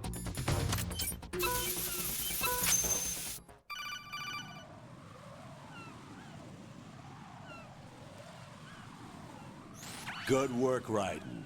Looks like all the bombs are neutralized. One of their main leverages is now gone. That leaves... Colonel, Fat Man didn't seem to know about the ransom demands. Intentionally kept in the dark, I'd say. He seemed to be coming from a very different place from the other terrorists. Raiden, a lot of hostages, our president included, are still in danger. Keep your mind focused on protecting them. What are my orders? Rescue the President. We have no idea where he is. You haven't been in the Central Core yet. I suggest you start there. Wait, I have another call. Want me to take it? No, I'll go offline. Best to keep our presence unknown.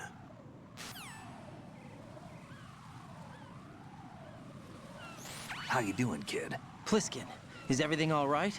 Could be better. Looks like I was out cold for a while. How did you manage to stay alive? Had a little help from a friend. Friend? What about Friend? the bomb? Diffused. And Fat Man, too. That's good news. How's Shell, too? It's a mess. The bomb crippled H-Strut. What about the toxins? The what? If the big shell blows up, the explosion is expected to produce massive amounts of toxins. Never heard anything about that. Huh? Well, looks like there's not much danger of that in any case. But the Central Core is starting to flood. It won't last much longer. Well, what about the President and the other hostages? They weren't in Shell 2. They must be in Shell 1. We need to get the hostages out of here now. It's too far from Manhattan for a swim. What about the lifeboats? There doesn't seem to be any. Doesn't make sense. So a chopper is our only extraction? Right. And it comes with a passenger limit. Intel has it that there are about 30 hostages. It'd take more than a single trip. We'll have to come back. Can you pilot a chopper? No, but I brought a gearhead with me. He's a good guy. I'll introduce you later. Pliskin, I'm on the heliport right now, but I don't see their Harrier. It's out somewhere. We better move now, then. Our chances with a Harrier after us are close to nothing. Do you know where the President is? No, that one's all yours. The President is at the top of our rescue list. These are our orders, Lieutenant JG. Your orders, not mine. What? See you later. What? All right. So now we can pick up Fat Man's dog tag. His Peter Stillman dog tag, which always reminds me of playing this game as a kid for the first time and thinking this was a big twist, revealing that Fat Man was actually Peter Stillman all along. And then I was like, but then who was Peter Stillman? If this is Peter Stillman, then who was Peter Stillman? Any of you guys have that reaction when you played this for the first time? Wait a second, what? It might make you wonder though, what's he doing with Peter Stillman's dog tag? Guess it ties into the whole theme with, you know, Stillman feeling responsible for Fat Man, passing his legacy down to him as if Fat Man is the inheritor of who Stillman is, carrying on the meme.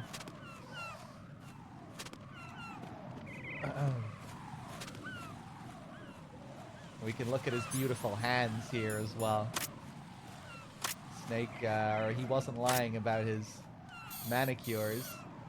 Oh, they're actually clipping into the ground there.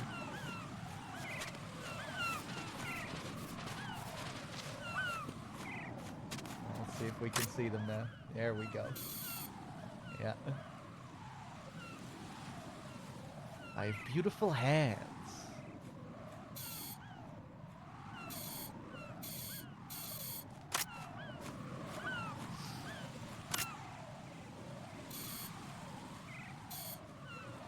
There's one aspect of that opening scene with Fat Man that gets a bit lost in translation. You know that moment where Raiden says you had nothing of his courage, or and then Fat Man interrupts him and he starts laughing. And he says, that croc died a dishonorable death 6 months ago. 6 months ago. The liquidation of Dead Cell. Call it what you want. Only the right stuff survived that hell. That's a little bit mistranslated. When Fat Man interrupts Raiden there, he should be saying those aspirations died 6 months ago.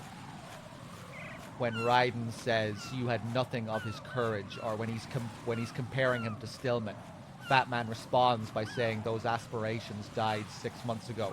Aspirations to live up to Stillman's legacy. That with the liquidation of Dead Cell, his dreams, his motivations changed. It's just a little detail, but I find that to be interesting. You know, it shows us that there was a time where,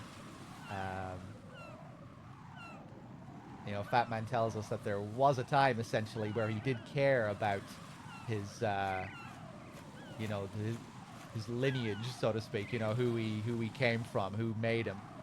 There was a time where he cared for Stillman, cared for living up to Stillman or what Stillman would have expected of him. But with the liquidation of Dead Cell, that all changed. It opened the way to a new dimension where I could become the Emperor among Detonation devotees.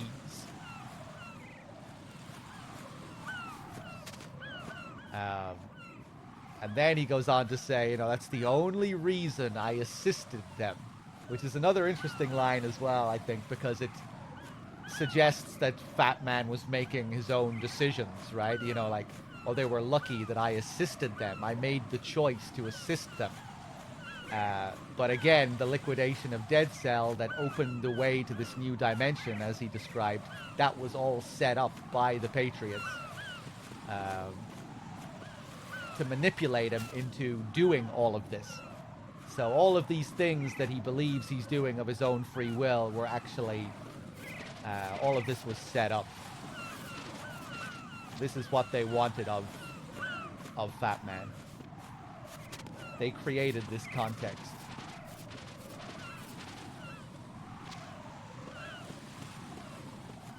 Fat Man believes he was making all these decisions, but he was manipulated into making all these decisions. It was all set up for him to do exactly this.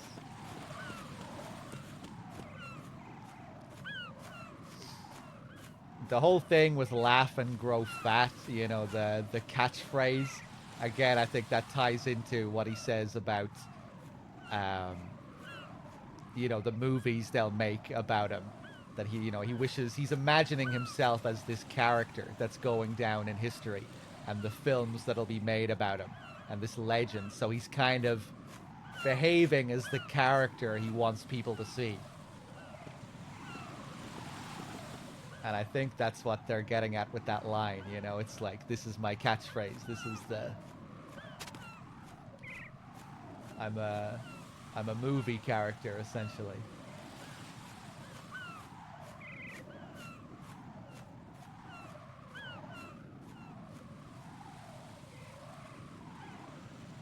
That's the legacy he cares about now.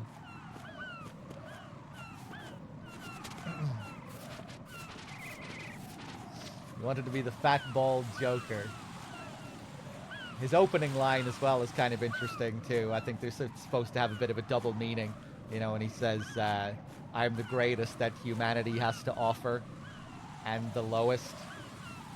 He's talking about the atomic bomb there. Fat Man, he's named after the atomic bomb. And I think that's what that line is getting at, you know, that humanity could create such a thing. Something great and yet something so low at the same time. Amazing in one sense, but also horrific in another sense.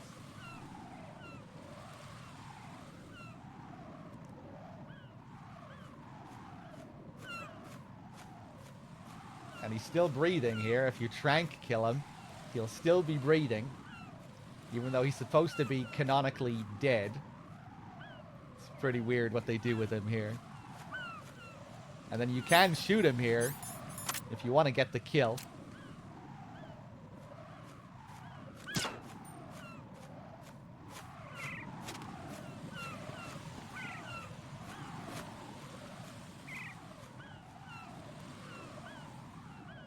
Is he still breathing? Am I imagining this?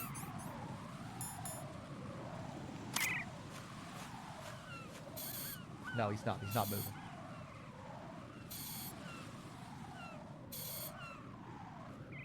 Good night, sweet prince. Big veiny head. Alright, let's follow up with Rose, shall we?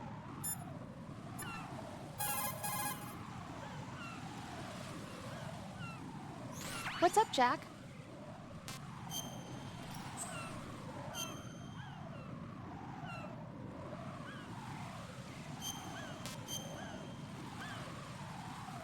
You can't drag him to the edge and throw him off the edge, unfortunately. Jack, What? you know what I'm talking about. All right, all right. The bomb was where you guessed it would be. You were right, and you saved my butt. As long as you realize that. I was pretty surprised, though. I never expected to find it where I did. You must think I'm pretty clueless, huh? Of course not. And I have a pretty healthy respect for the woman's intuition thing now. That is such a sexist thing to say, you know that? Come on, don't be mad.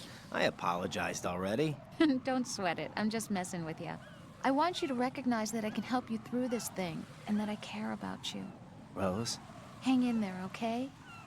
The delivery of that line. Relax, I'm just messing with you. I'm just messing with you. Yeah, so that's another pretty well-hidden call.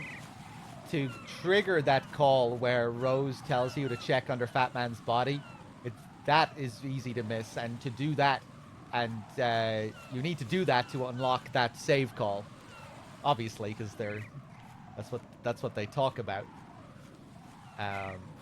But to trigger that call where she tells you to check under Fat Man's body, you have to wait until the timer hits the 10-second mark. You cannot trigger it before that point. And you have to do 2 calls with the Colonel before that as well. So, very easy to miss. And then afterwards, you can do the save call where they follow up on it.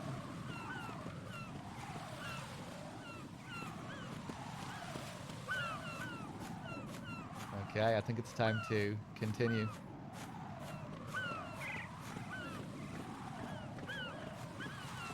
We passed the test with flying colors.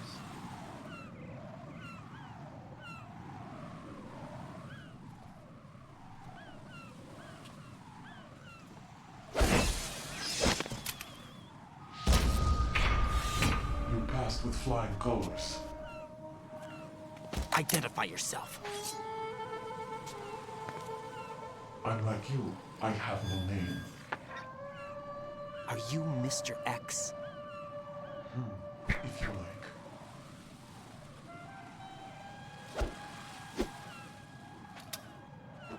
But come, let's get out the open. Follow me.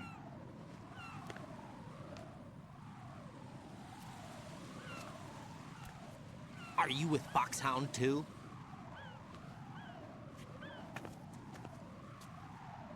Neither enemy nor friend. Just a messenger from the Lali Lulelo.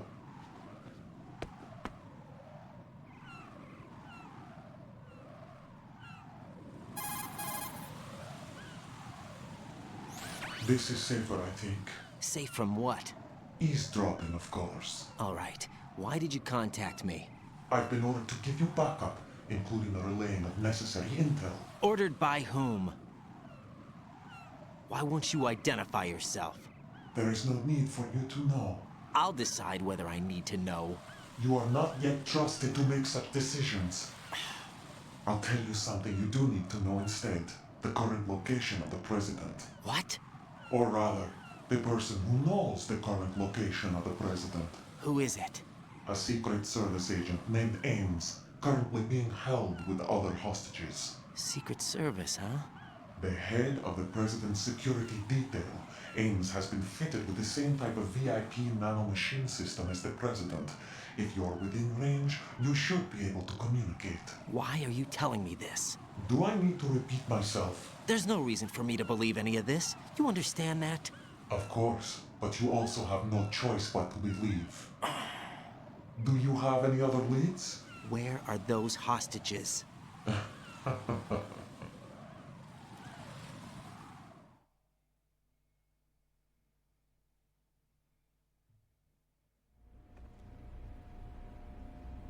The hostages are being held in the B1 conference hall. In the Shell 1 core, you'll find Ames there. What does he look like? We don't know if it is indeed a he. I've never met this person either. How am I supposed to look for someone without even a description? Use your ears. What's that supposed to mean? Ames has a pacemaker. You'll be able to hear the machine sound in the heartbeat. You expect me to walk up to these hostages and listen to every one of their heartbeats? The sound is too minute to detect and amplify it. You'd be captured immediately. So what am I supposed to do? Use the directional microphone. There's one somewhere in the core.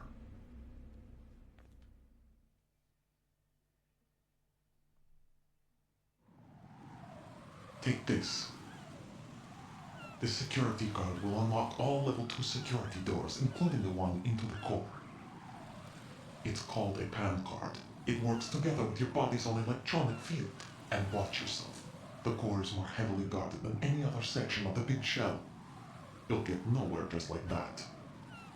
Try this instead. One of the terrorists?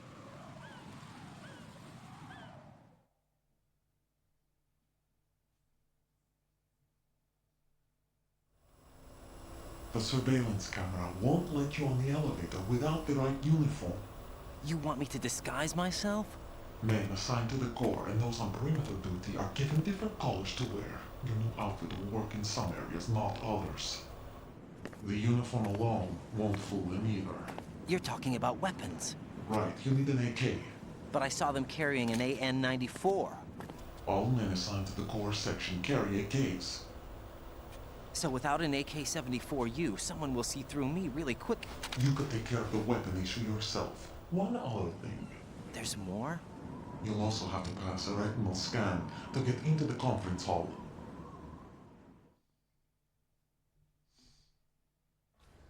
Biometrics. Crap. Nothing but the real thing will suffice. Deception is not an option here.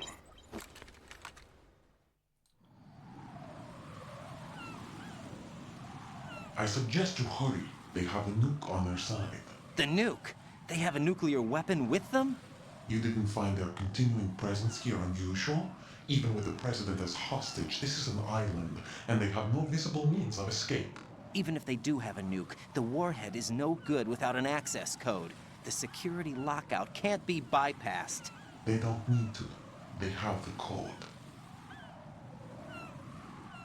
You saw it too, I believe. The Navy man with half a handcuff. The other half of it is on the football, or the black case if you like. The nuclear button. And now they have it.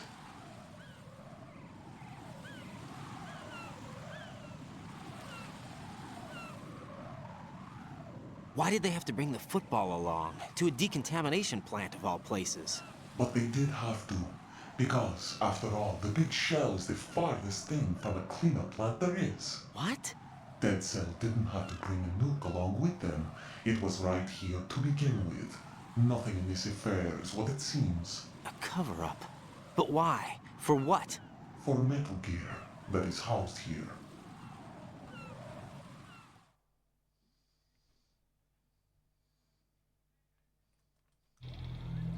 Metal Gear? The very same. Bipedal nuke-capable vehicle of Shadow Moses infamy. This place is the R&D center for its newest incarnation. What the hell is going on? Better ask Ames the rest.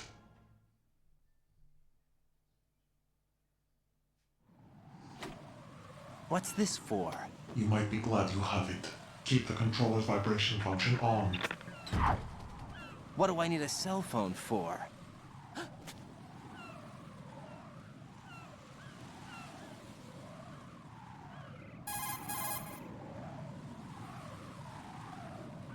Colonel, who was that man just now? He's not one of ours. No, we have no one like that in our unit. He said that the big shell was housing a new model of Metal Gear. First I've heard of it. Colonel, what are you not telling me? I've been completely open with you, Raiden. I've told you everything. Is that everything you know? Or everything I need to know? Snap out of it, Raiden. I'll have the Metal Gear rumor looked into. You need to make contact with this Ames. So you believe that ninja? Since we have no leads on the President's current location, we have no other alternatives. Right now, collect as much data as you can, including anything on Metal Gear. Are those my orders? Yes, they are. Disguise yourself as an enemy soldier and infiltrate the Shell 1 core. Understood.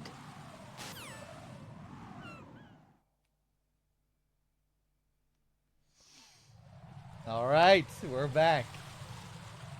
It's a really interesting little detail at the start of that call where Raiden asks about the ninja. And the colonel says, we have no one like that in our unit. Even though Raiden doesn't ask him if the ninja is in the unit in Foxhound. It's again the colonel taking dialogue from MGS1 and not really applying it correctly. Mimicking MGS1 dialogue without having the proper context. What are you talking about, Colonel? I didn't say anything about him being in the unit.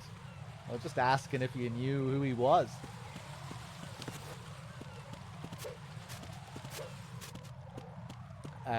Let's see here.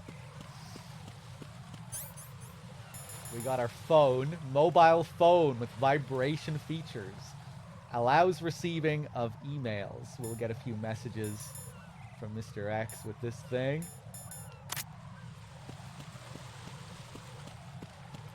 It's an interesting line that starts that scene as well when the ninja says, "You passed with flying colors," as if we just got straight A's in our test.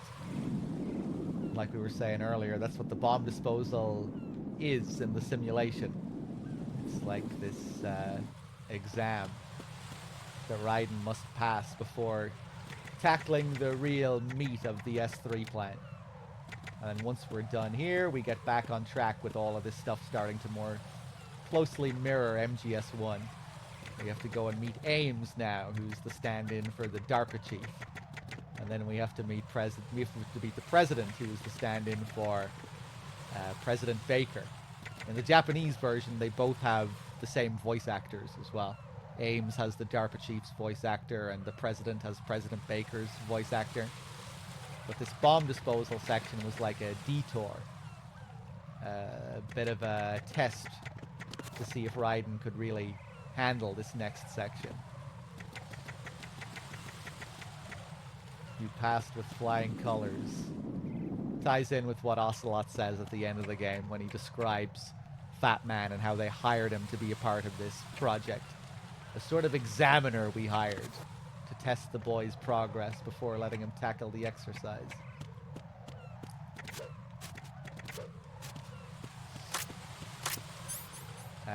Let's see. We still need to get a ration. I haven't found a single ration yet, so we'll do that.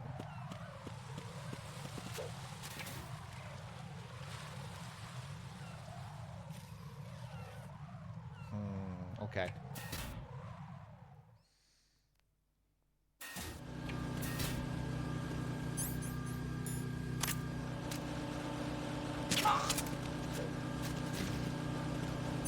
Do I have the Zone of the Enders box?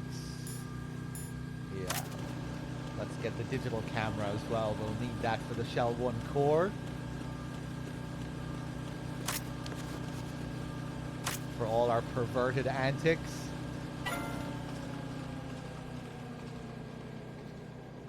To use the conveyor belt, you just get on top here with the box, wait for it to stop, and then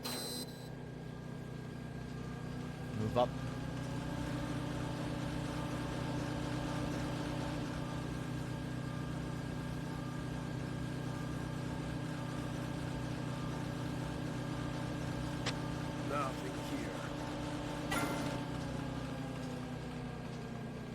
And that allows us to get into this little side room, this secret room here. Where we can get the camera.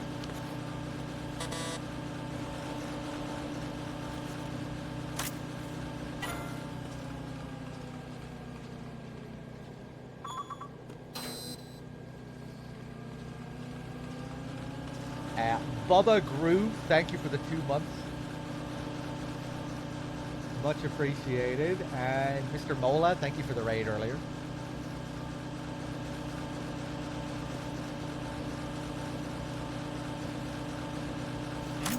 No.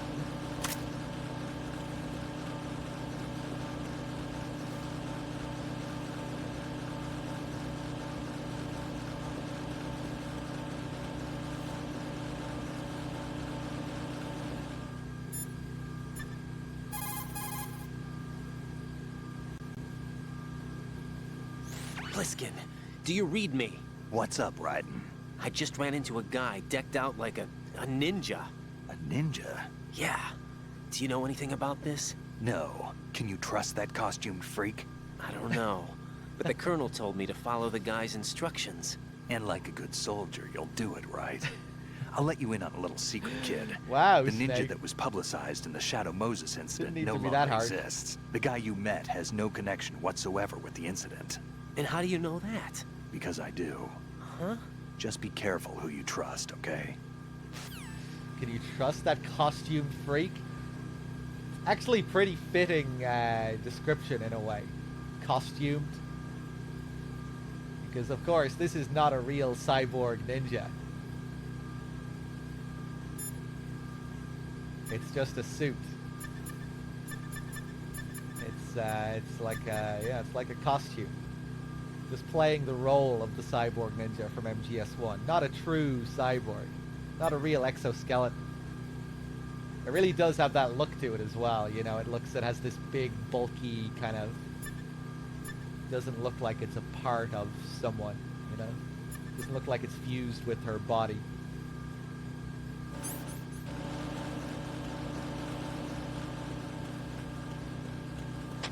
Nothing here. Where am I going here?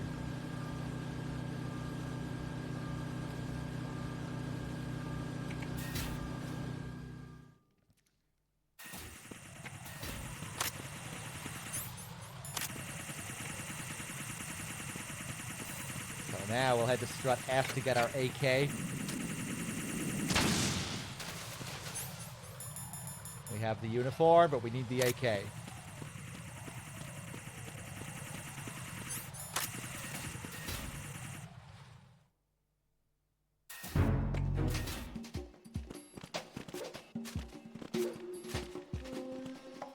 Bump, bump. Shoot the wall to distract this guy. Grab the AK and swoop out.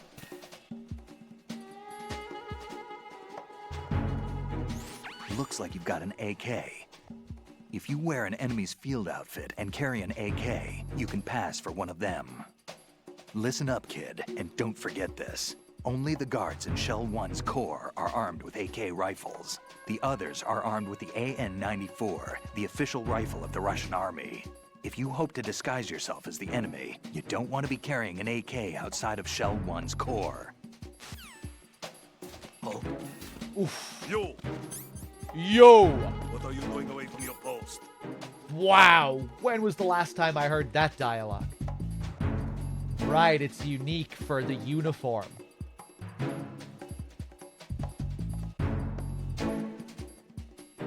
Yeah, Yuto, I really hope to play the Japanese version sometime soon, now that we can, with English subtitles. I'll probably do a playthrough next month, the Japanese version. That's my plan, anyway.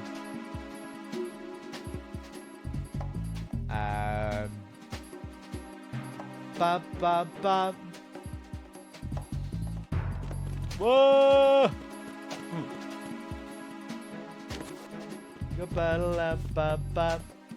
Yeah, because this uniform is only for the Shell 1 core. However, if you wear this outside of the Shell 1 core, it still has camo index.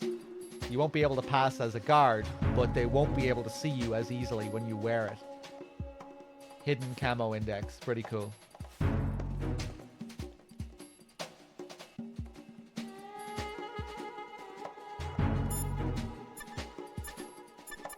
Yeah, Raiden is much more subdued in the Japanese version. I've only heard bits and pieces of the Japanese version, so I'm really looking forward to doing a full playthrough.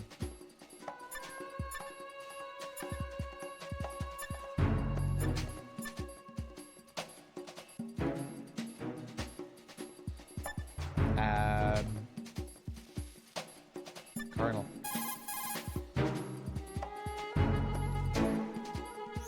Raiden, make contact with Ames and find out where the president is. Our information indicates that Ames is being held in the B1 level of Shell 1's core. Head for the core of Shell 1.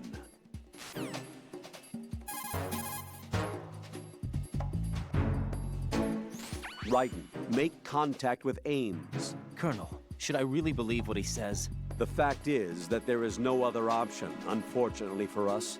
I'll understand once I go to see him then, right?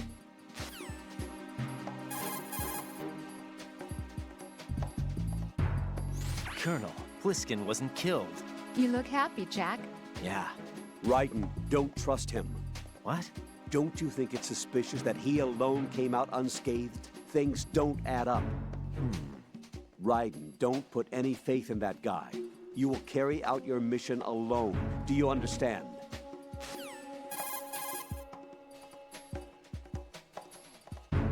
Shell 1's core has extremely tight security. Impersonate an enemy personnel to infiltrate the section. For a proper disguise, select the enemy field uniform you receive from the ninja. This will allow you to blend in. But you still need one more thing. It will look suspicious if you're not carrying the standard equipment. All personnel in the Corps are equipped with AK-74Us. Select your own AK when you're in disguise. Yeah, Raiden is just far less, he doesn't seem as on edge in the Japanese version, where he's like, you know, Quentin Flynn just turns him up to 11, you know, it's so heightened. And I won't let you be just a dream. If we don't hurry, it'll be the last we see. You know, like that kind of, I'm about to fucking explode kind of energy, you know?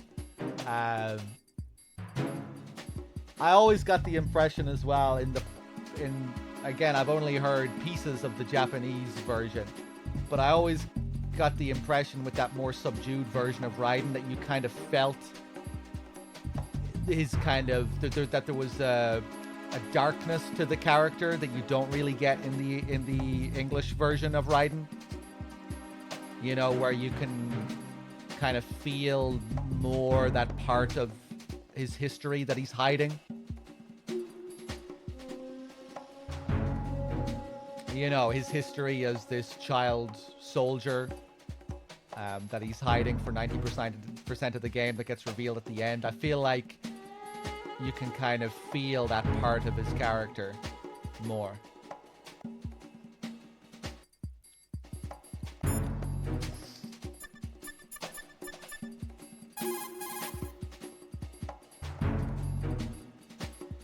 Even the most successful disguise can't protect you if you decide to blow your own cover by attacking the enemy. Do not engage the enemy while you are in disguise.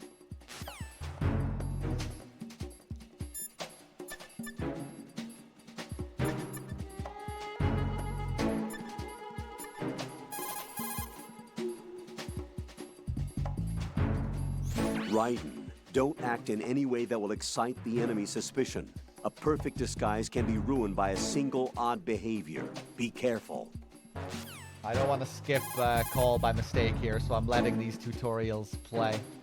If you make physical contact with the enemy while in disguise, the disguise will be deselected. Keep that in mind. I can't remember. That uniform's probably not even close to your size. Yeah, to tell you the truth, it feels pretty tight. It's probably a better fit for Rosemary here than you. Excuse me? Colonel? Just an observation. Let's get back to the mission, shall we? That was inappropriate. That's the one I didn't want to skip by mistake.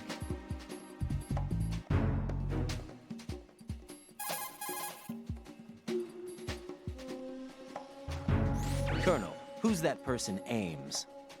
I checked the roster of Secret Service members serving the president. There was definitely a person on the list named Ames. So what that ninja said then was not a lie after all. As far as the roster goes, no. Rose, do you have any other information? All right, I'll look into it for you. I'm counting on you.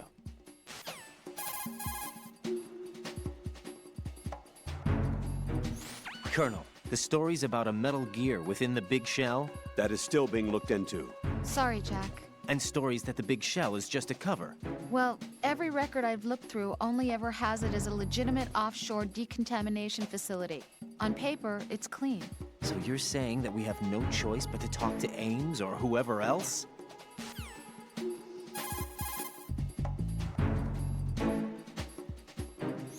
Strut F is the storage center. I think a variety of materials for maintenance of the Big Shell are stored there. There might be something that would come in handy. Why don't you look around?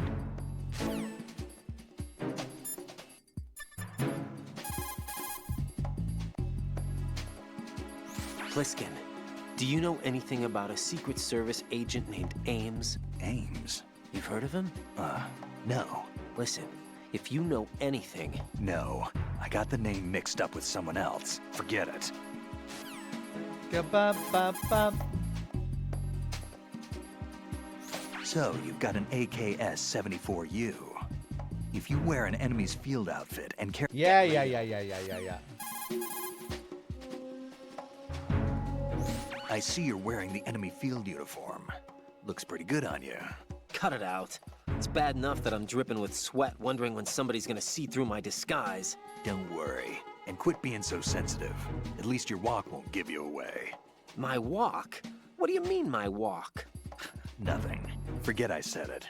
I'd worry more about the fact that the uniform's a little small for your size. It just might come off when you bump into an enemy. Normally, a proper fitting uniform is issued to a soldier. You're just going to have to fit your movement to the uniform. Love how he says that right after Snake tells him to stop being so sensitive. Quit being so sensitive. At least your walk won't give you away. My walk? What you say?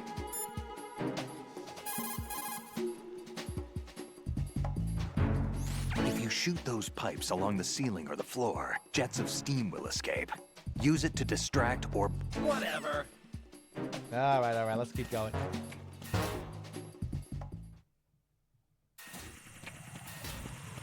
Bum, bum. Bum, bum.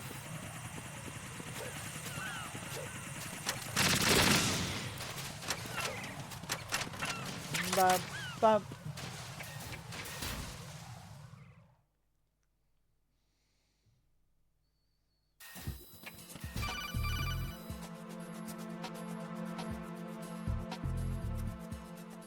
Got a minute, Jack? Rose? I found some information on where Solid Snake is interred. Great. Shoot. I've located the grave site. And the body? Exhumed for DNA testing. Well, do you have the results? The right arm was missing, but there was no doubt that it was him. That body belongs to Solid Snake. So the head of the terrorist group must be... An imposter. Right. You sound disappointed. I guess I was kind of hoping to meet the legend in the flesh. I get you. But it looks like he's not behind this incident. Raiden, the president needs you, I think. Disguise yourself as enemy personnel and infiltrate the core section. Your priority is to contact Agent Ames. The Colonel's getting stoned over there. He's forgetting. I think the idea there is that he's being slightly sarcastic, you know? Like, hurry up. You know, the president needs you, I think. Chop, chop. Can we wrap this up?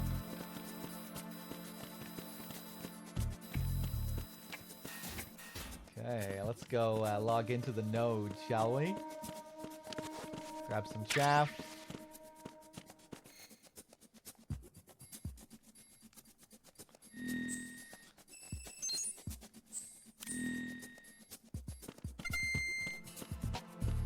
Ba-da-lam-ba-doo-doo-doo. Some more M9 ammo. Well...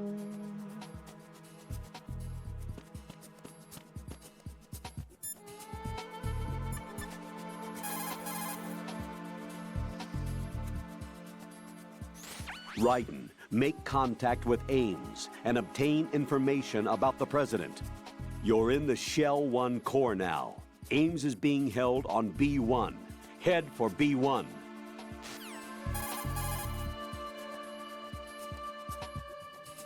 If you make physical contact... Get real.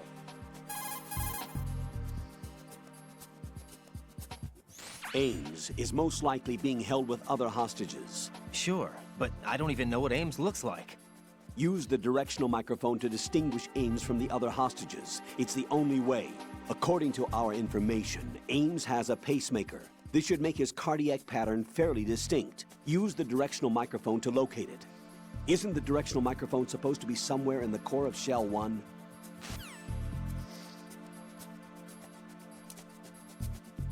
I know MGS2's soundtrack was heavily jazz inspired, but what do you call what is mixed with it? Industrial jazz?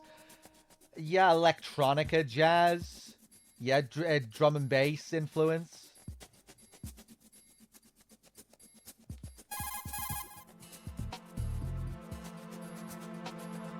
Raiden, Rosemary has a report for you on Ames.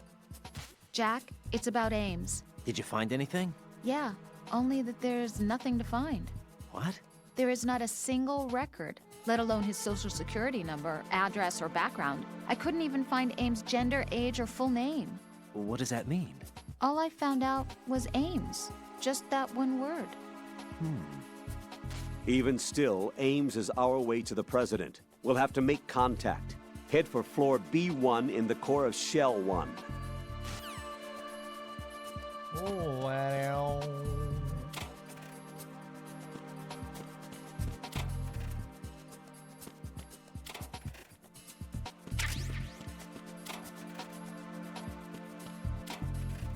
Yeah, we were talking earlier about Hibino, the main composer of the gameplay music in this game. His main instrument is the sax as well. He's a big jazz guy.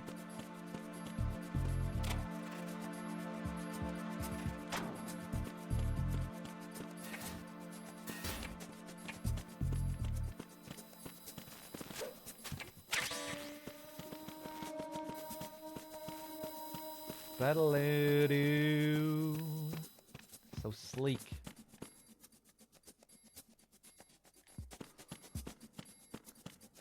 Okay, let's go get this mic.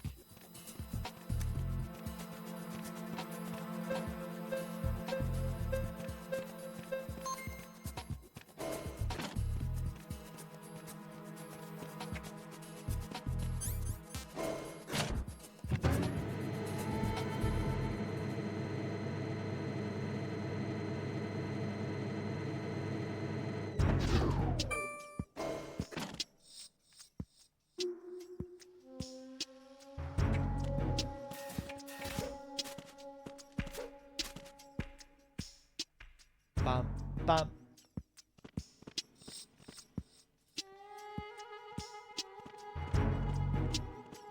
Pretty cool little detail here. We have the connecting passageway here, the connecting door that leads to Arsenal. Keep out, authorized personnel only. We're in the computer room here, Emma's computer room. The scene later where Emma dies. And then right afterwards, this is where you have the bro handshake scene where they're trying to figure out how to get into Arsenal. That's why they're right here, because this is the passageway that leads to Arsenal. We call the Colonel here, we can get some info. Colonel, what's this door? I don't know. It's huge. What the hell is it? It's not in our intel. Raiden, we have no way at the moment to open that door. Leave it alone and proceed with the mission. Understood? Ba-da-ba-ba. Ba-ba-ba. You look up as well. I like how it actually makes sense. You can see where the ninja jumped down from. You know, in that scene later when the ninja just jumps down.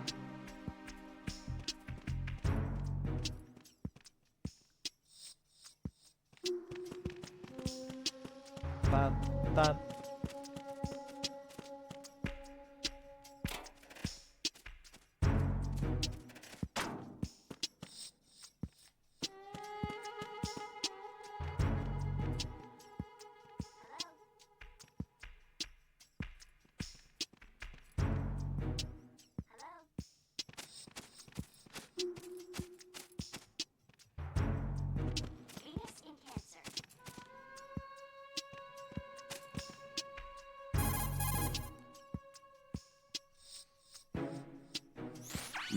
There's a desk that stands out. It's awfully customized. What kind of dork brings all this stuff to work? Must be a super freak. Something tells me that line doesn't sound like that in Japanese. Must be a super freak. Good morning. Good morning. The use of the word freak in this is kind of strange. Can you trust that costumed freak? Must be a super freak.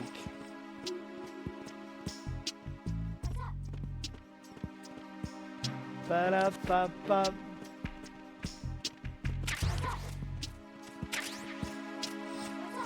Get another box. More posters over here. What's up? Yeah, just like Otacon's lab. What's up? Ghost Babel, Zone of the Enders.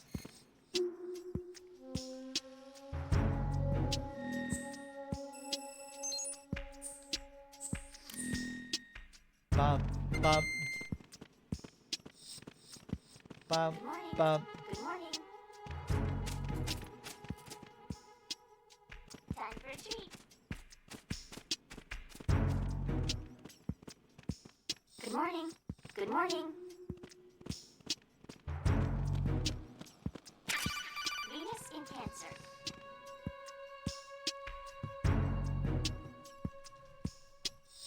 You have the directional microphone. According to our information, Ames has a pacemaker. This should make his cardiac pattern fairly distinct. Use the directional microphone to locate it. So now we get the mic. Hello. Next, we'll go back up this way.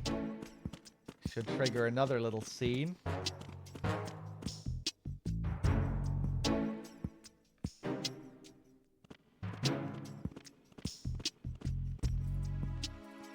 It feels like the devs were just having fun with the mocap in this area, playing around with the tech. This guy'll stop doing laps here in a sec.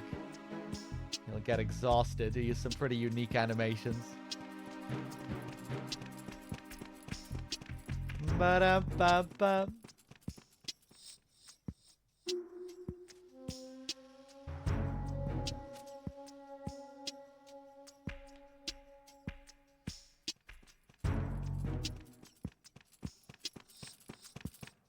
Here we go.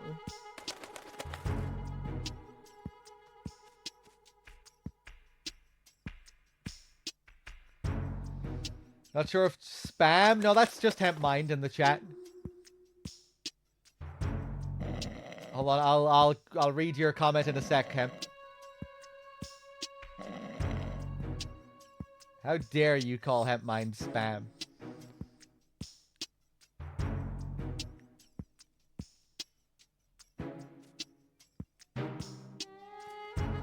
Squatty Potty? I don't recall ever reading about that, Wexford.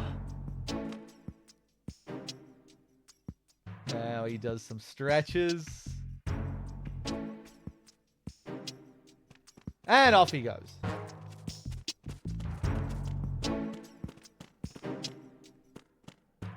Talking shit about hemp is fine. It just has to be the right kind of shit. Freeze! Yeah,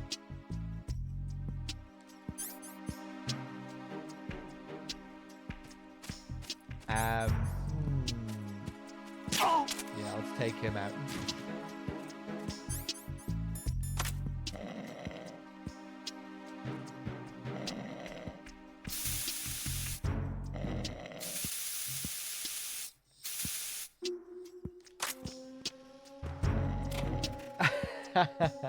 No need to apologize, Sakaku. It's perfectly fine.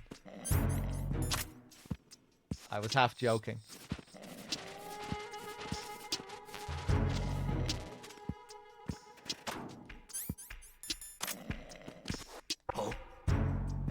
Ba-da-da-la-bum.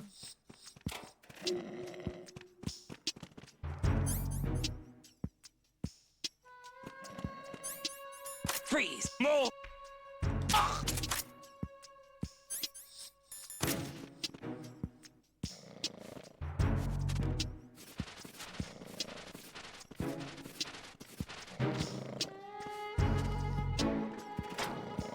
part of the furniture, like droop. See, I agree, Storm. Nice ration. So what does it look like if you have a ration with sea lice? Does it say anything about it in the description? No. So I can eat the ration right now. You can eat a ration while you have sea lice. But it just won't be... You have a limited... you're on a time limit. If I don't eat the ration soon, the sea lice is gonna eat it.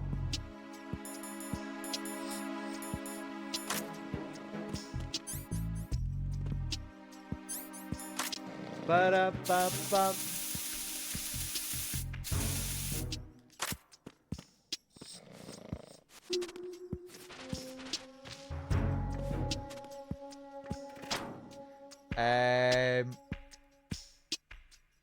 Hold on, Hempmind.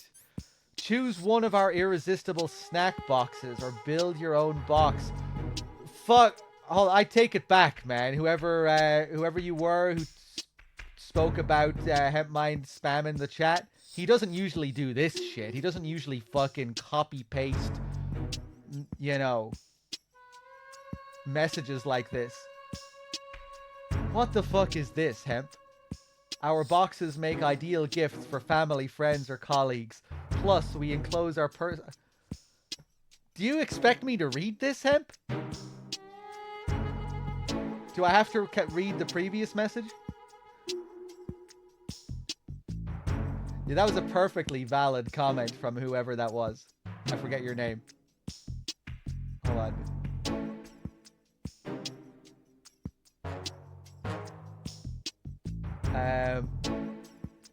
Sad to say the snack box doesn't have almond M&Ms, dog. I don't know what the fuck you're talking about, Hempmind. Okay, now you posted the link. Did you post the link before and I missed it? Snackbox.co.uk. Okay, this is what Hempmind does. He just wants me to go to these places that he finds online.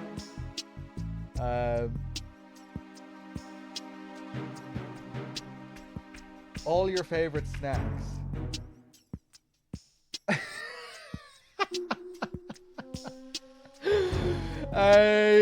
Yeah, I don't need any of this shit, Hemp. This is terrible, Hemp. You used to recommend, like, good stuff. But last time you recommended something, it was just like a really shitty, like, average takeout place. And now this thing is just all I'm seeing are like Maltesers and, you know, Kit Kats and... Yeah, I can go to the fucking shop next door if I want to buy some fucking M&Ms.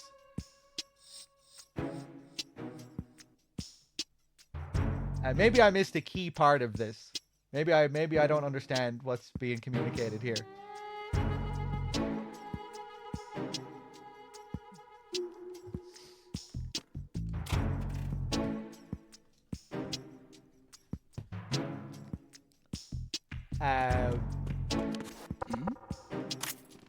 Okay. But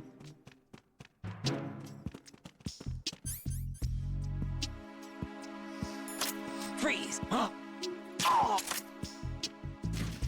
I think maybe Hemp gave up that I didn't, you know, take him up on any of his other suggestions.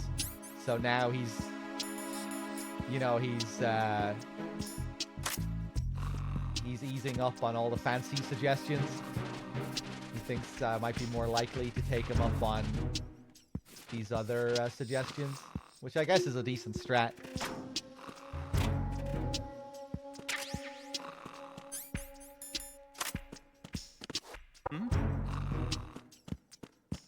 So he's calling you broke. Maybe that's what he thinks. Freeze.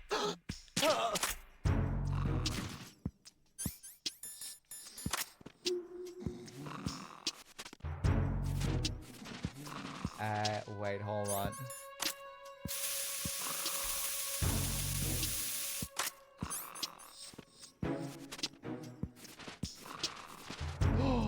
Fuck, I sprayed him for too long.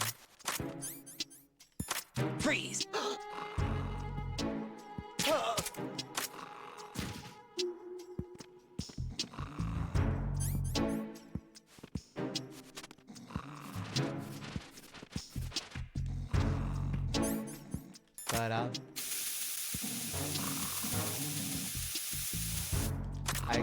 I sprayed him for too long. Freeze! Actually, let's do this again. Let's take out the radios as well. Ba-da-bum-bum.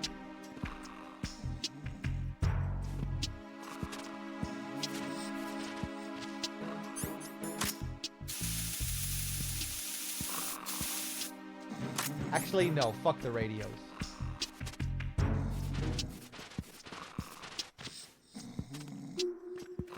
Now, this guy.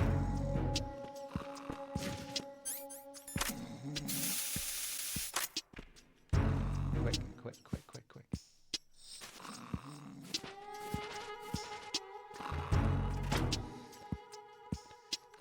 Hold on, let me catch up with chat here. Ba-dum-bum.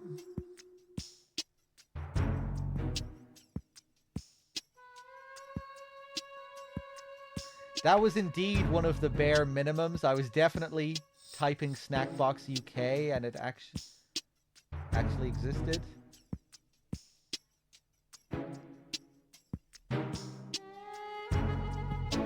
Okay, you're gonna have to try harder next time, Hemp.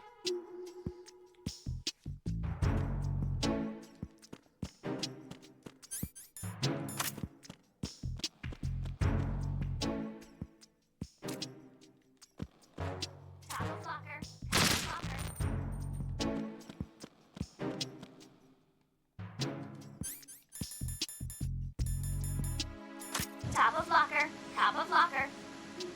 You must be Ames. Top of You must locker. be Ames. Top of locker. You must be Ames. You must be Ames. You must be Ames. Top of locker. You Top must of be locker. Ames. You must be Ames. If I got a P.O. box, would you send me fancy food, Hemp? You must be Ames. You must be Ames. You must be Ames. You must be Ames. Ba-boom! You must be Ames. You must be Ames. You must be Ames. You must be You must be Ames. Ames. Hey! Ba-boom! You must be Ames. You must Top be of Ames. locker. Top of locker. You must be Ames. You must be Ames. Top of locker. Top of locker. You must be Ames. You must be Ames. Enemy sighted. Requesting backup. And if we shoot at the parrot, It's him. Someone get over here. it seems to have Fortune's tech. Top of locker. Top of locker. Enemy sighted. Requesting backup. Look at that! Look at the bend! You must be Ames. Enemy sighted. Requesting backup. And if you throw a grenade, guess what happens? You must be Ames. You must be Ames. You must be Ames. You must be Ames. Whoa, whoa. A dud!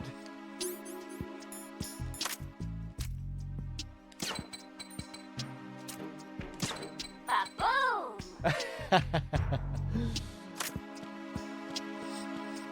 Ba-da-ba-bum.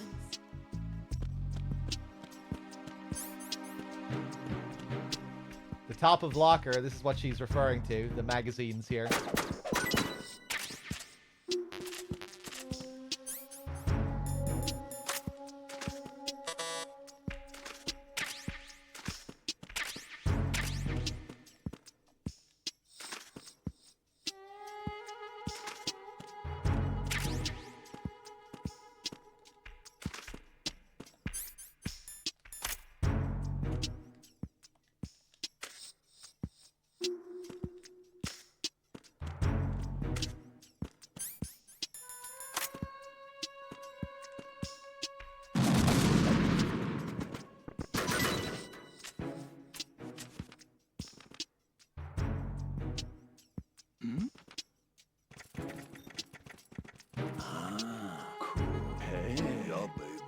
Yeah, baby, nice. You don't always get the yeah, baby line. It's random.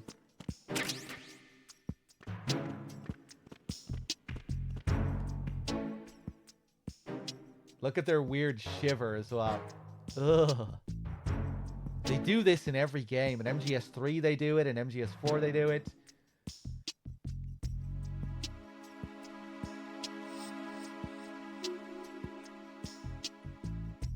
Ba-da-ba-ba.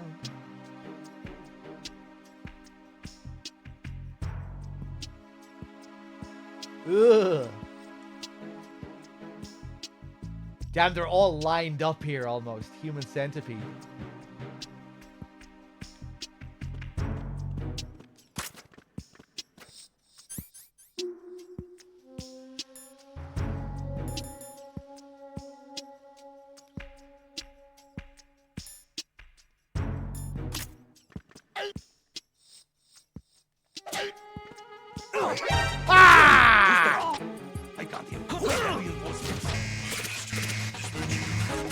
I interrupted the party.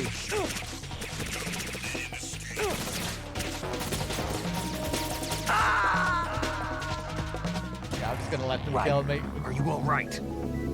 Answer me. Raiden!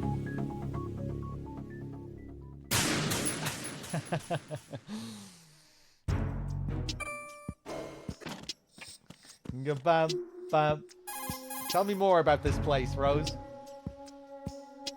Use the directional microphone to... No doubt.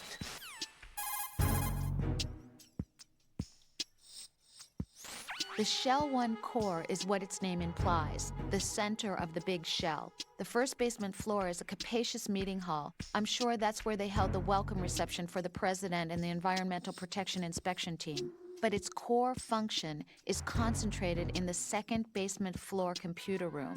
This computer room is where the flow of polluted water and the status of filtration is observed, in addition to being where all tasks for other facilities are carried out. I can understand why security is so tight.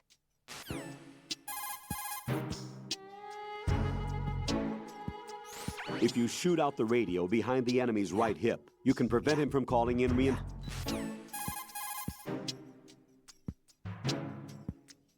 Push the crawl button while running to go into a roll. You can use it to jump over a short distance or knock out enemy personnel in your path. Use it to maximum advantage. That's wrong. Oh, hold on. I want to see if I can get the long-winded babble call on new game.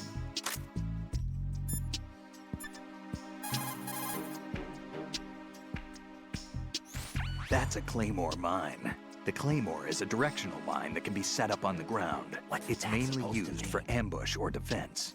It can also be used against light vehicles and other soft-skinned targets. What's that supposed to mean? This mine goes off when it detects someone approaching from the front. The explosion fans out shrapnel and metal balls to create a fan-shaped destructive zone. An important thing to remember is that the sensor is not selective. The mine will attack friend or foe. What I'm trying to say is, don't trigger your own trap. You can recover a set claymore by crawling up to it carefully. That means you can collect enemy claymores for your own use if necessary.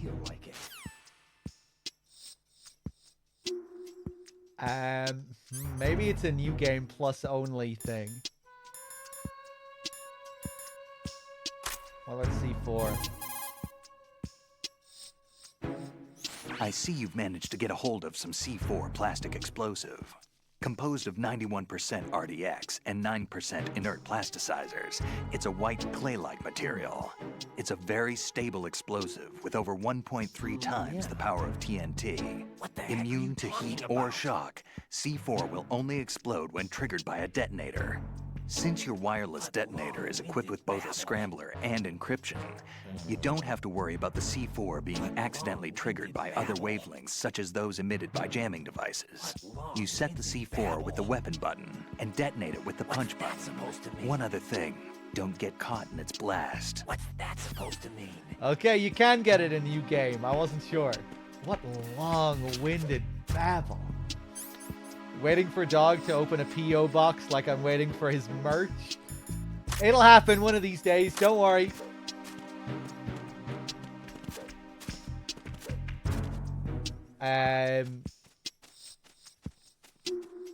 What are you gonna send me? Storm? Maybe I need some extra P.O. Box motivation. What are people gonna send me? What amazing gifts am I gonna receive?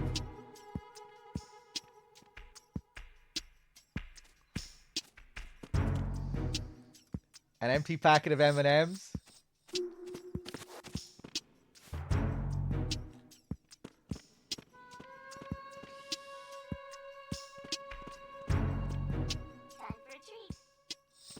I guess I could create videos opening up all my P.O. Box stuff.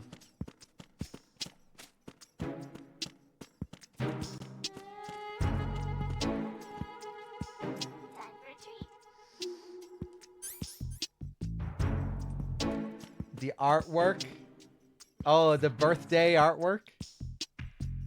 Snacks, rare trinkets. A fine bottle of rosé signed by Kyle MacLachlan. That'd be nice.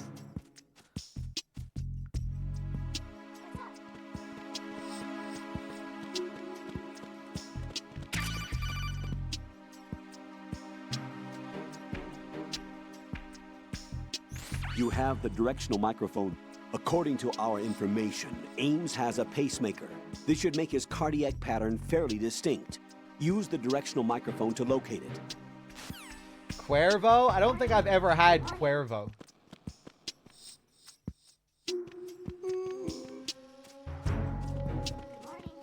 N Gamer with the 3.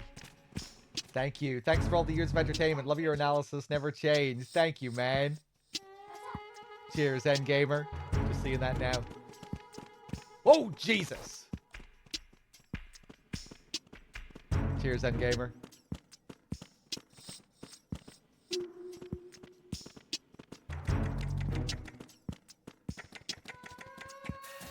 Ba-da-ba-bum.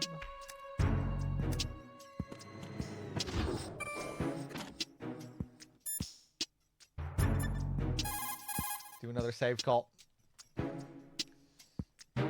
Jack, is that you?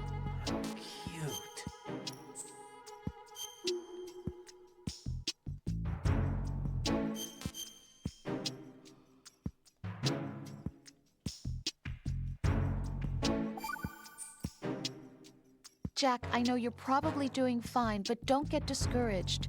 Remember, Lieutenant J.G. Pliskin is with you too. You'll be all right. What's wrong? Nothing. Don't give me that. Every time you say nothing, it's always something. What's wrong? It's just that, you know, you seem to think pretty highly of him. Well... Yeah, Pliskin's the kind of guy you can really depend on, isn't he? What? What? Yeah, Pliskin is one heck of a man, isn't he? He's so cool, so confident. Yeah. But he's nowhere near as cool as you. You'll always be my number one. Always. But that's not what I meant. You know, you're kind of cute sometimes. Bye, Jack.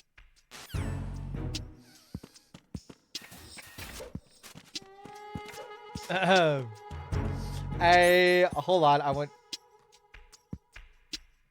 so do I remember entirely wrong, or does the parrot calling backup cause an alert if somebody is conscious on the level? Sorry if you showed it already. Yeah, there are other parrot interactions that I didn't show.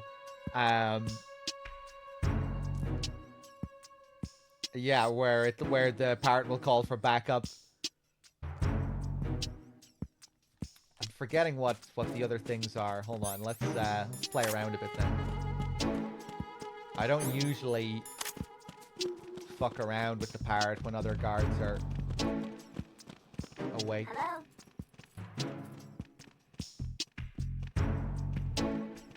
Good morning. Good morning.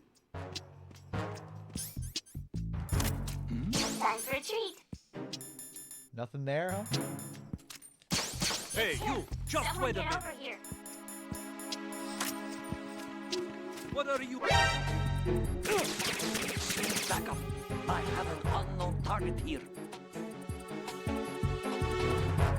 I was in the uniform and everything was correct there, right? Was that the parrot that ratted on me there? Was that because of the parrot that they started shooting?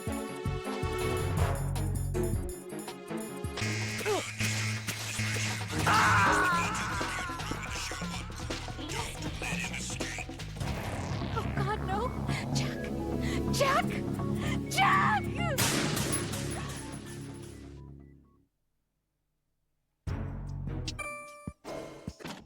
Ba-dum, bum.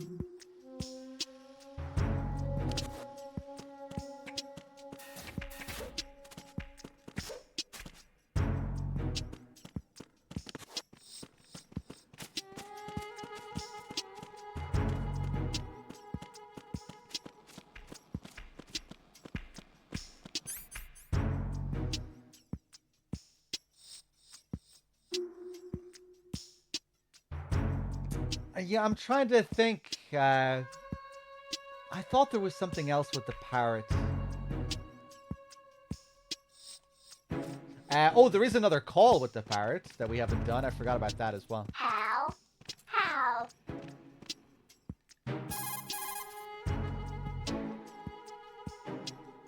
What's that bird? Parrot, isn't it? Probably a large budgie. Parakeets get used to humans easily and are talkative, so they are real playful and fun. Hurts when they bite, though, and keeping their cage clean is quite a task. Having one isn't all fun and games. You sure know a lot about parakeets. I had my own once. I didn't know that. I never mentioned it? No, this is the first time. Really? Yeah, there's probably a lot of other things that I don't know about you yet. Yeah, actually, well, there's a lot more. Rose? Jack? Rose? What? After this mission is over, let's talk about lots of things. Yeah, let's. Good luck. Have you ever put the D mic to the bird? Never thought about doing that? Yeah, I just showed it a few minutes ago. You can train the parrot to ask for Ames. You can train the parrot to say, "You must be Ames."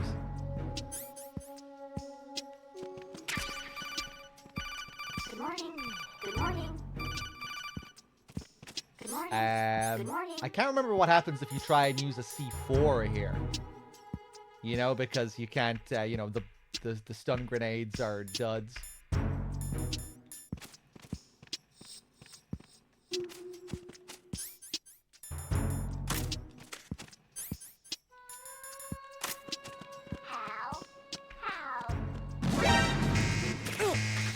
Hey! How did you know it was me?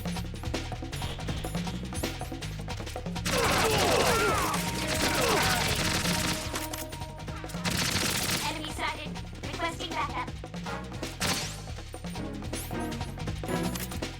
It's him. Someone get over here. Yeah, I'm not sure if the parrot does change anything when you're in an alert phase. Is or everything all right? Right. I thought maybe the first time it's what caused the alert. You know, when I switched back to my AK and my uniform, but they still shot at me. I'm gonna try that one more time.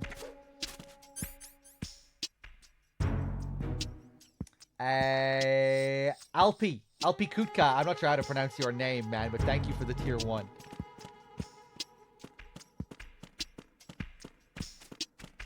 Bum, bum. Hello. Good morning. Good morning.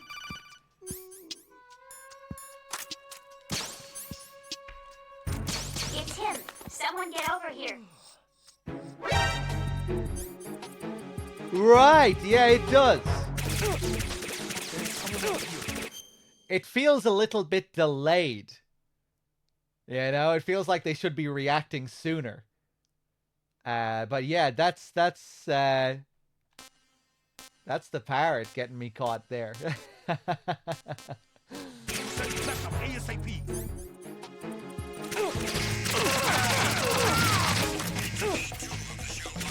Okay, let's continue. Right. What's wrong? Right. Do that, but try to run. I think I'll get caught again, but okay.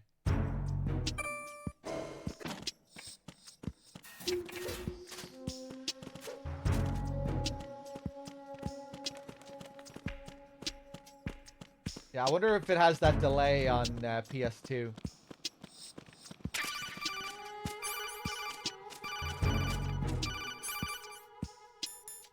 Hello? It's him. Someone get over here. Hey, you. There's someone else here. Send it back ASAP.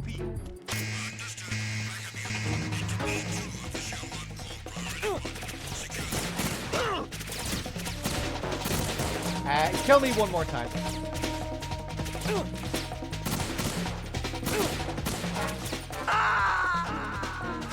Okay, this time I'm just gonna continue. Raiden, what's going on? Raiden! Raiden!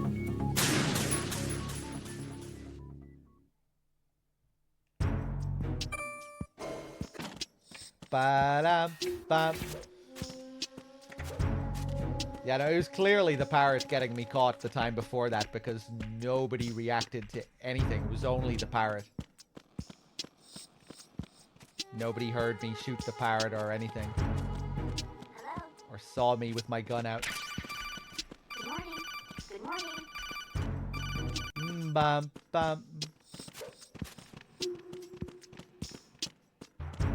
Bum, bum. Hold on. I have to try one more thing.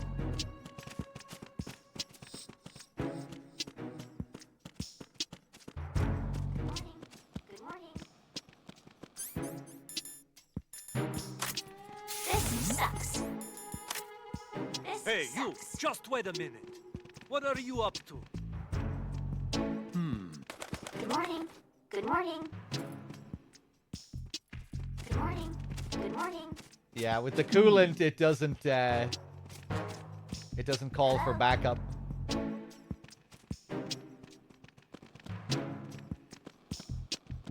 How? Oof.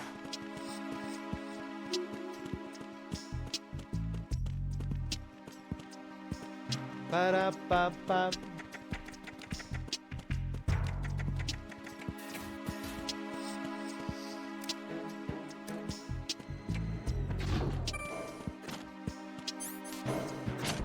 Ba-da-ba-ba.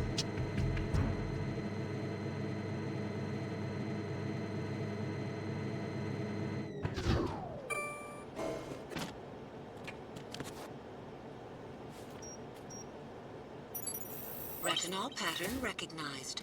You are cleared to enter.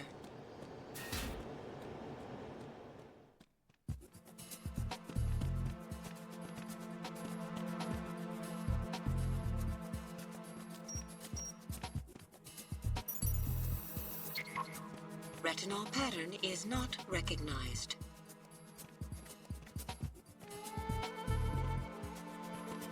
Someone sees me use this, will I get caught? I can't remember.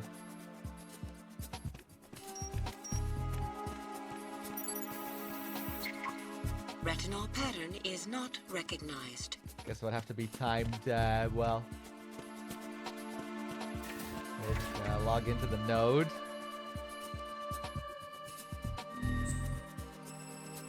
Pretty unique clearing sequence here.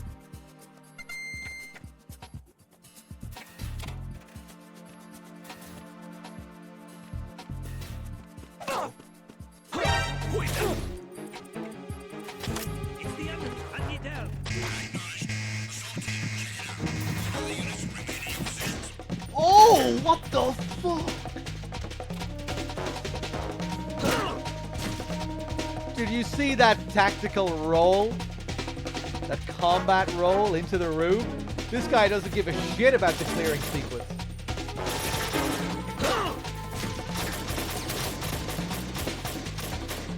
I guess I was too close to the room when I triggered it.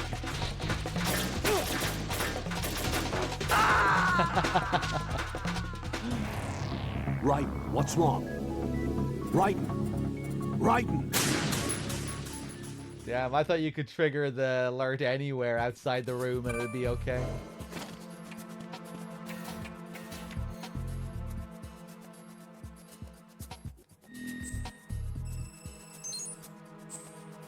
Ba-da-ba-ba.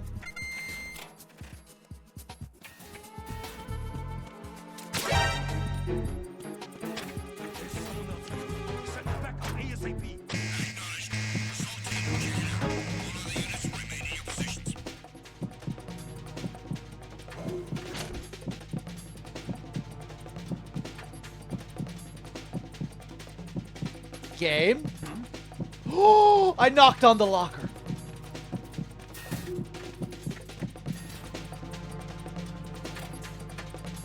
Hi there. Oh, what?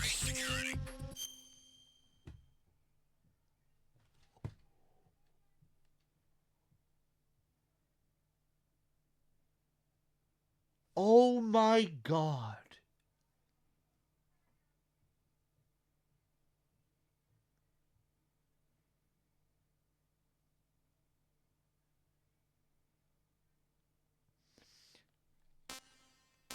You know what's really crazy about that is because it's basically the same thing that happens during the normal clearing, where he turns at the last second. Hold on, we need to see that again. Understood. I'm sending additional men to B1 and the Show 1 core. Heighten security in the crew lounge. Spotted the intruder. Stand back of it, boss. Now we're getting the proper clearing sequence.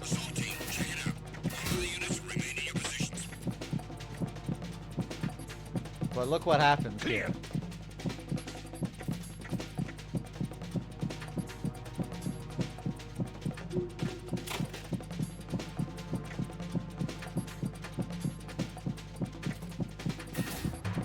Now he checks my locker, but just as he opens the door, someone comes in behind him.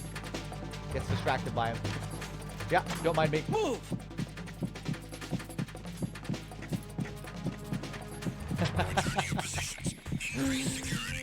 But that's what happened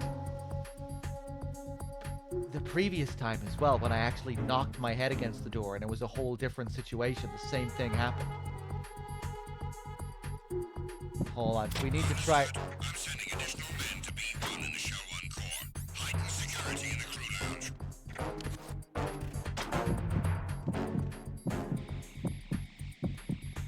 Ba-ba.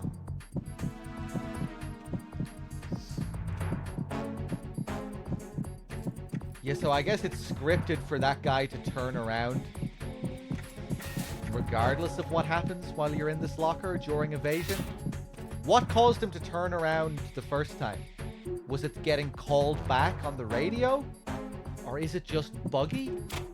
I don't even know anymore.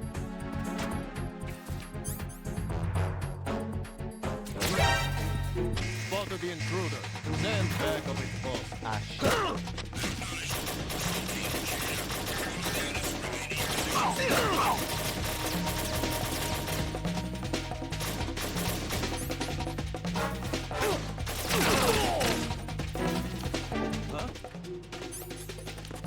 No! Move the body!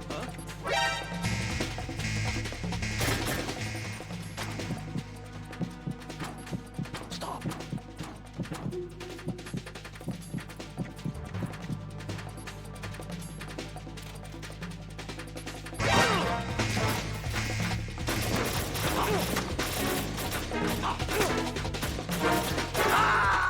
Perfect timing going from evasion to caution. God, no. Jack! Right, so maybe it's just just crazy luck. Well, I want to try and recreate that again.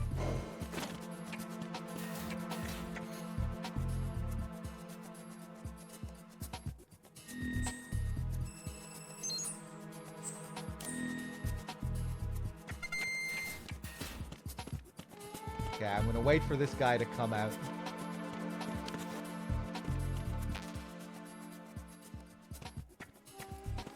Well,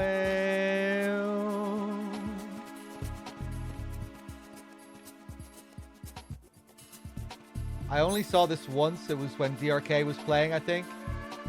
Must have been months ago at this point. That perfect clearing. No, the last clearing we saw, that's normal. That's how that happens every single time, and it's completely scripted to happen every time. That guy turning around at the last second when he opens the locker door.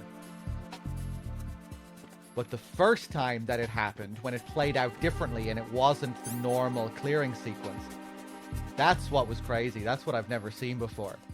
When I banged my head on the locker door. Because that wasn't like a scripted clearing sequence. I banged my head on the door. The guy came in. He opened the door and then he turned around at that exact same moment. As if it was the regular clearing sequence.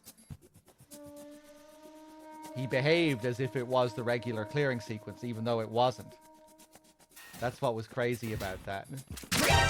Who is that? There's someone else here. Send backup ASAP.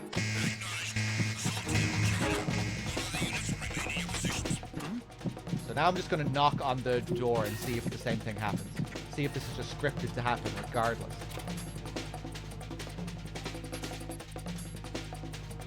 What?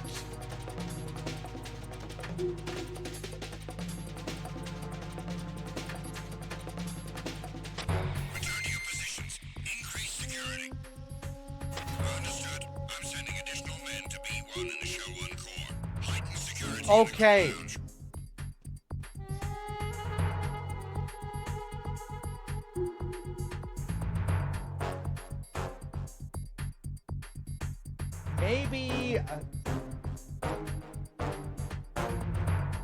Maybe it's set that they just can't see you in this locker during clearing sequences due to that one scripted clearing sequence or something like that. Maybe they set it so they just can't see you here in this locker during evasion, even though it should only just be for that one clearing sequence.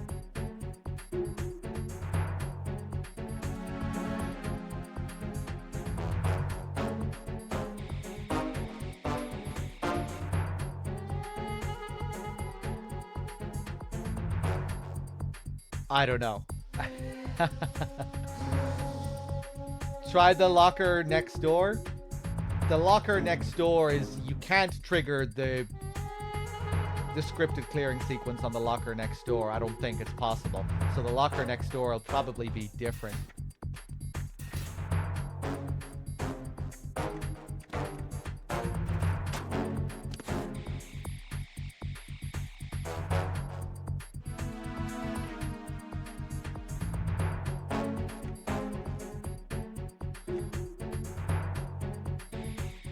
They won't. Oh, wait. Yeah, that's. Of course, that's it. It's because I'm wearing the fucking uniform. So they just think. That's pretty fucking silly. Wait, I think he's in this locker. I think this is the guy that was going crazy. Oh, wait, no, it's just one of our own men. Never mind. Sorry to disturb you, sir. I didn't know you were in here. I'll get back to my business. Sorry, we're looking for some lunatic around here that's been shooting their guns off.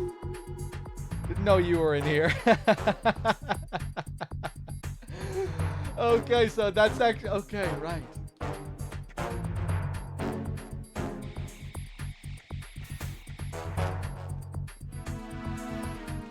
Oh, what madness.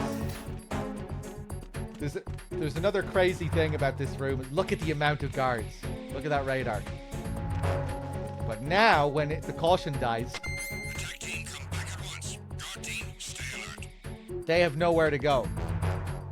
They can't use the elevator. They're not capable of using the elevator. And they can't use the retinal scanners, so they have nowhere to go. So, for these guys to despawn, they need to just enter a room and teleport. But they won't teleport while I can see them, because they don't want to break the illusion of the game. So as long as you keep looking at them, they will never teleport.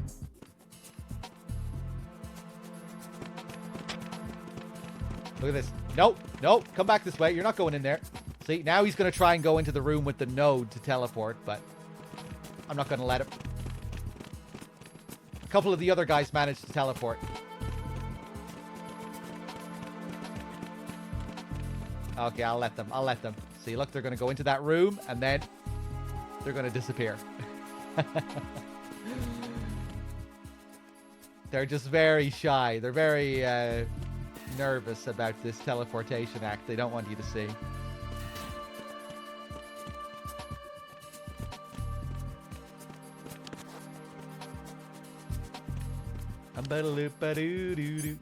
Freeze!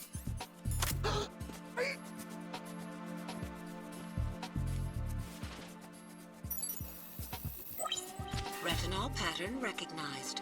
You are cleared to enter.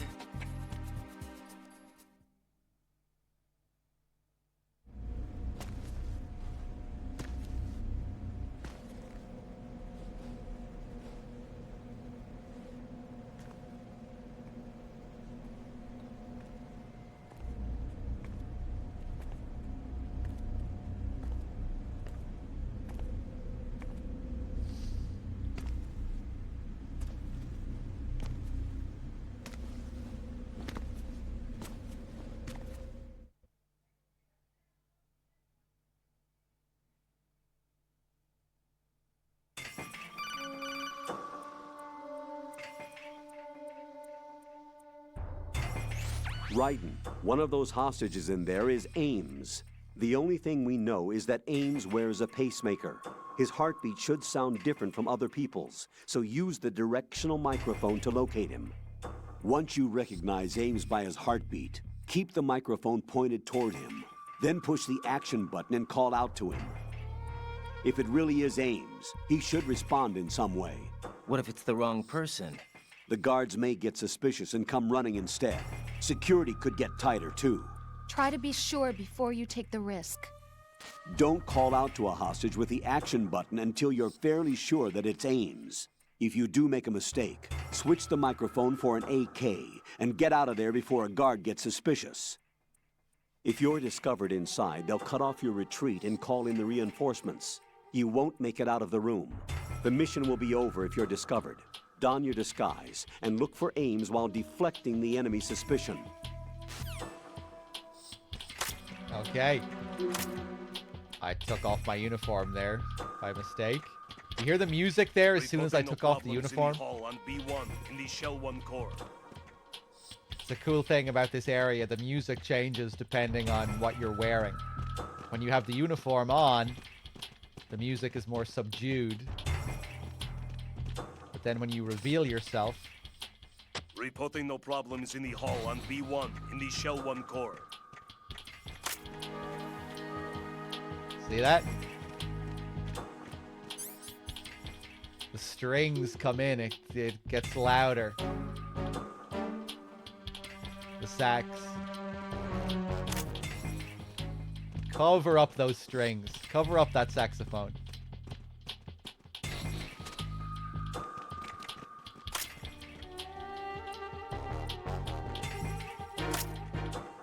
No. Yeah, it's pretty cool. Reporting no problems in the hall on B1 in the Shell 1 core. And now it's time to play with Jennifer. You still get a bit of sax.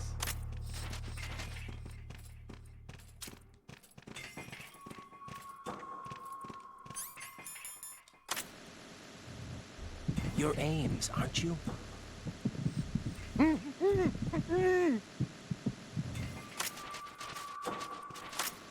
You're Ames, aren't you? I'm not Ames! Okay. What about you? You're Ames, aren't you? My name's Jennifer. 35, 25, 37. You're Jennifer. Stay away from me! You're Jennifer. When did I last see Raul Torres? Not for a while, Vlad. He got busy with work and life stuff. You're Jennifer. Stop! Don't touch me!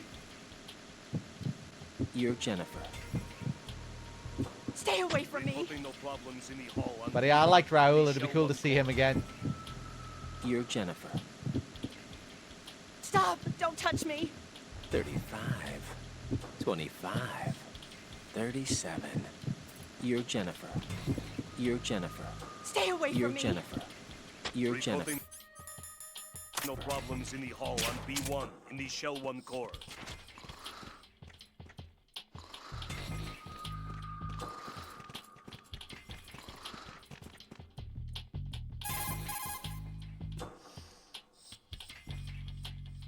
Raiden, retain your cover at all costs inside that conference hall. There's only one way in and out of the area. If you're discovered inside, they'll cut off your retreat and call in the reinforcements. You won't make it out of the room. The mission will be over if you're discovered. Don your disguise and look for Ames while deflecting the... Not a chance.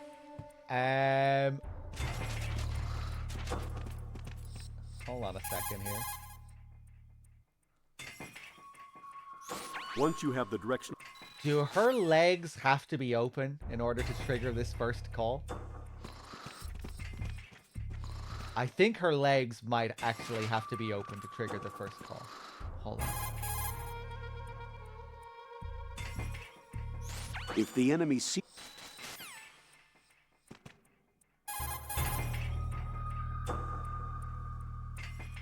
Raiden, it looks like the guards in charge of the hostages are in Yeah, I think they do. I think I remember experimenting with this before, I just forgot. Wait, no, they closed. Jesus Christ. Reporting no problems in the hall on B1. Perfect. Nope. Shell 1 core. Go back to sleep. Perfect. I shouldn't have to tell you this, Raiden, but for the record, you are forbidden to harm any of the hostages. You wouldn't do a thing like that anyway, right? The guards are keeping watch over the hostages. If something happens to even one of them, they'll realize that an intruder is in the room.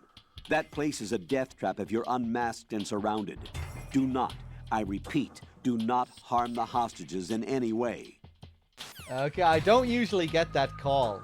I think usually I skip over some of the standard calls in this area. You know, I just focus on the Easter egg stuff. What is going on here? Hold on. Let's try again with the legs closed. The guards in... Okay, now it's gonna trigger for sure. Raiden, what are you doing? You forget yourself. I can't believe you. What's wrong with you? I highly disapprove. I'm just... What do you mean, I'm just? Rosemary, you're right. One shouldn't stoop to vulgar levels just because they've set foot on the battlefield. But I can sympathize with you there. You what? Nothing. How twisted. The both of you. Okay, will we take a photograph? Let's really experiment with the photographs as well. What if I just take a picture of her tranquilized head?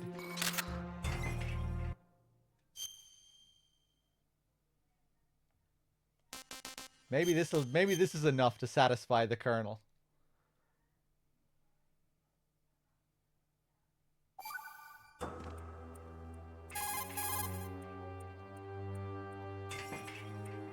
That area is the hall. No, that doesn't satisfy him. Okay, now we'll try closed legs.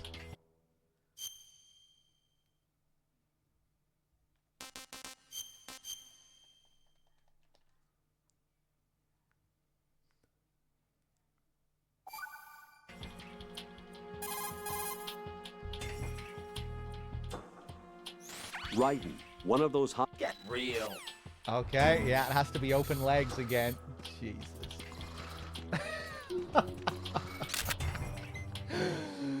Dear God.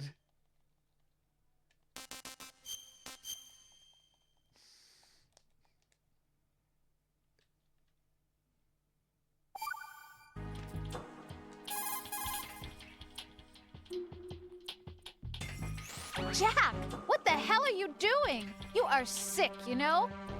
Rosemary. Colonel, was I wrong in what I did? Perhaps. There are certain things that a person can and can't do. Yeah, maybe you're right. Do you understand? Yes. Come out of this thing alive, both for yourself and so as not to waste your training. No need to tell me that, Colonel. Right. And I recommend you not throw away that picture. Colonel? What? You're not joking. Huh. Are you? Continue your duties. Understood? Yes, sir.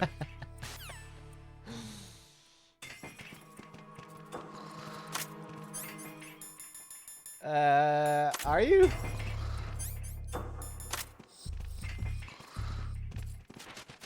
Okay, what's next? See how her measurements are written on the table there as well? 35, 25, 37. Reporting no problems in the hall on B1 in the Shell 1 core.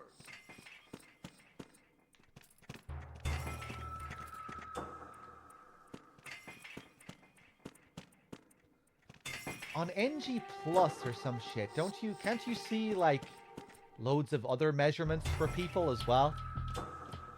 Reporting no problems in the hall on B1 in the Am I Shell 1 imagining core. this?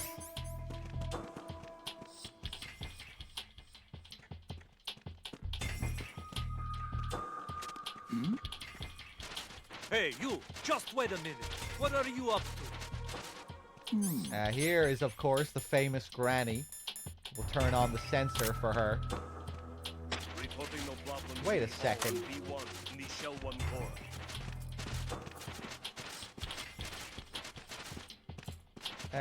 Hold on a second. Hey, you! Just wait a minute. What are you up to?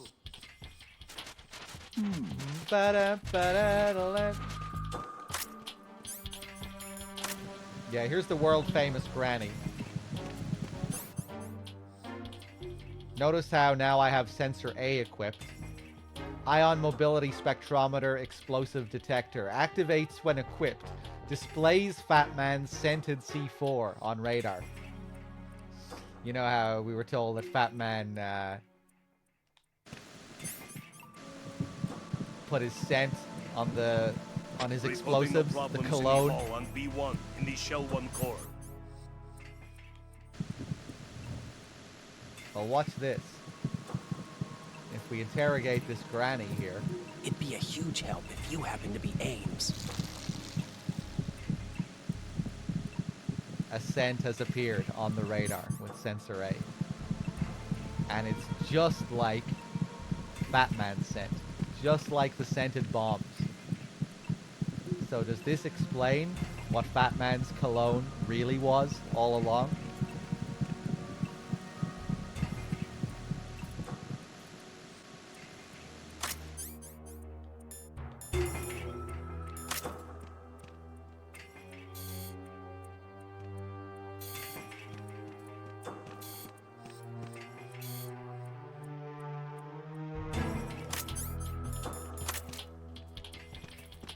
There you go. There you go. Before you explode. Reporting no problems in the hall on B1 in the Shell 1 core. And another thing you might have noticed on the radar there, that other scent that came up on sensor A. That red scent. Over here we have the lavatory, the bathroom. And if you see behind the door on the radar, look at that red dot. B1 in the Shell 1 core. You can see that someone is there. And again, if we equip sensor A, that's where the scent is coming from. Behind the door. Who's there? Who's there? And during the next cutscene with Ames, we can actually listen in on who is behind this door. Where we get an explanation for that red scent.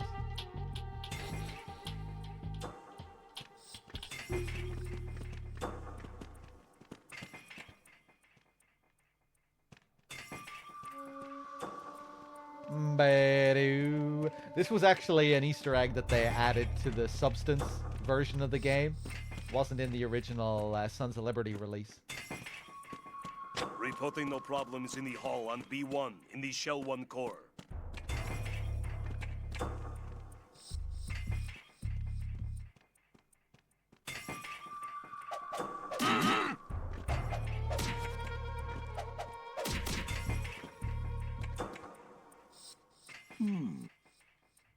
Oh, he didn't even come all the way. Hey, you! Just wait a minute. He didn't see me. What are you up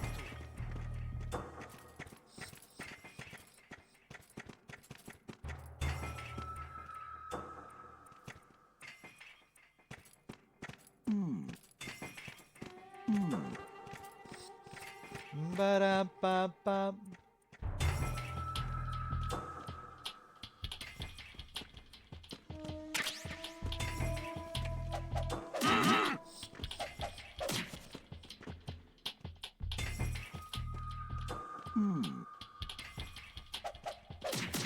Maybe I actually have to beat up different hostages. I didn't think I had to. Hey, you! Just wait a minute. What are you up to?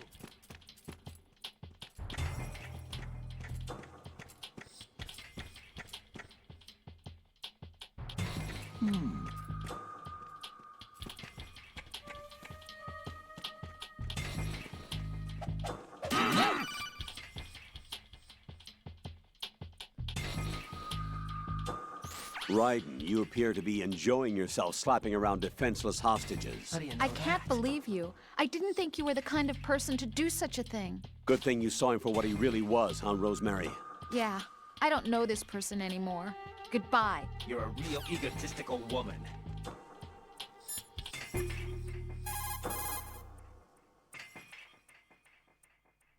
So, Jack, what do you want? What do I want? Well, I'd like to save, if that's okay. Then go ahead.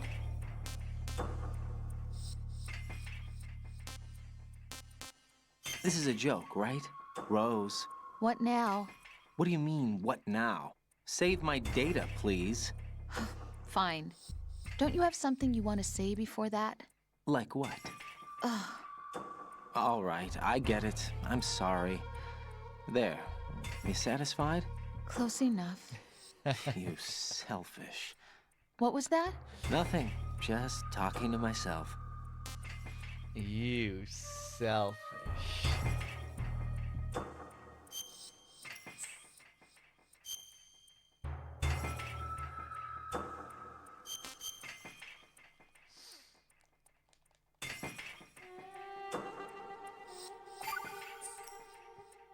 Talk to you soon, Jack. Cute. So now, there's still a couple of other things we can do here.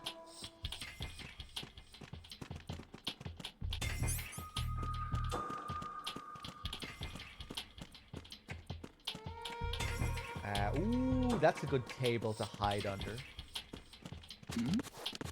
Hey, you! Just wait a minute. What are you up to? It'd be a huge help if you happen to be Ames. It'd be a huge help if you happen to be Ames. No? It'd be a huge help if you happen to be Ames. You can say it even when they can't hear you? It'd be a huge help if you happen to be Ames. It'd be a huge help if you happen to be Ames. It'd be a huge help if you happen to be Ames. It'd be a huge help if you happen to be Ames. It'd be a huge help if you happen to be Ames. It'd be a huge help if you happen to be Ames. It'd be a huge help if you happen to be Ames. Okay, I wanted to see if his dialogue would change if he kept asking the same guy. It'd be a huge help if you happen to be Ames. What about you? It'd be a huge help if you happen to be Ames. It'd be a huge help if you happen to be Ames. It'd be a huge help if you happen to be Ames. It'd be a huge help. And now he's not even responding. Okay. Hey, you! Just wait a minute. Hello there. What are you up to? Can you ask a guard if they're Ames? You can, yeah.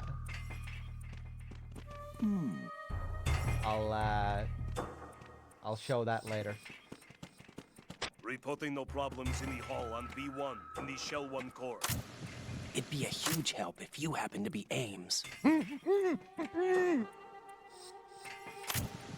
It'd be a huge help if you happen to be Ames. I'm not Ames.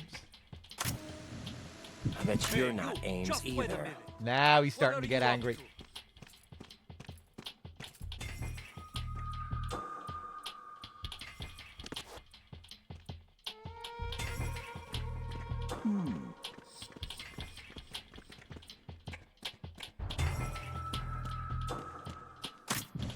I bet you're not Reporting no Ames problems either. in the hall on B1 in the Shell 1 core.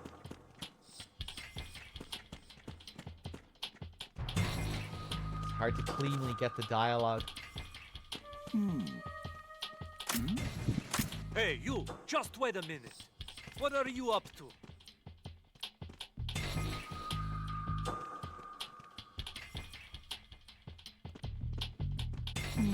Go away! Hey, you! Just wait a minute. What are you up to? I bet you're not Ames either. I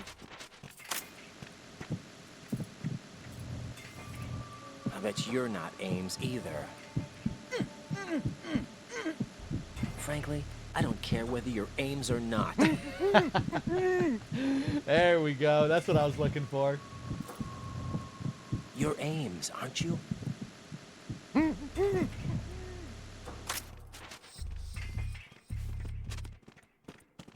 So, you want to see what happens if we ask a guard if they're Ames?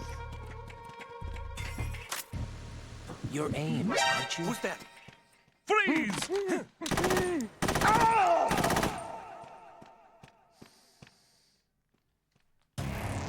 Raiden, is everything all right?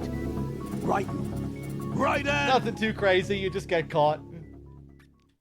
This image here is kind of fucked up. These guys are wearing these backpacks, which only the Gerlukovich soldiers on the tanker wear those backpacks. You shouldn't really be seeing them here in this room.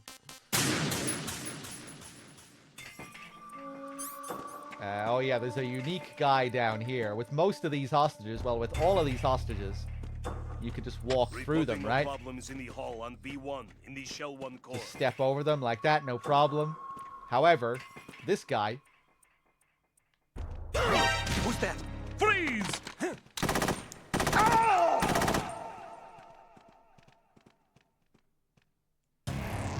Raiden, what's wrong?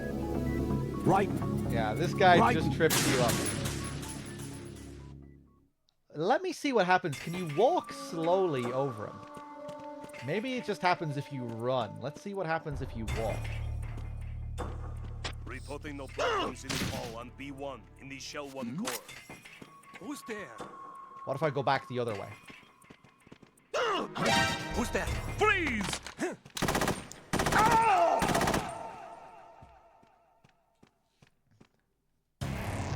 Raiden, what's wrong? Raiden! Raiden!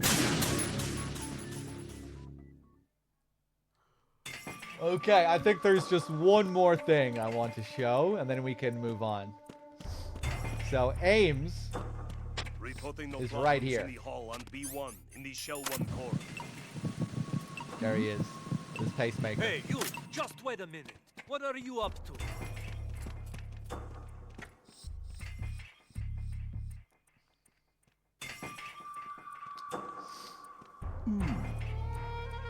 Reporting no problems in the What hall happens on if we B1 try to be in the extra Shell 1 careful core. here before approaching Ames? Let's take out all the guards first.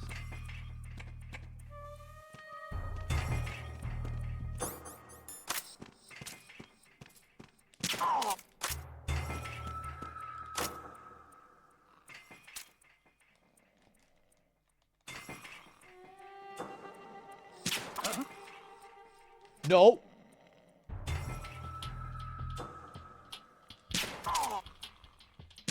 Took out his binoculars there, almost saw me, but I crouched in time.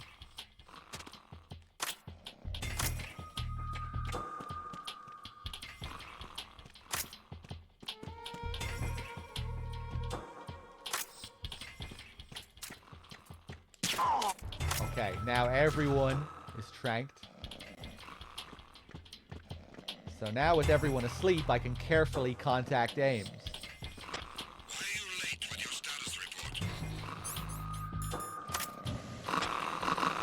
You're Ames, aren't you?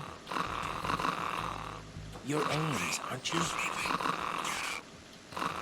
You're Ames, aren't you?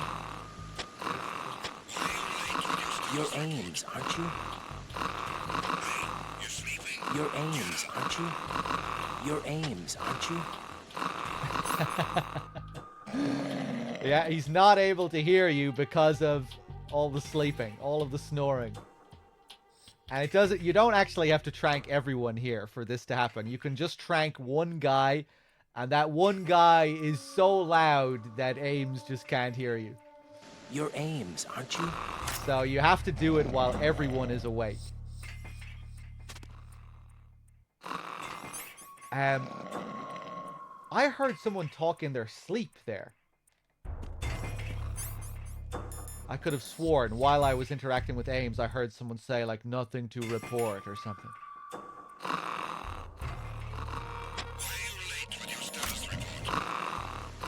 You're Ames, aren't you? You're Ames, aren't you? Yeah, everything's all right here. One of them is talking in his sleep.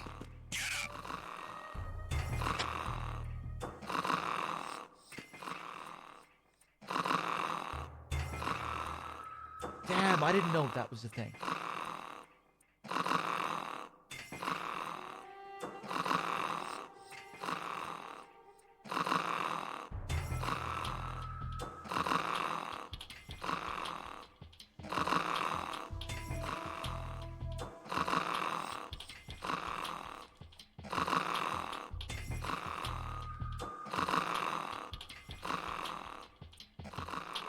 Must be a bug?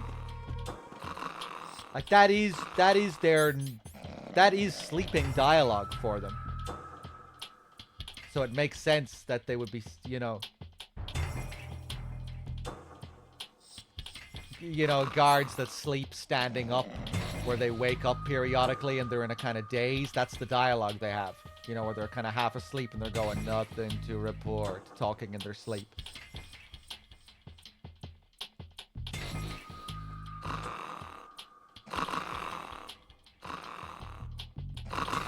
That is a great stance. It's almost a Johnny stance there.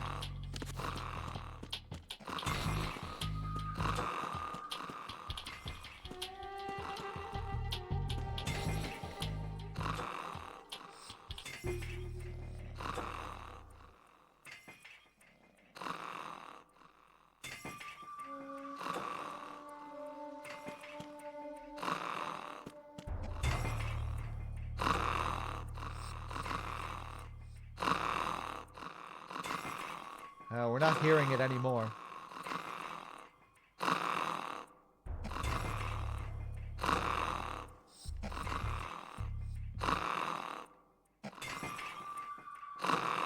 Okay, bug it. Let's contact Ames.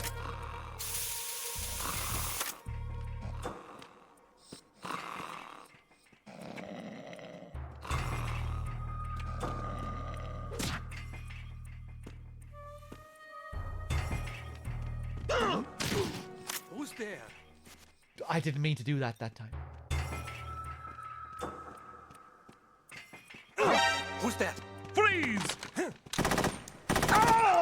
I thought he was going to inspect me there. I don't think he was walking through me. What the hell happened? Right in! Oh, God. Okay. Let's contact Ames before I go crazy. Well... Reporting no problem. You're Ames, aren't you?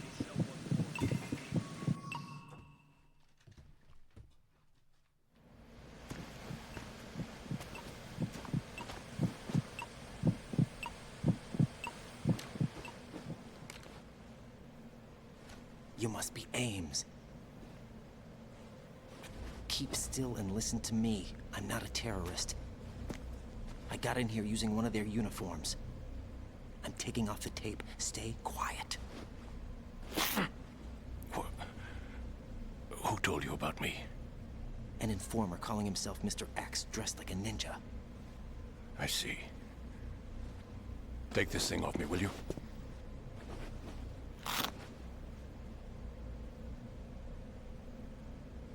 I'm Richard Ames. Secret Service? No, I was set in by the Lali Lule Lo, just like you. What? You're here to find out where the president is. We have little time, so I'll be brief. How about switching to nanocommunications first? Nanocommunications? Right, silence beats talk when it comes to safety.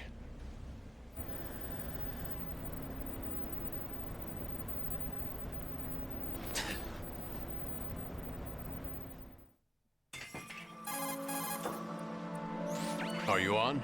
Right here. Do you really know where the president is? Almost certainly. He was moved to the first floor of Shell 2's core section. The first floor, the core of Shell 2. Is he still there? I don't know. I can't get a response.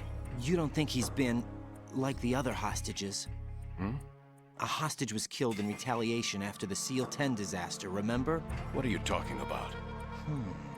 Regardless of what they do to other hostages, they won't touch the president. What makes you so sure? The case. You mean the nuclear button they took? Right. And the case won't do a thing by itself. That case may be the single most advanced example of a weapons failsafe system. The password is nothing less than the physiological data of the US president. Physiological data? The president's own vital signs, heartbeat, brainwave pattern, blood pressure, and so on, are constantly monitored and relayed by his internal nanomachines. This information, along with the DNA pattern, serve as a biometric password, unbreakable even by the latest parallel processor supercomputers. The password entry itself cannot be performed unless brainwave patterns and heartbeats fall within normal parameters, rendering chemical and other forms of coercion impractical. In other words, the login must be made of the president's own free will. As a failsafe, the input must also be reconfirmed hourly, even after the initial login. If a valid confirmation is not forthcoming, the system will automatically cancel the login. And that's why they can't harm the president. At least until the bird flies. Is there really a new model of Metal Gear here? Absolutely. The Black Case serves as the launch key to Metal Gear as well. Why would they hide Metal Gear in an offshore plant? Haven't they told you anything? The entire thing was planned. The oil spill, the tanker accident that caused it, everything. The big shell was built specifically for the development of a new Metal Gear model. The inspection tour was to check its progress. What's going on around here? Wait.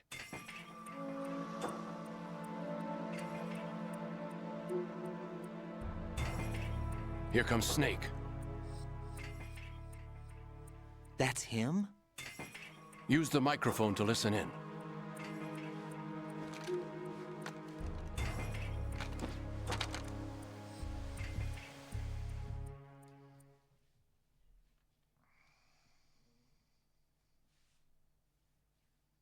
King, Fat Man is dead.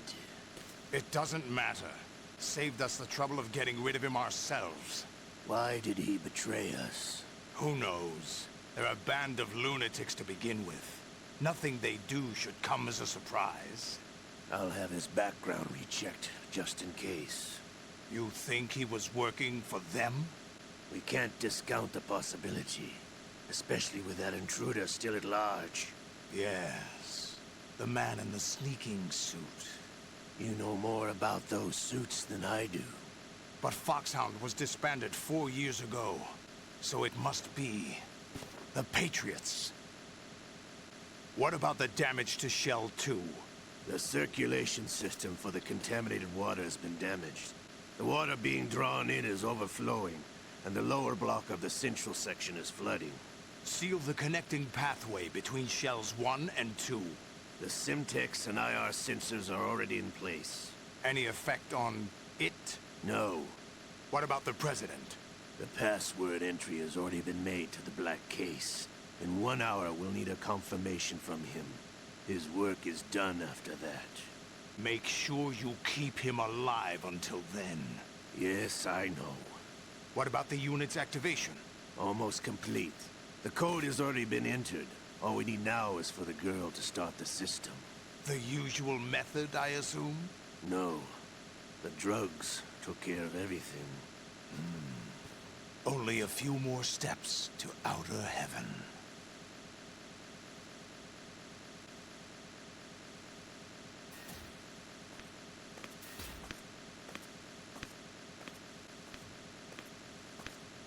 Whew. Who is that cyborg ninja, Shalashaska? I cannot even guess. What about you? I'm having the matter looked into. Olga, don't cast suspicion where it isn't due. Where it isn't due, when you watched my father die and did nothing. It's been 2 years ago, Olga. Let it go. I read the case file for Shadow Moses, by the way. Olga, how could you suspect me? I know that the ninja is not one of my men. How meaningful you make that sound. If Sergei were still alive... If the old man were still alive, I wouldn't need to take orders from you. Olga, Sergei was my best friend. If you sell us out, I'll kill you myself. Listen, daughter of Sergei. Don't ever let me see your gun pointed at me again. If you wish, I'll put a bullet in your back instead. Stop this infighting. I took you both in when no one else would. You think any government would have you as irregulars in this political climate? The worst kind of wet works, maybe. But even that's doubtful. I recommend against switching camps. You've nowhere left to go.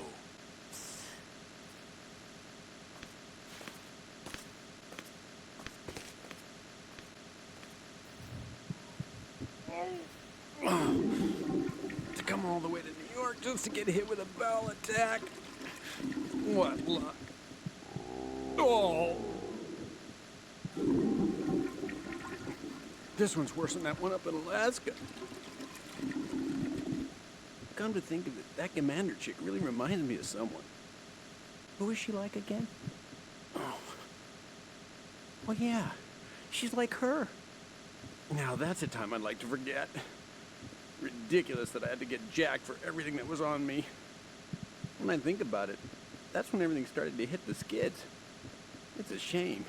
Up to that point, I was steady cruising on the elite course. Oh, here we go again. Oh. Still, that Russian crew is a pretty decent bunch. The president's escort guys get on my nerves, though. Oh, whatever. For now, just gotta hang in there. Oh. Oh, there's no paper. Huh? It's happening again. This damn right arm. Liquid! It's almost as if it's having its revenge. How much do you think we spent on that arm in Lyon? The best transplant surgery team in the world. I never trust a Frenchman.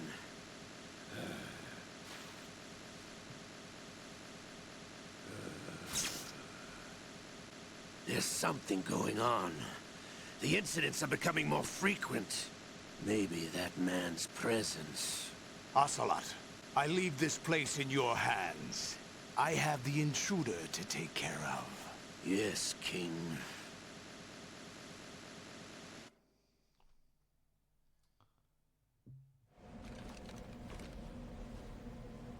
Is that really Solid Snake? That's what he claims. I thought Snake was dead. Solid Snake did die. But he's also here in the shell. Either he survived or there are two of them. Two of them? And that's impossible.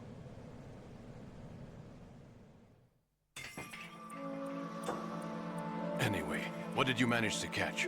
They said password input was complete. I thought so.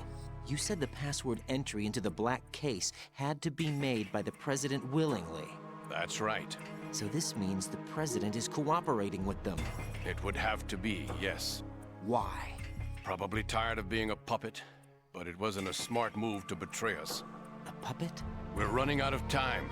They will fire a nuke. You know what you need to do before then. Fire the nuke? But it's nowhere close to the ransom deadline. Ransom? $30 billion in cash. What are you babbling about? The nuclear strike is not a threat. It's been the objective all along.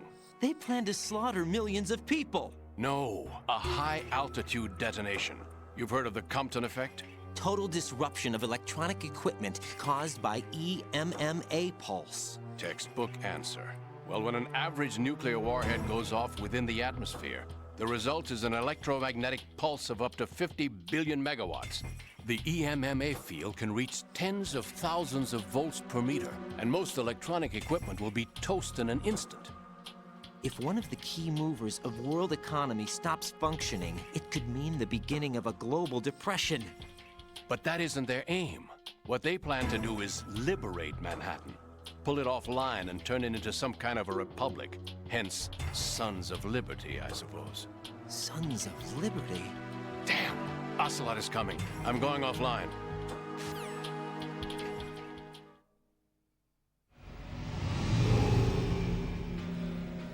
Search my pocket. Hurry!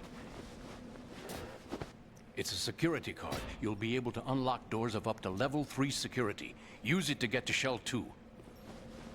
Take care of the President before they launch the nuke.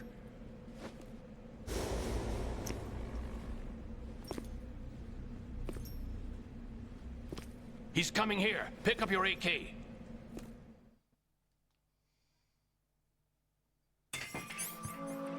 I'm out of here. See ya. You, where are you going? Freeze!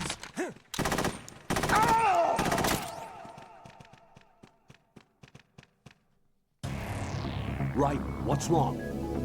Right. Well, I think I can make it further than that.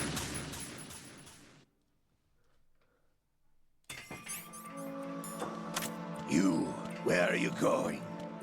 Freeze! Not much further.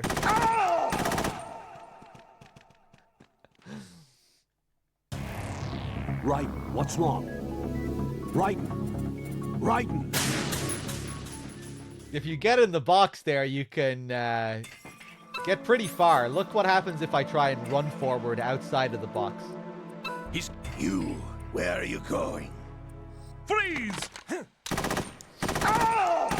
But for some reason, when you're in the box, they let you sprint all over the place. Right, what's wrong? Right.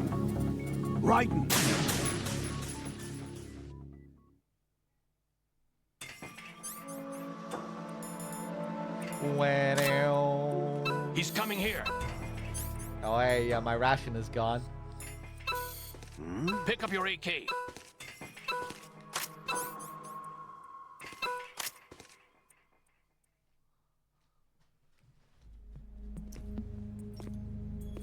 What do you think you're doing? I asked him to remove these. I'm ill, you see. I always knew that the DIA turned out second-rate liars.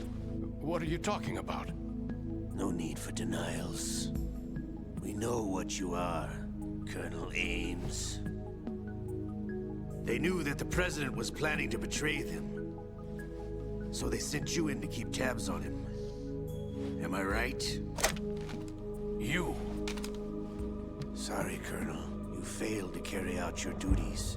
You'll never escape the Lali Lulelo. Is that so?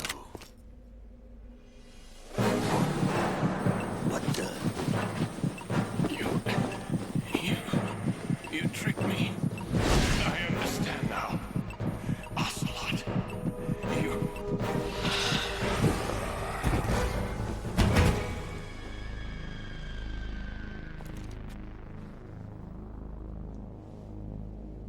You? Which team are you with? Show me your face. You know who he is. No, he is not one of mine. Identify yourself. We meet at last.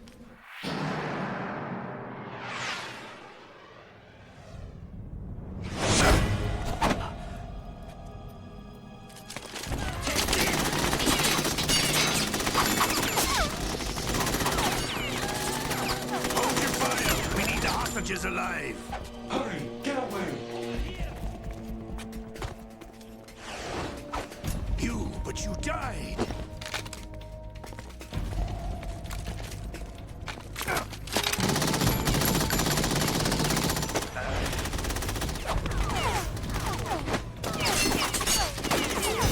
Leave this to me.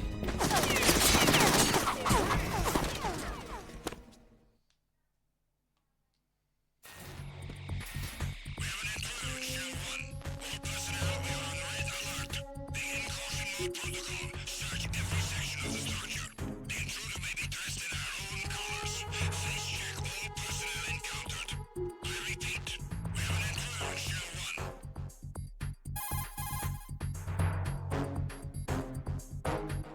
Colonel, Ames is dead. Looked like a heart attack. That's unfortunate. However, we do at least know where the president is. So there really is a new type of Metal Gear in this place? Apparently. We're still looking into it. I've also been told that the nuclear strike was what the terrorists were after from the start, not the $30 billion. Right. It was a cover-up all along. Colonel, what are you keeping from me? I am not keeping back anything. It's not as though I'm told all the facts either. I'm pulling in all the favors I can to look into all this. Just be a little patient. Our priority should be with the president right now. We can take it that they've completed the password entry and are preparing Metal Gear for nuclear strike. Get to the president as soon as possible. But the president is cooperating with them. According to Ames, yes. But it's also true that they're about to get rid of the president. There's something else going on here, and the president may be able to tell you what it is when you see him in person. Once they get the confirmation for nuclear launch, they'll do it. You need to rescue the president before then. Jack, I agree with the Colonel. You need to protect the president for now. All right. All right, we're back. Sharp, thank you very much for the year, the 12 months. Much appreciated. How's it going, young Snow?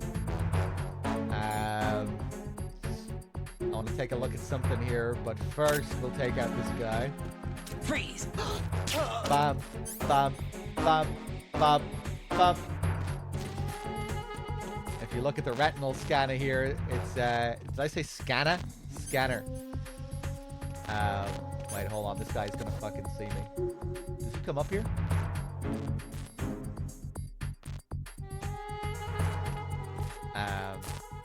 Yeah, the retinal scanner is now completely busted. And I would imagine this is because of Mr. X, the ninja. Olga needed to break through the retinal scanner to access the room in her ninja suit.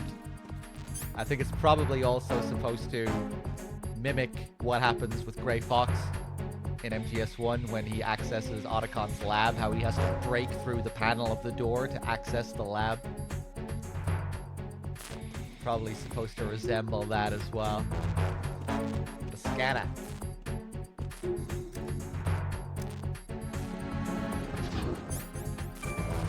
Bam, bam, bam, bam, bam. Let's get out of here.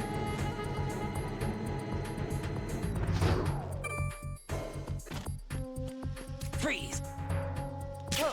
Gotta be careful with those guys. He wasn't really putting up his hands, he was just feigning it. So to really understand what's going on with Ames, at the end of that scene there, as I always talk about, you really need to read In the Darkness of Shadow Moses. Whoop! He almost saw me. Don't even think about using that radio.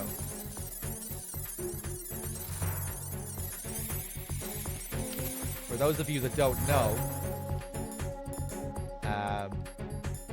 from the main menu of MGS2, in the special section, you can access a book called In the Darkness of Shadow Moses. And that book talks a lot about Ames. It's written from the perspective of Nastasha during the events of MGS1, where she describes what was going on behind the scenes during the events of MGS1 and how she got involved with the Shadow Moses project.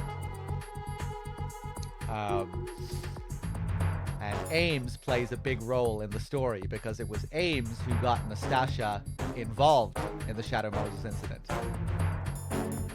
And Ames is also Nastasha's ex-husband. So a lot of the book talks about Ames and these higher-ups and what they were all doing behind the scenes during the events of MGS1. And to really understand what is going on with Ames at the end there with Ocelot, you have to read that book.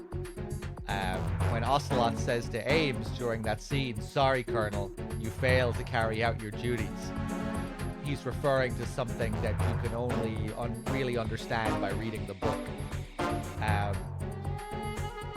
At the end of when the Shadow Moses incident was completed and Snake escaped from the base, Ames was under orders to kill Nastasha. So she wouldn't reveal anything about what happened. So she wouldn't reveal the truth of what happened. Ames disobeyed his orders, and that's what Ocelot is referring to at the end there when he says, "Sorry, Colonel, you failed to carry out your duties." That's what he's referring to. You failed to kill Nastasha like you were ordered to. Yeah, and then Ames realizes that Ocelot is not who he's saying he is, that Ocelot is also one of them, you know, that he is also under orders from the Patriots. Yeah, but then it's too late. Ames realizes what's going on, that he's being set up.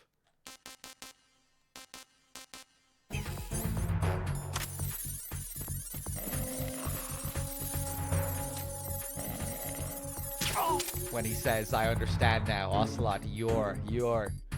I think the script for the game even specifically says what Ames is thinking in that moment. He's about to say, you're an agent of the Patriots. Attack team, come back at once. Guard team, stay alert. Go.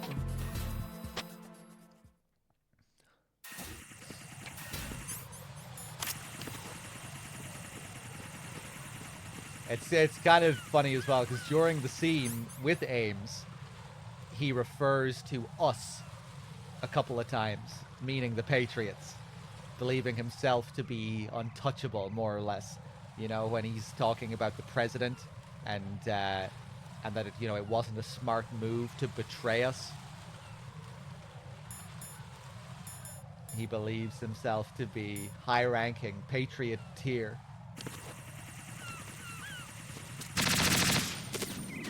Ames is also an agent of the Patriots. But for his betrayal, he is now being used as one of the many pawns in the S3 plan. One of the many expendable, disposable pawns in the S3 plan. Made to play out his role here. I'm wondering, like, what parallels could you maybe draw to Octopus? You know how he's like the stand-in for Decoy Octopus here as a part of the S3 plan? He's our first contact in the Japanese version of the game. He's also voiced by the same guy who voices the DARPA chief / Octopus. He is the DARPA chief stand-in. You meet him.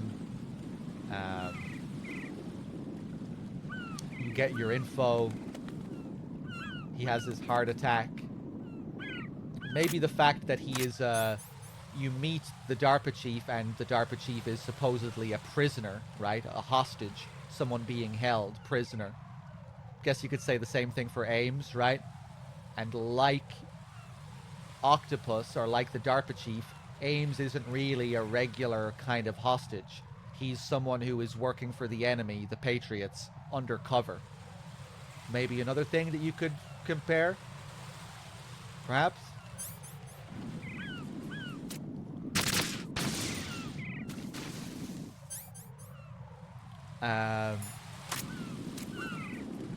Hey, where did that guy go? Did I knock him out? Bam, bam, bam, bam, bam.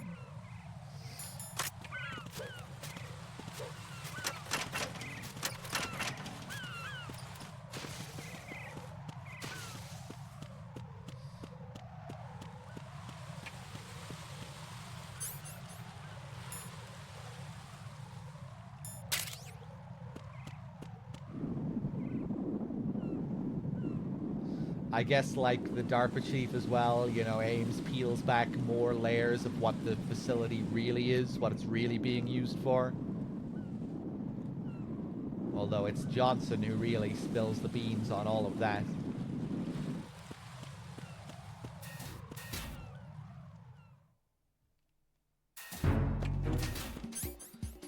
The Rolla with the 6 months, thank you. And now we're gonna grab a sniper rifle.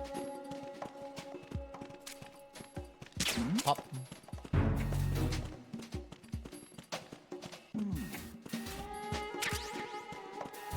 can get the Trank PSG one here as well, but usually I wait until later before we pick that up.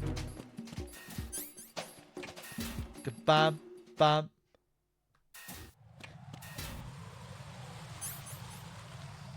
So Ames is the friends we made along the way? No, definitely not. I haven't read the novelization of MGS2 Biped Snake.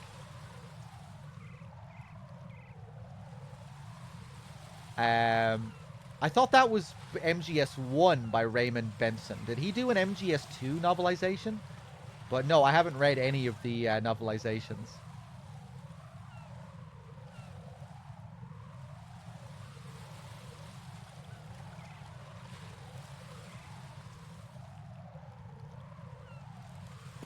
Bam, bam, bam, bam, bam.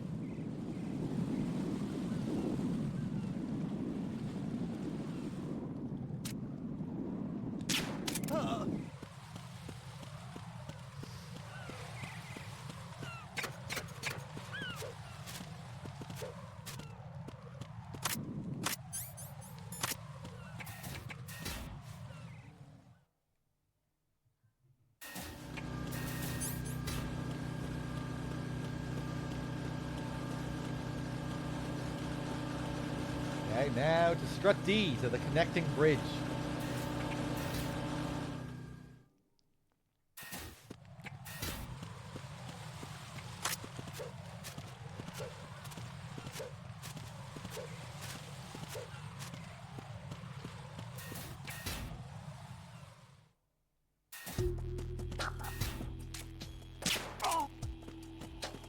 Bo-do-do.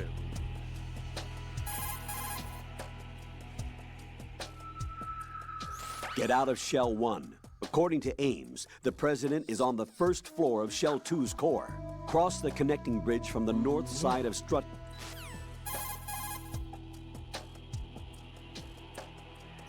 Looks like you've lost your balaclava, Raiden. You'll no longer be able to impersonate enemy personnel.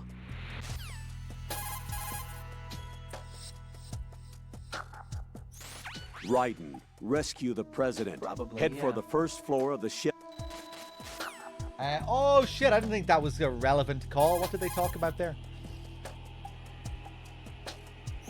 Do you think Ames was telling the truth about the football?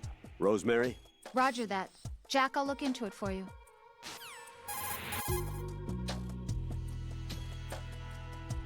Colonel, apparently Ames didn't even know that the hostages were killed in retaliation for SEAL Team 10's incursion. Yeah, the hostages were probably in a different room. Raiden, focus on your duties. For right now, concentrate on rescuing the President. Head for the first floor of Shell 2's core. I see.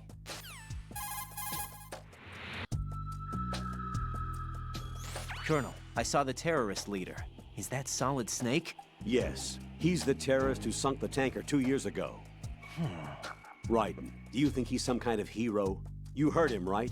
Solid Snake is a terrorist. You must fight him. Do you understand?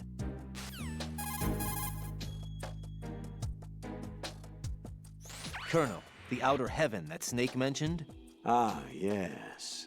It is a despotic military state, built by a guy called Big Boss, the greatest soldier in history, and Snake's father, genetically speaking. He tried to restart it? I don't know. But word has it that his brother Liquid Snake hoped for an outer heaven also. It might have had some special significance for the two brothers. Just some guy.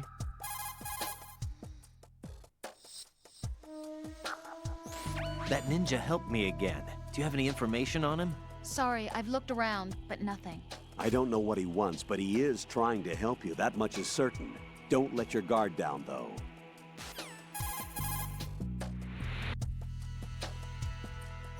Strut D is sediment pool number 1. It's a facility where extracted polluted water is stored without being disturbed, so that its large pollutants settle and are purged from it.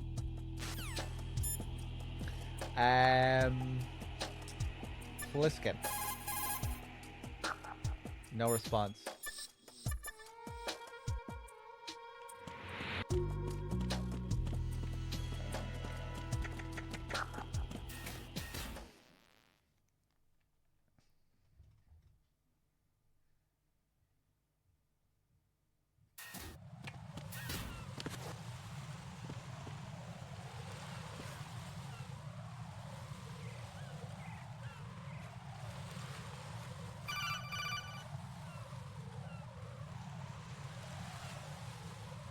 Raiden, can you hear me? Pliskin, where have you been?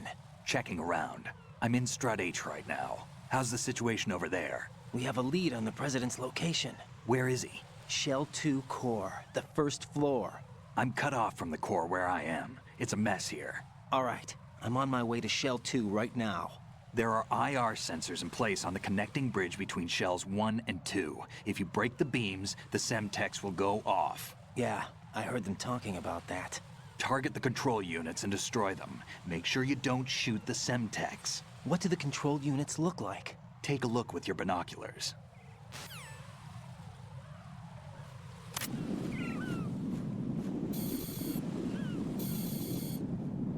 That's the Semtex.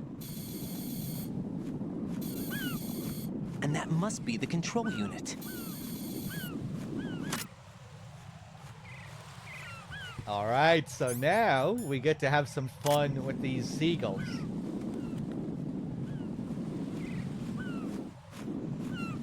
If we shoot these seagulls 20 times, or shoot a single seagull, I'm not sure if you can actually mix it up. I think it has to be one single seagull 20 times. I don't think you can shoot one 10 times and then another different one another 10 times. I think it has to be one single seagull 20 times. But let's see.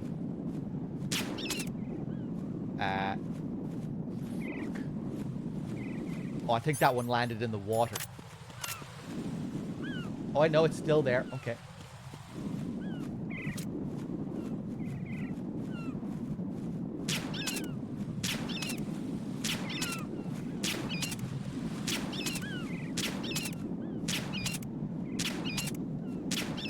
Hey, what's up, Malvero?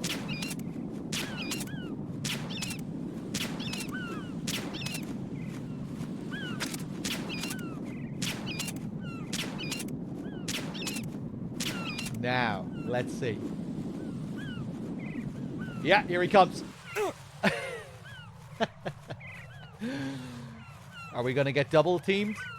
Sometimes you'll get double teamed.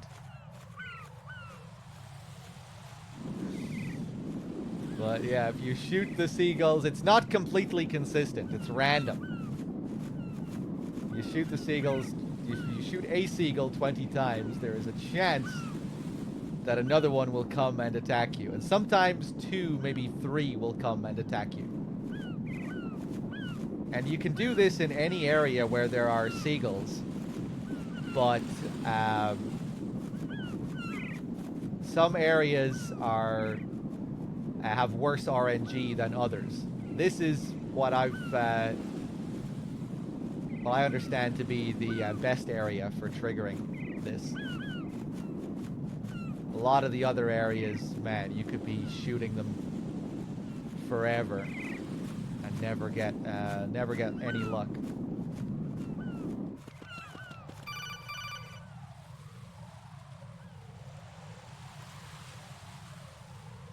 Raiden, you haven't destroyed all the control units yet. Use the first-person view or the sniper scope to look around. Hey, what's up, Melee? I'm gonna just kill myself here. I think you can only do it once per load as well. Is something wrong? Raiden! As in, you need to reload the area if you want to try it again. I could leave and come back, but I don't want to waste my ammo. So let's try this again. And this time, I'll show you what happens if you try and hide.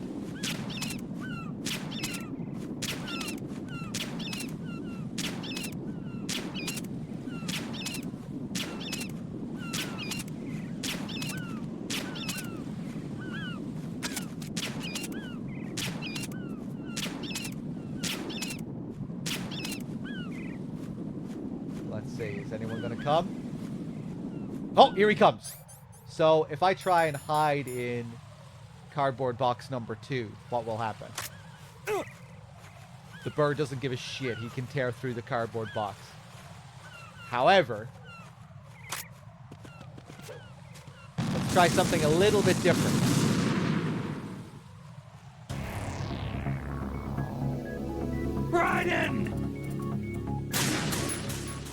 Let's try something just a little bit different.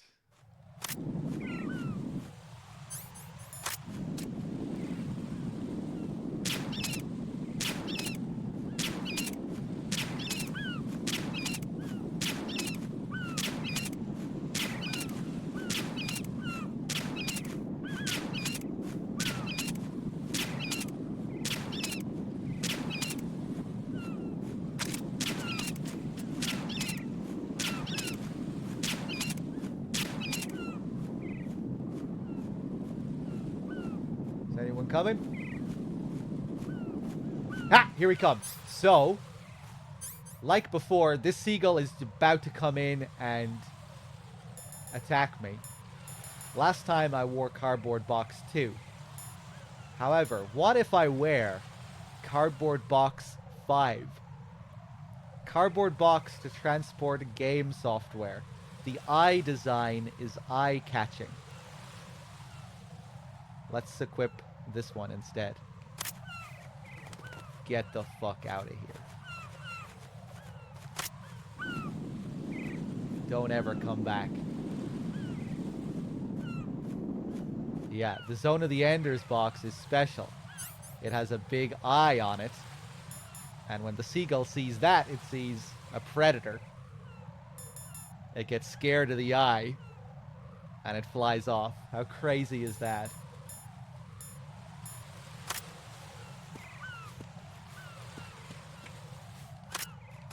Crazy, crazy little detail.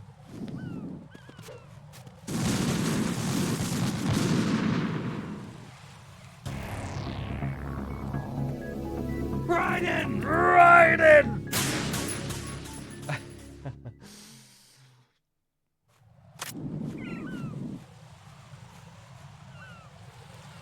Yeah, it's crazy just because the seagull thing is so hidden to begin with. You know, having to shoot a seagull 20 times to trigger it, and then it being so random as well.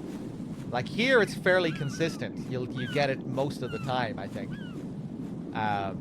But in some of the other areas, it's the luck you get is terrible. Like you have to try it 10 times before a seagull will attack you sometimes. Let's try it again.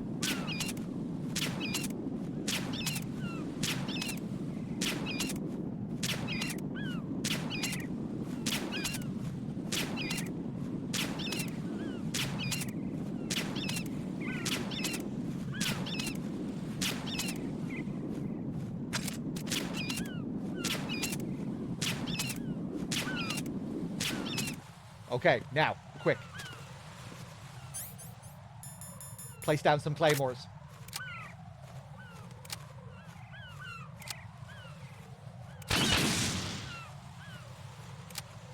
Just in case someone else is coming in for a double team.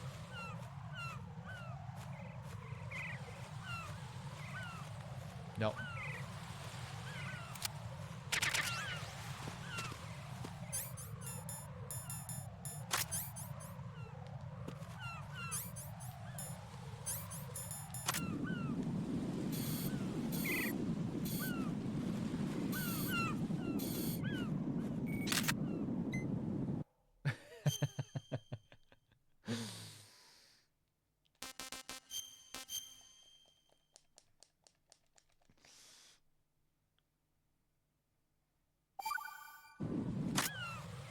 Yeah, that was a fun stream, Corsair, where I was trying to figure out the best area. There's Bad Humans who originally brought this to my attention. I think he read about this in a magazine as well, like an old magazine that spoke about this secret. So this was actually known for a long time. But I never heard about it until very recently.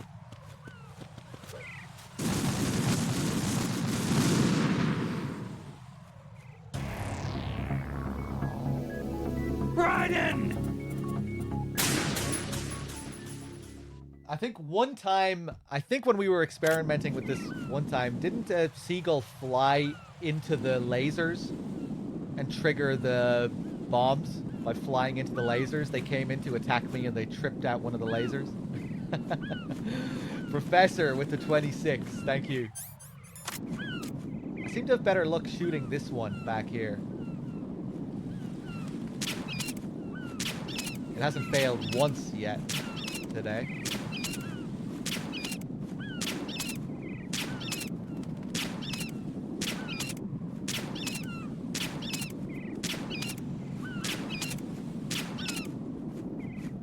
Pop.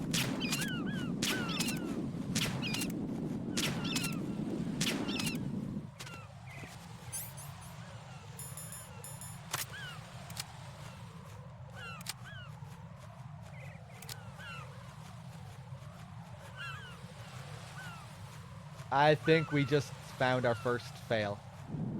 Yeah, it's not happening.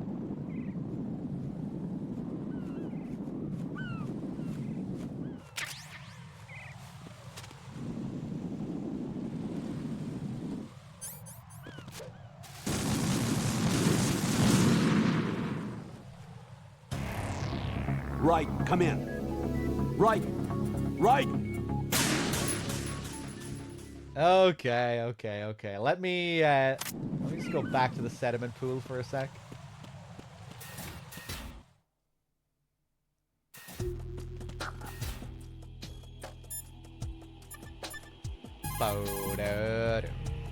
Fuck. You can't reach Shell 2 unless the infrared sensor... I see. Right. Rosemary has completed her search. Jack, I found data on the briefcase used to unlock the nuclear launch codes. It appears to be a fail-safe system using the President's DNA base order and input of his physiological data as its key. The lock is said to be impenetrable. In other words, the President himself is the only one who can enter the password. Right. On top of that, as Ames mentioned before, the password becomes invalid when the President's brainwaves, heartbeat, etc. are not within normal limits. So the President entered that code by his own free will after all. But why would the US President lend a hand to terrorists? How should I don't have information like that. Yeah, I guess you wouldn't. Also, it seems that the need to reconfirm the code after a set amount of time is true. Meaning that the President is safe, right? How about the story of the black case also serving as the launch key to a new model of Metal Gear? That wasn't in the records. Stories of a new Metal Gear model aside, it is certain that they have finished inputting the code and are trying to launch the nuclear warhead. Meet with the President and ascertain the truth. Hurry. You must meet with him while he's still alive. I just want to test something here as well. If I kill myself here... Oh God, no! Jack!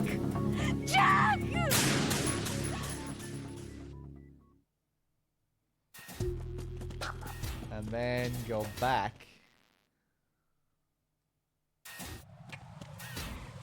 Okay.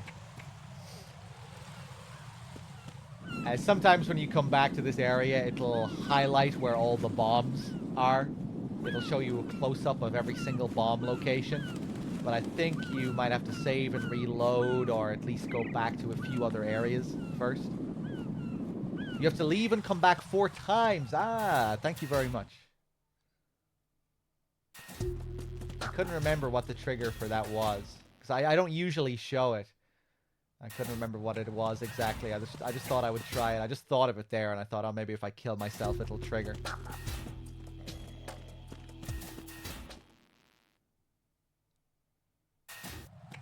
Yeah, because it's supposed to be giving you a hint. It's like the game is thinking you can't figure out where to find the bombs, and so it's helping you by showing you a quick close-up as a little hint.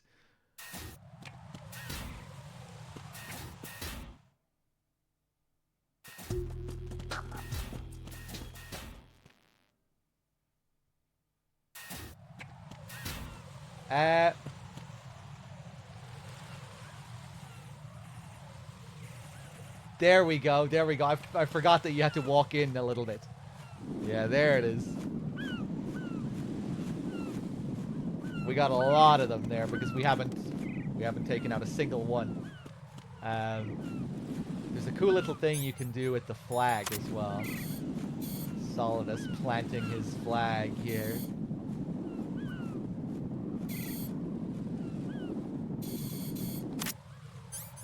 If we plug in a second controller. Hold on.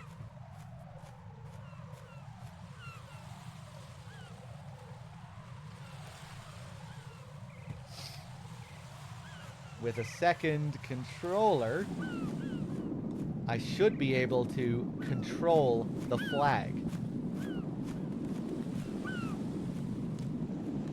If I can remember what the fucking controls are. There it is. There it is.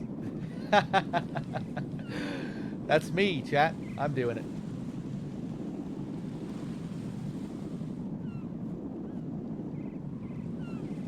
So yeah, if you want to get a better shot of the thing, there it is. You want to see clearly where it is. What a weird little thing. With controller number 2, you can do this. See, this game is actually multiplayer.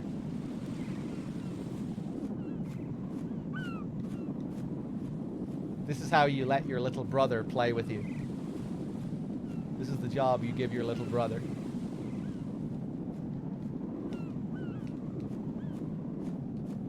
Is it just L1? Why L1 as well? Yeah, it's only the L1 button that does it. Weird. Anyway, now I can disconnect the controller.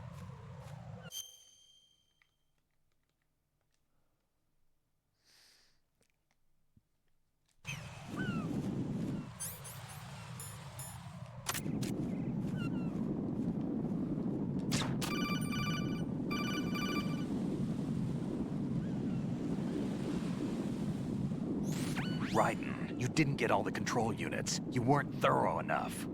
Take a good look at the airborne cipher. You can see the control unit for the IR sensor. The control unit is right above Cypher's camera. Avoid shooting the camera at all costs. Looks like if a Cypher is shot down, the resulting signal will trigger an explosion. The whole bridge would blow. Target only the control unit on the upper part of the Cypher. Aim for the blinking light. I see. Yeah, they're giving me baby tutorials now. They think I'm really stuck.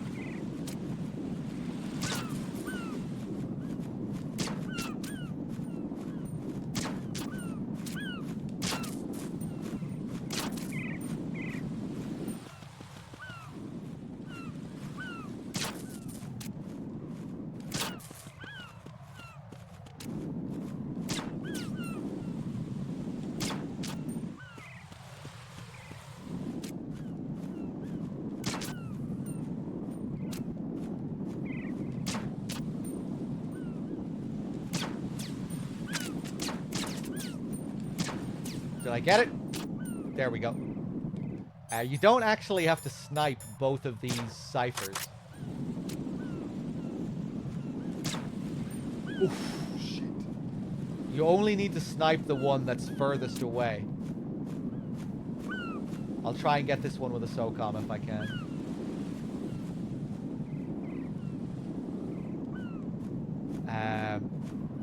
Hold on.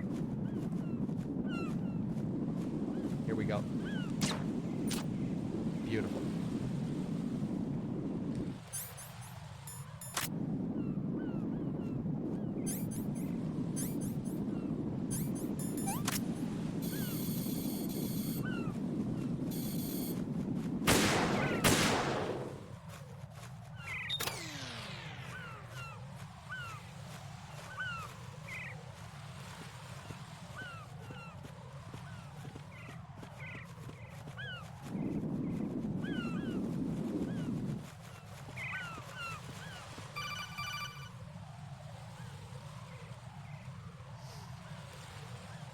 Raiden, I found us a ride. I'm all ears. One of the enemy's Kasatkas. Is it in good shape? Full tank. I'm heading for Shell 1 now. What about that Harrier? It's not on the heliport here. Good. I'll set this one down there then. Can you cover the hostages? They're being held on level B1 in the core. Pliskin, you didn't happen to find any other places where hostages were being held, did you? No, nothing like that. Okay. How many hostages are there? There's a few short of 30. One dead and several wounded. The Kasatka's cargo area will hold 13 max. What about the other Kasaka? I sabotaged it. It can't come after us if it can't get off the ground. We'll have to make 2 trips. Can you fly a Kasaka? I have a pilot who's flown the civilian model, the KA-62 in VR. There's not a whole lot of difference between the military KA-60 and the civilian model. Cleared for takeoff. Raiden, let me introduce you to my partner, Otacon. Otacon? Hey, Raiden. Nice to meet you. Intruders! Over here! Damn! Raiden, I'll talk to you later.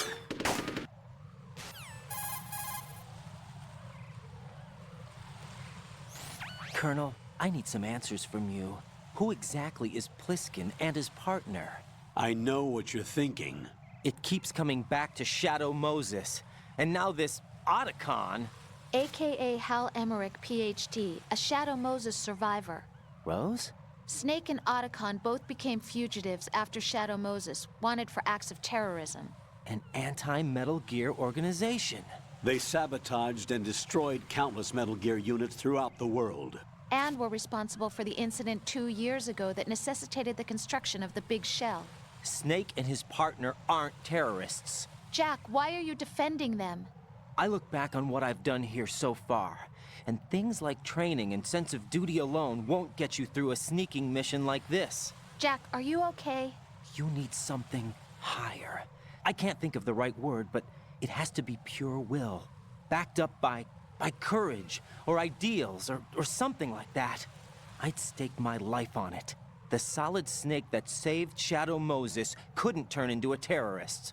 Maybe that's true, but they went down with that tanker 2 years ago. We even recovered Snake's body.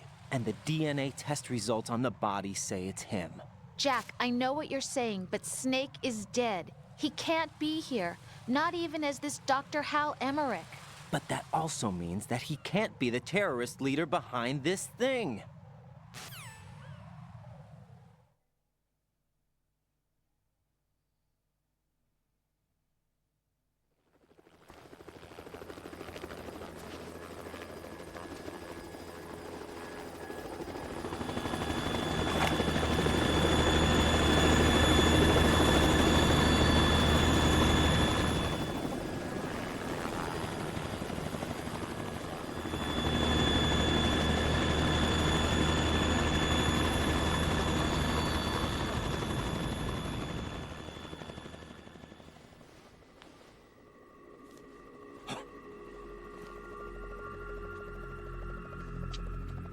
I've been waiting for you.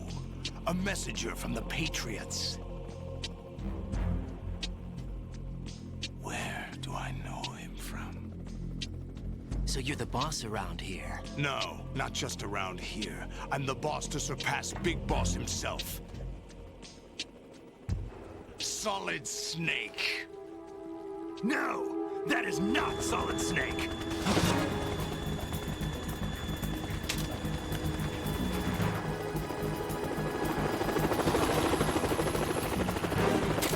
What a pleasant surprise, brother. Save it. You brother of mine. Don't say you've forgotten me, Snake.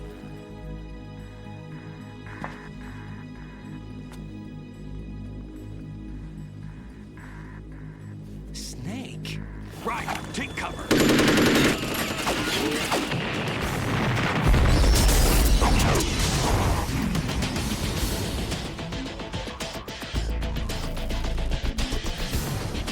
Stop impersonating him.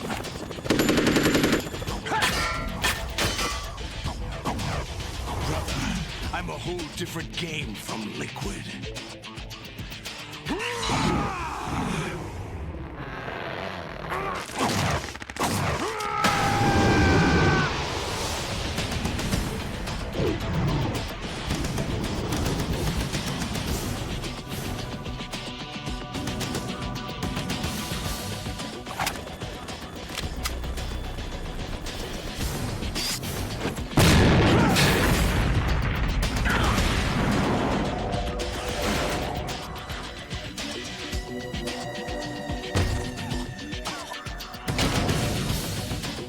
That the best you can do, Snake?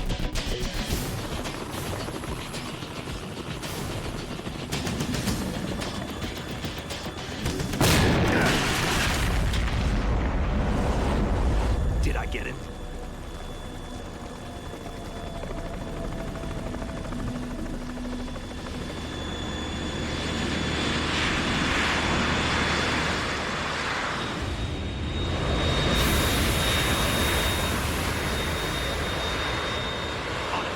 We're in trouble. It's the Harrier.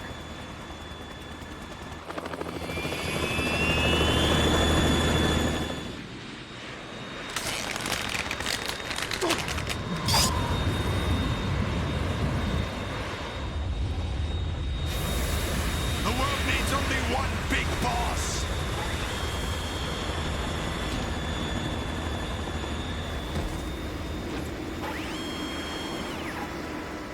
I'll drown you fools for interfering.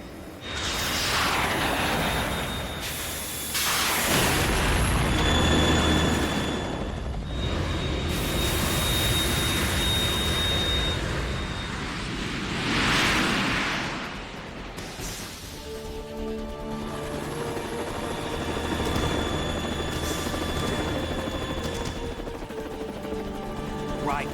This is the Stinger missile launcher. The Kasaka can't stand up to the Harrier.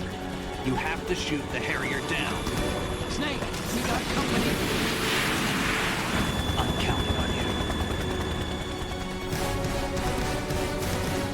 Ba, ba, ba, da, ba, ba, ba. Let's do it. No, don't equip that. Here we go. Ah.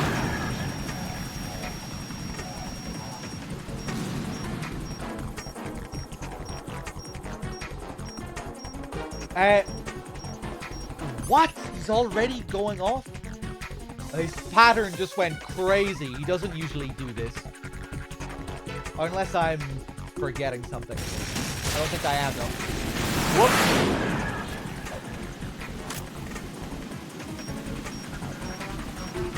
Oh, wait, no, I am forgetting something.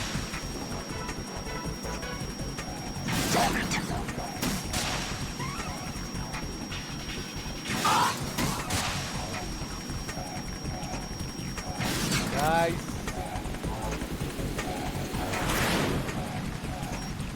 You can deal a crazy amount of damage at the very beginning here.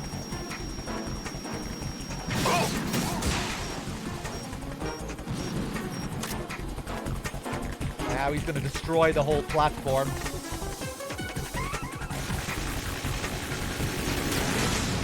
Oh no?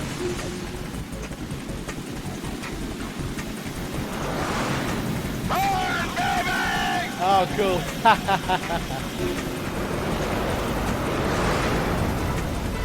Usually you don't get to see that attack because I usually move him onto his next phase before that point. Yeah, you have to get down below. If you stay standing on the top floor, he'll burn you.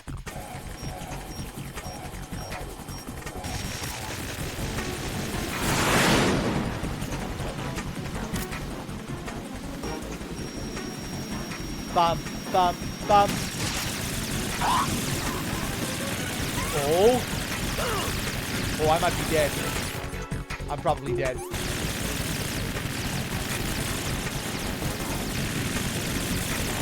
Woo!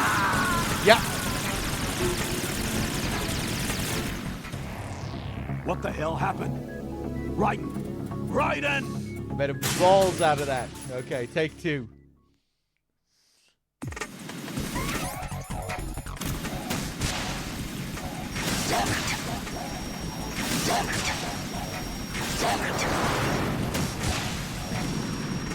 No rations. 2 hits and I'm dead.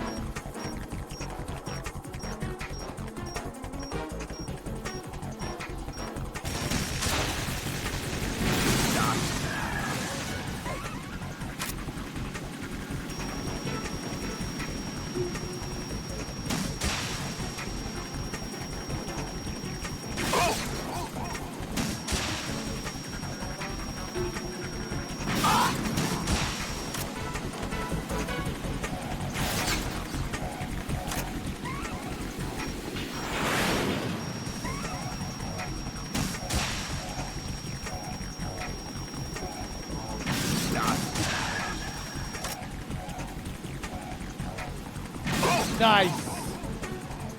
Here we go.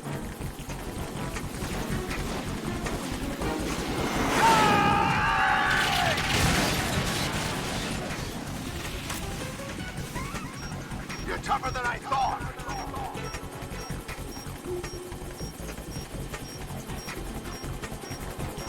I'll let you go out in style. Whoop.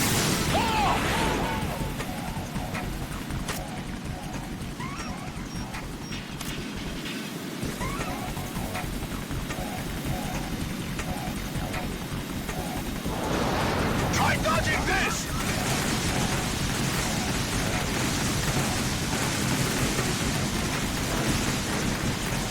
It's a very sturdy wall.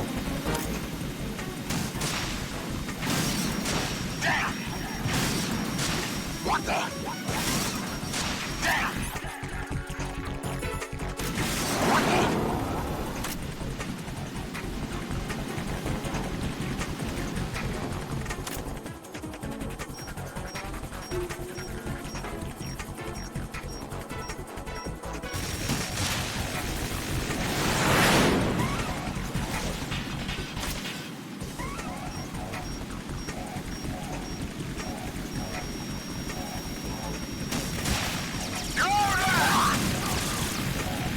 Oh.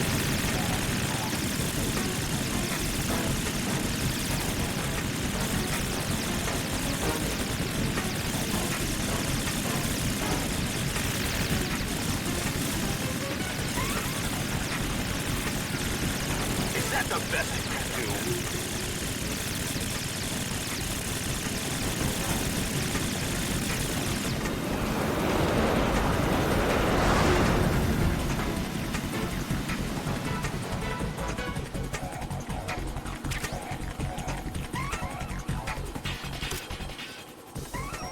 I'll let you go out in style. What the? You have iframes during that flip, so you can just kick the missile while you flip over it, and it's fine.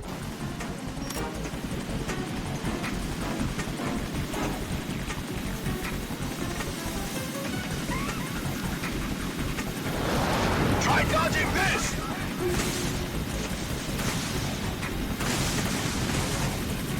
Yeah, we completely fucked up his missile dispensers. So he can barely shoot out anything now. It's funny here if you actually zoom in to look at Solidus and Vamp.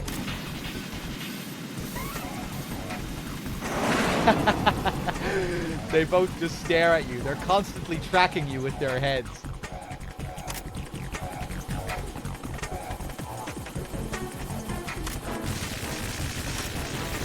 Whoop!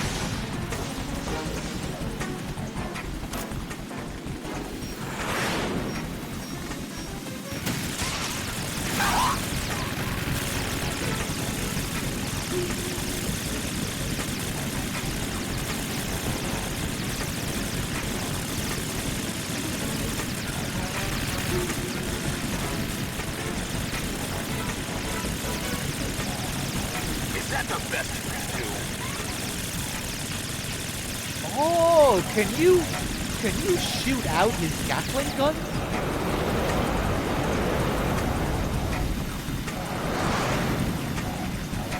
He's only shooting me with one of his Gatling guns.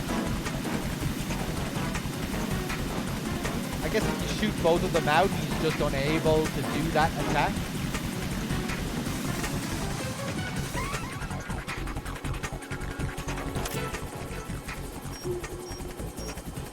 I'll let you go out in style.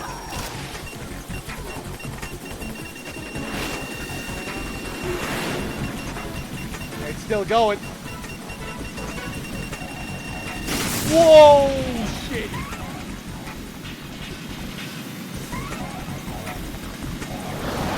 Try dodging this. Woo!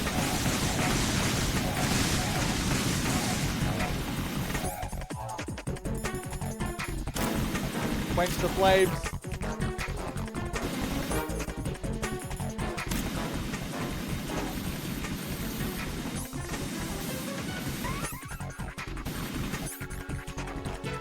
They're actually not looking at me here, really. They're trying to, but...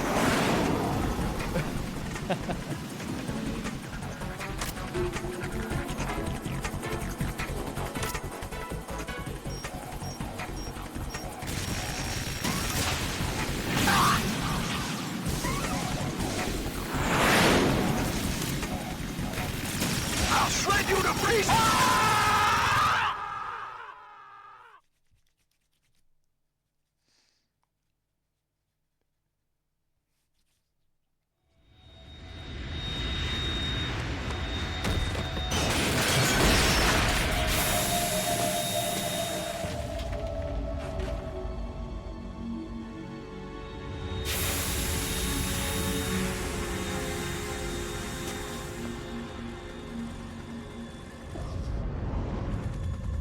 There's something coming up.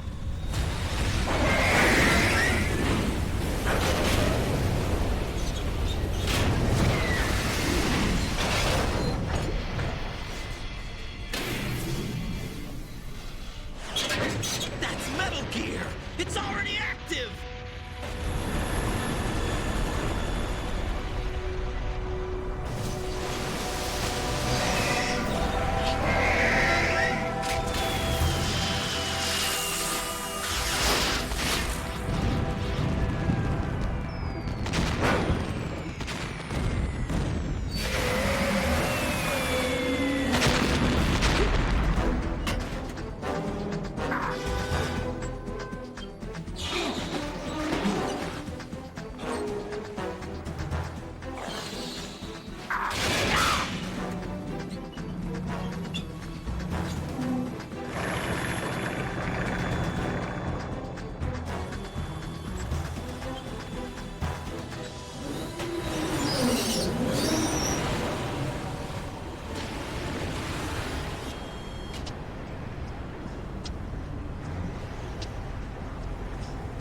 They got my eye!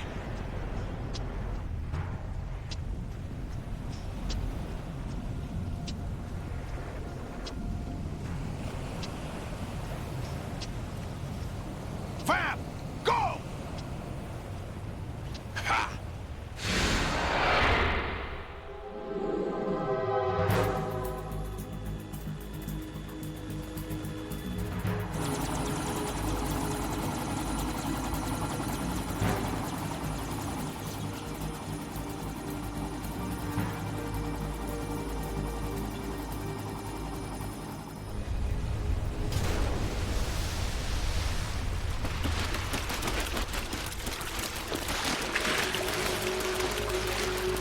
Hey, what's that? It's running on water.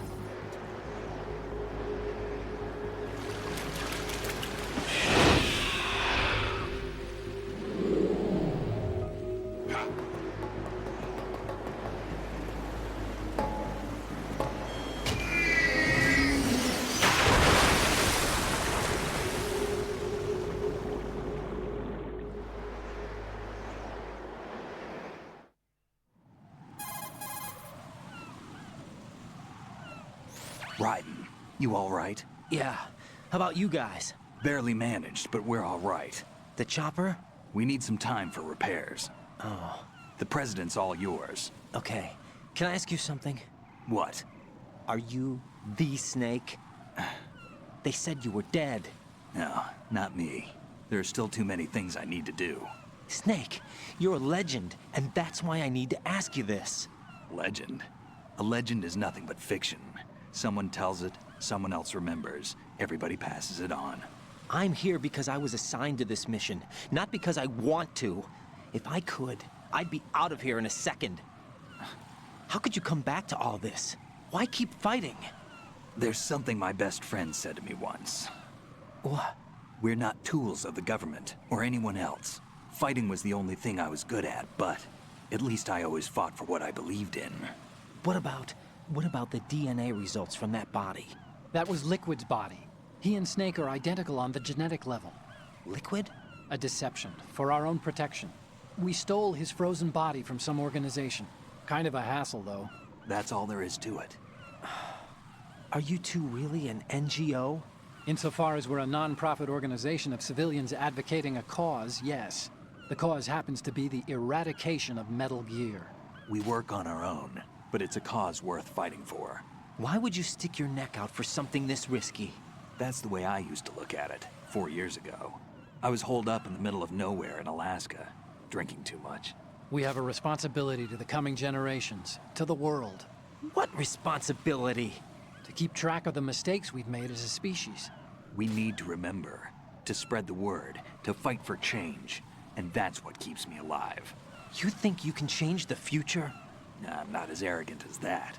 What you do isn't grassroots activism. It's more like terrorism. I admit that. But our group, Philanthropy, received some information. A new Metal Gear prototype was being developed here, and terrorists were planning to raid the facility. The information came from a very reliable source. So you're here to... We're here to stop all that. But I also have a personal motive. Looks like the terrorists have his sister in the big shell. We're here on our own, not under anyone's orders. We have our own battles. Otacon's here for someone. I'm not. This is a military mission.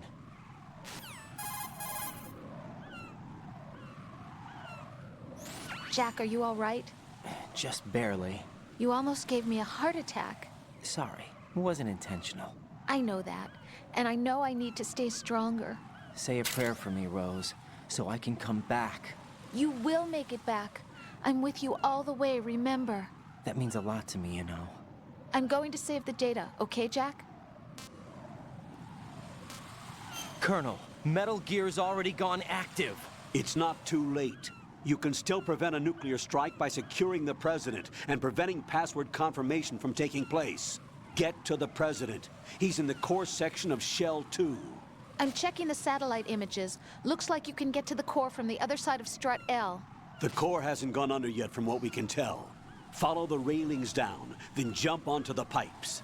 The only viable strut in the outer perimeter is the L. That attack just now doesn't make any sense. It's like they have no more use for this place.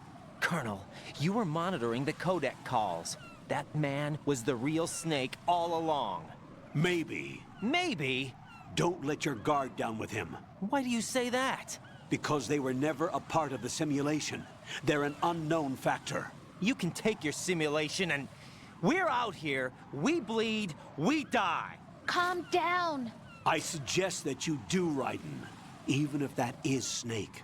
That has no bearing on your mission. Colonel, you and Snake used to be on the same side. I don't understand. I read about you and Snake in the Darkness of Shadow Moses. I don't give a damn what that piece of trash said. Do you get me? There it is. I actually didn't talk about that line earlier when I was talking about In the Darkness of Shadow Moses. But yeah, earlier I was talking about In the Darkness of Shadow Moses and how it explains much more of what's going on with Ames's character in this game. He was ordered to kill Nastasha for his betrayal, for refusing to do so. He was used as a pawn in the S3 plan, set up to die, carrying out his role as the DARPA chief stand-in, the decoy octopus stand-in. And because he didn't kill Nastasha, what happened? Nastasha leaked the truth of what actually happened. She wrote a book, In the Darkness of Shadow Moses, revealing the truth of what happened during the Shadow Moses incident. So that's why the Colonel is getting so pissed off there, right? Because the Colonel is the Patriots, essentially. And the Patriots did not want that info getting out. The Patriots wanted Nastasha to die. That was uncontrolled information that seeped through the cracks that they weren't able to control.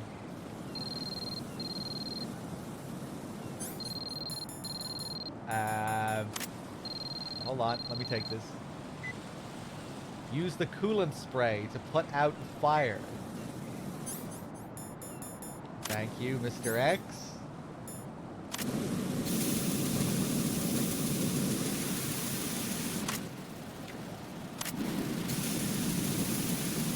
they have hired someone else? Well, Ames and his DIA boys were already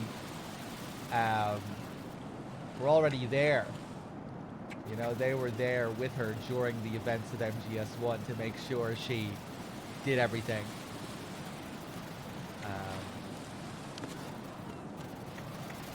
But yeah, I mean, I guess they could have hired someone else to come in to kill Nastasia after it was all said and done, instead of relying on the ex-husband. But maybe you could say it was a test for Ames to see if he was truly loyal to the Patriots.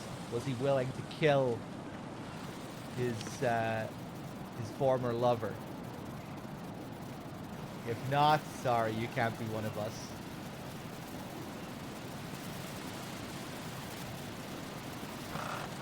Oh, there's nothing here.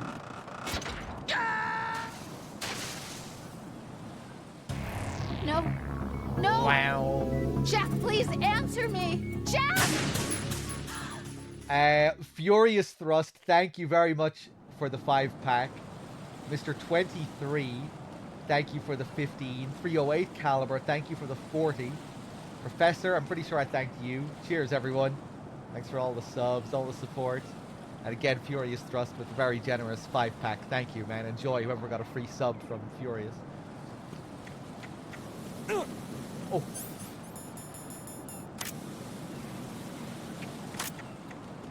can quench the flames with cardboard boxes. Can be quite useful in MGS3, this strat, when you're fighting against the Fury, dealing with all that fire in the arena.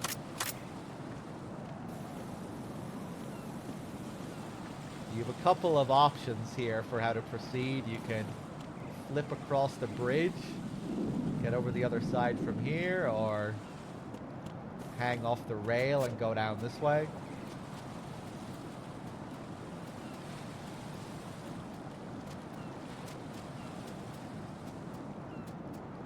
You gotta watch out for the bird shit, though.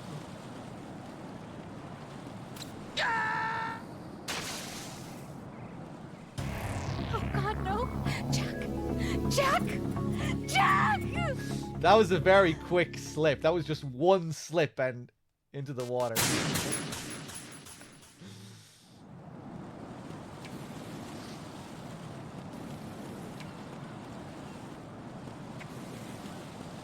Oof.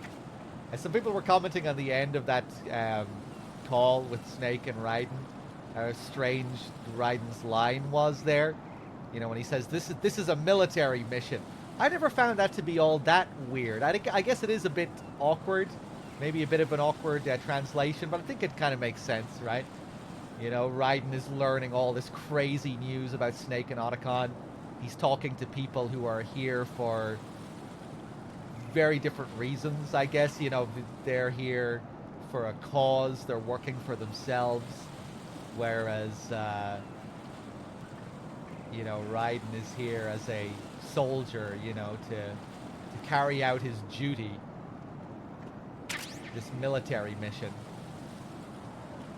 So it's kind of him just commenting on the craziness. You know, no, this is a military mission. This isn't some noble quest. This isn't some righteous quest. It's kind of him just struggling to comprehend what's going on. The nature of the mission.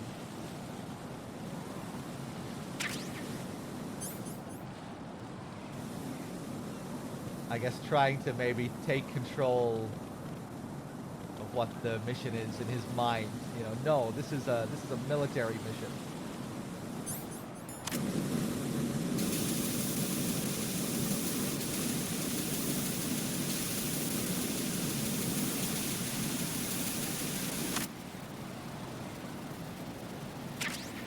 Got an AK suppressor here. And once you cross this point, there's no going back.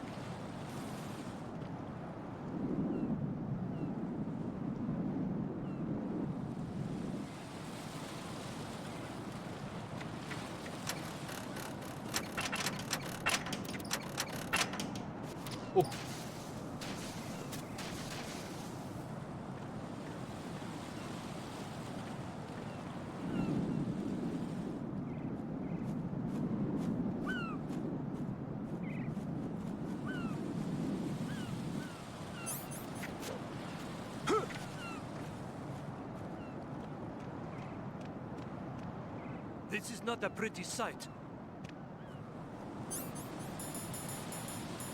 Hurry up and check the situation.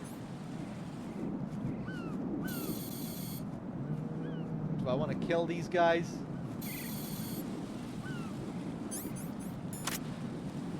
See if I can get them with the M9 here. Whoa, damn, look at the moves. Look at these two. You know, usually I take them out early here. What is their full pattern here? Usually I don't stop and examine these two guys. Do they come all the way across here? Do they just stay up that way? I think they just stay up around there. Oh no, this guy's coming all the way over here. The other guy is staying back there. Oh no, now he's going back that way. Maybe he's slowly going to make his way up here. No, he's going back, okay.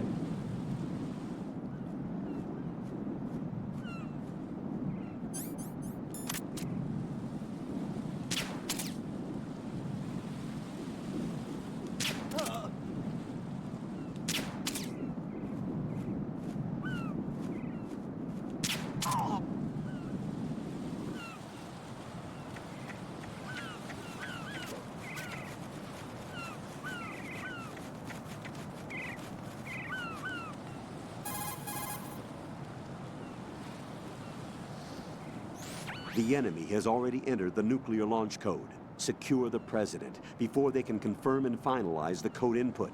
The President is on the first floor of Shell 2's core. The only guards outside of VR missions that do that strafe, am I right? I'm not sure. I was just thinking about that myself. I think you might see them strafe like that sometimes during like alert phases, like briefly. Or like caution phases in certain areas. I'm not sure. I think it's definitely the only time you see guards move like that normally, you know, it's just as a normal part of their patrol. I was thinking, you know, during alert phases when they're in combat, sometimes they'll have unique movements where they'll kind of strafe around, roll around.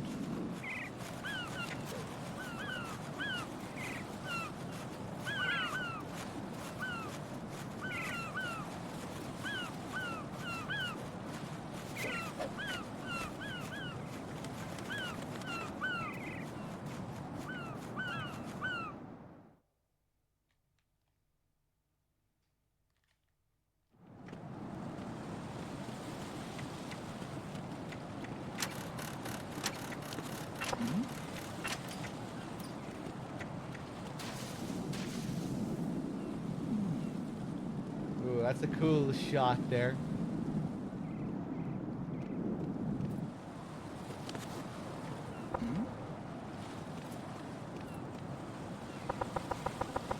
Was there a noise just now? Yeah, hold on one sec, guys.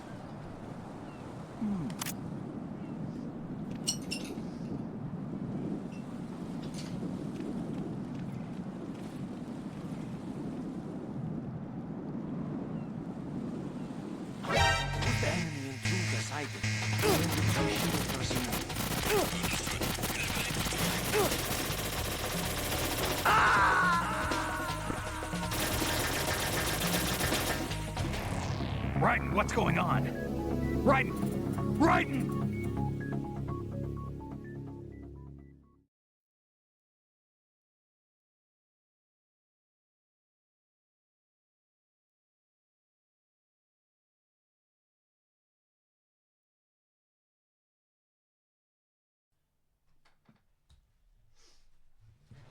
Okay, hold on. My housemates were calling me, and then I answered them, and then they didn't respond. Hold on. Let's try this again. I wanted to get this guy to do his silly animation.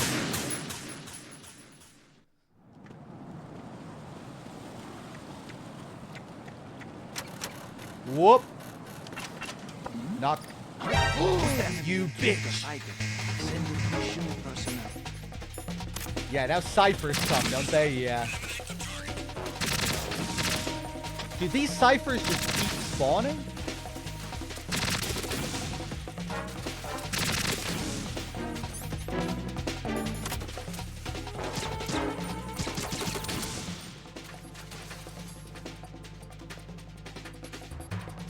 hold on. I want to test something here. Actually, nah, fuck it. I think I just had to wait for one of them to get a little bit closer.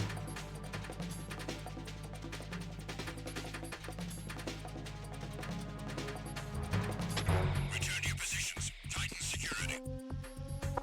Understood. All units exercise extreme caution. There we go.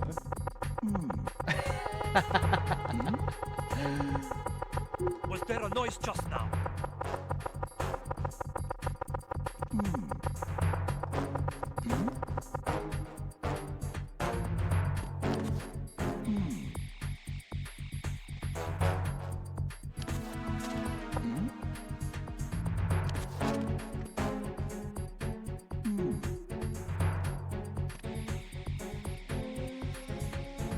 We better let this caution die down. I'm assuming if I go around the corner with a caution, it won't. It'll skip the golden shower. Let's wait.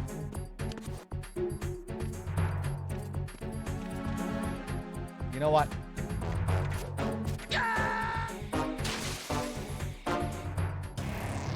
What the hell happened? Raiden! Yeah, we don't want to skip the shower.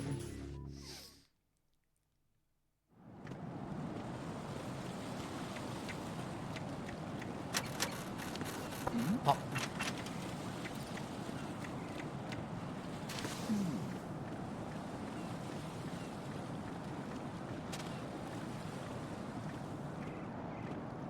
I bet you can still see the ripples below there.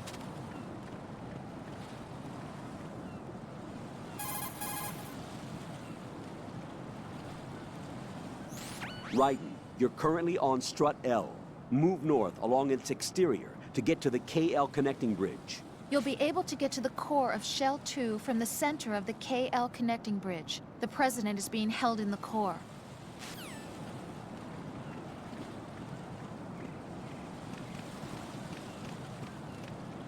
What? I'm going to go in my pants. Nobody's looking, right? Oh, Art! I'm going to go in my pants!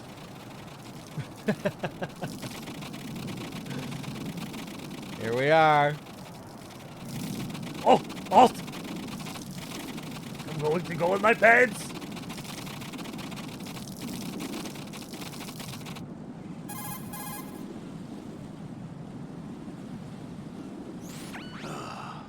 Raiden, my sympathies.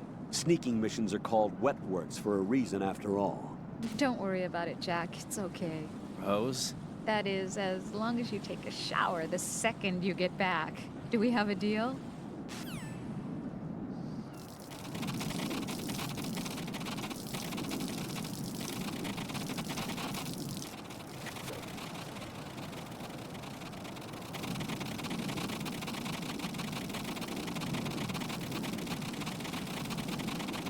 Look at it glisten. Look at the reflections.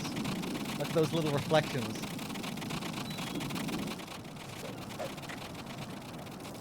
You can't really experience this fully on stream because you need the controller. You need to feel the vibration. And he's finished.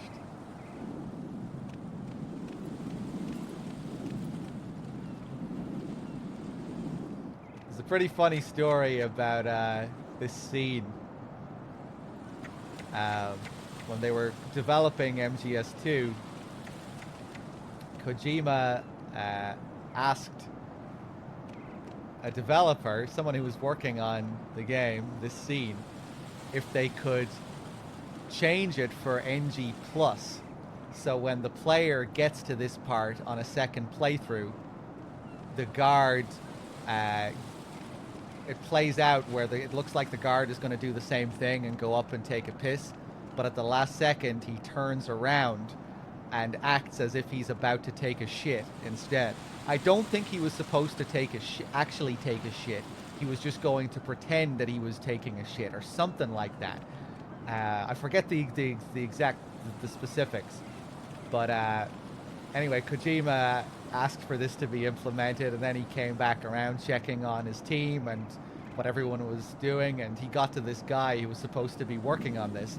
He said, "So what about that what about that scene with the guard on NG Plus? And the guy responded, oh, I thought you were joking. And Kojima said he was very unhappy with this, and that a lot of things don't get into the game because of things like this. I come back and they thought I was joking. This happens all the time. He spoke about this in a few different interviews, I think, and he seemed like genuinely upset that this didn't make it into the game. That would have been amazing, though, to be fair. You know, again, really playing with your expectations on the second playthrough. I know what's coming up. The fucking golden shower. It's not going to get me this time. A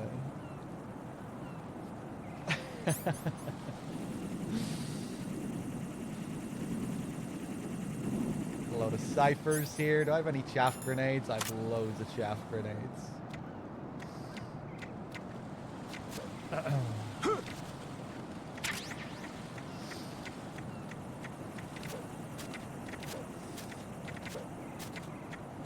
My favorite cut content idea, though, of course, is bald Raiden. I don't know how I didn't think of this earlier, actually, when it was relevant.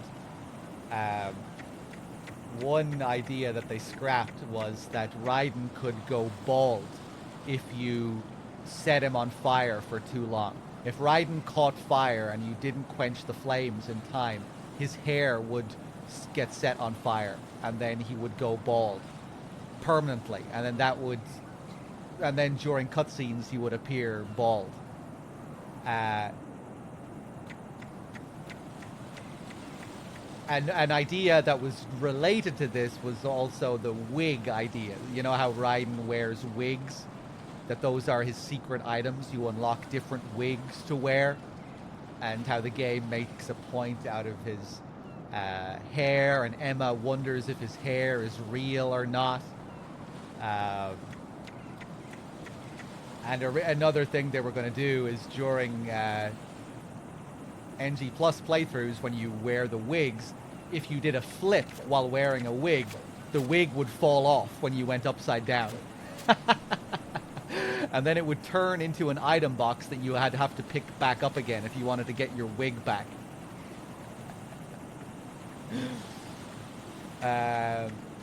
Bald Raiden definitely should have been implemented, man. Especially for NG Plus. Maybe not a new game, but NG Plus for sure. I think Kojima said as well that, you know, he would... that the first opportunity to go bald would be during the Fortune fight. You know, with all the fire in the arena and the explosive barrels, how you can get set on fire. He thought it would kind of add insult to injury that you're fighting against a woman that you cannot hurt or cannot defeat, and you could also go bald during the fight. He mentioned specifically that it would have been like more interesting during the Fortune fight. During the very first boss in the early game, you go bald to a boss that you cannot defeat.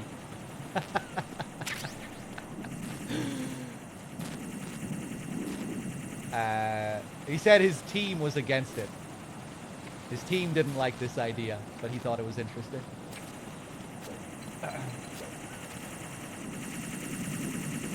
So, probably you can probably blame the team for that not making it into the game.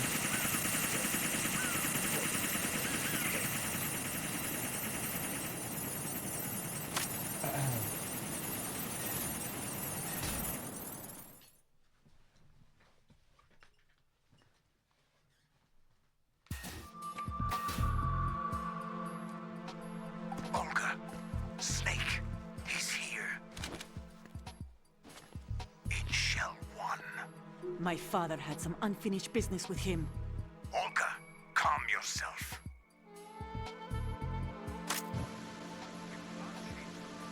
Of your personal feelings. Then screw your plan. I've been waiting for this day for 2 years, and I will send him to the bottom of the ocean, right next to my old man. The launch comes first. Damn it. Where's Ocelot? Not here. I don't trust him. Don't talk that way about one of your own. He's not one of my own. He left my father to die, remember? Olga, we'll talk later. We need to get started on the final checks for the unit. All right. I'm headed back there. The upper connecting bridge to Shell 1 is down. What about the chopper? The cam-off is out of action. Take the oil fence from strut L. I'll tell my men to start pulling out. Not yet. Their retrieval comes last. The intruder's still at large. Snake. What about the other man? On his side, certainly. He survived that explosion. Listen, Olga, the code confirmation is in 1 hour. Keep the president alive until then. I know. No one gets in here. Turn the currents on. Of course.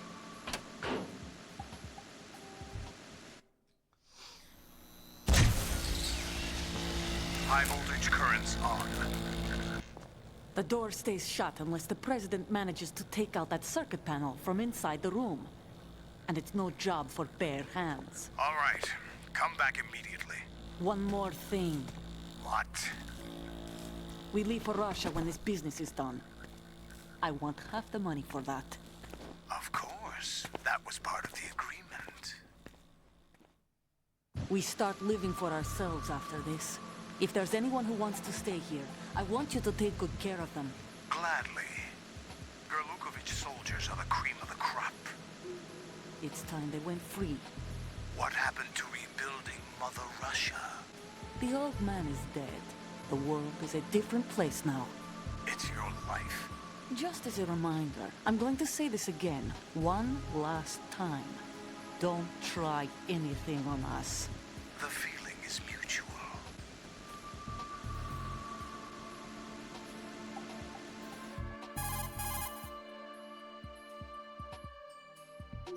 I'm in front of the room where they're keeping the president. Everything all right? No sign of flooding, but I can't get close to the door. The floor is electrified. Don't test it. You'll be bacon. Any suggestions? Remember the Shadow Moses VR training. Take out the circuit panel? Right. But there's no way into the room. Try ventilation ducts. Yeah, I think I see one. Look for a remote control missile launcher. You can guide it through the duct into the room. Then target the circuit panel. Got it. Right, but make sure you don't hit the president. The president is wired with nanomachines. If we know the frequency, I can raise him. We've tried that repeatedly, but there's no response. It looks like the walls have a built-in radio shield. So that's why Ames lost contact with him. If you need to confirm his position, you can log into the node. Understood. Locate a remote control missile launcher first.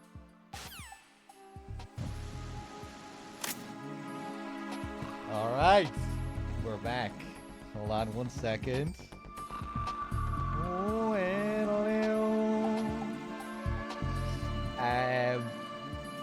King Guy CFC, thank you very much for the 3. Much appreciated. Just find a remote-controlled missile in an oil cleanup rig. I know. Shouldn't be too bad. There must be one lying around here somewhere. Underwater. Possibly. But first, we have to make some bacon.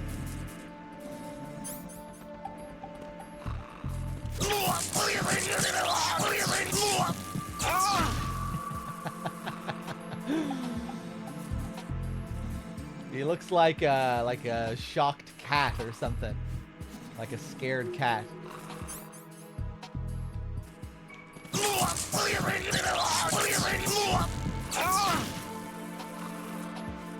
Okay, what about some box bacon?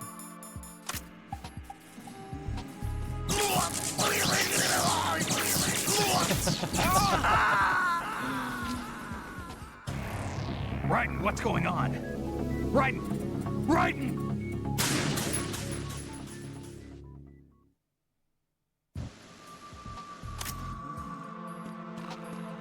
The thumbnail? What's the thumbnail?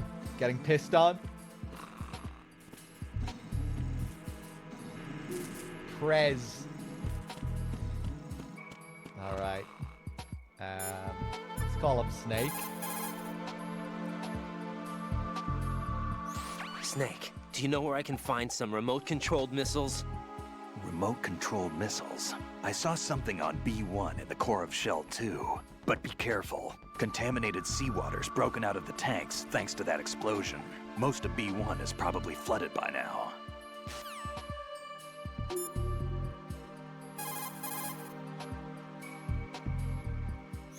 Have you ever heard of Outer Heaven? Outer Heaven? Yeah. Know anything?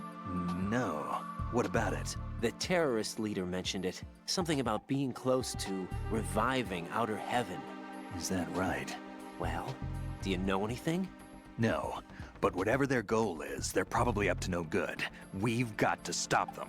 Yeah, right.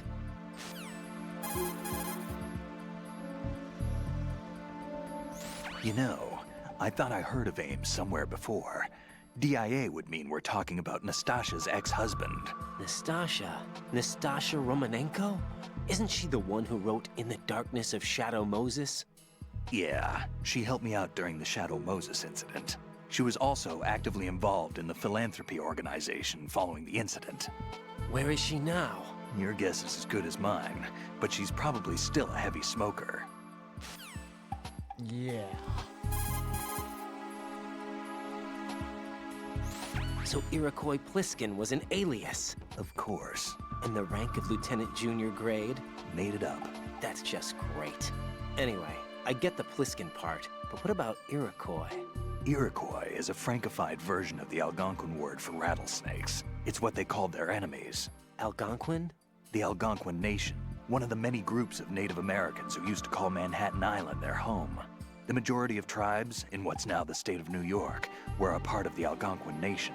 So this was a stronghold of snakes. By the way, Manhattan means Island of Hills in Algonquin. Well, thank you for the trivia, Snake. Hey, what's up, Lowlife? I'm getting pretty hungry now, Malinky, but I won't be playing for too much longer. DRK will be here in an hour or so. So, I'll be able to eat and get some rest. Anything else, Snake? Right. The node for that area is inside a small room to the northwest. You'd better log in. Let's do it.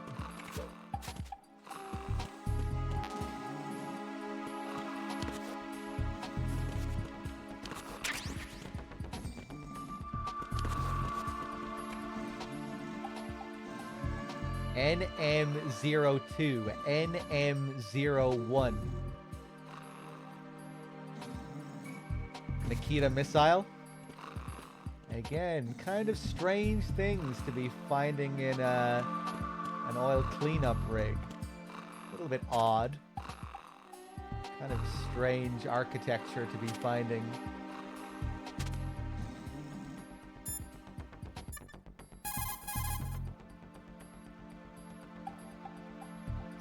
Raiden, that duct leads into the room where the president is being held.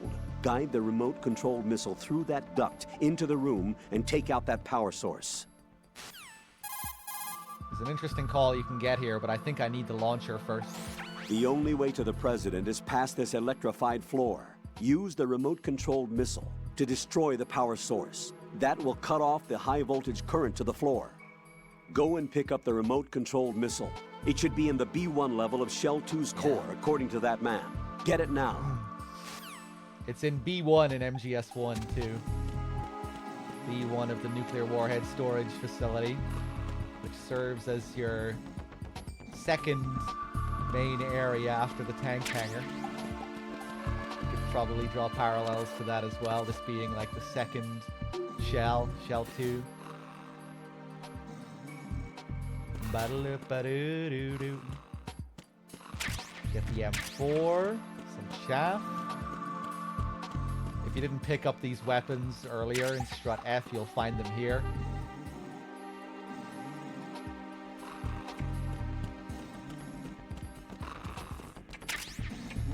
RGB-6. Ba-da-loop-ba-doo-doo-doo.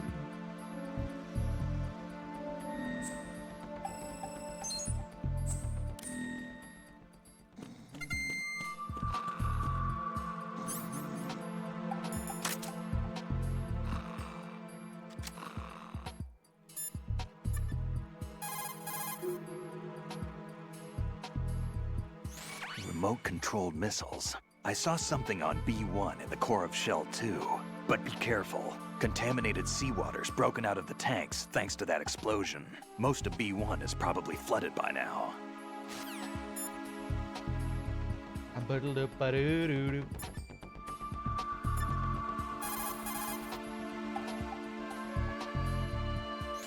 Looks like you've got an M4. The M4 is an assault carbine favored by the US SOCOM. It's a descendant of the M1 carbine used in World War II. The 4 refers to the fact that it's the 4th carbine to be officially adopted by the American military. Basically, it was developed for the Special Forces using the M16A as a base. The M4 carries 30 rounds of 5.56mm by 45 SS-109s. By the way, carbines are short-barreled rifles originally developed for cavalry use, but as far as you're concerned, you won't need to remember that. What about the RGB?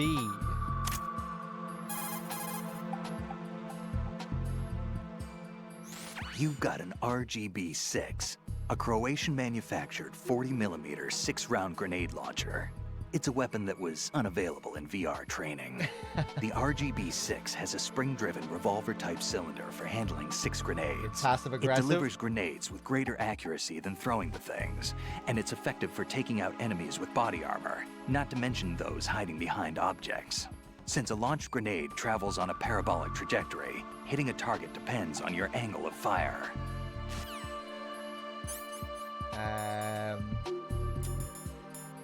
Oh yeah, what about the magazines? Remote-controlled missiles.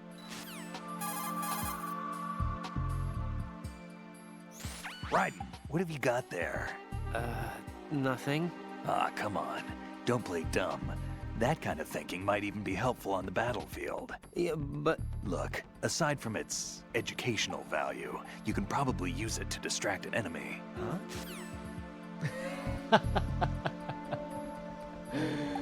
Oh, you can use them like that? Huh?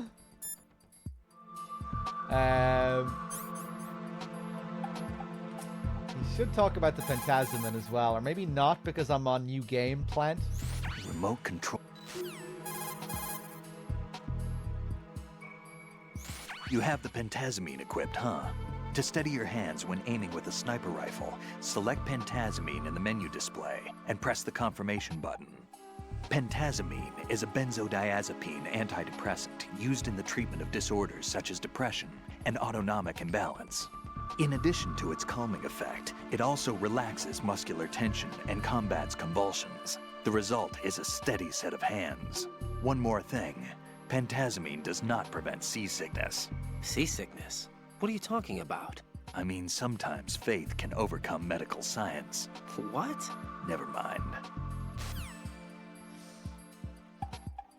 Call back to the tanker, of course. I'm sure some of you were here earlier when DRK was showing that on the tanker.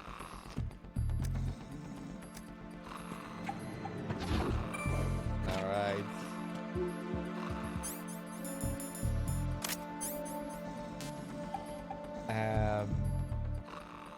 Okay, down to B1. Am I using any NG plus gear? No, I'm on New Game.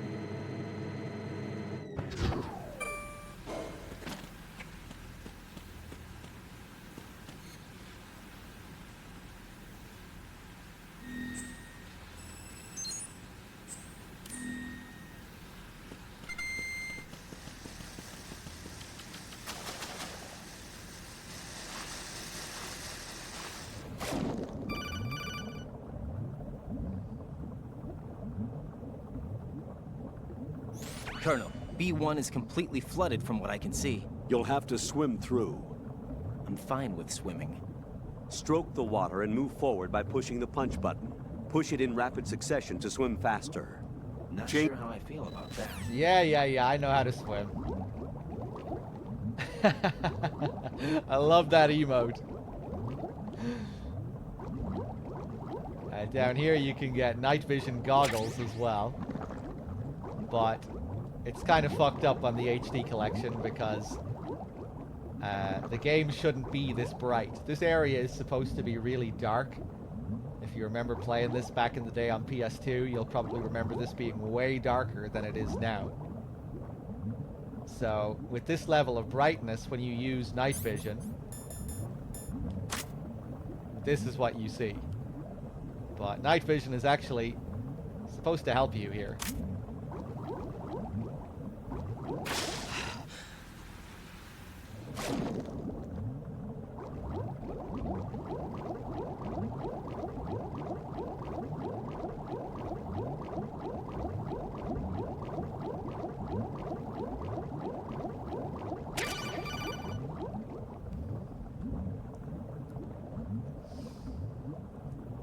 You have the remote-controlled missile. Good job.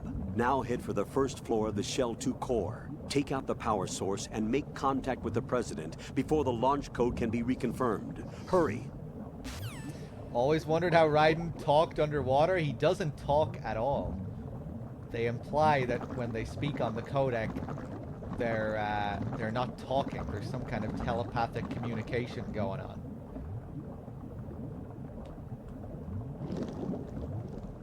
You know, I never really show that when you would... the way he walks there. Damn, how do I make him walk again?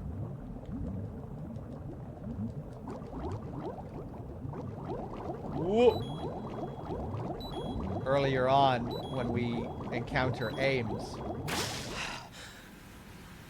at the start of the scene, they're talking normally, face to face, outside of the codec screen. And after a certain point, Ames says to Raiden, let's switch over to nano communication. Silence beats talk when it comes to safety. And then it cuts to a shot of Ocelot cursing because he can't listen in on the conversation anymore. He's watching them from the cameras, from the security.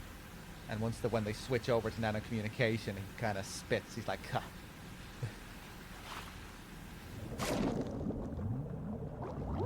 I'm sure this idea was originally born out of not having the time and money to animate a load of cutscenes.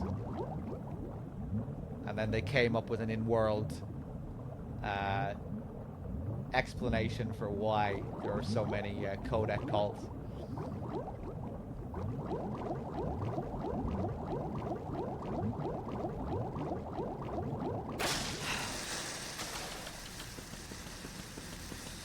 Never seen that walking before? Yeah, you can walk. I'm not sure how you actually... I always end up in that position by mistake. How do I do it on purpose?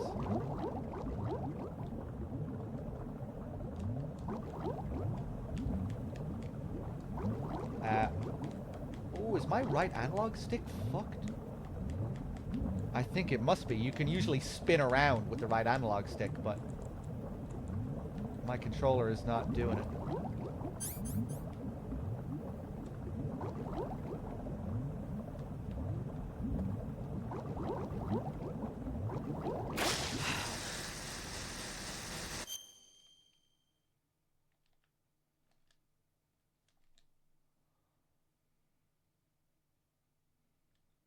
Yeah, I wonder if you can do it with EE on your back as well. Not sure if I've ever seen it with EE. Yeah, this right analog stick is completely busted. Oh well, thankfully it's not important. There we go! Yeah, I think I just had to look in first person. You got a pretty unique sound as well. Crunchy. Can I go up the stairs?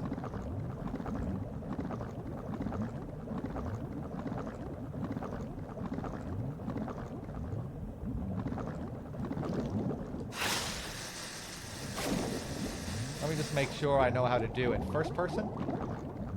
Yeah. Okay, gonna have to test it with Emma.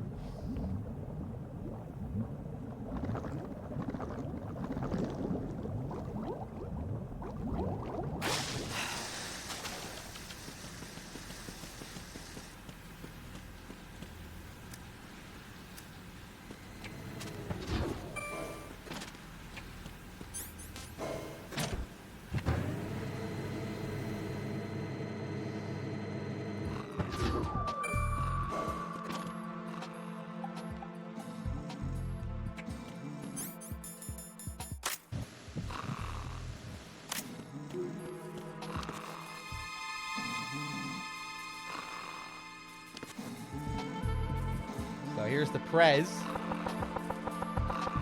We can wake him up.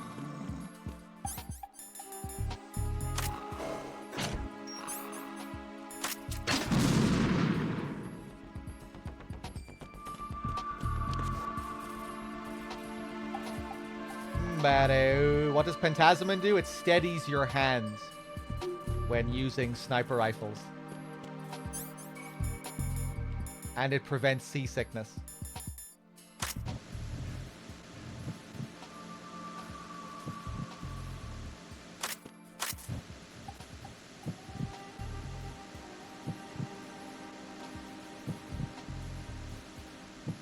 If we keep our mic on him, he will mutter things occasionally. Nothing too interesting though, really, unfortunately.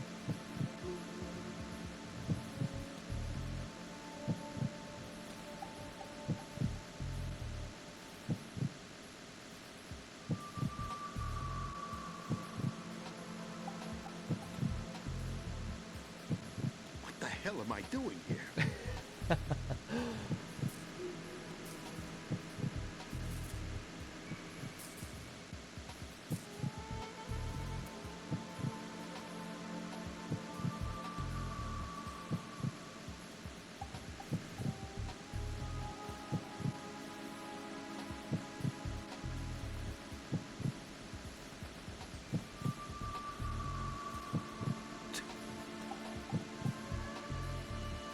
Come on, you fucking asshole. It takes him forever as well.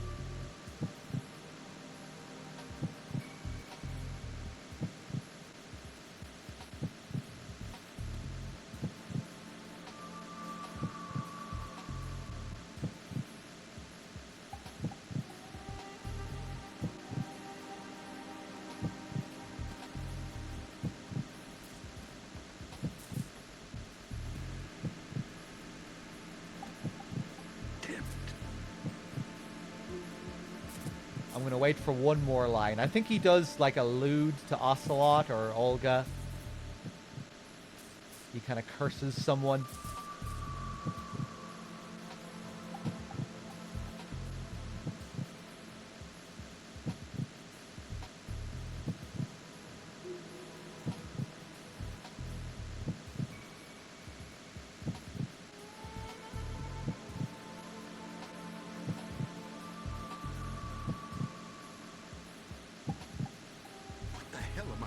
Okay, I give up. There's another little thing we can do here with him if we knock on the wall. What was that? And lure him over.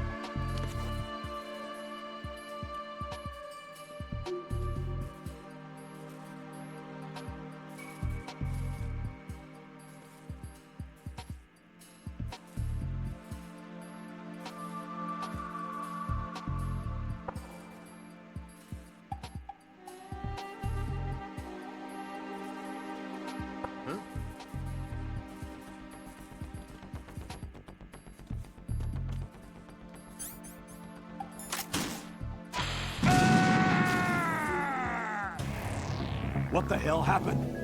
Raiden! Raiden! What the hell happened?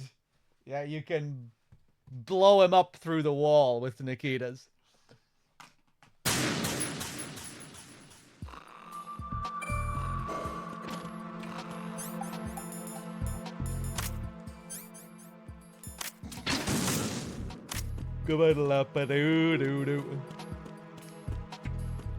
Okay, now let's see if I can get this call at the vent.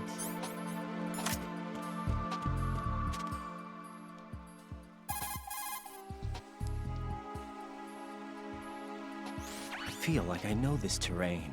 Wasn't it in the VR training? Nikita weapon mode, level 4. Do you recognize it?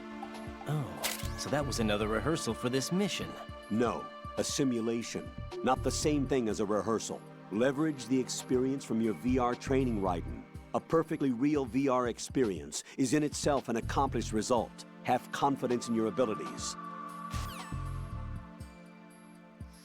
A perfectly real VR experience is in itself an accomplished result. Okay.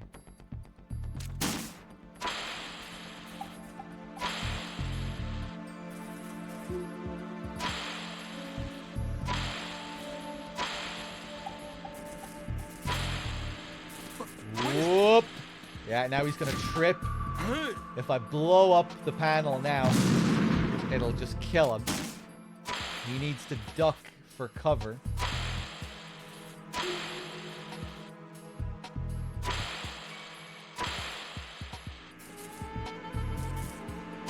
What are you doing? There we go. Now he's safe, even though he's still beside the fucking thing.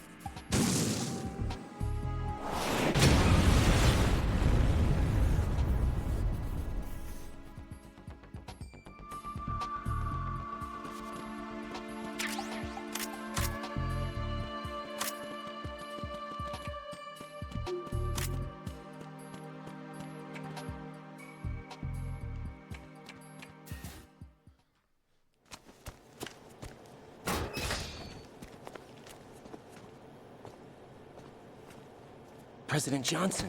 Huh? So you're finally here. You've been expecting me? Your equipment, that skull suit, isn't exactly standard military issue. Are you all right, sir? Is this some kind of sick joke? I thought you came to kill me. What?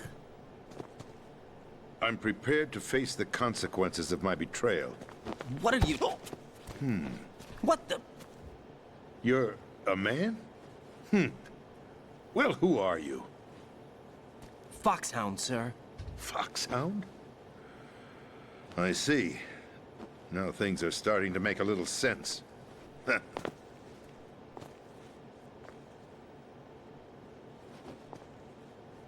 Switch over to nano-communication so nobody can listen in. Yes, sir.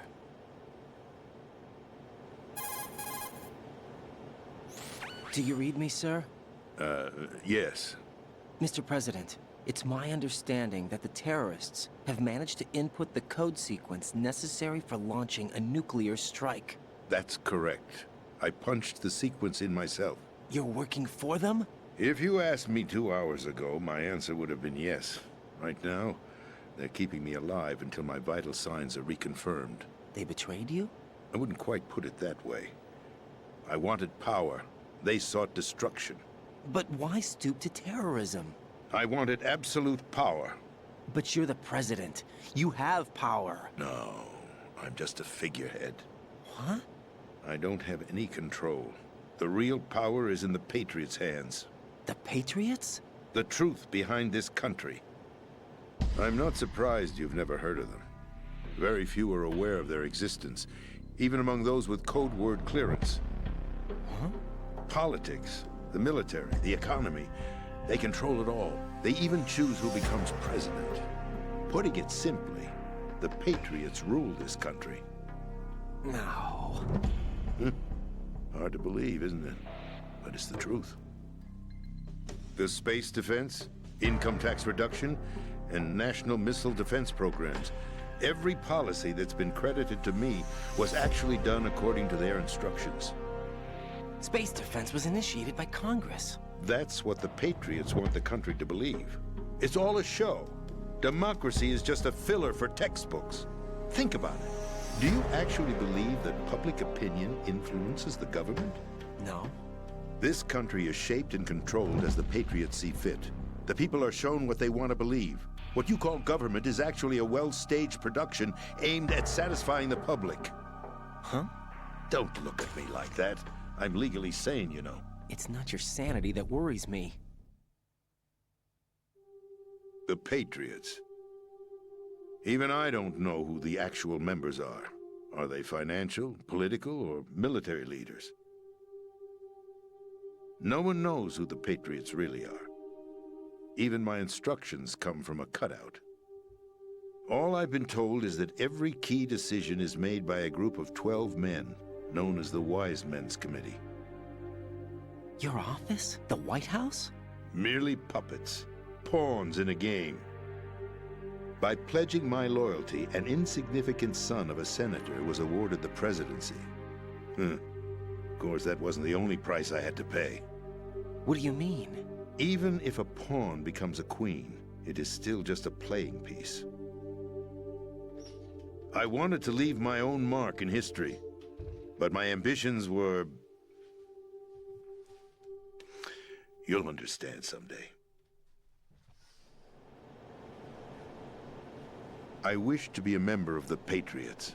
I wanted to wield the power of a king instead of being an expendable pawn. And that justifies acts of terrorism? Yes. I'd intended to use the new Metal Gear as a bargaining chip. Bargaining chip? But I underestimated Solidus. He actually wants to challenge the Patriots, even if it means the destruction of the world. What are you saying? Whether you believe it or not, the balance of power rests in the hands of the Patriots. They regulate the country's various interests through controlled presentation, staging a drama that is palatable to the general masses. Can you imagine what would happen if they ceased to function? Picture a massive political vacuum, a space that every powermonger will try to fill for their own greedy ends. I'm talking about an unregulated power struggle, panic, civil war, chaos. Like it or not, the Patriots is an organization that must continue to exist. So you changed your mind because you wanted to avoid global chaos. Exactly. When I told Solidus that I wished to prevent disaster, he replied that pawns can never become players. And who is this Solidus?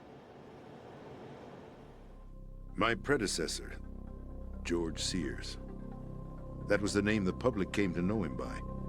I knew him by his code name, Solidus Snake. He was the third Snake, preceded by Solid and Liquid, a survivor of the Les Enfants Terribles project. Neither solid nor liquid. He was a well-balanced masterpiece that the Patriots saw fit to entrust with the presidency. However, he fell out of grace with the organization 4 years ago. When acting on his own, he started an incident. 4 years ago? Shadow Moses. That's right. At the time, the DARPA chief, Donald Anderson, together with certain influential parties, initiated the development of Metal Gear Rex and an advanced nuclear warhead. However, this did not fall in line with the Patriots' plans. What's more, Solidus decided on his own to send his most trusted man, Ocelot, to provoke Liquid Snake, bringing about the said incident. As a result, he succeeded in obtaining Rex and the data on the warhead. But in doing so, he ended up revealing the existence of both Rex and the Genome Army, a blunder that earned him the wrath of the Patriots. Shortly thereafter, Solidus was removed from the presidential office.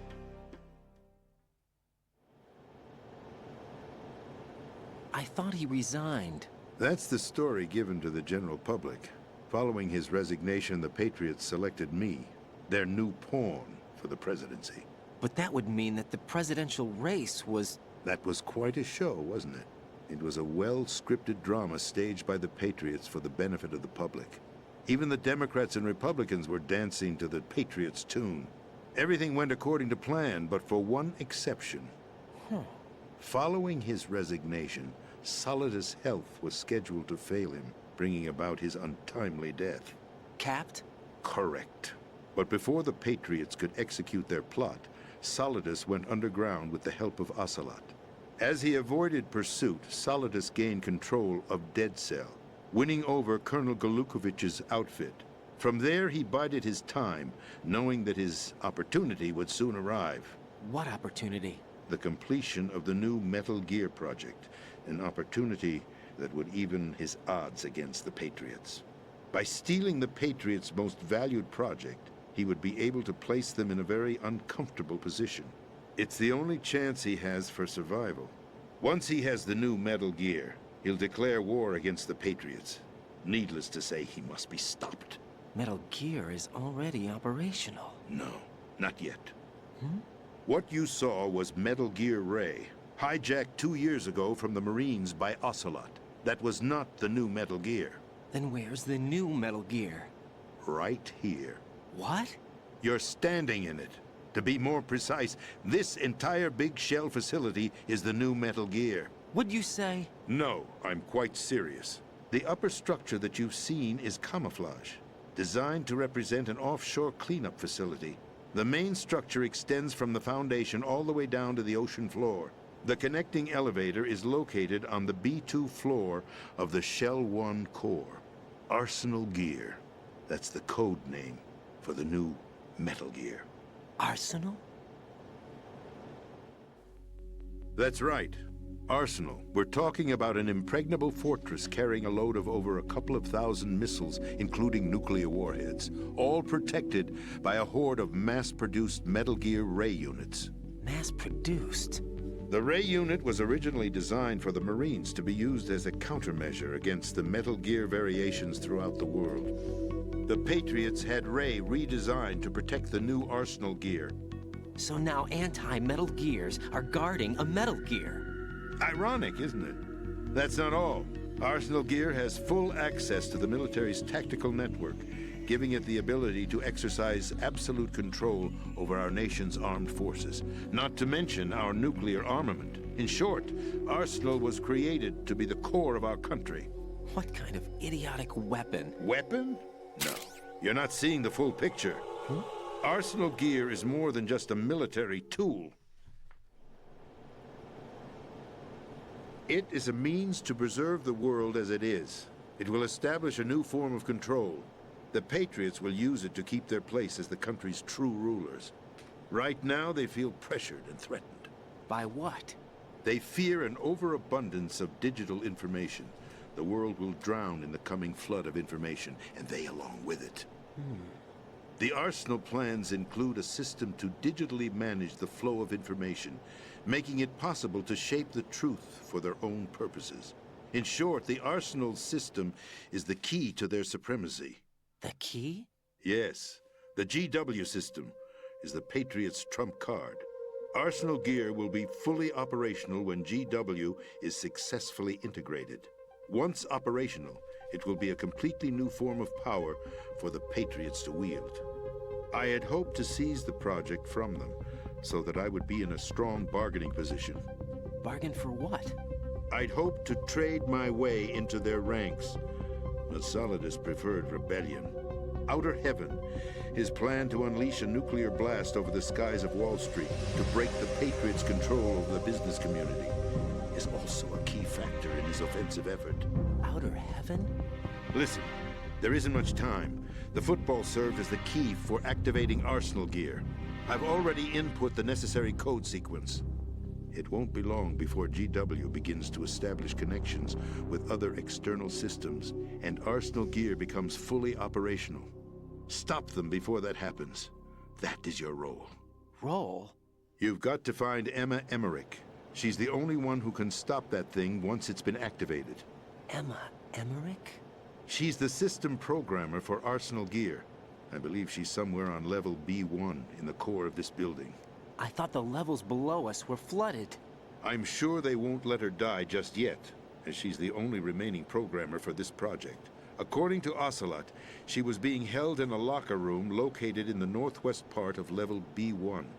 Cut transmission and get moving. This is card 4. It'll give you access all the way to Emma's location. Give this to her when you find her. What is it? A program for disrupting the control functions between GW and Arsenal Gear. Take Emma to the computer room on level B2, Shell 1 core. She'll know how to load the program into the main system. A virus? That's right, modeled after Foxdie. A biological weapon designed to selectively eliminate personnel with a specific genetic code. But why do you have it? The Patriots had it engineered as a failsafe, and Ocelot forgot to search me. You've got to hurry. That disk is the only way you're going to stop Arsenal.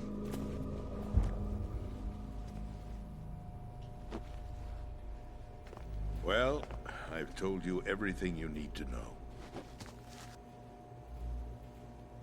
There's only one thing that remains to be done.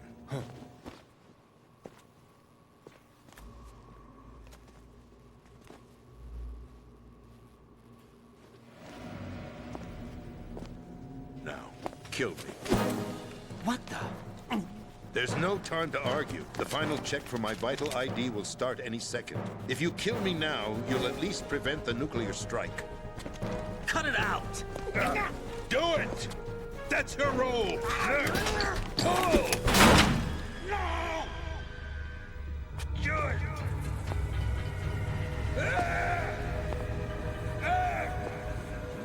That's abusing your right to free speech, Mr. President. Or is it ex-president? The president! Why did you... Alas, my finger must have slipped. I'll see you around, carrier boy. Forget him. He did us a favor. Without free will, there is no difference between submission and rebellion. My only real choice is to put an end to this charade. Let me at least have the freedom to end it myself. What are you... Find Emma. Stop Arsenal. This is my last order as your commander-in-chief. I'm counting on you.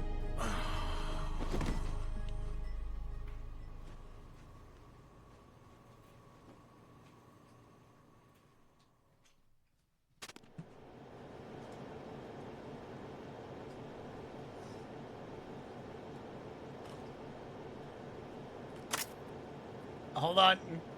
I'm having a food break and I couldn't find my controller. I found it.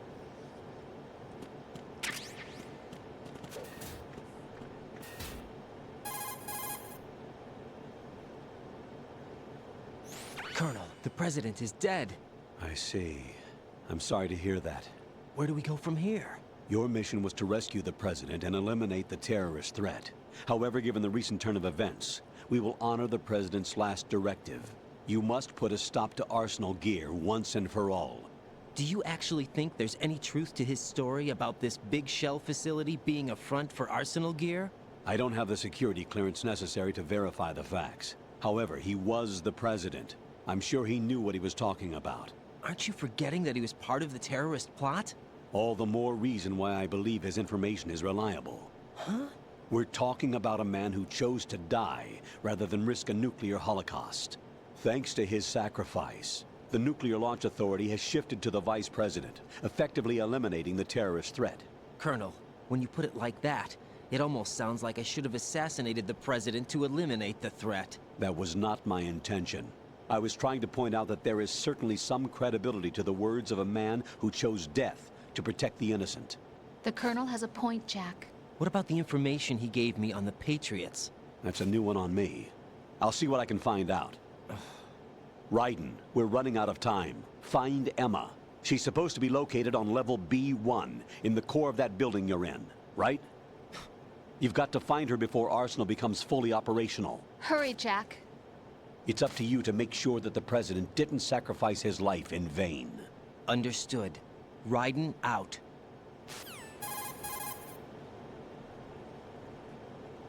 What's your status, Raiden? Snake, the President, he's been assassinated. What? There was nothing I could do. What about the nuclear strike code sequence? He died before his vital ID could be reconfirmed. Then the enemy's lost their nuclear strike capability. But that Ocelot guy obviously killed the President on purpose. Why? It doesn't make any sense. They had to know that they couldn't launch the nuke if they killed the President. Maybe there's a way to launch without reconfirming the vital ID. Or maybe they found a more effective weapon within Arsenal Gear. You knew about Arsenal Gear? Yeah. Why didn't you tell me about it? You never asked. Am I correct in assuming you also know that the Big Shell's a front for the project? You mean, did I know that the Big Shell, a fully functional environmental cleanup facility, was designed to camouflage Arsenal Gear? Yeah, I did. It's exactly what the President and Ames described, a massive cover story. The good news is that it hasn't really done much in terms of cleaning up the environment, so we won't have to worry about any toxic gas being released if we have to blow the house down. Right. And when did you find out about all of this? It took a while, but we uncovered the info around the time you took out that mad bomber. There's no doubt that Arsenal gear is being built here. And it was all set up 2 years ago, on that day. All of it. 2 years ago? What really happened here? I took these photos 2 years ago. I know these pictures. They were on the news, on several websites. If I remember right, the reporters blamed you for sinking the tanker. That's right. Otacon, me, we were used. We'd hoped that by going public with photos of the new Metal Gear, we could persuade the government. At least that was the plan at the time. 2 years ago, the Hudson River, we had learned that a new Metal Gear model was being secretly transported. When I think about it now, we should have known better than to trust the information. I'd infiltrated the dummy tanker to obtain proof that a Metal Gear was under development. Shortly after I made it aboard, an armed group led by Colonel Gerlukovich raided the ship and gained control.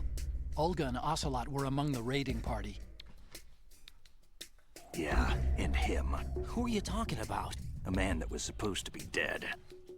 Their target was also Metal Gear Ray. But Ocelot eliminated Colonel Gerlukovich and Marine Commander Scott Dolph, and he hijacked Ray. So he betrayed them? I don't know what kind of deal was going down. All I remember is what Ocelot said at the time. Something like, "I'm taking it back." Ocelot then sank the tanker, along with the soldiers of the Marine Corps.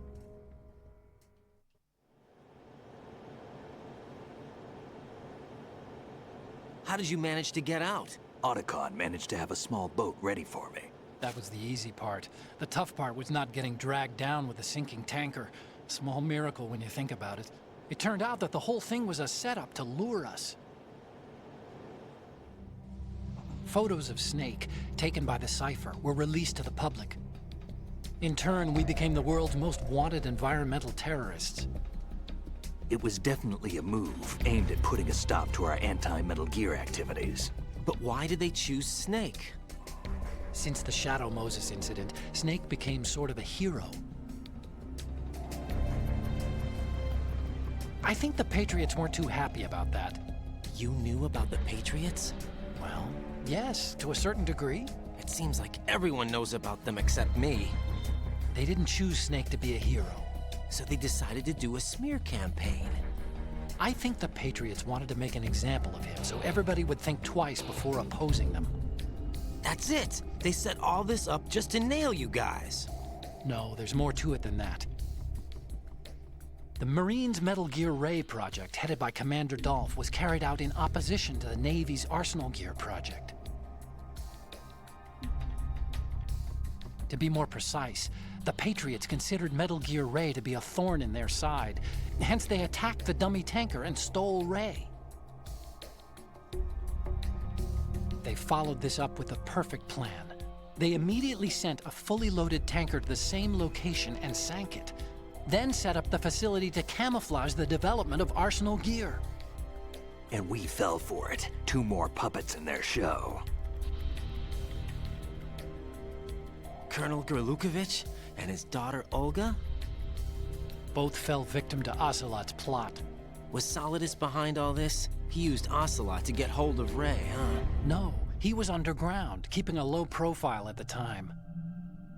Then it must be the Patriots. If that's the case, what's Ocelot doing alongside Solidus?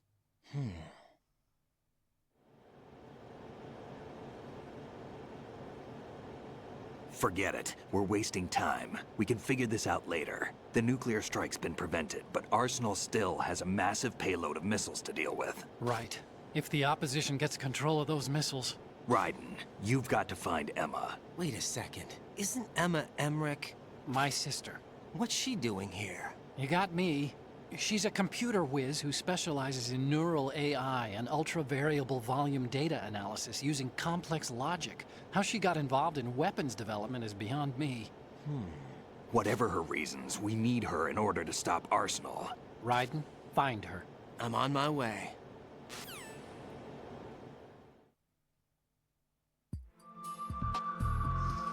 All right, we're back. Hold on a second. Let me just catch up with chat here and thank some people. Managed to have a bit of a food break there. Some cheap microwavable pasta and a can of Coke. Served me well. Let's see here. Hold on. Jam Toasty, thank you very much for the 18 months. B Fox, thank you for the 17. And hold on, I'm not sure if I need to thank anyone else.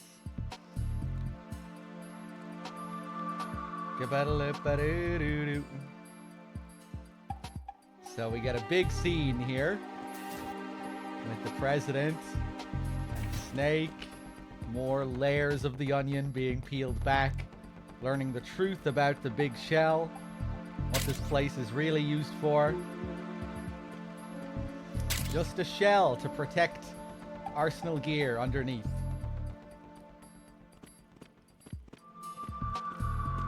The shell protecting the turtle underneath. The turtle below the water. Little Half Dead with the 77. Thank you. And Lectrol with the 34. Cheers.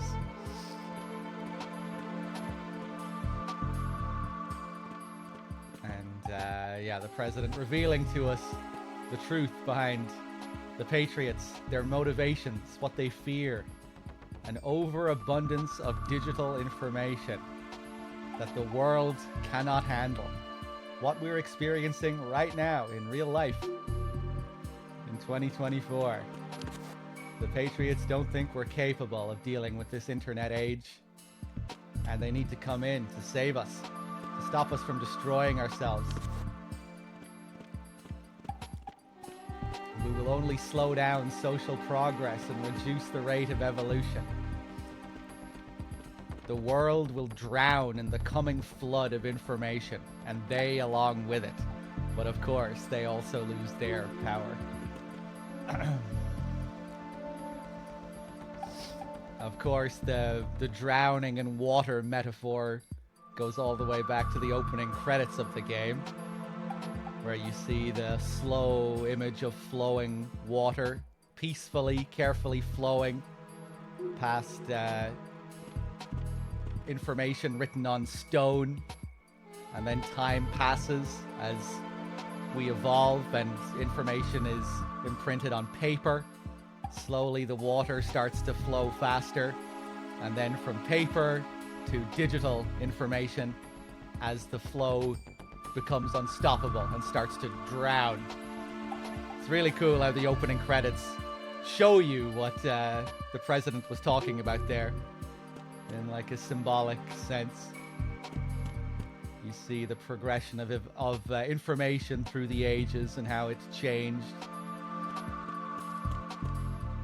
But with the current digital age, it's spiraled out of control. I think you could look at the big shell itself as being, well, obviously it's a metaphor in the sense that it is the big shell, the big cover-up, covering the truth of what's underneath.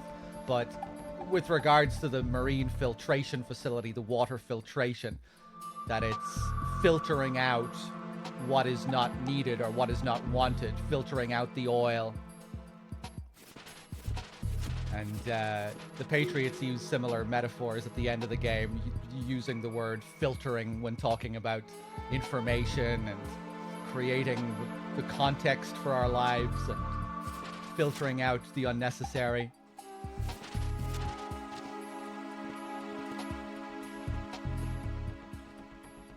So I think you could look at the nature of this place as kind of being a metaphor for instead of the filtering of water, it's like a metaphor for the filtering of information. You see a lot of those water-based metaphors throughout the game as well, especially at the end, when the Patriots are talking about their goals, their motivations. You know, they have that line at the end of the game. Who else could wade through that sea of garbage you people produce? Talking about the internet and the overabundance of trivial and bullshit information, misinformation. Who else could wade through that sea of garbage what's the line again? Who else could wade through that sea of garbage you people, I just said the line and now I can't think of the line. Who else could wade through that sea of garbage you people produce? Retrieve valuable truths and even interpret their meaning for later generations. Sorry, I'm getting tired now. That's okay, DRK will be here soon.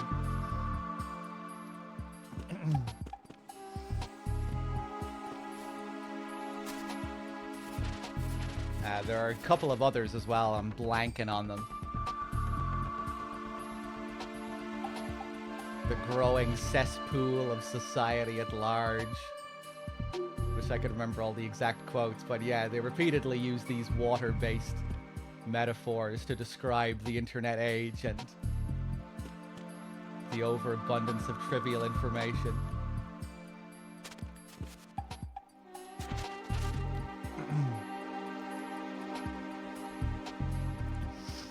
Hold on a second. Yeah, I could use the Patriots AI right now to help me. I'm getting tired. Let's go in here and get some stinger ammo.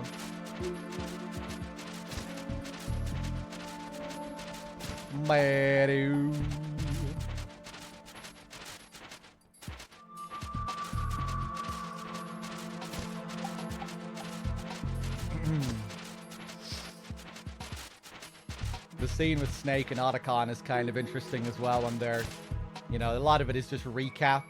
They're recapping the story and explaining the tanker to Raiden. But they're also showing a lot of MGS2 trailer footage as well. And a lot of what they're talking about, kind of, in one sense it feels like they're talking about the story of the game, but it also feels like they're talking about the advertisement of the game as well a little bit, and the manipulation of the player when they're talking about how they were set up. And Snake and Otacon were talking about how they were set up. It kind of feels like they're talking about how the players were set up too, with the tanker incident.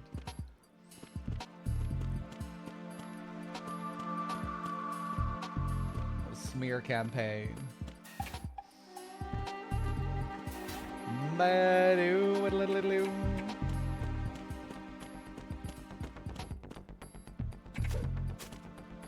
We can get some pretty interesting calls here as well, right after that scene. A big background call on Emma, which is very easy to miss, where they go into great detail about Emma's history with the NSA. I think it's it is the only call in detail that you know, that talks about the NSA in detail, and where they kind of describe the NSA as almost being the real life counterpart to the Patriots. The Colonel describes, I think he says, I don't think I'm exaggerating when I say whoever controlled the NSA facility could move the world. Which always makes me think of the metaphor again that they use at the end of the game with the turtle holding the world on its back, the world turtle, moving the world. Arsenal Gear being the turtle, GW being used to control history, shape history, control information. Let's do a few of these calls. Raiden, locate Emma Emmerich and have her put the President's disc to use. Emma is on B1 of the Shell 2 core. The clock is ticking. Locate her before Arsenal Gear goes online. Yeah, it's the next call. In this next call as well, he talks about a certain incident at the NSA where, like, their systems shut down and then they had to, like, move their base of operations or something like that. That is based on something that's very real as well. This specific incident that they bring up. But yeah, let's go through it. Colonel, I want some background information on Emma Emmerich. I've got it right here. Direct from the National Security Agency's personnel files. Apparently, she was involved in some sort of high-level project, but there's no details on that. Her record shows that she resigned from the agency 2 years ago. Emma Emmerich, full name Emma Emmerich Danziger. Members of her family call her EE. After divorcing Hal Emmerich's father, her mother took Emma to England and raised her there. Danziger is her mother's maiden name, but she prefers Emmerich. After returning home to England, her mother married Robinson, a businessman. The following details are from a report filed with the NSA when she joined the agency. Just before graduating from high school, Emma injured Robinson in self-defense during an alleged assault on her person. As a result of this incident, she followed in the footsteps of her stepbrother, Hal Emmerich, and left home to enroll in Oxford. It is believed that at this particular point in her life, she was extremely angered by the fact that her brother failed to protect her. Consequently, she lost all family connections and is very resentful. She seems to believe that her brother is to blame for everything. While attending Oxford, she was noted for her success in a deciphering event sponsored by British GCHQ. They may not be blood related, but she sure sounds like Otacon's sister. There's more. Raiden, do you recall a certain situation that's more or less become a legend among hackers? To refresh your memory, at the time, just about all of our nation's communications and information resources were concentrated at NSA in Fort Meade. In fact, NSA's basement facility operated round the clock to amass data obtained not only from public communications, but everything from satellite to wiretap operations as well. I don't think I'm exaggerating when I say that whoever controlled the NSA facility could move the world. On January 24th, in the year 2000, the facility suffered a total system shutdown for a 73-hour period. Did they ever figure out the cause? It's believed that a small group within the government had arranged the incident with the assistance of a notorious group of crackers. The result was a full review of NSA's safety measures, which in turn led to the decision to shift the data-gathering operations to an isolated location that would be safe from physical attack, as well as cyber terrorism. And where might that be? My security clearance couldn't get me that information, but I did find out that one of the key members of the hacker group was none other than Emma Emmerich. Although she started off as a specialist in artificial intelligence and complex logic, Emma is now regarded as a computer genius. That would make her a prime candidate for recruitment in the intelligence community, wouldn't it? And knowing most of the intelligence agencies, I doubt fair play was a major concern in their recruiting efforts. Your assumption's correct. The government played on her weakness, her strong hate for Hal Emmerich, the brother who left her when she was 6 years old. She hates him that much? When she was 6 years old, Emma and her father were involved in a pool accident. She survived, but her father drowned. What did the police have to say about that? The report states it was an accidental death. Isn't that about the time that Otacon left his home and family? Exactly. But I don't have any idea why he chose to do so. Does Emma blame Otacon for her father's death? I don't think so. Her hate seems to stem from the fact that she believes Otacon abandoned her. You see, although the two weren't directly related, they were said to be very close. It's rumored that sibling rivalry was what launched her career as a hacker. 4 years ago, the government leaked her the details of the Shadow Moses incident. In doing so, they were able to recruit her for the NSA. I also have little doubt that they also used the NSA hacking affair as a means to convince her to cooperate. You think that her hate drove her to frame Snake and Otacon? That, I don't know. So, there we go. The first line there is cool as well when he says, apparently she was involved in some sort of high-level project, but there's no details on that. Of course, the high-level project is the S3 plan, what we're going through right now. If the Colonel can't reveal everything about that. But yeah, very unique call with its own background music and everything. And yeah, when the Colonel talks about the total system shutdown at the NSA facility in Fort Meade, I think he specifies the date as well, doesn't he? January 2000. He says, and then they relocated I forget the exact words he used, but he said they relocated after that system shut down, but my security clearance couldn't get me any info on where they relocated to. I'm assuming what they're hinting towards there again is that, you know, that they are the NSA in a way, you know, that perhaps this is where they have relocated to. Again, because it's more information that the Colonel is keeping from Raiden. Kind of similar to when he keeps at the start of the call, when he refuses to say, when he refuses to talk about the high-level project. That there are no details on that. My security clearance couldn't get that. Usually when the Colonel says that, he's lying. And it's usually related to his own plans. Or the Patriots' own plans.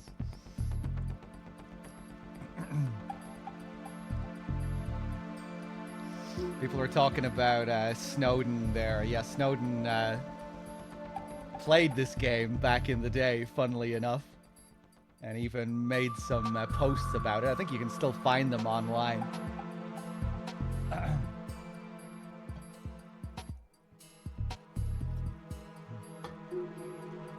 But yeah, all very relevant stuff, though I doubt he heard these calls. Chances are you're not going to hear this on a first playthrough. It's the only one in the game that really talks about the NSA as well.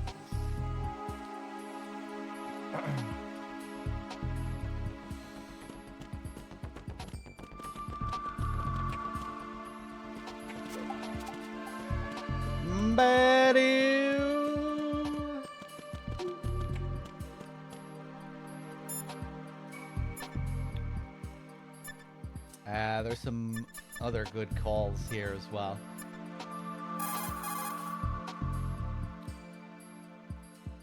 Emma's probably being kept in filter chamber number 2 on floor B1 of Shell 2's core.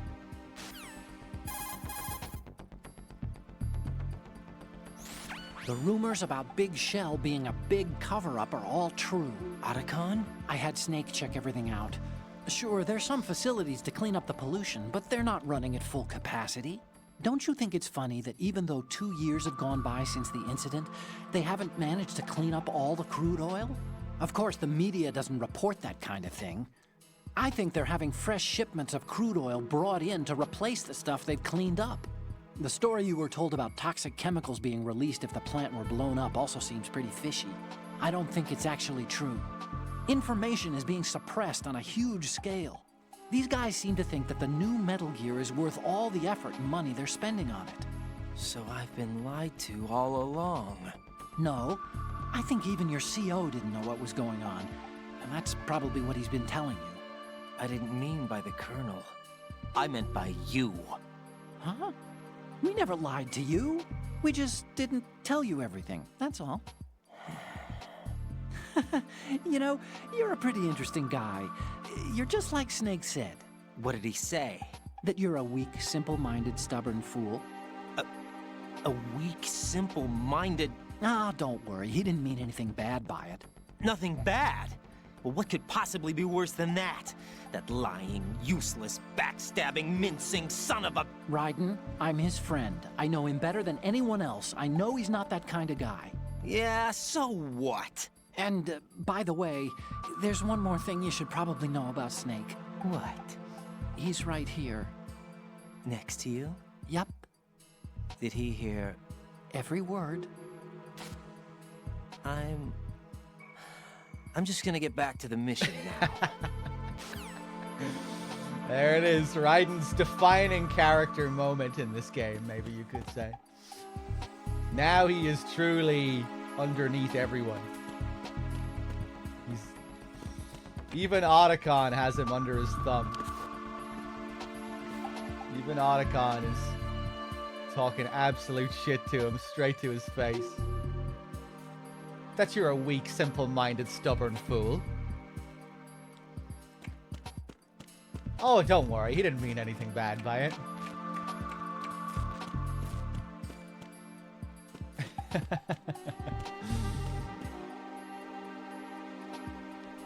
There are some other ones as well. Some really good ones with the Colonel here.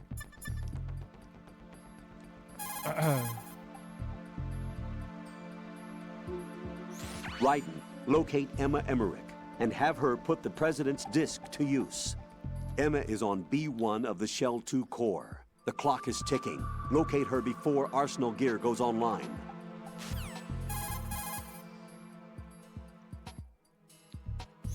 Colonel, did you hear the truth about the Shadow Moses incident? Yeah. Snake wasn't a terrorist. You look thrilled. Huh? Well, yeah. So you just believe everything that he told you then? What did you say? Don't trust him. He isn't in the simulation. Simulation again. What exactly are you talking about? Don't put your trust in him. Just carry out your duties to the best of your abilities. Do you understand, Raiden?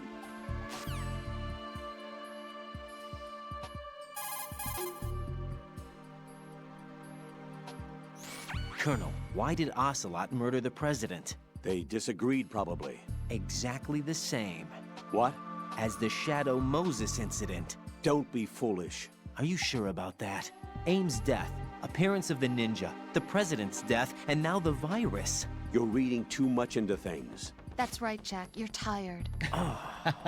Raiden, don't waste your time thinking unnecessary thoughts. Invest all your energy instead in carrying out your duties. I love that one. I love that line. Don't waste time thinking unnecessary thoughts. Jack, you're tired. So condescending.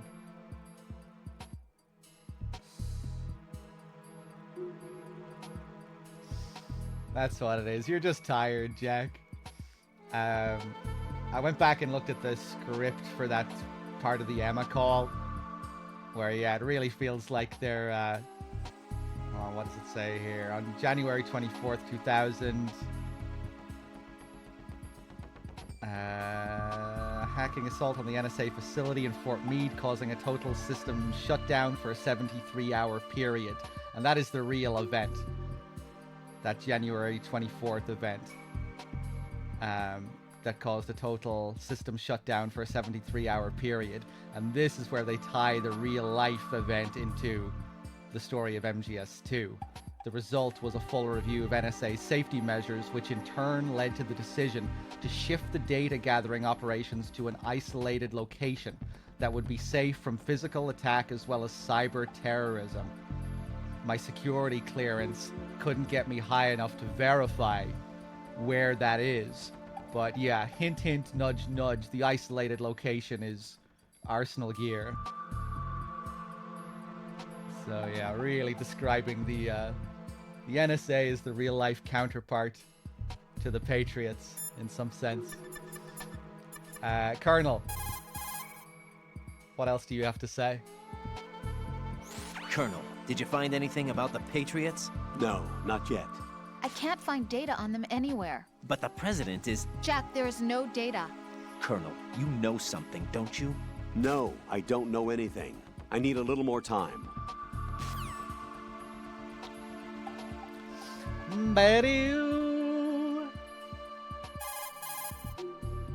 Anything else? The Shell 2 core is where the actual filtration system resides, or at least it used to. Now it's just a shadow of its former self. Here, water mixed with crude oil was filtered using antagonist bacteria in the microbial decomposition of hydrocarbons. Below the first floor basement is a gigantic vat for this purpose. What happened was that this vat broke and flooded the floor. The first floor, which is not flooded, houses the air purification facility that eliminates the stench from the polluted water. Manhattan is right in our backyard here, you know. There's plenty of reason to be cautious. Very dramatic language, just a shadow of its former self.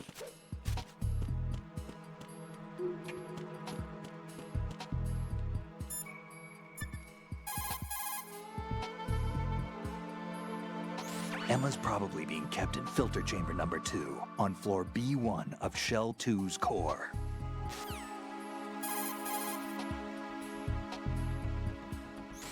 As the President mentioned, Metal Gear Ray was created as an anti-Metal Gear weapon. In the Shadow Moses incident, Ocelot returned with a disk containing data of the exercises that were held for Metal Gear Rex and the new nuclear warhead. What's more, he sold that data not only to the nuclear powers, but to other countries as well. Those nations that obtained the data have commenced their own Metal Gear research. Where does it go from here? What happens when the world is flooded with variations of Metal Gear? We'll probably be looking at an era similar to that of the nuclear arms race. That was one of the reasons we organized Philanthropy. I understand that Fortune's father, Marine Commandant Scott Dolph, had the same misgivings. That's why he proceeded with the development of the anti-Metal Gear weapon, Metal Gear Ray. In fact, Ray alone can drastically redefine tactics when you consider its seafaring capacity to approach, strike, and break off from targets. I also believe that Ray was a solution for renewing interest in the Marines, whose role as a rapid response force has dwindled over the last few years. All right.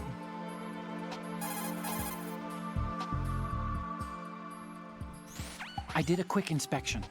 Arsenal Gear's security system is similar to the antibiotic function of a living creature's immune system. Surveillance of the inner system is handled by periodic scans, using a number of agents with the capacity for detecting data that doesn't belong in the system. Once the agents detect any invading data, the information is passed on to an antibody production system. From there, a program referred to as an antibody agent is autonomously produced to neutralize or eliminate the invading data. Added to that, there's a solid barrier existing between GW's optic neural net, its physical and logical base, and the other general nets. Referred to as the bit-brain barrier, this wall is a filtering system for preventing the infiltration of foreign data. This security system makes it very difficult to attack the system from the outside. I'm afraid nothing can be done without sufficient preparation. What's that supposed to mean?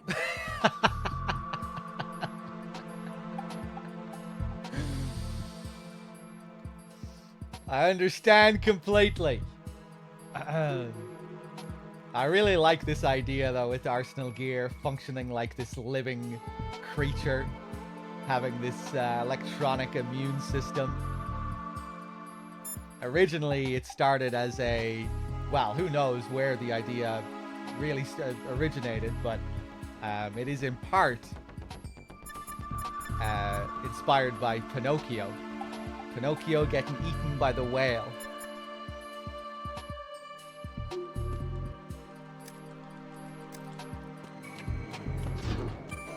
And then you go through its various digestive systems until you get shat out. The final area of Arsenal Gear being the rectum. Although Arsenal Gear isn't supposed to be a whale exactly, it's shaped more like a turtle, as we were saying before, with the big shell up above protecting it. But yeah, Raiden getting swallowed up and going through the digestive system of Arsenal Gear was inspired by Pinocchio. I guess you could compare Raiden to Pinocchio as well, having a similar journey. You know, it's all about his lack of identity, his identity crisis, trying to become a real person.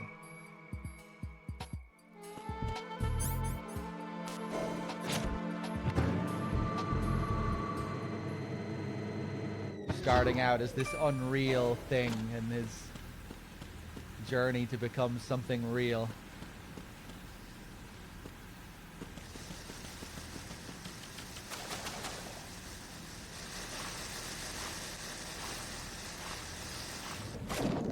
Except Pinocchio rescued his father from the whale and Raiden killed his father. Raiden killed his father to become a real boy.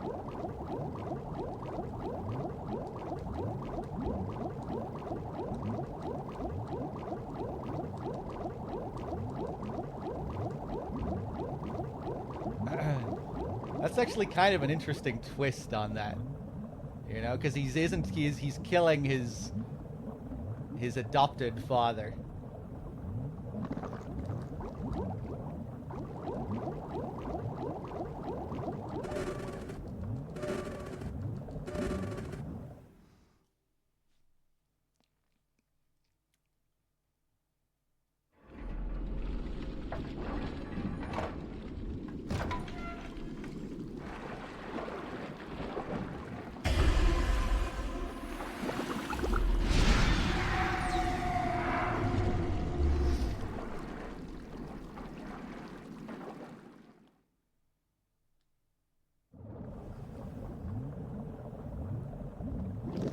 Pinocchio go through the world turtle's intestines? No, but he does go through a big whale's intestines. Here's Stillman. Hello, Stillman.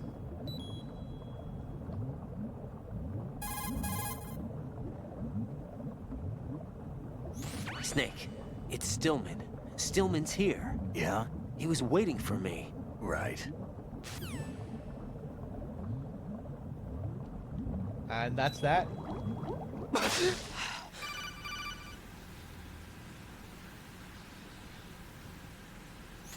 Raiden, are you reading me? This is Otacon. What's your situation? Wet and miserable. This place is flooded. The seawater that's been pumped up is pouring into the building. I see. Listen, there's something I have to tell you about EE. Don't worry about her. I'll get her out. She's afraid of water. What? Yeah. When she was 6 years old, she almost drowned with my father in our swimming pool. She can't swim? Well, yes and no. We used to swim a lot together when we were kids. In fact, she swam like a fish until that day when she almost drowned. That pretty much coincides with what the Colonel told me. When the accident happened, I was in my room. I learned later that EE was calling me for help. She didn't doubt for a minute that I'd be there. You could see the pool from my room, but I didn't realize at the time that she needed my help. What were you doing? I was... So Emma survived the ordeal? Yeah, but my father didn't. So you blamed yourself and left your family? No. EE seems to believe that was the case. The fact is, I betrayed her. And you think she can't swim because of the traumatic experience? I haven't seen her since that day, but yes, I think so. I got a letter from Julie, her mother, after they moved back to England. In her letter, she mentioned that EE couldn't swim anymore, that she refused to even wear a bathing suit. Damn, if she still can't swim, we're in trouble. Level B1 in the core is pretty much flooded. Look, maybe you can help her overcome the trauma. You want me to help her get over it? Well, it's still gonna take some time to repair the Kamov. Sorry, kid. Emma's rescue is up to you. Thanks. An underwater mission. Well, this is a first. Look, I'll see what I can do. I suggest that you drum the map of the building into your head, because you won't have time to look at it when you try to bring Emma out. I'm counting on you, Raiden. I covered most of the core when I had to take out the C4s. If there's anything you need to ask me, call me on the Kodak. I'll do that. All right.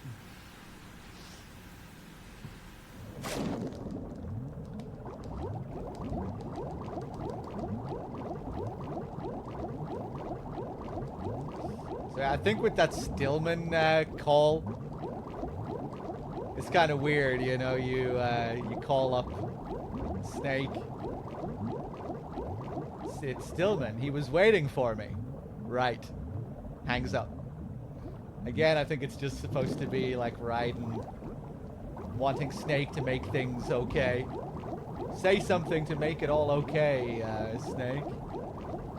Snake just has no time for it at all. Yeah, I mean, Stillman died. What do you want from me? Don't we know this already? No time to dwell on it.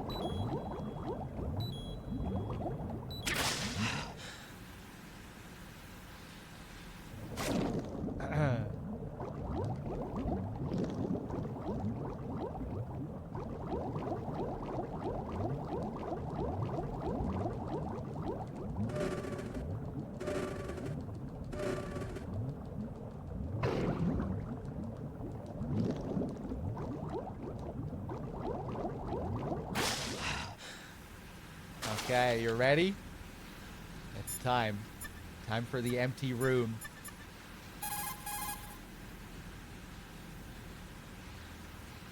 What's up, Jack? Talk to you soon, Jack. How cute. Jack, do you need to save? How cute. Take it easy. I like you.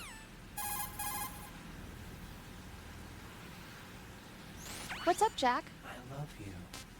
Hang in there. How cute.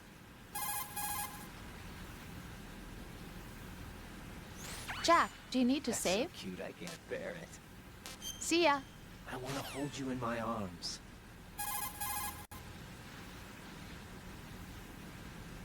Jack, do you need to save? No.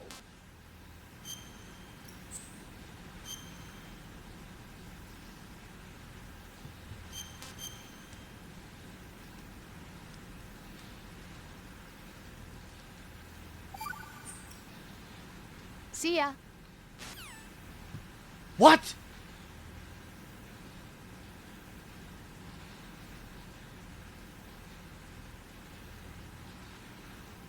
Oh, shit.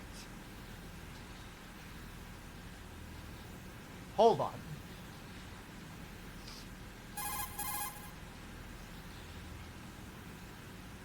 Jack, do you need to save?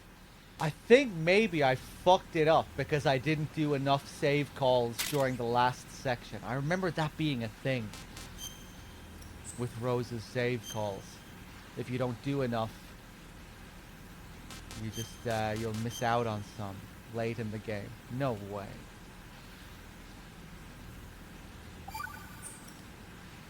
Jack, What is it? Here we go. I've always been alone. Thank God. Huh? We wouldn't want to miss this. I'm so lonely. Lonely? Rose, we've always... Not always. What do you mean? You've never slept beside me. What are you talking about? After we've been together in my room, you stay awake all night, or you head for the door. Is this really the time to bring this up? Why, Jack? Why? Listen, Rose, I'm right in the middle of a mission, and Why? Why can't you relax when you're with me? Look, the mission, Why don't you open up to me? Rose, I just can't.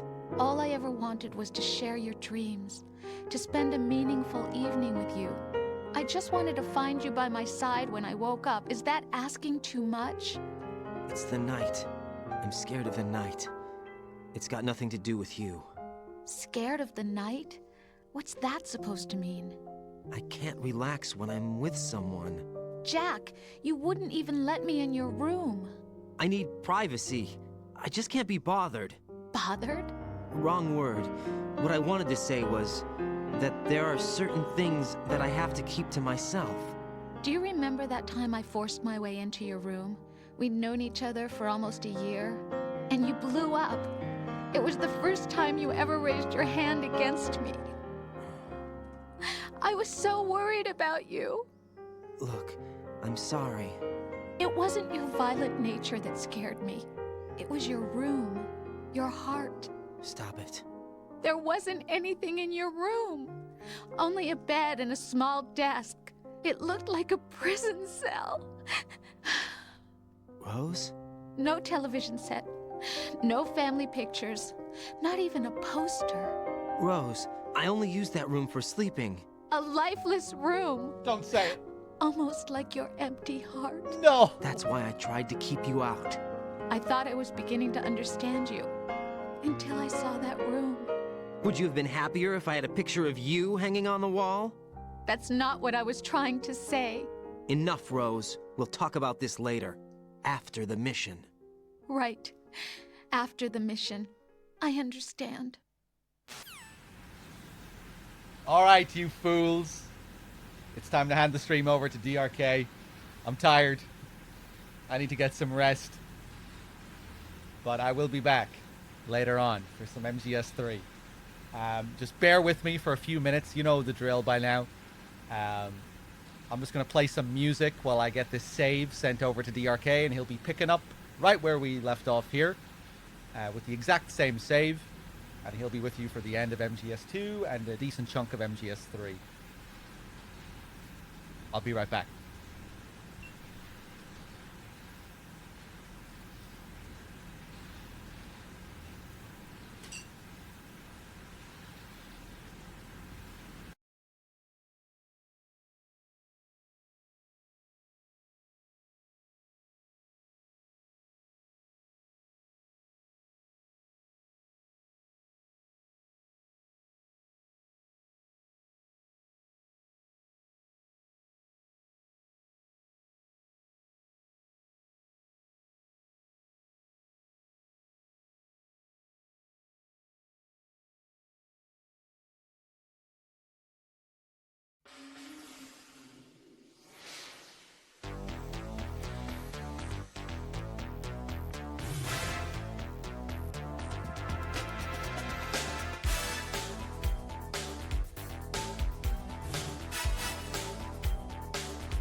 All right, fools. We're ready.